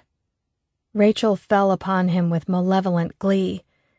The infected woman had a good grip on her prey, fingers gouging into his flesh as she tore at the side of Owen's neck with her teeth. Owen's gun slid behind Rachel, out of Allie's reach. The man screamed, and Andy ran toward the couple, caught in their morbid embrace. The still sobbing boy started yelling something, but Allie didn't stop to listen. Hell no. She made straight for the stairs. Her shoulder throbbed and her bruised leg dragged behind her in her haste. Shards of wood hit her bare feet, and the noise of Andy's gun firing echoed through the concrete room, bouncing off the wall at top volume. The sound made her ears sing. No stopping. Again and again he fired wildly. Owen screamed. The top of the stairs was so close. If she could only reach the door. There were no footsteps behind her, only Rachel's snarls and Owen's wailing. Andy didn't follow her. Allie hauled herself up onto the small landing, threw herself through the door, and slammed it shut. There was no lock, and the heavy christening font would need 2 good arms to shift it. She had to keep going. Down the red carpet and through the shadowy church. She bumped off the ends of pews like a pinball. Her choppy breathing and the muffled yells from below were the only noise. The side door was unlocked, and she threw herself through it, emerging out into the open air. Thank fuck. Her body ached, but she couldn't stop yet. Allie hustled her ass into the pickup, the key still helpfully sitting in the ignition. It wasn't like people stole cars anymore. She pushed in the clutch and shoved the gear stick into neutral, turned the key. Every movement was awkward and slow, with her one good hand all over the place. The engine didn't care. It roared to life. Lift off. Allie threw it into reverse, and the pickup truck shot backward like a rocket, taking out a panel of the wire fencing. A bullet cracked the front windshield, and her foot slipped. The engine stalled. Andy started walking toward her, tear tracks lining his face. She swore, threw it into first, and turned the key, wincing at the stabbing pain and keeping her head down, lest Andy's aim improved.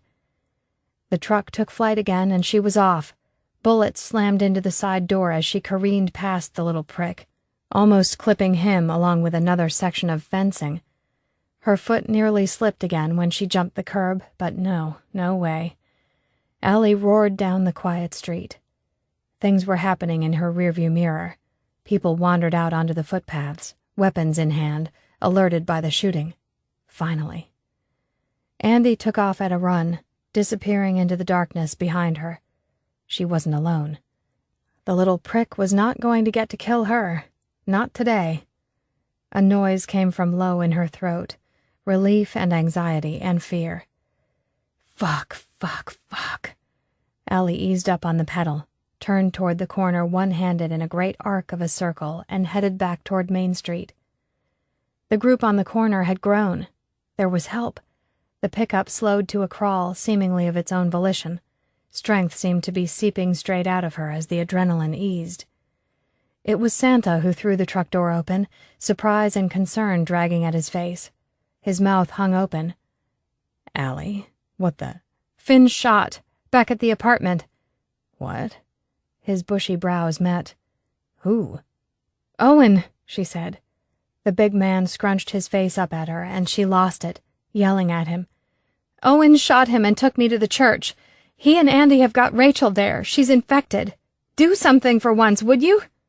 I'll check on Finn, Aaron said from behind him, and took off at a run. Good.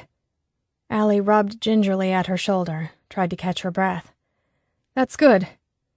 Santa gave her a dubious sidelong glance and pulled a walkie-talkie from his belt, pushed the button. Tom, anything happening at the front gate? Nah, was all the man got out before the sound of more shots came from exactly that direction. 1, 2, 3 shots. Then an almighty tempest of gunfire. Andy had lost it, too. Give me a gun. She crawled out of the pickup and shoved her good hand at Santa. You're hurt. Stay out of the way. At the sound of shots, the people he had been standing with had started back down Main Street, running toward the gate. Santa followed at his heftier pace. Allie followed the path Aaron had taken and hobbled toward home, her arm nursed against her chest. Finn was propped against their downstairs front door, a gun in each hand. His skin was pasty and covered in streaks of blood. Aaron slipped out of the doorway beside him and sprinted toward the front gate. Allie burst into violent tears, startling herself. They ran down her face unchecked while she crossed the distance between them. You're alive! Course I'm alive. He only got me in the shoulder. Finn gave her a lingering kiss, eyes squeezed tight. When they opened, he had his game face on. Where's Owen? Dead, I think. And Andy's at the front gate. That's where Dan headed to get help looking for you. What's wrong with your arm? Dislocated, maybe? Al, Finn sighed. Upstairs and stay there. Lock the door. Lock every damn door. You just got shot. I field dressed it. Go on. Finn turned and broke into a steady, if slow, jog. A chorus of moaning rose in volume down the street, but it wasn't enough to drown out the noise of the garbage truck serving as the settlement's front gate chugging to life. Andy was going to let in the infected. The whole settlement was dead. Chapter 39. Daniel had an aneurysm. He could feel it. Without a doubt it was going to pop if he didn't find his girl right fucking now. He jogged down Main Street, his small semblance of calm thinning with Finn's blood on his hands. He rubbed his palm on his jeans, spread his fingers out, and wiped off the blood in between them. His gun was slippery. The kid was all right. He was on his feet, swearing like a trooper and finishing patting the bullet wound in his shoulder. Daniel headed up the search party. The group gathered at the Blackstone Gate would do fine for his search and rescue squad. Someone here had to know where Owen would have taken her. He dodged the tractor they had been tearing up the tarmac with, less than 50 meters out, when he saw Andy. Then Daniel's feet faltered. The young man came streaking out from beneath the shadows of a line of shop awnings to the east. He held a small submachine gun in his hands, the weapon pointed straight at the 4 men standing clueless by the garbage truck. Andy's mouth opened in a silent scream, a war cry. "No!" Daniel raised his pistol, fired off 3 shots in the boy's direction. Andy started firing. His victims were clustered so close they didn't stand a chance. The 4 men toppled, torn apart by the volley of bullets. Blood sprayed the road, the truck. It went everywhere, bright and beautiful in the light of the rising moon. Andy's head turned and the weapon followed. Bullets sprayed up stone at Daniel's feet. He threw himself behind the tractor, hitting the ground hard while bullets punched into metal. His teeth clinked and his shoulders sang, jarred by the impact. Then the bullets stopped. The sudden silence chilled him to his bones. His ears still echoed with the inferno of noise from a moment ago. Shit. Daniel pushed to his feet, feeling every day of his 40-odd years. He snuck a look around the side of the tractor and his gut plunged. Andy was climbing into the cab of the garbage truck, slamming the door shut. Oh no. He aimed at the door, firing at the little prick as the truck came to life like some monster of old. Or maybe more akin to the monsters of new. The infected were well revved up, moaning and snarling on the other side of the big machine. "What happened?" A hand clapped down on his shoulder and one of Santa's buddies puffed to a stop beside him. Others didn't stop to ask questions, opening fire on the garbage truck's front windscreen. Glass shattered. Inside the cab, Andy jerked and fell, spread across the steering wheel. His head was a ruined red mush. It didn't matter. Mission accomplished. Andy had managed to reverse back 2, maybe 3 meters. He had almost cleared 1 lane of traffic, and it was more than enough. The infected spilled into town. Gunfire filled his ears. Daniel ejected his empty clip, reached for the spare in his back pocket. A weird kind of calm took him over. His hands held perfectly steady. They were fighting for their lives now, no question about it. More of the townsfolk arrived, standing alongside him, taking aim. Before them, bodies staggered and flopped and fell, soon replaced by more. The horde gathered on the bridge and along the fence lines poured through the gap in their defenses. Some fell upon the 4 men Andy had killed until a hive of moving limbs surrounded the bodies. Several tried unsuccessfully to climb the front of the garbage truck to get at Andy. There were too many of them pouring through to get close enough to reach the truck and close the gap. Close by, something howled, loud, long, and mournful. More joined in, and the noise eclipsed all the weapons with ease. Yipping and snapping sounds came from the other side of the truck. "What the fuck was that?" Santa looked as good as Daniel felt, cheeks puffed up and purple. "Had a guess?" he yelled back at the man. "The dogs Allie saw, or something like them." Santa blanched, turned, and hollered, "More guns in the hardware!" Daniel grabbed his thick wrist. "Where's Owen?" Santa squinted, shook his head. "Your woman's fine. Sent her home." It was all he needed to know. The relief was exquisite, breathtaking. He stupidly grinned, ignoring the look from one of the townsfolk near him. The apocalypse could wait. Or not. The assembled were slowly being pressed back by the onslaught of infected. Some were slipping through the gap to collapse mere meters before them, but others were spreading out into the town. This was not a fight they were likely to win. "She's safe." Finn elbowed in beside him, a rifle slung over one shoulder and a pistol in each hand. The front of his shirt was stained dark with blood, and there was a tangle of bandages spanning from around his neck to beneath his left arm. An almighty wad beneath his left collarbone where the bullet had hit. "You're a walking Happy Meal looking like that." Daniel jutted his chin at the kid's chest. "They won't get close enough." Finn took aim, popped off a few rounds. "We need to get her somewhere safe. This is gonna go south." Screams echoed from one street over as infected found prey. Back down the street more people hurried, loaded down with weapons. More still would be locking down in hopes of surviving by staying put, others loading up to run. He doubted any had planned for this. The first dog came through, red eyes ablaze and bloody foam dripping from its jaws. Fucking hell. Daniel had never seen anything like it. The hot stench of urine hit his nose as someone pissed themselves nearby. More than one on the front line turned tail and ran. Finn shoved his pistols into his jeans pockets and drew the rifle from his back, the both of them walking backward. "I want you to get her out. If we're leaving, we all go together." Finn fired and the first dog fell, its body flung aside by the force of the bullet and its own momentum. Two more jumped atop the growing mound of dead bodies to take its place. "Stop talking. Start moving." "She won't go without you." "Make her." "Finn, neither will I." The horde had them on the run. People appeared in upstairs windows, seeking shelter and a decent firing position off the street. There was more screaming in the back streets of Blackstone as the infected spread. Finn swore, lined up another shot, and pulled the trigger, dropping a second of the hellhounds. "We're just going to leave these people to die?" asked Daniel. And they were dying.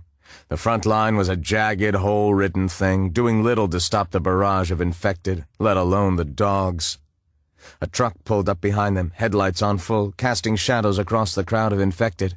It lit things up nicely for the shooting gallery. If anyone but his girl had been behind the driver's seat, he would have thanked them.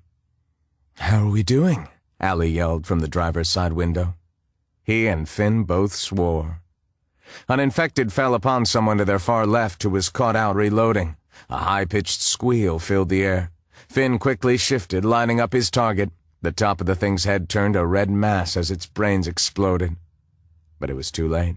The man fell to his knees, clutching at the remains of his throat, helpless to staunch the flow of blood pumping out through his fingers. "I need to get to the garbage truck," Finn said. "We have to close the gap." "There are too many," said Dan. "We have to push through." Al revved the engine. "Get in the back." Finn turned to Daniel with teeth clenched tight. "I'm begging you, get her out of here." "If we need to make a run, then she's right where we want her," Daniel said. Panic ripped through him like broken glass in his gut. The thought of letting either one of them out of his sight squeezed those shards tight. "Here's the cavalry."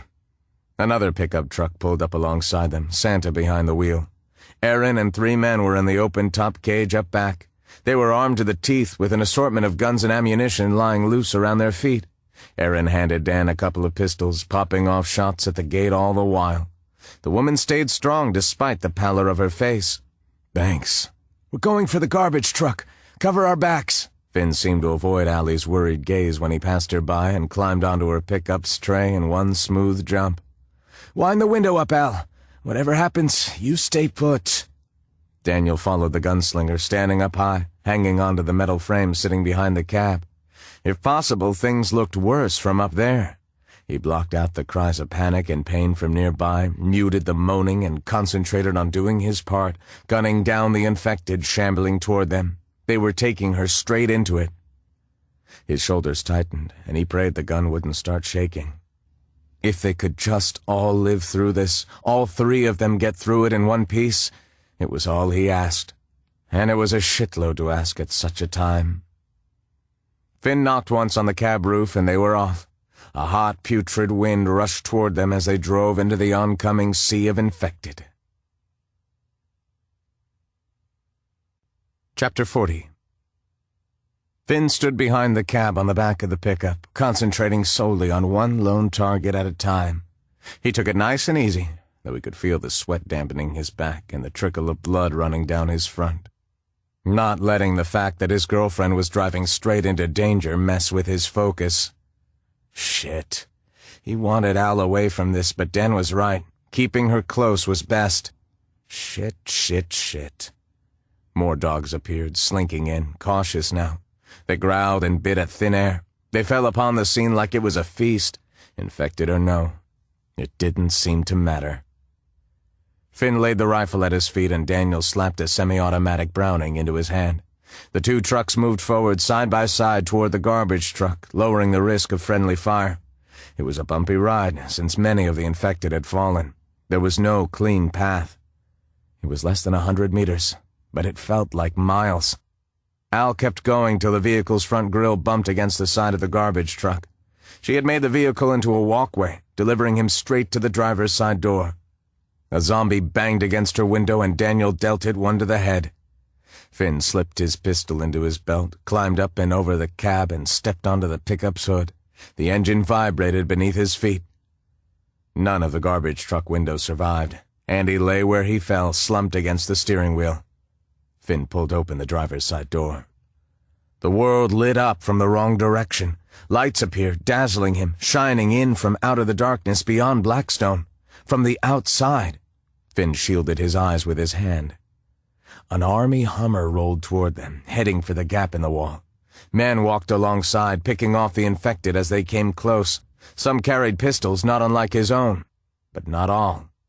The staccato bursts of an Uzi or something similar cut the night apart. About 9 men, max, dressed in haphazard uniform. Ex-military, perhaps. What the fuck is this? 5, 6 of the dogs stood snarling, caught between guns firing inside Blackstone and this new line of attack. Trapped. They were going to lose civilians to friendly fire if these new people weren't careful. The moaning of the infected picked up. Many were milling about, likewise caught between Aaron's truckload of gunners and this new development. "We're here to help!" someone yelled before one of the men up front struck up a flamethrower. "Stand clear!" The blue and gold of the flame flared and shot out, painting the scene in vibrant light. The dogs scattered and ran.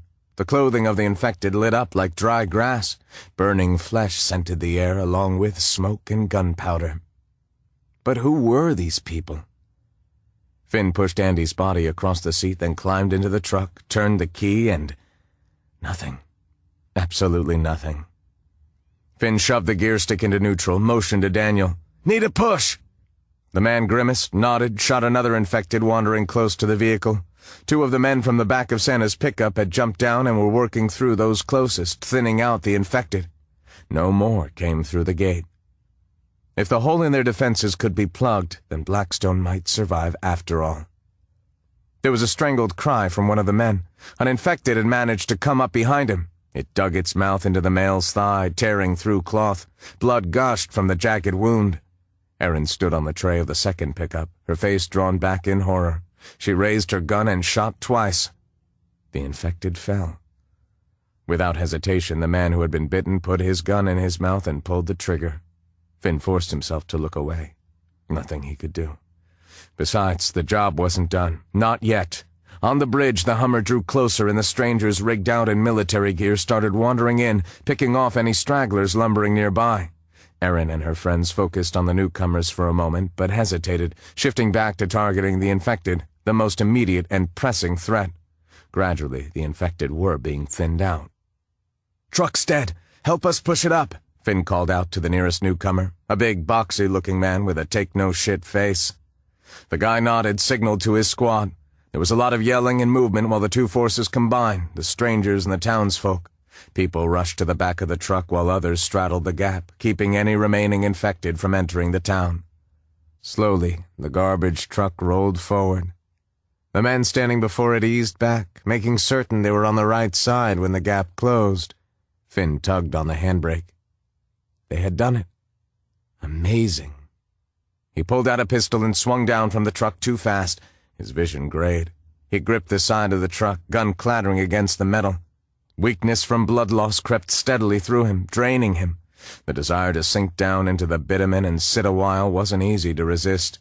But they weren't finished yet. Santa wandered forward, a messy, bloody wound on his forearm.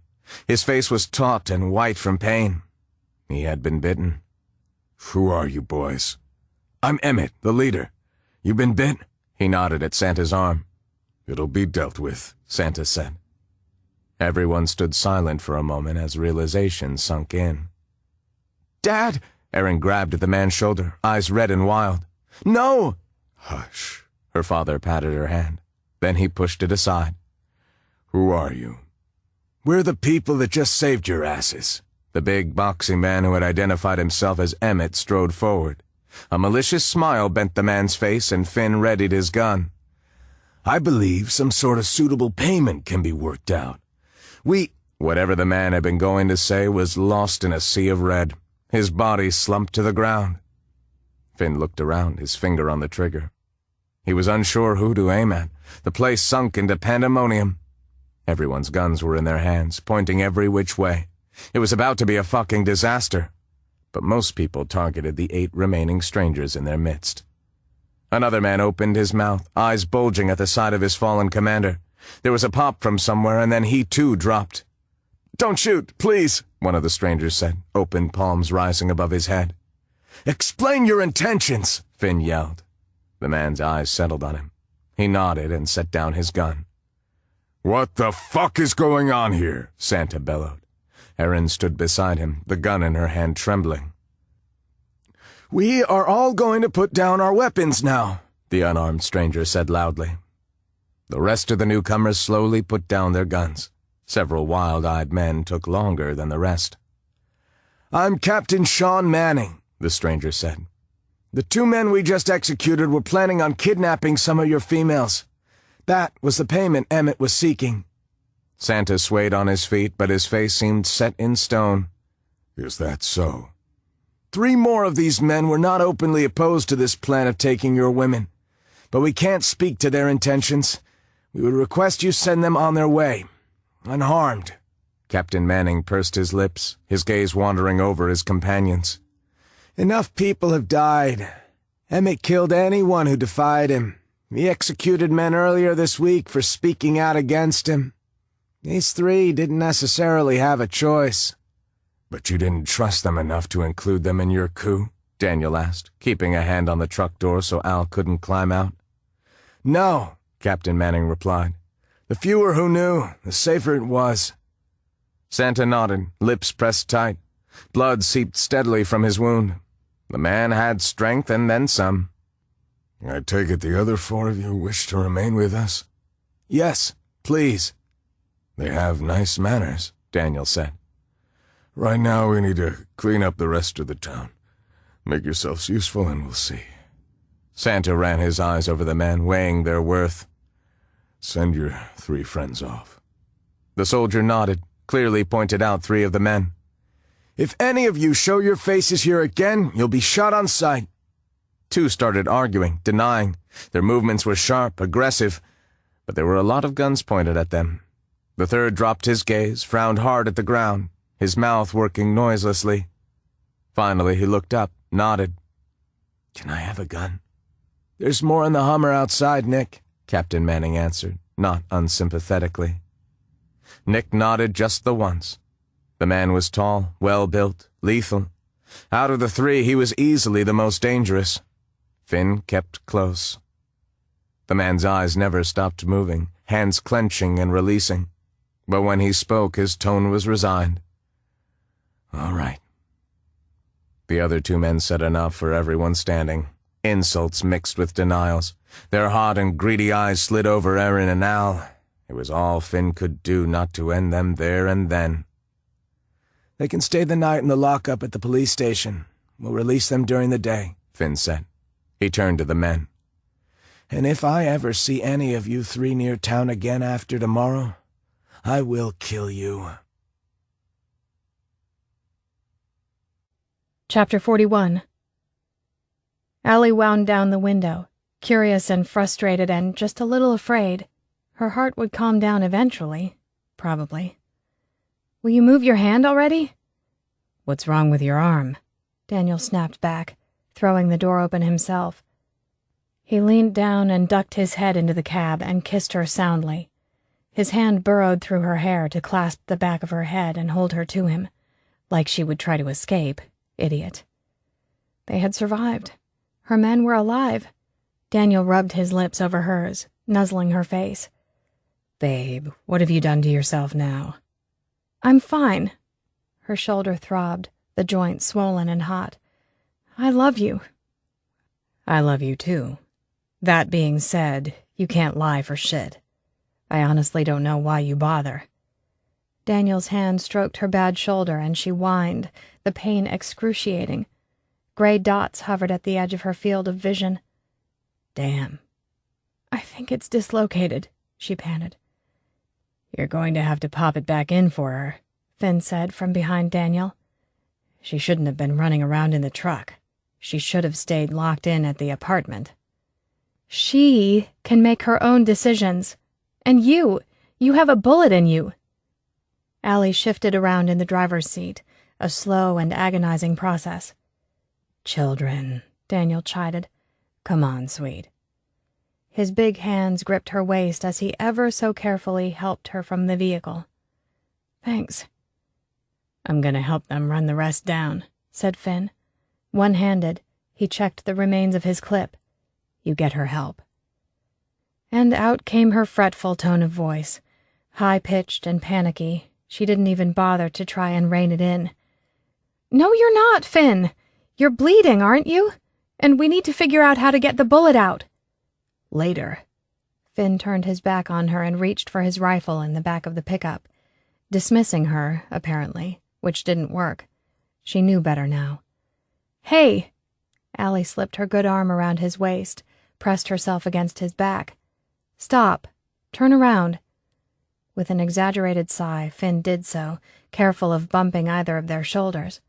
The lines around his beautiful pale green eyes were embedded deeply. "Al." "I love you." He canted his head. "I know, but you need to stay put when I tell you to." "Love means sticking together, thick and thin, good and bad." She leaned against him, rose up on her toes, and kissed him. "I needed that." Finn put his pistol on the pickup's bed, stroked her neck with the tips of his fingers. The scent of blood and gunpowder was thick in the air. "I need you. I nearly lost you again today." She shrugged, put on a stoic face. "Things are bound to calm down eventually." Finn sighed, pressed his forehead against hers. "I'm gonna lock you up." "You'll try. We'll fight. There'll be make-up sex. Life goes on." "Sam said there was a dental nurse," said Daniel. "She can dig out the bullet. I'm probably going to have to pop your shoulder back, babe. Sorry." "It'll feel a lot better once it's done," Finn said. "Okay." She nodded, lips compressed. Her eyes stayed on Santa, huddled aside with a crying Aaron. Things could have been much worse. Daniel and Finn stood beside her, close and comforting. So many dead lay about them. "We got off light, considering." Chapter 42. Dan stopped to catch his breath. He leant against one of the big old jacarandas. A couple of members of the militia stumbled past, dragging bodies toward the mammoth bonfire burning bright at the top of Main Street. Several of Blackstone's remaining citizens stood close to the funeral pyre, saying prayers, mourning. There was no time for burials and no space in the little town cemetery, and fresh blood attracted infected. Long as he lived, he didn't think he'd ever forget the smell of the bodies burning. 21 of the townsfolk were dead, a hell of a toll. Lindsay's body had also been consigned to the fire. So too had the remains of the slain infected, including Rachel and Owen. Death made all things equal. Allie and Finn lay tucked up in bed, safe and sound. Finn had wanted to be down here, overseeing things, but Allie wouldn't rest without him. She'd won this round with the use of big, sad eyes and a healthy dose of common sense. The dental nurse, a lovely lady by the name of Lila, had dug the bullet out of Finn without too much hassle. Fortunately, it hadn't been deep, but the kid had still lost a good amount of blood. Dan had popped his girl's shoulder back in. Her pretty face had blanked, and she'd passed out for a couple of minutes, her skin whiter than he'd ever seen. It felt like his heart had stopped. Causing her pain, no matter the reason, was not on his list of things to ever repeat. It had all left his nerves a little raw. Maybe Finn was right. Maybe they should lock her up. Something to consider. He sighed, hung his head. She'd just figure out how to pick locks. They were all okay. They were good. Everyone would recover. Unlike Sam.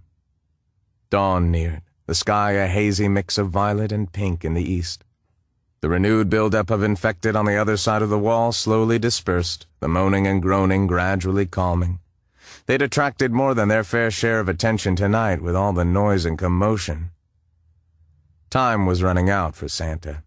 In the 8 to 10 hour incubation period, a fever took hold, causing the person to sweat profusely. Skin turned from tan or pink to an eerie gray. With the light of dawn, Dan could all too easily see the toll the sickness took in Santa's sunken eyes. It was hard to look at him, but even harder to look away. Any minute now Santa would turn from man to mindless predator. Erin remained at her father's side, posture rigid and face set. She wasn't crying. Her hand lingered on the butt of the pistol holstered at her side, waiting. Her father was filling his last hours with organizing the small community before the virus took him, talking to everyone, solidifying the council. He had already asked Finn to step up and take his seat. Erin would lead them for now. The locals weren't ready for so much new blood so fast. Finn had agreed. "She shouldn't have to do that," said Sean, the militia captain, tipping his chin at Erin and her pistol. He and his men had helped hunt down the last of the infected inside the walls. Then they'd moved on to the grisly job of dealing with the dead in a respectful but efficient manner. Everyone watched the newcomers, waiting for a misstep. Acceptance wouldn't come easily. Considering how trigger-happy folks were feeling after the carnage tonight, it wouldn't take much for all hell to break loose once more. The militia seemed to appreciate that fact, moving slowly, wary of spooking anyone. There were lots of sincere nods and wary greetings. As to their true intentions, time would tell. The fact remained that the town needed them. The wall wasn't without its weaknesses. And who knew what the hell else was out there, ready and waiting to come at them? I agree. Erin shouldn't have to deal with her own flesh and blood. Dan stretched, cracked his neck, and winced. Another death on his hands. Better his than Erin's. They walked toward the small group. A couple of remaining council members with grave faces stood beside Erin and her father. It wouldn't be long now. Dan had seen the signs often enough to know. "Wait," Sean said, watching the scene with tired eyes. "It's already being taken care of." 2 militiamen were waiting close by, behind Erin, out of her line of sight. Santa turned to his daughter, and his whole body started shaking, twitching. He clutched his arms to his chest. I may have left it too late. Erin's face fell, but she nodded. One of the strangers stepped up to Erin, put a hand to her elbow. He leant in close, mouth moving fast. Whatever he said was too soft to hear. "Let him." Santa fell to his knees, lips curling back in a pained snarl. "Do it!" "No!" Erin leapt forward toward her father as a low growl escaped him. His fingers curled into claws and his eyes rolled back into his head, tremors racking his body. The stranger grabbed her, hauling her back. "Dad!" The second militiaman drew and fired, the blast of his revolver echoing through the quiet town, reverberating off the neat lines of old buildings. Santa's body tumbled to the ground, dead. Erin gasped, mouth slack and eyes wide. The man who held her released her, drawing back, but a hand remained stretched out to her in case she stumbled. Daniel swore fervently beneath his breath. Ah, man, what a thing for her to have to see. Her fingers flexed and closed as she stared down at her father, lying in an expanding pool of blood. Somewhere in the distance, kookaburras started laughing, greeting the dawn. The wood in the funeral pyre popped and crackled, the scent of charred flesh heavy on the breeze. Daniel swallowed back the nausea. Death wasn't something you ever got used to. Not really. Erin spun and stepped up to the man who had killed her father. His gun was still in his hand. Her fist caught him fair in the face, slamming into his cheekbone, leaving a smear of blood in her wake. She drew her hand back again, her intent clear. The man grimaced, straightened, and holstered his gun. He stood tall, not moving an inch, with his eyes wide open, waiting to take anything she had to give him, not saying a word. Her fist trembled in the air between them, wavering. Erin's shoulders crumpled first, caving in.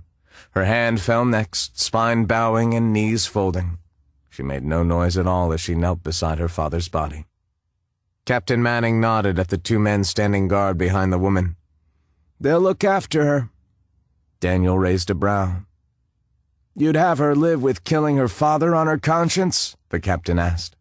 "No, just curious about exactly how they're going to look after her." Sean's tired gaze stayed on him a long time. "We realize we're gonna have to prove ourselves." He narrowed his eyes at Erin.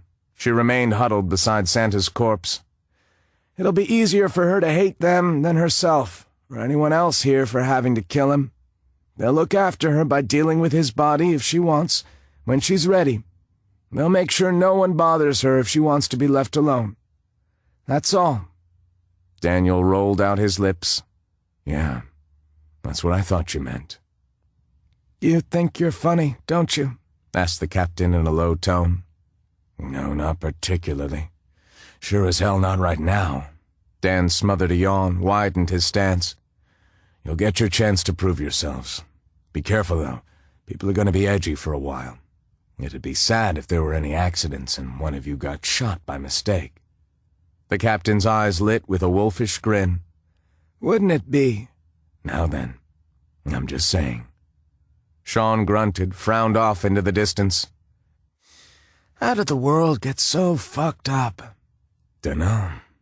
Why don't we all just concentrate on helping each other stay alive, "Believe me, that's the plan."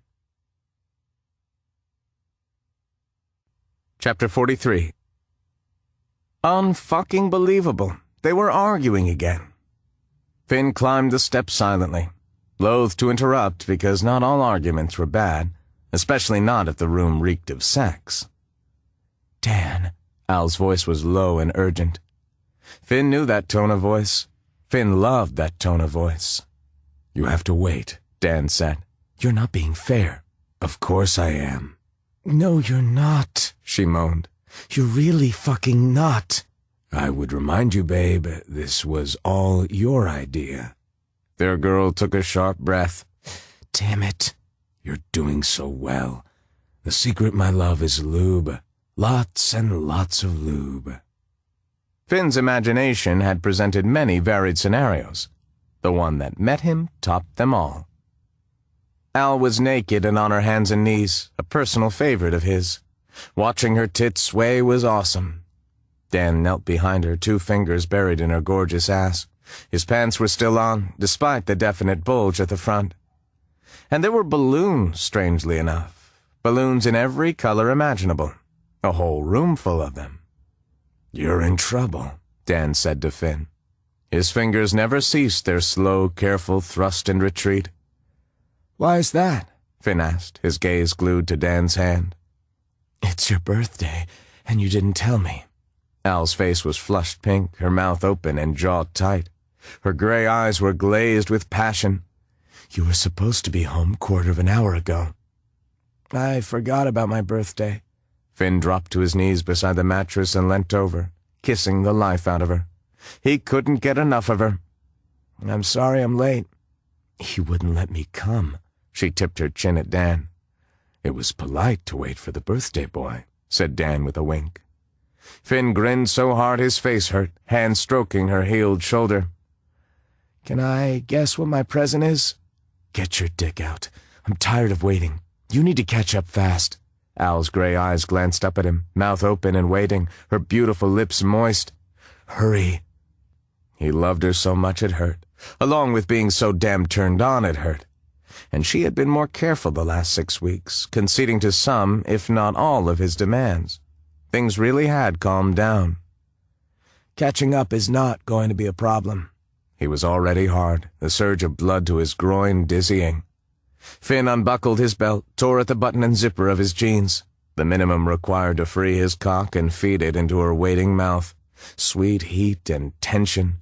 Allie's lips closed around him, sucking at the engorged flesh. Perfect. The muscles in his stomach jumped and clenched as she drew on him. Her tongue got busy, and his head fell back, hands cradling her skull. "God, Al, that's so good," she moaned around Finn's cock. Daniel gave a short, pained laugh, scissoring his fingers more obviously in her rear entrance. "She likes this more than she has let on." Al hadn't been the only one waiting. The man licked his lips, watching his fingers gliding into the nicely stretched little hole. Finn's cock pulsed in her mouth. Waiting really wasn't an option. That she gave to him like this drove him wild. That she had planned this for him. Best birthday ever. "I think we're about ready," Finn said. "All righty." Dan slid his fingers free of her and wiped them on a waiting towel. He gave her ass a final squeeze, shuffled back on his knees. Finn reluctantly withdrew from the heat of her mouth. Her tongue swiped over the head of his cock, taking a drop of pre-cum before he could draw away completely. Her fervor for him was the only gift he needed. Not that he would turn down her ass. "Happy birthday," she said. "You have no idea." He kissed her deeply, giving her everything he had, thanking her without words. "You want Dan beneath you?" "Both of you?" "If you want." Her teeth worried her lip, and her eyes wandered away briefly. She was nervous, but that had never stopped their girl before. "Okay," she whispered. "We'll go slow." Finn whipped off his shirt, nodded to the man. "You're on the bottom." "Excellent." Dan dealt with his jeans in a hurry, hand to his cock as he crawled back onto the bed. "Come here, babe. It's been killing me thinking I'd have to wait." "You like to watch," Al purred, camping it up with a grin. "I do, but I like to participate even more," Daniel assured her, lying on his back so Al could climb atop him. She kissed him over and over, covering his mouth with her swollen lips. Her hands pressed down on his shoulders, holding him in place, playing with him. Their wrestling escalated till Daniel took her hip in hand, his other guiding his cock into her. "Give me that pretty pussy." She inhaled and sank down on him, her hands wrapped around his shoulders and her ass squirming as she worked herself onto Daniel. Finn was almost jealous. He knew how her body welcomed him, the pull of succulent cunt. His balls were in agony. "Hell," Dan mumbled. "Lie down, Al." Finn's hands guided her onto Dan's chest, and the man's hand slipped up her arms, held her. "That's it. We'll take it nice and easy." "My brave girl," said Daniel. "I'm so proud of you right now. I just can't say." "Shut up." Al choked out a laugh that morphed into a moan when Finn rubbed the head of his cock over her asshole and pressed inward.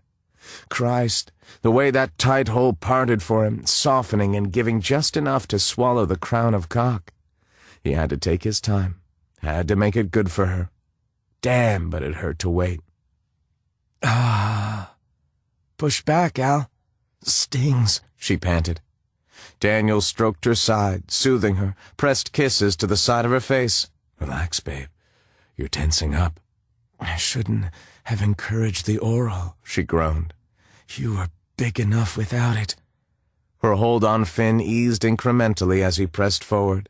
Sweat and heat flooded his spine, building up and up. Slowly he pushed into her until his pelvis lay flush against her body. He was seated inside her fully now. The presence of Dan inside her made the fit even tighter. Finn hung his head and sucked in a breath, his lips drawn back. Every time he touched her, he doubted it could get any better. Every time, he was proven wrong. "Good?" Daniel inquired, face strained and damp. "Fuck!" Finn shook his head, unable to elaborate. He rubbed a hand over her trembling back. "Okay, Al?" She gave a hesitant nod.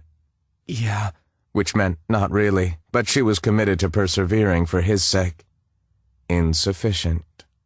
Finn lifted her slightly, burrowed his hands beneath her, and cupped her breasts. He played with the pointed tips of her nipples, rolling and pinching until she made one of her happy noises. Her shoulder blades flexed as she pressed herself into his hands. "Show her some love, Dan." "With pleasure." The man cupped her face and took her mouth, angled head and eyes shut tight. Finn moved his hands back to her hips, and Daniel took over, thumbing her nipples. A soul kiss if he had ever seen one. How they breathed through it, Finn wasn't sure, but Al began moving restlessly beneath him. It was time. Finn drew back. She shivered. He pushed into her. She broke off the kiss and moaned, fingers clutching at the bedding on either side of Daniel's head. He did it again, pulling out and thrusting back into her, Daniel moving in counterpart to him this time. The feel of the other man's dick stroking inside her was a strange, tantalizing sensation. His skin tingled and his balls drew tight. His dick throbbed in the tight embrace of her body. "I can't last," Finn said. "Make yourself come, baby," Daniel instructed, and Al complied, fingers sliding down her body. Her hips kicked back against them, and the tight ring of muscle clenched at his cock. Finn lost it, fucking himself into her, Daniel following suit. Their woman groaned, pitching forward against Dan's chest, body shaking and shuddering as she came. Her internal muscles crimped down on him, squeezed him tight. Finn thrust deep and held there, emptying himself into her. Finn shut his eyes against the flickering lights, gave in to the swell of heat and emotion rising through him. When he came to, his face was pressed to her back, wet with their combined sweat. His half-soft cock was still buried in her ass. Al's only proof of life was the shallow rise and fall of her rib cage. Going again so soon wasn't an option, birthday or not. He needed to get off her. "I love you," he said. Gently he pulled free of her body and rose to his feet.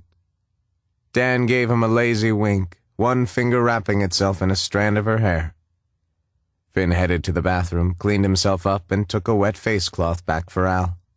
She had crawled off the man and lay on her side, one arm thrown across Dan's chest. Finn eased her knee up onto Dan's hip and ran the cloth over the swollen bud of her rear entrance. "I like the balloons," he said, and received a tired smile. "You do?" "Yep." Finn put the washcloth aside and lay down behind her. "And I really liked your present." She gave a low chuckle. "That's good. Are you sore?" He scattered kisses over her shoulder, the one that had been hurt. "A little. You know, I'm pretty certain that's not how you make babies, Finn." "I had that part covered," Dan rumbled. Yes, you did," Allie said. There was a pause, her shoulders rising and falling on a deeper breath. "I think I'm a couple of days late. I can't be sure. Things haven't been regular the last few months." "Babe." Dan leant over, kissed the side of her face. "I guess we'll see." Finn curved his arm around her, seaming himself to her back. "Home. Best birthday ever." We hope you've enjoyed Flesh, a Macmillan audio production from Momentum. Text copyright 2012 by Kylie Scott. Production copyright 2015 by Macmillan Audio. All rights reserved. Audible hopes you have enjoyed this program.